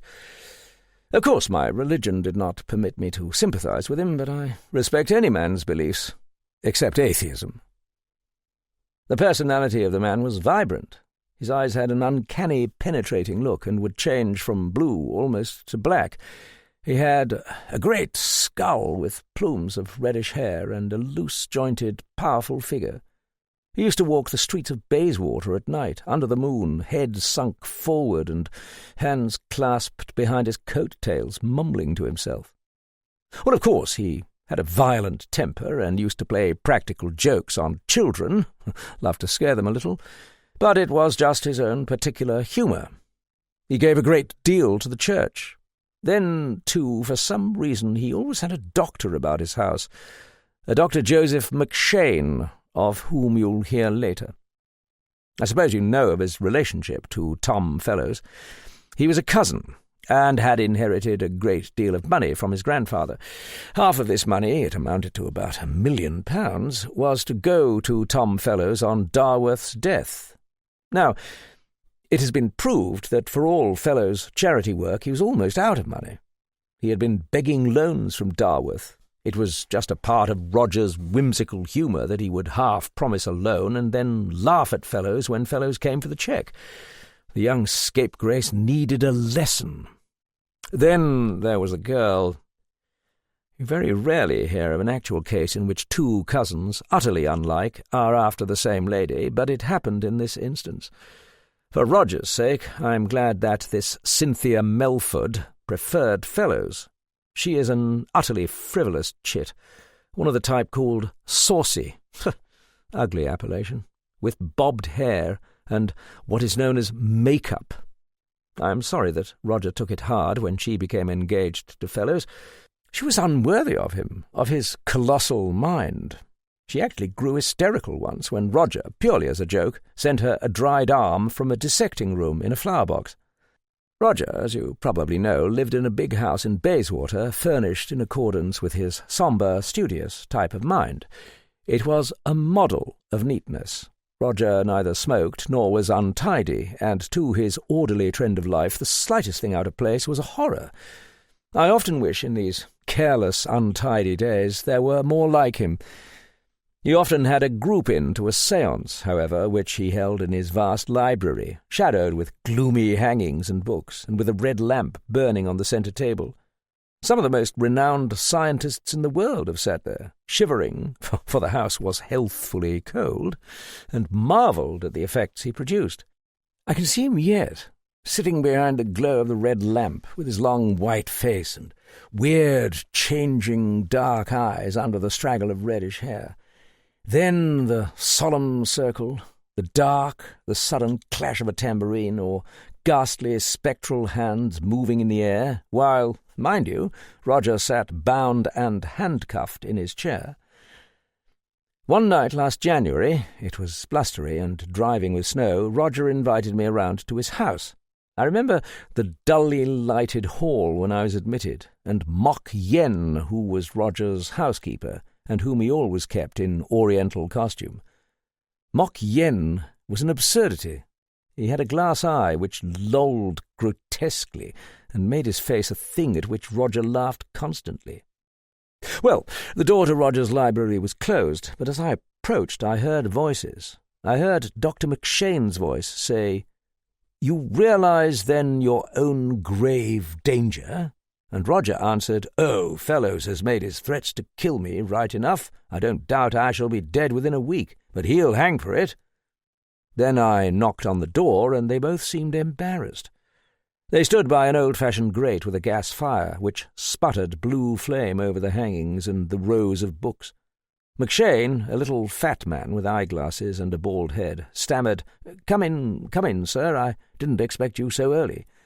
"Look here, Bishop," Roger burst out, kneading his big white hands over the fire and peering at me from around his shoulder. "I don't see any reason why you shouldn't know. That damned cad Fellows has been after me again. I can't express to you," he cried suddenly, and I was actually frightened at the expression on his face, "the way I hate that bounder. He means to kill me. Why shouldn't he? He's got money coming to him, 500,000 quid if I die. Why, it's enough to tempt your cloth, Bishop. But you needn't worry. I put £10,000 church money in my will." I must confess that there are times when Roger's jokes were a bit hard to bear, though he meant nothing by them. He laughed and said, "Listen, I'll tell you how it is. He wants to get married. If he'd kept his fortune and not thrown it about trying to help snivelling soldiers, he'd be a rich man today. He, who keeps up a fine, brave pretence of money with his Vauxhall roadster, and not a sixpence for petrol, and his grand fur coat, well, he's coming here tonight. He was desperate, said he'd got to have money, and I told him there might be a chance if he came around. But I'm afraid of him." "Whiskey and soda," said the doctor, reaching for the siphon. "No. Now listen. I'm going up to my study to finish up some work. You two remain down here. When you hear him come up on the porch, go upstairs quickly and don't let him see you above all. I'm supposed to be alone in the house. You know where my study is, at the back, at the end of a long hall. Well, the hall is brightly lit. At the other end, directly opposite my study, is another room. I've laid a fire there, and it's comfortable. You two go in there and watch my study door after he has gone in. Guard me. If you hear the slightest sign of violence, come in. I tell you I'm afraid of him." "But hadn't you better see the police if it's as serious as all that?" I asked. The man was actually in a chattering state of fear. "And have them messing it up and creating a scandal?" he demanded. No, I've done the next best thing. I've invited Sir John Landervaughan here. He's enough in touch with the police to be effective and enough out of touch to keep his mouth shut. He'll be here any minute. See that he follows the instructions. Make him go upstairs and watch the door with you. Do you understand?" "I don't like this, Mr. Darworth," said McShane, shaking his head. "See here, it's outlandish. This is a civilized world. You aren't a mile from Trafalgar." "Do as I tell you," Roger ordered. "You understand, don't you? Wait for Sir John, don't let fellows see you, and above all, get to me in case anything should happen. I promised to see him alone." His big loose figure went surging to the door in its black clothes that hung all baggily around him. The great mop of hair was flung back, streaming out as he went through the curtains. It was the last time I ever saw him alive.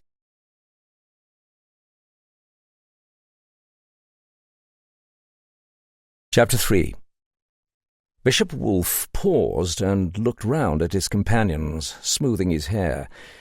It had grown darker. The arbour hung in vague, perfumed shadow, but with a sort of moving light about the water. In the silence, Sir John stood up, a black silhouette against the pale sky. The action was unconscious. It seemed like an emotional upheaval. "I'm weary," said the bishop, and cleared his throat. "If Monsieur Benkelheim's interested, perhaps you will continue the story, Sir John. You have a minute attention to detail." The silhouette nodded without speaking. Sir John had leaned against a post covered with trailing vines, supporting his chin in his hand, and was staring straight before him, still outlined on the pale sky. "Yes, I'm very much interested," Benkelin observed, talking in a voice that was low and extraordinarily tense. "I am very much interested in that conversation you overheard outside the library door, Monsieur l'Évêque. Go on, go on." Abruptly, Sir John began to speak. Chapter 4. I remember distinctly the time I arrived at the house, because the snow was beginning to thin out, and I could see my wristwatch.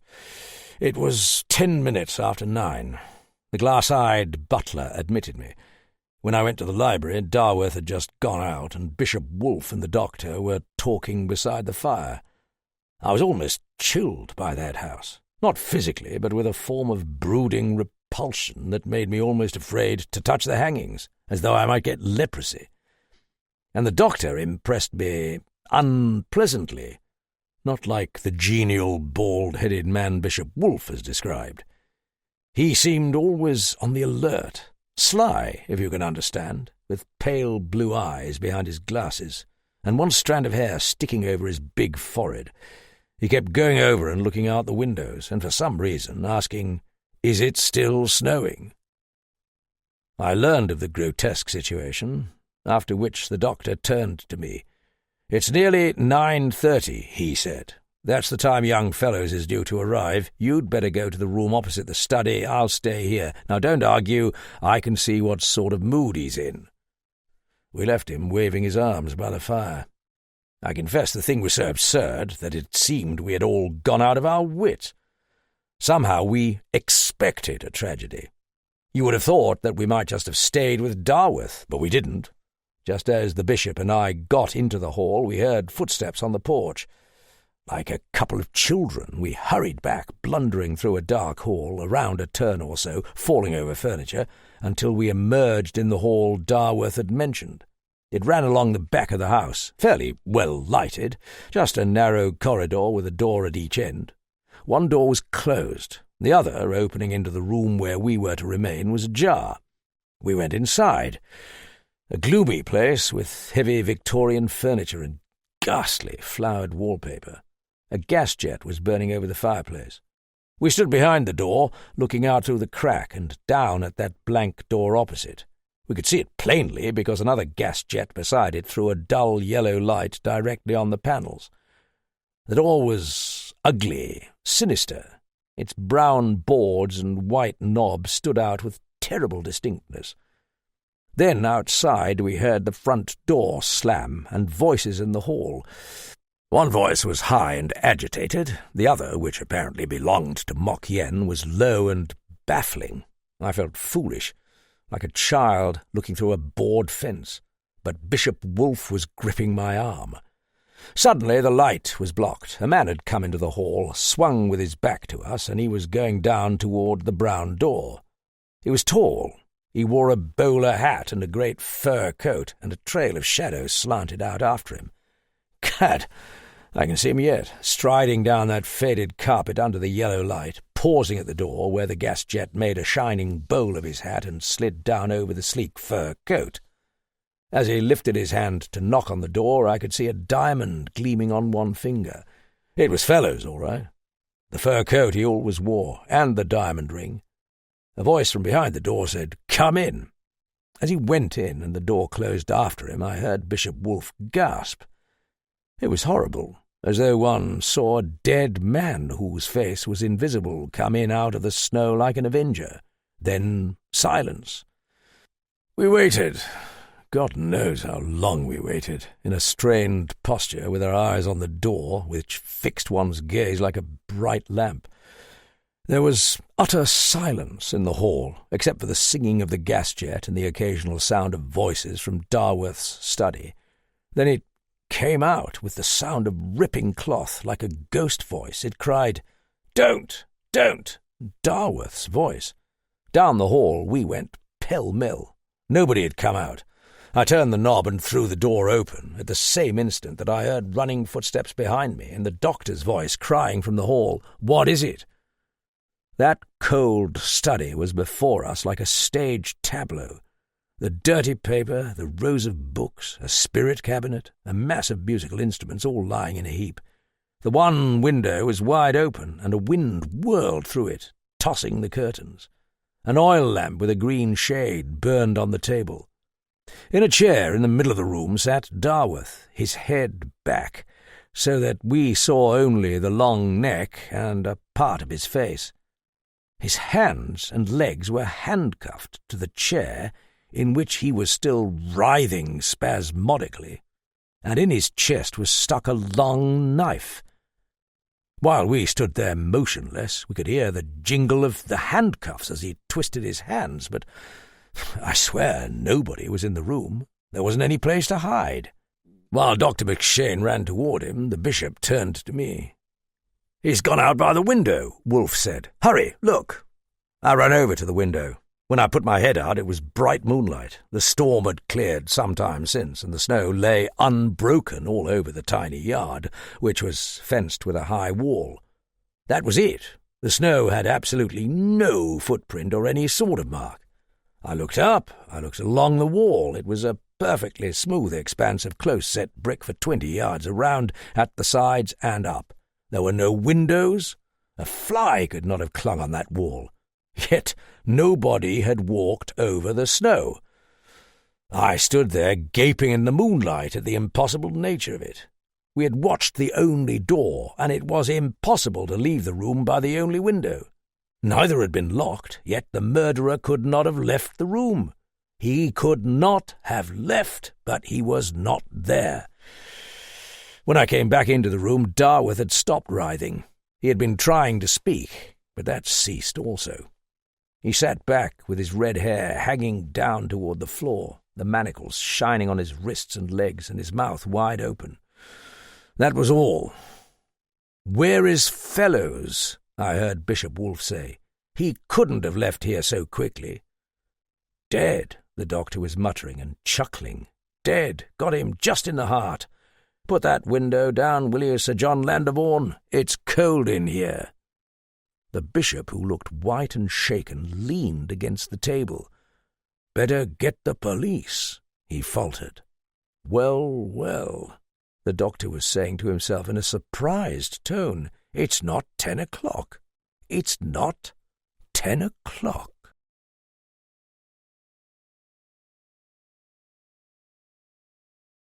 Chapter 5.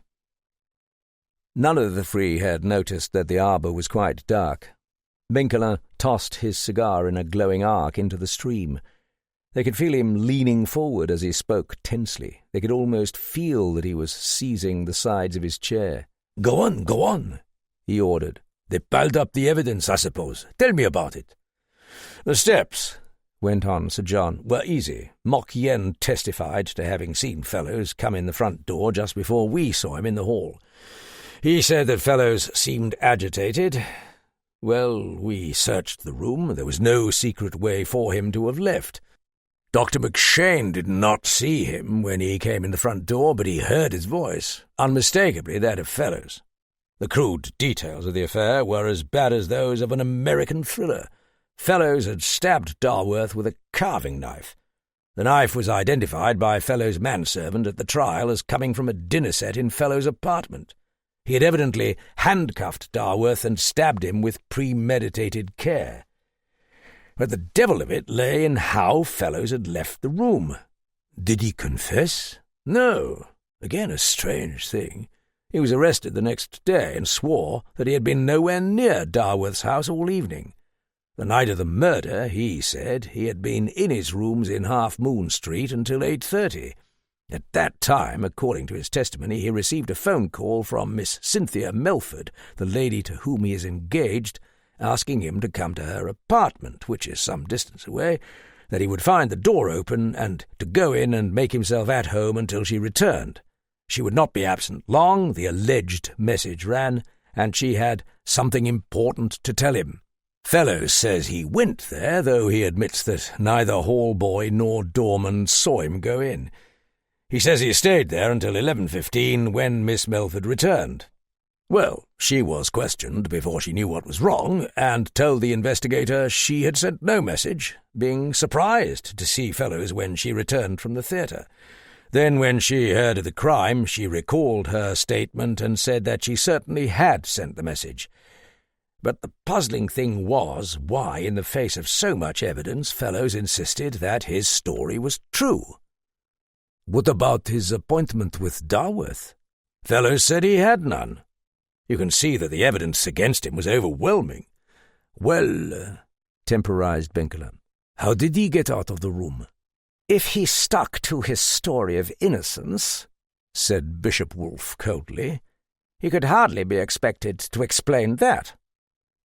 Sir John hurried on, but the most conclusive proof against him was unearthed by Bishop Wolfe. It was Bishop Wolfe who produced a witness who had seen Fellows leaving Darworth's house. What? Cried Benkelin. Quite so. You remember my telling you of the little walled yard that encloses the window of Darworth's study? There is a gate in that. A Mr. John Simpson, who is a banker's clerk, was passing by outside, on the street that runs past the wall. Through the merest chance, Bishop Wolfe unearthed him. As Mr. Simpson was crossing the street the night of the murder, he saw a man come out of that gate.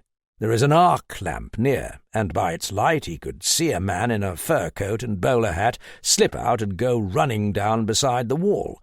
So somehow Fellows did get out the window. Benkelin gave a sudden exclamation like a shout of triumph. They heard him strike the table and cry, Of course, I might have known it. What time was this?" Mr. Simpson didn't remember. One doesn't ordinarily, but It was around the time of the murder. "At least," said the bishop complacently, "it proved him guilty, however he left the room." "You fools! You fools!" Benkelin snarled, with more excitement than Sir John had ever seen him show. Don't you see that it proves him innocent?" There was a queer, crushing silence, after which Sir John began to grope around blindly and mutter, "Strike a light. I've got to see you, Benkelin. What are you talking about? Listen, one question about this thing," the detective said rapidly. "Do you remember anything about Darworth's will? He made one, didn't he?"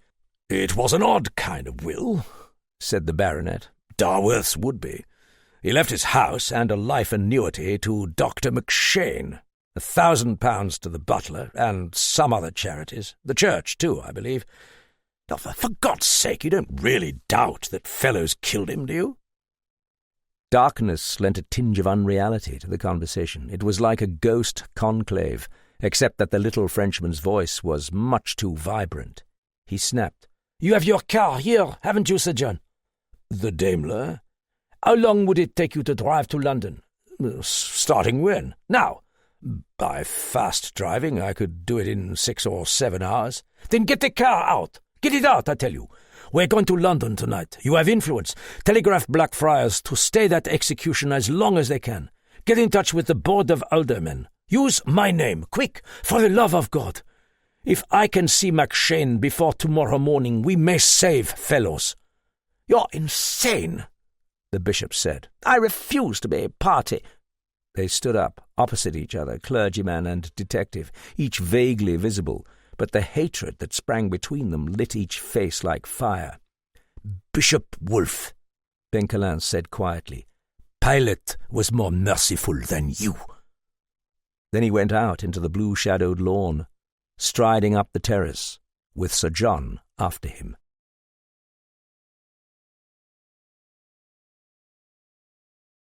Chapter 6. For 3 hours Dr. McShane had been sitting in the library listening to the clock strike. It was Roger Darworth's library, and he was master of it. In the great gloomy place with lines of books and horsehair furniture, he sat at a table playing with a child's toy, Humpty Dumpty's circus. The bright-coloured dolls of clowns, the wooden animals, the bandmen, the ladders and barrels were all arranged before him under the light of a gas lamp. He had bought them this afternoon on an impulse, and he was childishly chuckling now. The lamplight shone on his glistening face, with the eyeglasses stuck on a round nose, the startled eyes, the wisp of hair straggling down over his bald head. Dr. McShane did not understand why he should grow afraid every night. He never wanted to go upstairs, nor did he want to go into the back of the house, for he might have to pass the brown door of Roger Darworth's study. There the clock was striking again. 4. The windows were wide open, so that occasional noises from the street were startlingly distinct in the night stillness. The clop-clop of hooves swinging past, the rattle of a cart, the brawling voice of a huckster. Once the doctor thought he heard a motor car stop. If McShane was very nervous, it may have been due to the fact that he was steadily drinking himself into a stupor. Brandy at intervals had unstrung him. One of the toy clowns plopped off a ladder, and the clack as it landed on the table made the doctor jump. He kept imagining that people were moving around in the house, or fancied the click of the door latch, though he knew that Mok Yen must be in bed. Vaguely, McShane wondered whether his glass eye stayed open while he slept. It might be disconcerting to find him asleep sometime, with one starry eye looking up at you while he breathed deeply in slumber. He had pots of money now. There was no need to practice. He could get drunk all he wanted, thought McShane, and reached for the decanter. Dark in here, almost the way it had been when Roger Darworth gave his séances. It would be terrible to look up from the table sometime and find Roger Darworth staring at him over the red lamp, the way he used to do. McShane looked up then, suddenly and unaccountably. He sat with a toy elephant in his hands, motionless, with his eyes getting wider. there was a man standing by the library door. He was only duskily visible. He wore a fur coat and a bowler hat, and had one hand on the portieres of the door. A diamond ring glittered on the middle finger. McShane did not move or cry out. He felt the rumblings of the brandy in his stomach. His sight swam a little, and he felt nauseated. The toy elephant fell with a thump on the table. "Darworth," said McShane. "Darworth." The stranger came forward. As he moved more into the light, McShane saw that it was not Darworth's face. It was a lean, tired face with steady black eyes, black moustache and beard, and a hooked nose. "I am not Darworth," the newcomer said, "but you recognize the costume, Dr. McShane. The police will be here to take you soon." Behind the portieres of the door were two other figures, peering in the gloom.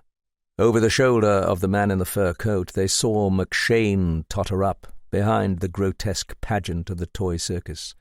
They heard him say, I didn't kill Darworth." "I know you didn't," said the man in the fur coat. Abruptly the doctor pointed. "Why are you wearing those things?" he cried. "It's summer." "Because I found them in Darworth's study, Doctor." The watchers saw the man in the fur coat lean on the table over toward McShane, who was backing away. "You know about it. I found them in the chest where he had hidden them. Listen." I didn't kill anybody." "Listen. What was the disease with which Darworth was dying? What was the disease that would have killed him within a month if he hadn't been stabbed?" "There wasn't any. Oh, my God. Get away." "Yes, there was, Doctor. You warned him against it. You warned him the night Bishop Wolfe came here. You knew Darworth's spiritualism was a fake, only another of his ghastly jokes. You knew he was a ventriloquist and a handcuff king. You knew that he had summoned reliable witnesses here to see a fake murder. You knew that when he left this room the night he died and told you to wait, that he went to his room and put on these imitations of fellows' clothing, that he went out his own window and came around to the front door to impersonate fellows. You knew he went down the hall where Bishop Wolfe and Sir John Landevon were watching, used his ventriloquism to throw his own voice into an empty room and say, 'Come in.' You knew he entered the room, stabbed himself with a stolen knife, and just as he was able to get out of handcuffs, so he was able to get into them after the knife was in his chest. You knew he bribed Mokien to swear fellows had really come in. You knew the whole thing was a plot to convict fellows of murder, since Darworth was dying of disease." His voice went into a shout. "You knew that, didn't you?" The strain of the battle could not last much longer. It was as though every nerve force of the two men was locked over the table with the circus, weakening with the faint grey light of morning. McShane's eyes closed. He choked as though with sickness, and he sat down drowsily. All right, he said. Benkelin turned away from the table. He went trailing over to the window in his absurd fur coat and put his forehead against the cool glass. "Sir John," he called in a dull voice. "Bishop Wolfe, get me some water, will you? I'm sicker than he is."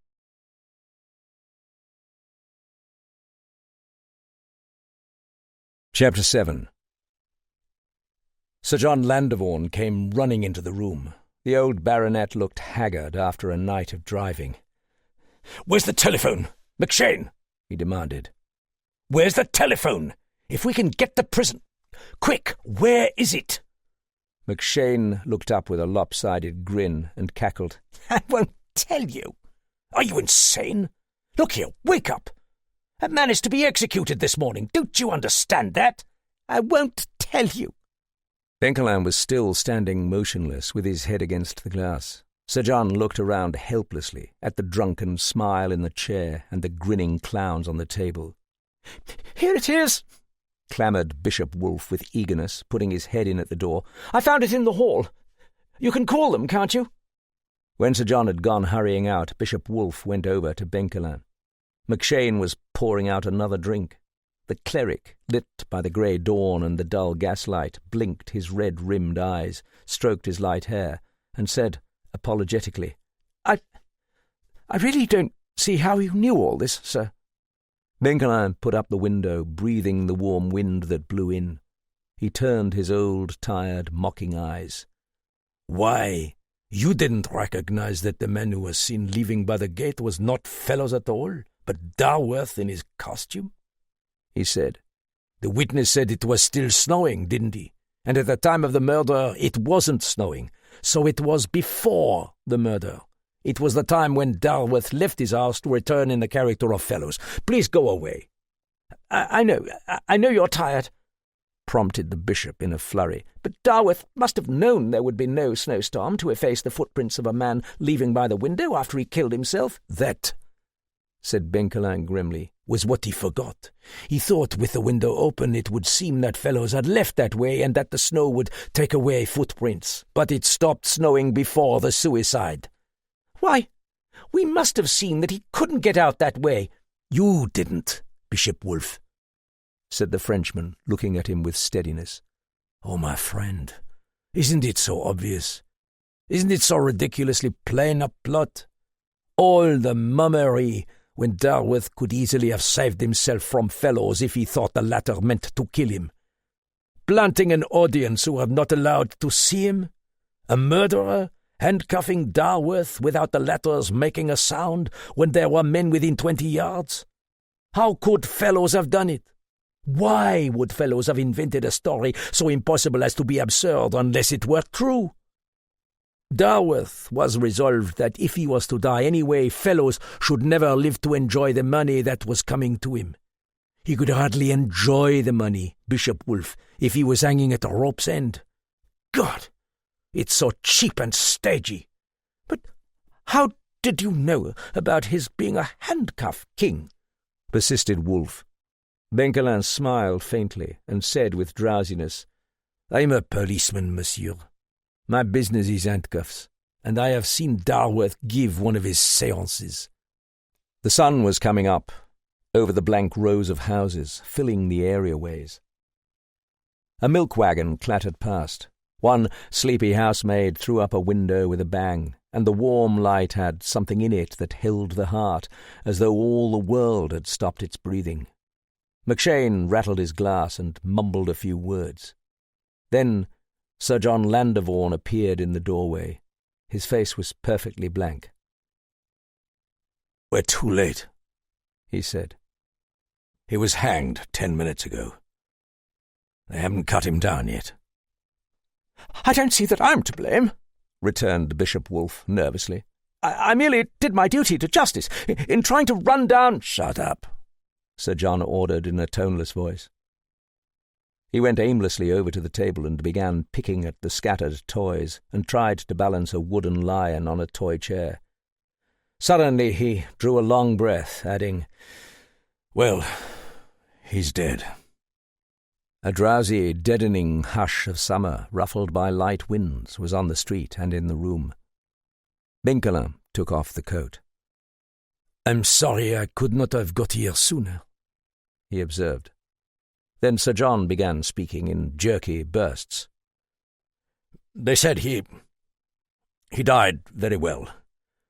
He was not crying when he left Miss Melford. He walked out to the scaffold without,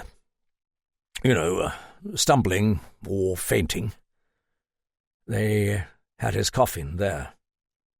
He smoked a cigarette on the platform, and Miss Melford was crying, but she was waving to him.